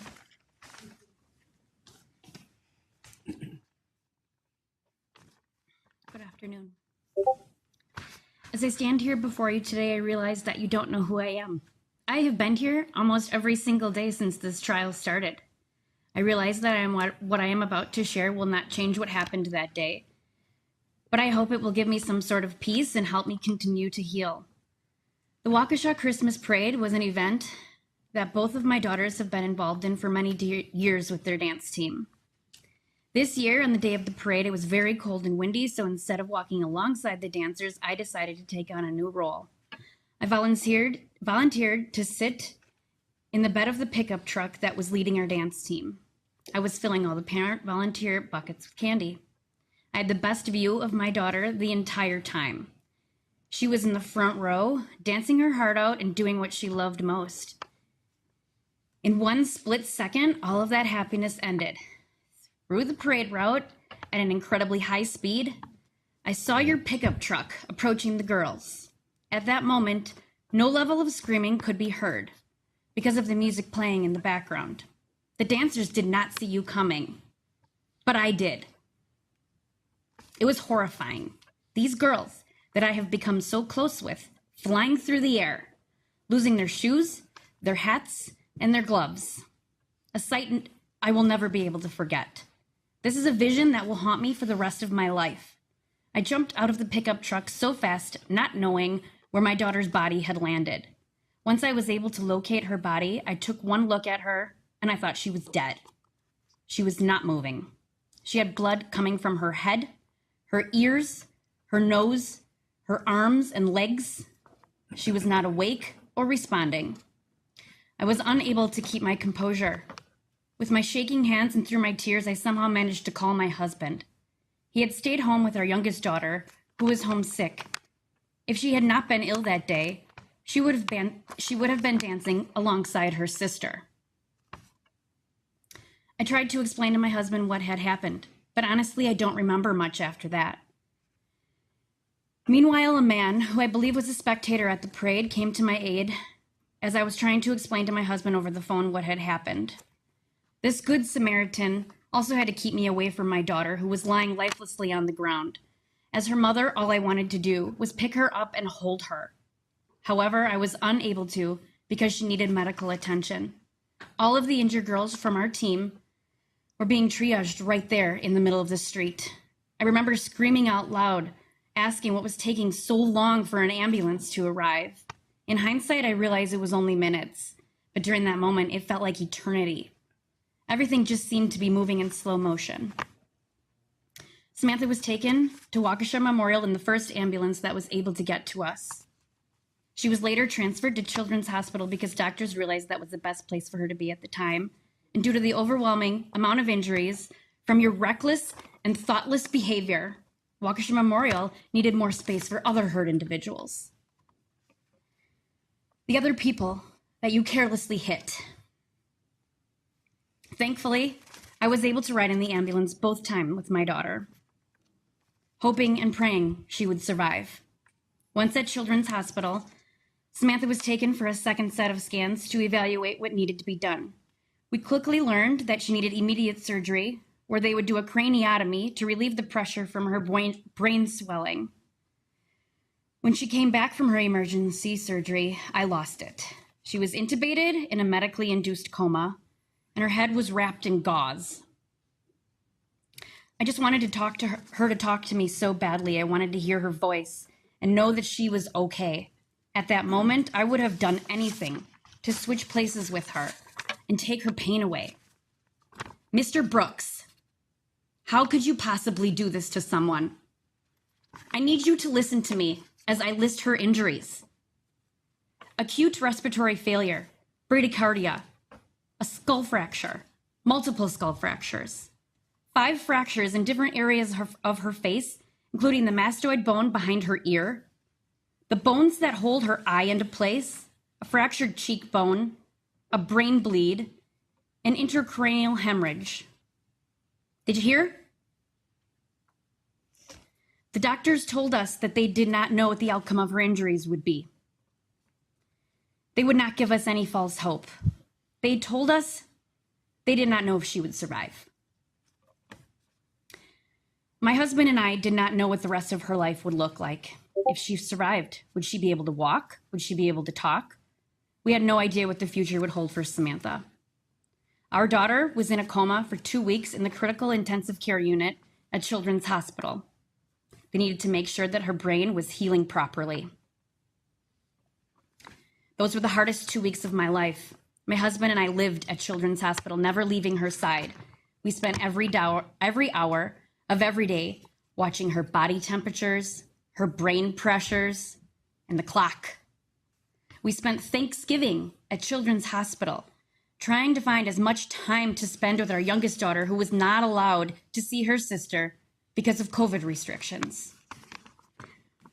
Weeks later, once medical personnel believed it was safe, she was slowly taken off her sedation meds. That was when her battle took a turn. Samantha is a fighter, and she was not about to let you destroy her life. Samantha had to learn how to swallow food. We spent weeks learning how to talk and walk again. Because of you, Samantha suffered a traumatic brain injury. She was unable to live a 14-year-old teenager's life. We struggle not knowing if or when she will have another seizure. Because of you, my daughter had her most beautiful hair shaved off. After spending 22 days in Children's Hospital, she was finally discharged. Finally being home with both my children was far better than Christmas morning. Even though it's almost been a year since this tragedy, it's still so painful to see her struggling with some everyday life experiences. I consider Samantha a gift. Based on the injuries she sustained from being hit by her vehicle, she should have died that day. But she didn't. And for that, I am so grateful. My heart goes out to those families who were not as fortunate. Since the first day you appeared in this courtroom, you have done nothing but make a mockery of this trial. I sat here every day, listening to you act like this was just a game and showing no remorse for what you did. I have no forgiveness in my heart for you. You said as a father it hurt because you could not hold your babies, but yet you run over my child like she didn't mean anything. What kind of father does that? Because of you, our lives have been changed forever. Whatever pain you may encounter in prison will only be a fraction of what Samantha endured after this tragedy. Judge, we ask that you give Mr. Brooks the maximum sentence for each count without the chance of parole. Thank you. Thank you for being here.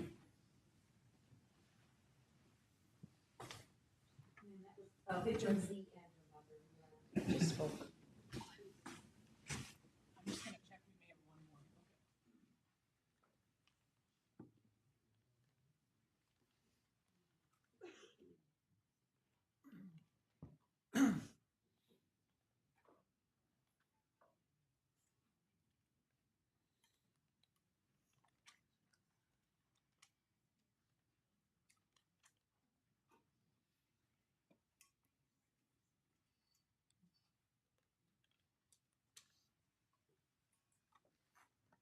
One more statement.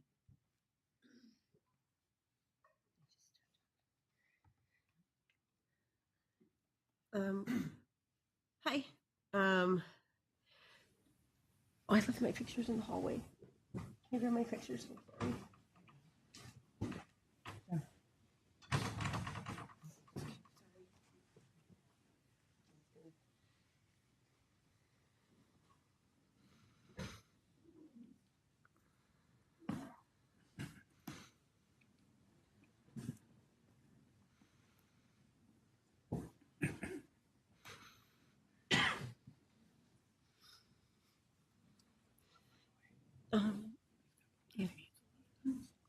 Yeah, one at a time. There's just two.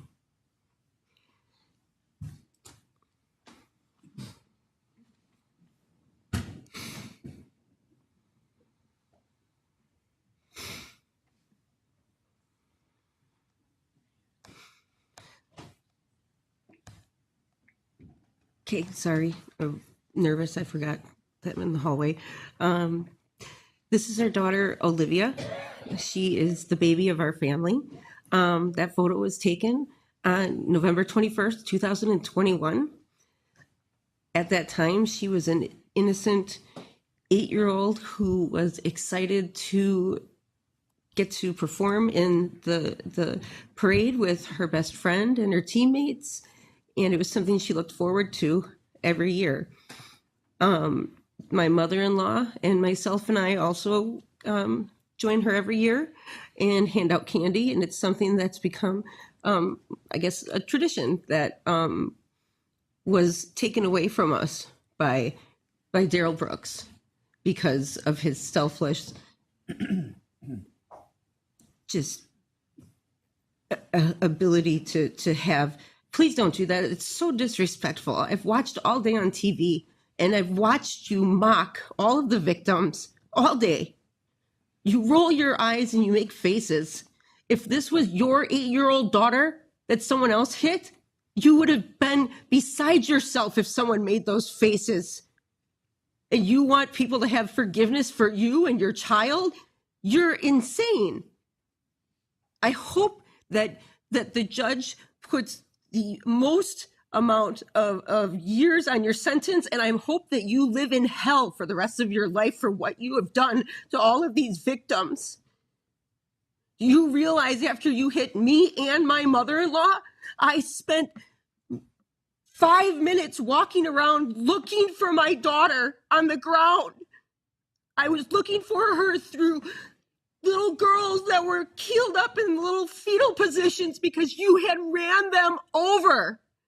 You hit them with 3,300 pounds, and you don't care.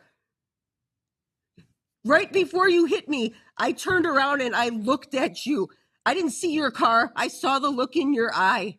You knew exactly what you were doing. You knew exactly what you wanted to do. And that was because you are a narcissistic piece of shit that thinks you can get away with everything. And you are not going to ever get away with anything ever again. You did what you wanted to do, which was instill fear and horror in all of these children that are involved.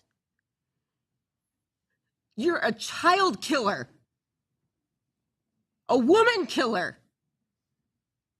I cannot wait until somebody inflicts that harm on you. I'm done. I'm sorry. I'm done. That's Olivia, and the next one is my daughter in the hospital room where I sat next to her for 5 days where she didn't move. My daughter who was in the ICU for 5 days and in children's for an additional 9 more in the critical care unit because of her brain injuries that you caused to her, that she still deals with daily. I was late because I couldn't leave her because she didn't want me to leave because of her separation anxiety that you caused.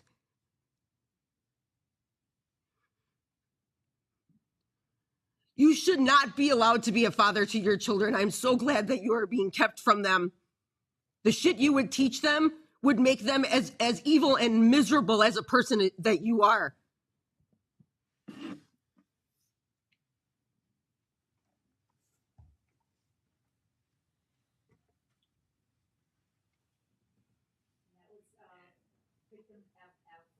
Her daughter, victim GG, or maybe I mixed up the designation, but that's FF.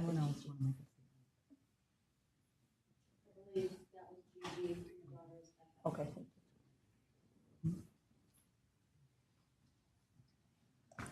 I believe that that concludes the statements, Your Honor. Thank you. Attorney Opper, it's 4:56. Do you want to make your statements yet tonight? Whatever the court wishes, Your Honor. I probably have about 15 minutes worth of comments, but. How many? About 15, I would say. I'd like to have you conclude tonight. I just want to take just a short break before we do that. I think we all could use probably a short comfort break and a stretch break, and then we'll be back in about 5-10 minutes to hear your remarks.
Back on the record then, and Attorney Opper, you may provide the court with your sentencing recommendation. Thank you, Judge. Obviously, I'm very grateful to the court for its patience in listening to all of these victims here today. It was very, very important that you hear from them directly, and the stories that they shared with you, really very personal and very compelling as to the impact that this crime had on so many people on so many levels. The focus of my comments, Your Honor, will briefly speak as to Darrell Brooks and his prior history, because I think it's important there's a record of that. But I don't intend to spend a lot of time on Darrell Brooks, because I think what's already been said is the most important message that I'd like this court to think about overnight as you consider your options here. I will tell the court as to Mr. Brooks' prior record. The court is aware from the bail jumping charges he's pending on several felony counts in Milwaukee County.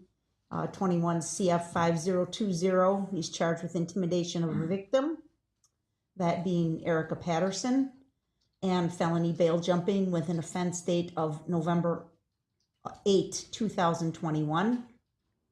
He's pending on case number 21 CF 4596 with an offense date of November 2 of 2021, charged there with resisting, obstructing, felony bail jumping, second degree recklessly endangering safety, domestic battery, and domestic DC. That is the case where he is alleged to have struck Erica Patterson in the face with a closed fist after an argument, and then as she was walking away, intentionally ran her over with the same 2010 Ford Escape that he used in this attack. When the police went to his mother's home and found him there, he was in the Ford as they approached. He got out and tried to run into the house. He ignored their commands to stop. He tried to flee and eventually was apprehended.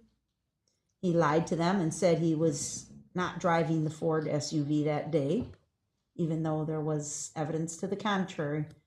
That case is pending in Milwaukee County. He was released on $1,000 cash bail in that case on November 19th of 2021. There's a third file pending, 20 CF 2550.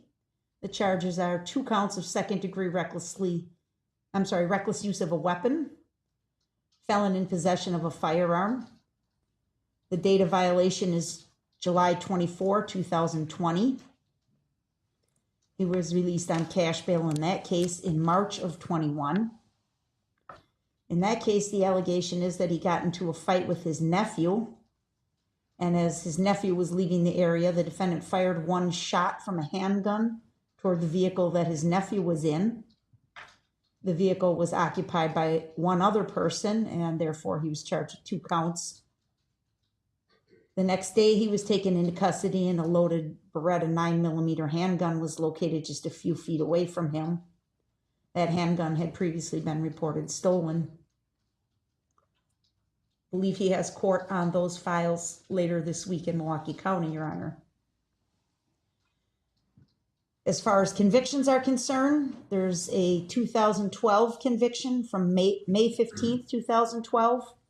Resisting obstructing misdemeanor in Milwaukee County, sentenced to 37 days jail consecutive to any other sentence. 4/23 of 2012, there were 2 files disposed of in Milwaukee County. One of them charged misdemeanor bail jumping and possession of marijuana. He was sentenced to 180 days in the House of Correction on both counts concurrent. There was another file for felony possession of THC as a second or subsequent offense. He was also sentenced to 180 days in the House of Correction for that file. I'm sorry, what was the conviction for? Felony possession of THC as a second or subsequent offense. On April 30, 2010, he was convicted in Wood County of strangulation/suffocation with other charges for battery and criminal damage to property dismissed and read in. There was a withheld sentence for 3 years probation. Ultimately, it was revoked in 2011, and he was sentenced to serve 11 months jail. 2009 conviction from Manitowoc.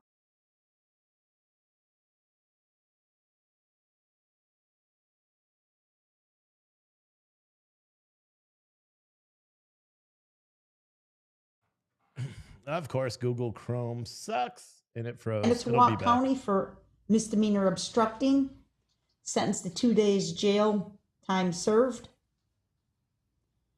2005 conviction from Langlade County.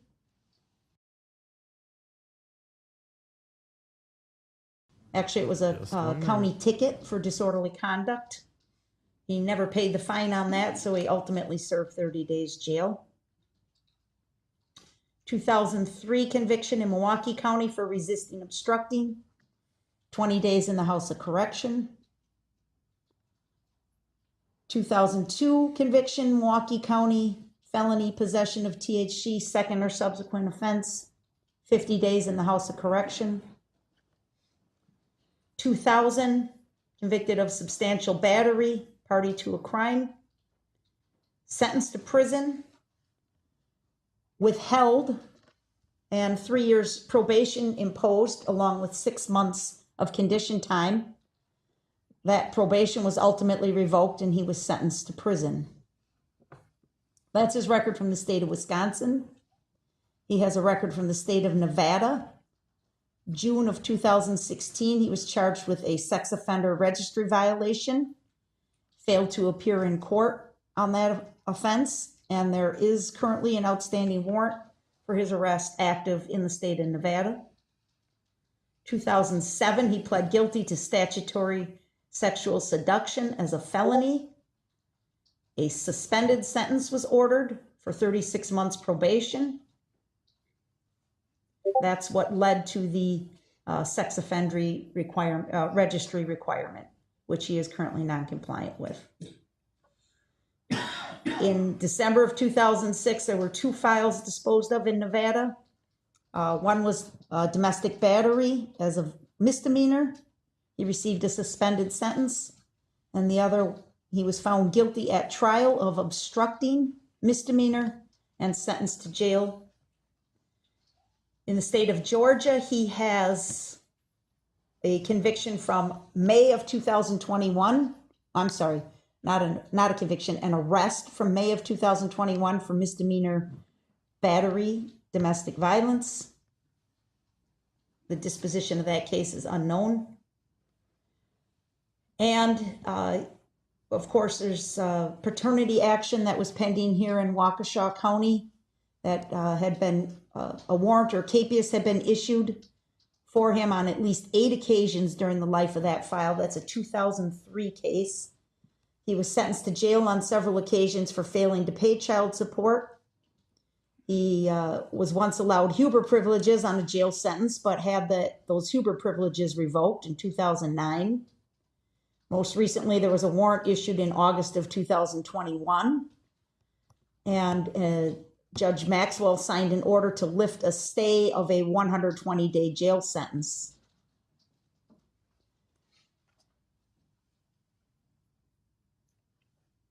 That is the extent of his criminal history that we are aware of, Your Honor. I think it's very plain on its face. He's a lifelong criminal. He is someone who has repeatedly, continuously disobeyed law enforcement based on the resisting, obstructing type charges. There's multiple counts of bail jumping, disregarding court orders, disrespecting court orders. There's multiple acts of violence. There's weapons violations. This man has a history and a pattern of engaging in violent, dangerous behavior in the community. And it was no different on November 21 of 2021. I'm not going to spend a lot of time talking about the attack. And I choose to call it an attack instead of referring to it as the parade, as somebody mentioned. There's nothing wrong with the parade. The parade is good. The parade is the embodiment of a community. That's what you expect to see at a parade, is children at a parade, families, people from all over the area coming together for a joyful, happy event. The parade will continue. It will kick off again in a few short weeks. And I hope and pray there's joy and laughter and kids in the street collecting candy. That's what it should be. So I'm not going to refer to this case as the parade. I'm going to refer to it as what it was, an attack. And the facts are very clear, Your Honor. Very few of the victims who were struck had any idea this car was barreling down on them. It's an act of a coward, plain and simple. They had no way to know it was coming. And he mowed over them and ran them over without any ability to defend themselves. What is so offensive about this conduct, Your Honor, is obviously the violent nature of it, but even more so, the defendant's conduct and behavior in this court, his complete lack of regard for the decorum of the court, the respect of the court. And I don't mean you personally, of course you deserve that as well, but I mean for the sanctity of the court, the courtroom, the process that we as Americans respect and treasure and protect for well over 200 years, and he can't engage in the most civil behavior as being quiet when another person speaks. Many, many people came into this courtroom over the course of the trial and the proceedings. Every one of them was able to sit and obey the court's order. If you ask them to stand up, they'd stand up. If you asked them to sit down, they'd sit down. If you told them court's in session, be quiet, they all would. Everyone was able to do that except Darrell Brooks. I think he was able to do it. I just don't think he wanted to. I just think this is all part of his charade. This referring to himself in the third person, trying to distract him or detract himself, I should say, from the events, taking absolutely no responsibility. It's the act of a narcissistic coward. Those words have been used here today, and nothing could be further from the truth. He is a coward. He ran like a scared little chicken from this parade, trying to slither away in the dark of night, but only to stop long enough and try and take advantage of good citizens that would help him. He calls and lies to his mom, right? Get me an Uber. I can't get into it. He lies to the officers repeatedly. We saw the time of his arrest. We heard the testimony from Daniel Ryder, a good man with good intentions and a good heart, who took this murderer into his home and held him there long enough for the police to come and take him away without any knowledge whatsoever of what had gone on. He takes advantage of everyone. He's extremely manipulative. He absolutely thinks he's in control of everything, when in fact, as he sits here in custody, he's in control of nothing except for his own behavior. Mr. Brooks, be quiet. I'm not going to sit here and be disrespected. Mr. Brooks, be quiet. I'm not going to sit here and be disrespected. These are sentencing arguments and they can make them. So I could do the same thing? Mr. Brooks, there's nothing disrespectful. They're doing it in a Yes, it respectful is. way. Okay, call me out of my name again. Go ahead, Attorney Opper. Judge, these are the facts. You heard from so many of these parents and so many of the people that were there of that fight or flight, right, that kicked in. He ran. He fled. He tried to protect his own self. That's it. That's all he did. Everybody else sprang into action, whether that action was to immediately account for their behavior, for their family and get them out of there to safety, whether it was good Samaritans. And Judge, I really thought long and hard. I had a video clip that I was perhaps going to show to you. You've seen a lot of this during the trial, but I mean, it comes from the clip when I showed during my closing argument near the end of the parade route where the Catholic community had been struck and all the shoes laying in the road and things like that. That person that took that video walked down Main Street for quite some time and captured quite a few images, and it's really quite powerful, but I also thought it's really quite painful. But one of the things that was just so remarkable to us as we watched things like that was the average citizens that just sprung into action to save somebody else. There's a particular moment where there's a person on the ground fervently performing CPR on a victim in amongst a pool of blood without any regard for themselves whatsoever. I don't know who this person was. I don't think I'll ever know, but it's a prime example of the good that came out. So many people talked this afternoon about good versus evil, and I definitely believe that's what this case was about. Darrell Brooks is the epitome of evil. He is evil in person. Courtroom, please. No, you may not. The community is good. Order The people are good. I think it'd be The best for me to victims just go are into good. the other Mr. courtroom. Brooks, I'm talking. I don't care about you talking. I don't care what you care about. I know you don't. Sit down and be quiet. Nah. Everybody has told you that. Stop it. See, you got it all wrong, Miss Opper. Judge, the community has spoken. This jury returned a verdict in 2 hours. That's how open and shut this case was. Actually, it was Everybody saw it. Everybody but Darrell Brooks. This jury deserves to be commended for their conduct, their patience, their service. Mr. Brooks, I asked to go to the other courtroom. I'm not sending you there. It's not. That is not a place you get to request to go to. It's when you disrupt the proceedings. She's almost done. Disrupt the proceedings. I'm trying to go to the other courtroom. No. So she can finish saying the BS she got to say. I wanted to share something with you, Judge. This is something that came in on December 5th of 2021. An anonymous letter came. Well, it's not anonymous. It's signed, but it's from a person we don't know. From another state, from the state of Kansas. December 5 of 2021, this person took time out of her day to write a card it's addressed to the Waukesha community, and it was sent to our office. And she wrote, "We have been praying for the healing of your community. Please know that there are people who care deeply all over this nation."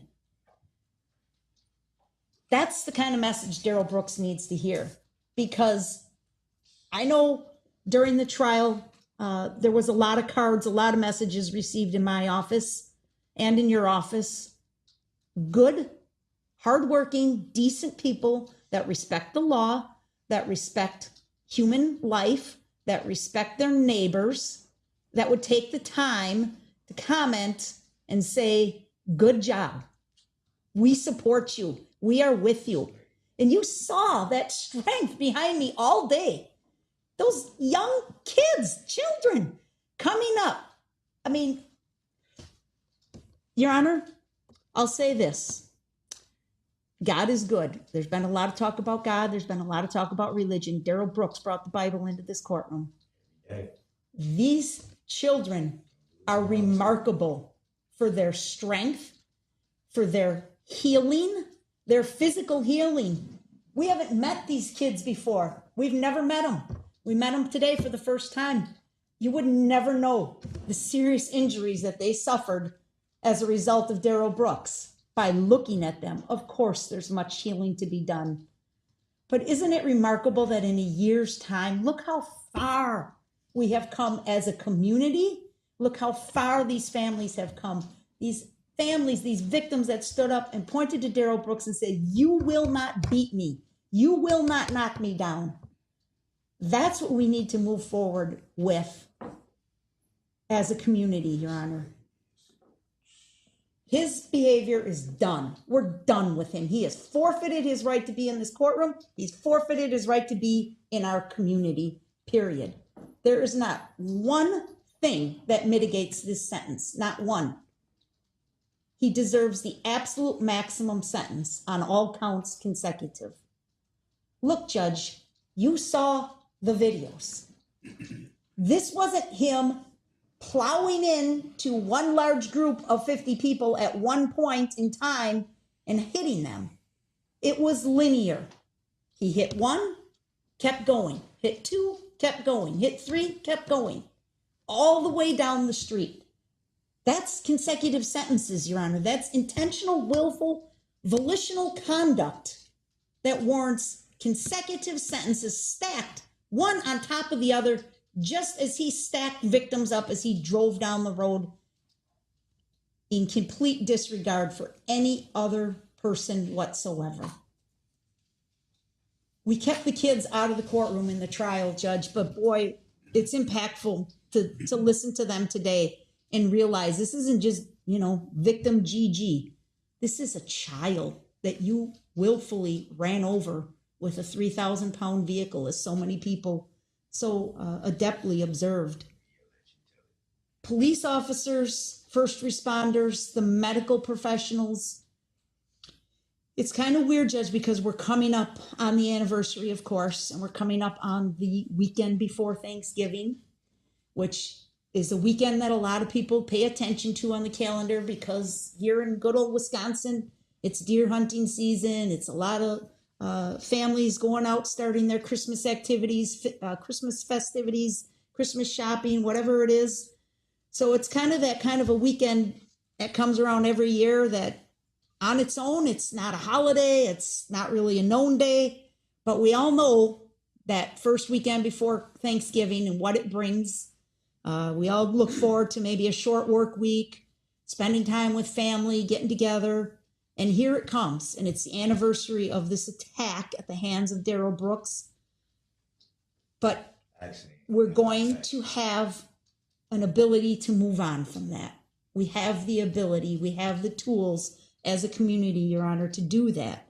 And that's definitely because of everyone that responded to this incident, the first responders, the police officers, the medical personnel that got paged in on a Sunday night when we're all hunkered down, Packers had played, it's cold, it's dark, and they all had to spring into action and respond. And there were law enforcement from all over southeastern Wisconsin, fire department, EMTs.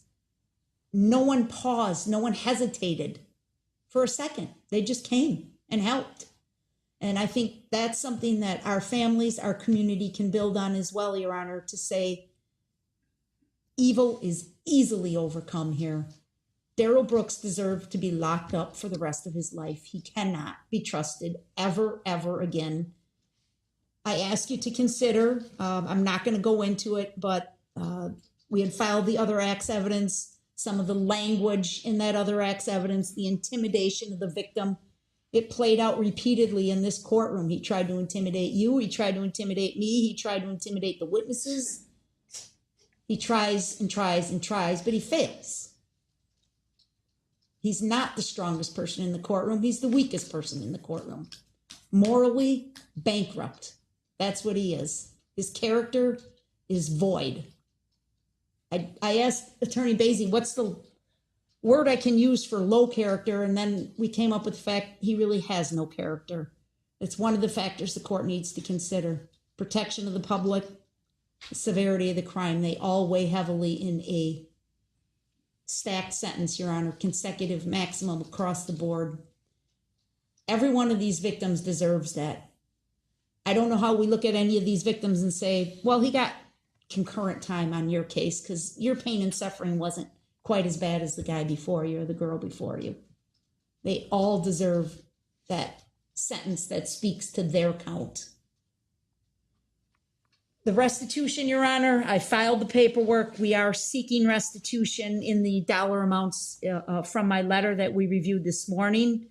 I'm asking under 973.20 sub 11 sub F that you enter an order that the Department of Corrections shall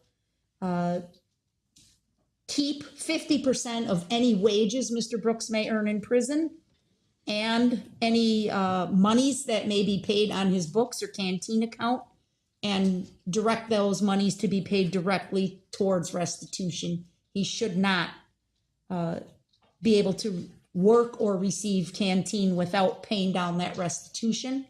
I also included in my letter the request that should any monies ever be paid by contract to Mr. Brooks, that he should attempt to benefit financially from these crimes, that those monies would be placed into an escrow account maintained by the Department of Justice and paid towards the restitution.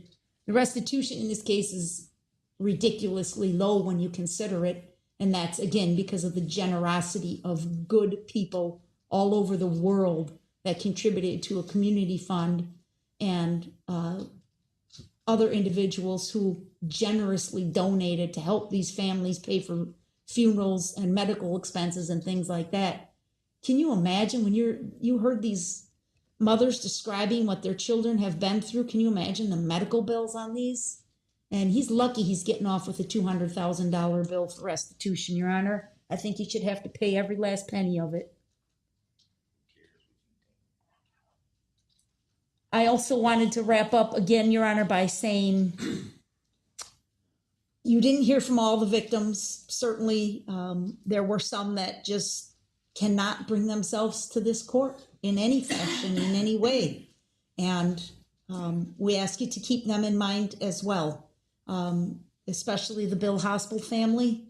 Bill was, walking in support of his wife's team and trying to be in a supportive role, as he had done on many other occasions, and lost his life for that simple action, that simple act of good that he participated in. There were some groups that are not represented here today, but I know you heard their story at trial, and you're aware of what some of them went through that maybe wasn't specifically addressed here today, but I just ask you to keep in mind that we certainly presented a wide array of victims to you, but not everyone. And then certainly, as I mentioned at the outset, the community as a whole absolutely demands justice for these victims, these families, and for the community itself. That Darrell Brooks has no redeeming value, Your Honor. Thank you. All right, thank you. Mr. Brooks, as far as I can tell from the correspondence from your mom and from you, I believe there may be closer to 3 individuals plus yourself who wish to speak at sentencing. Since we lost an hour or so today, although we did go late, so arguably we gained it back, I still was thinking about starting at noon just to make sure there's ample time. I will start the Zoom shortly before that. The information has been provided to your mother, and I believe she will provide it to the other individuals on your list who wish to attend and make a statement on your behalf. So right at noon, we will start that process. Typically, I would hear from the individuals on your behalf with you going last, but you tell me if you want it to go a different order. That's fine. All right, and then I'll hear from you. I may take a short break before I come back out, or even a longer break, depending on the timing of everything tomorrow, to just collect all of the final statements and process them. Obviously, I'll take the overnight to process what I've heard today, in addition to what I've already been doing on my own. And I haven't seen any written statements on your behalf. I don't know if anything came in today during this hearing, but I'll rely on the verbal statements that are made and then yours at the time of sentencing or prior to me imposing sentencing, okay? I apologize. It's very emotional and frustrating right now, so I apologize to you, Your Honor, in court. I understand it's frustrating, and I understand that It's just very hard to sit and, it's almost like a pylon. So I still understand that I have to conduct myself respectfully, so I apologize.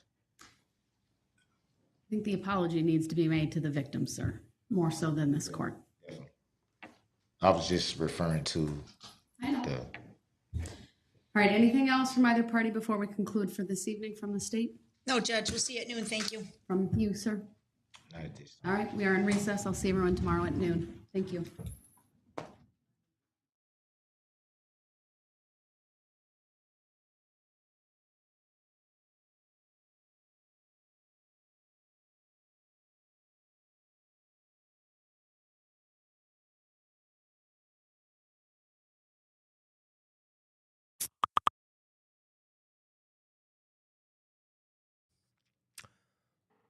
You guys like the mute? I'm bringing back the mute. I'm trying to make it cool again. I mean, how many people just mute themselves all the time? Anyway, they'll be back tomorrow, 1 o'clock Eastern time. I'm going to relax for about an hour and 22 minutes before I'm going to go live again. And that'll be the pregame show for Donald Trump's big announcement, where he is slated to announce that he's running for president yet again. And if you're curious what my opinion is on that, come back at 8 o'clock. We'll also talk about this Russia missile that landed in Poland. And then it turns out that even though this weapon was from the Soviet Union, the people that actually have the weapon are, guess who? Guess who? And they're figuring it out very quickly now. So it's very fluid. Will Article 5 be enacted because allegedly Ukraine attacked Poland? Huh? Anyway, so I'll see you guys in a little bit. Just 8 o'clock Eastern time, we'll go live. Also, as a friendly reminder, we're giving away 3 TVs tonight. Let me explain how this works, just in case you missed it. The first way to win a TV, and this is going to be a 55-inch flat screen Roku television, is to go over to theangryturnup.com, theangryturnup.com. Click on Christmas Mega Box. Buy one of those boxes. They're going to be amazing boxes. You have a choice of a t-shirt one or a hoodie one. And there's going to be a big stocking stuffed with patriotic stuff and flags and candy and all sorts of stuff, veteran-owned products. Custom roast of our own coffee from Gratis Cafe or Cafe Gratis, and a custom tumbler in there. It's going to be gift wrapped by my wife with special, see this guy there? I made wrapping paper with him. It's awesome. And a personalized Christmas card from me to you. So you can, if you buy one of those boxes today from theangryturnup.com, you will be entered into a chance today to win a flat screen. You have approximately 2 more hours to do that. Or alternatively, in addition to, if you really like coffee, you can go over to gratiscafe.com, Gratis cafe.com, which is our coffee startup. We're launching the world's first chain of completely free coffee shops. First one's opening next month here in Virginia. Anyway, but we sell packaged coffee. If you purchase a bag of coffee, we'll be giving away a TV as well. That one, I believe I said it was going to be a 40 or 50-inch TV. I don't remember. It's saved already in the cart. And then lastly, if that's all too big for you, send a Cash App or a Venmo or a PayPal with $5 or more with what platform you're watching the show on, and we'll give you a chance to win a 32-inch flat screen TV. So, yeah, it's going to be amazing. But I suggest everyone go and get the Christmas box, because I'm very excited about this. It's going to be quite amazing. So anyway, we'll see you guys at 8 o'clock Eastern time.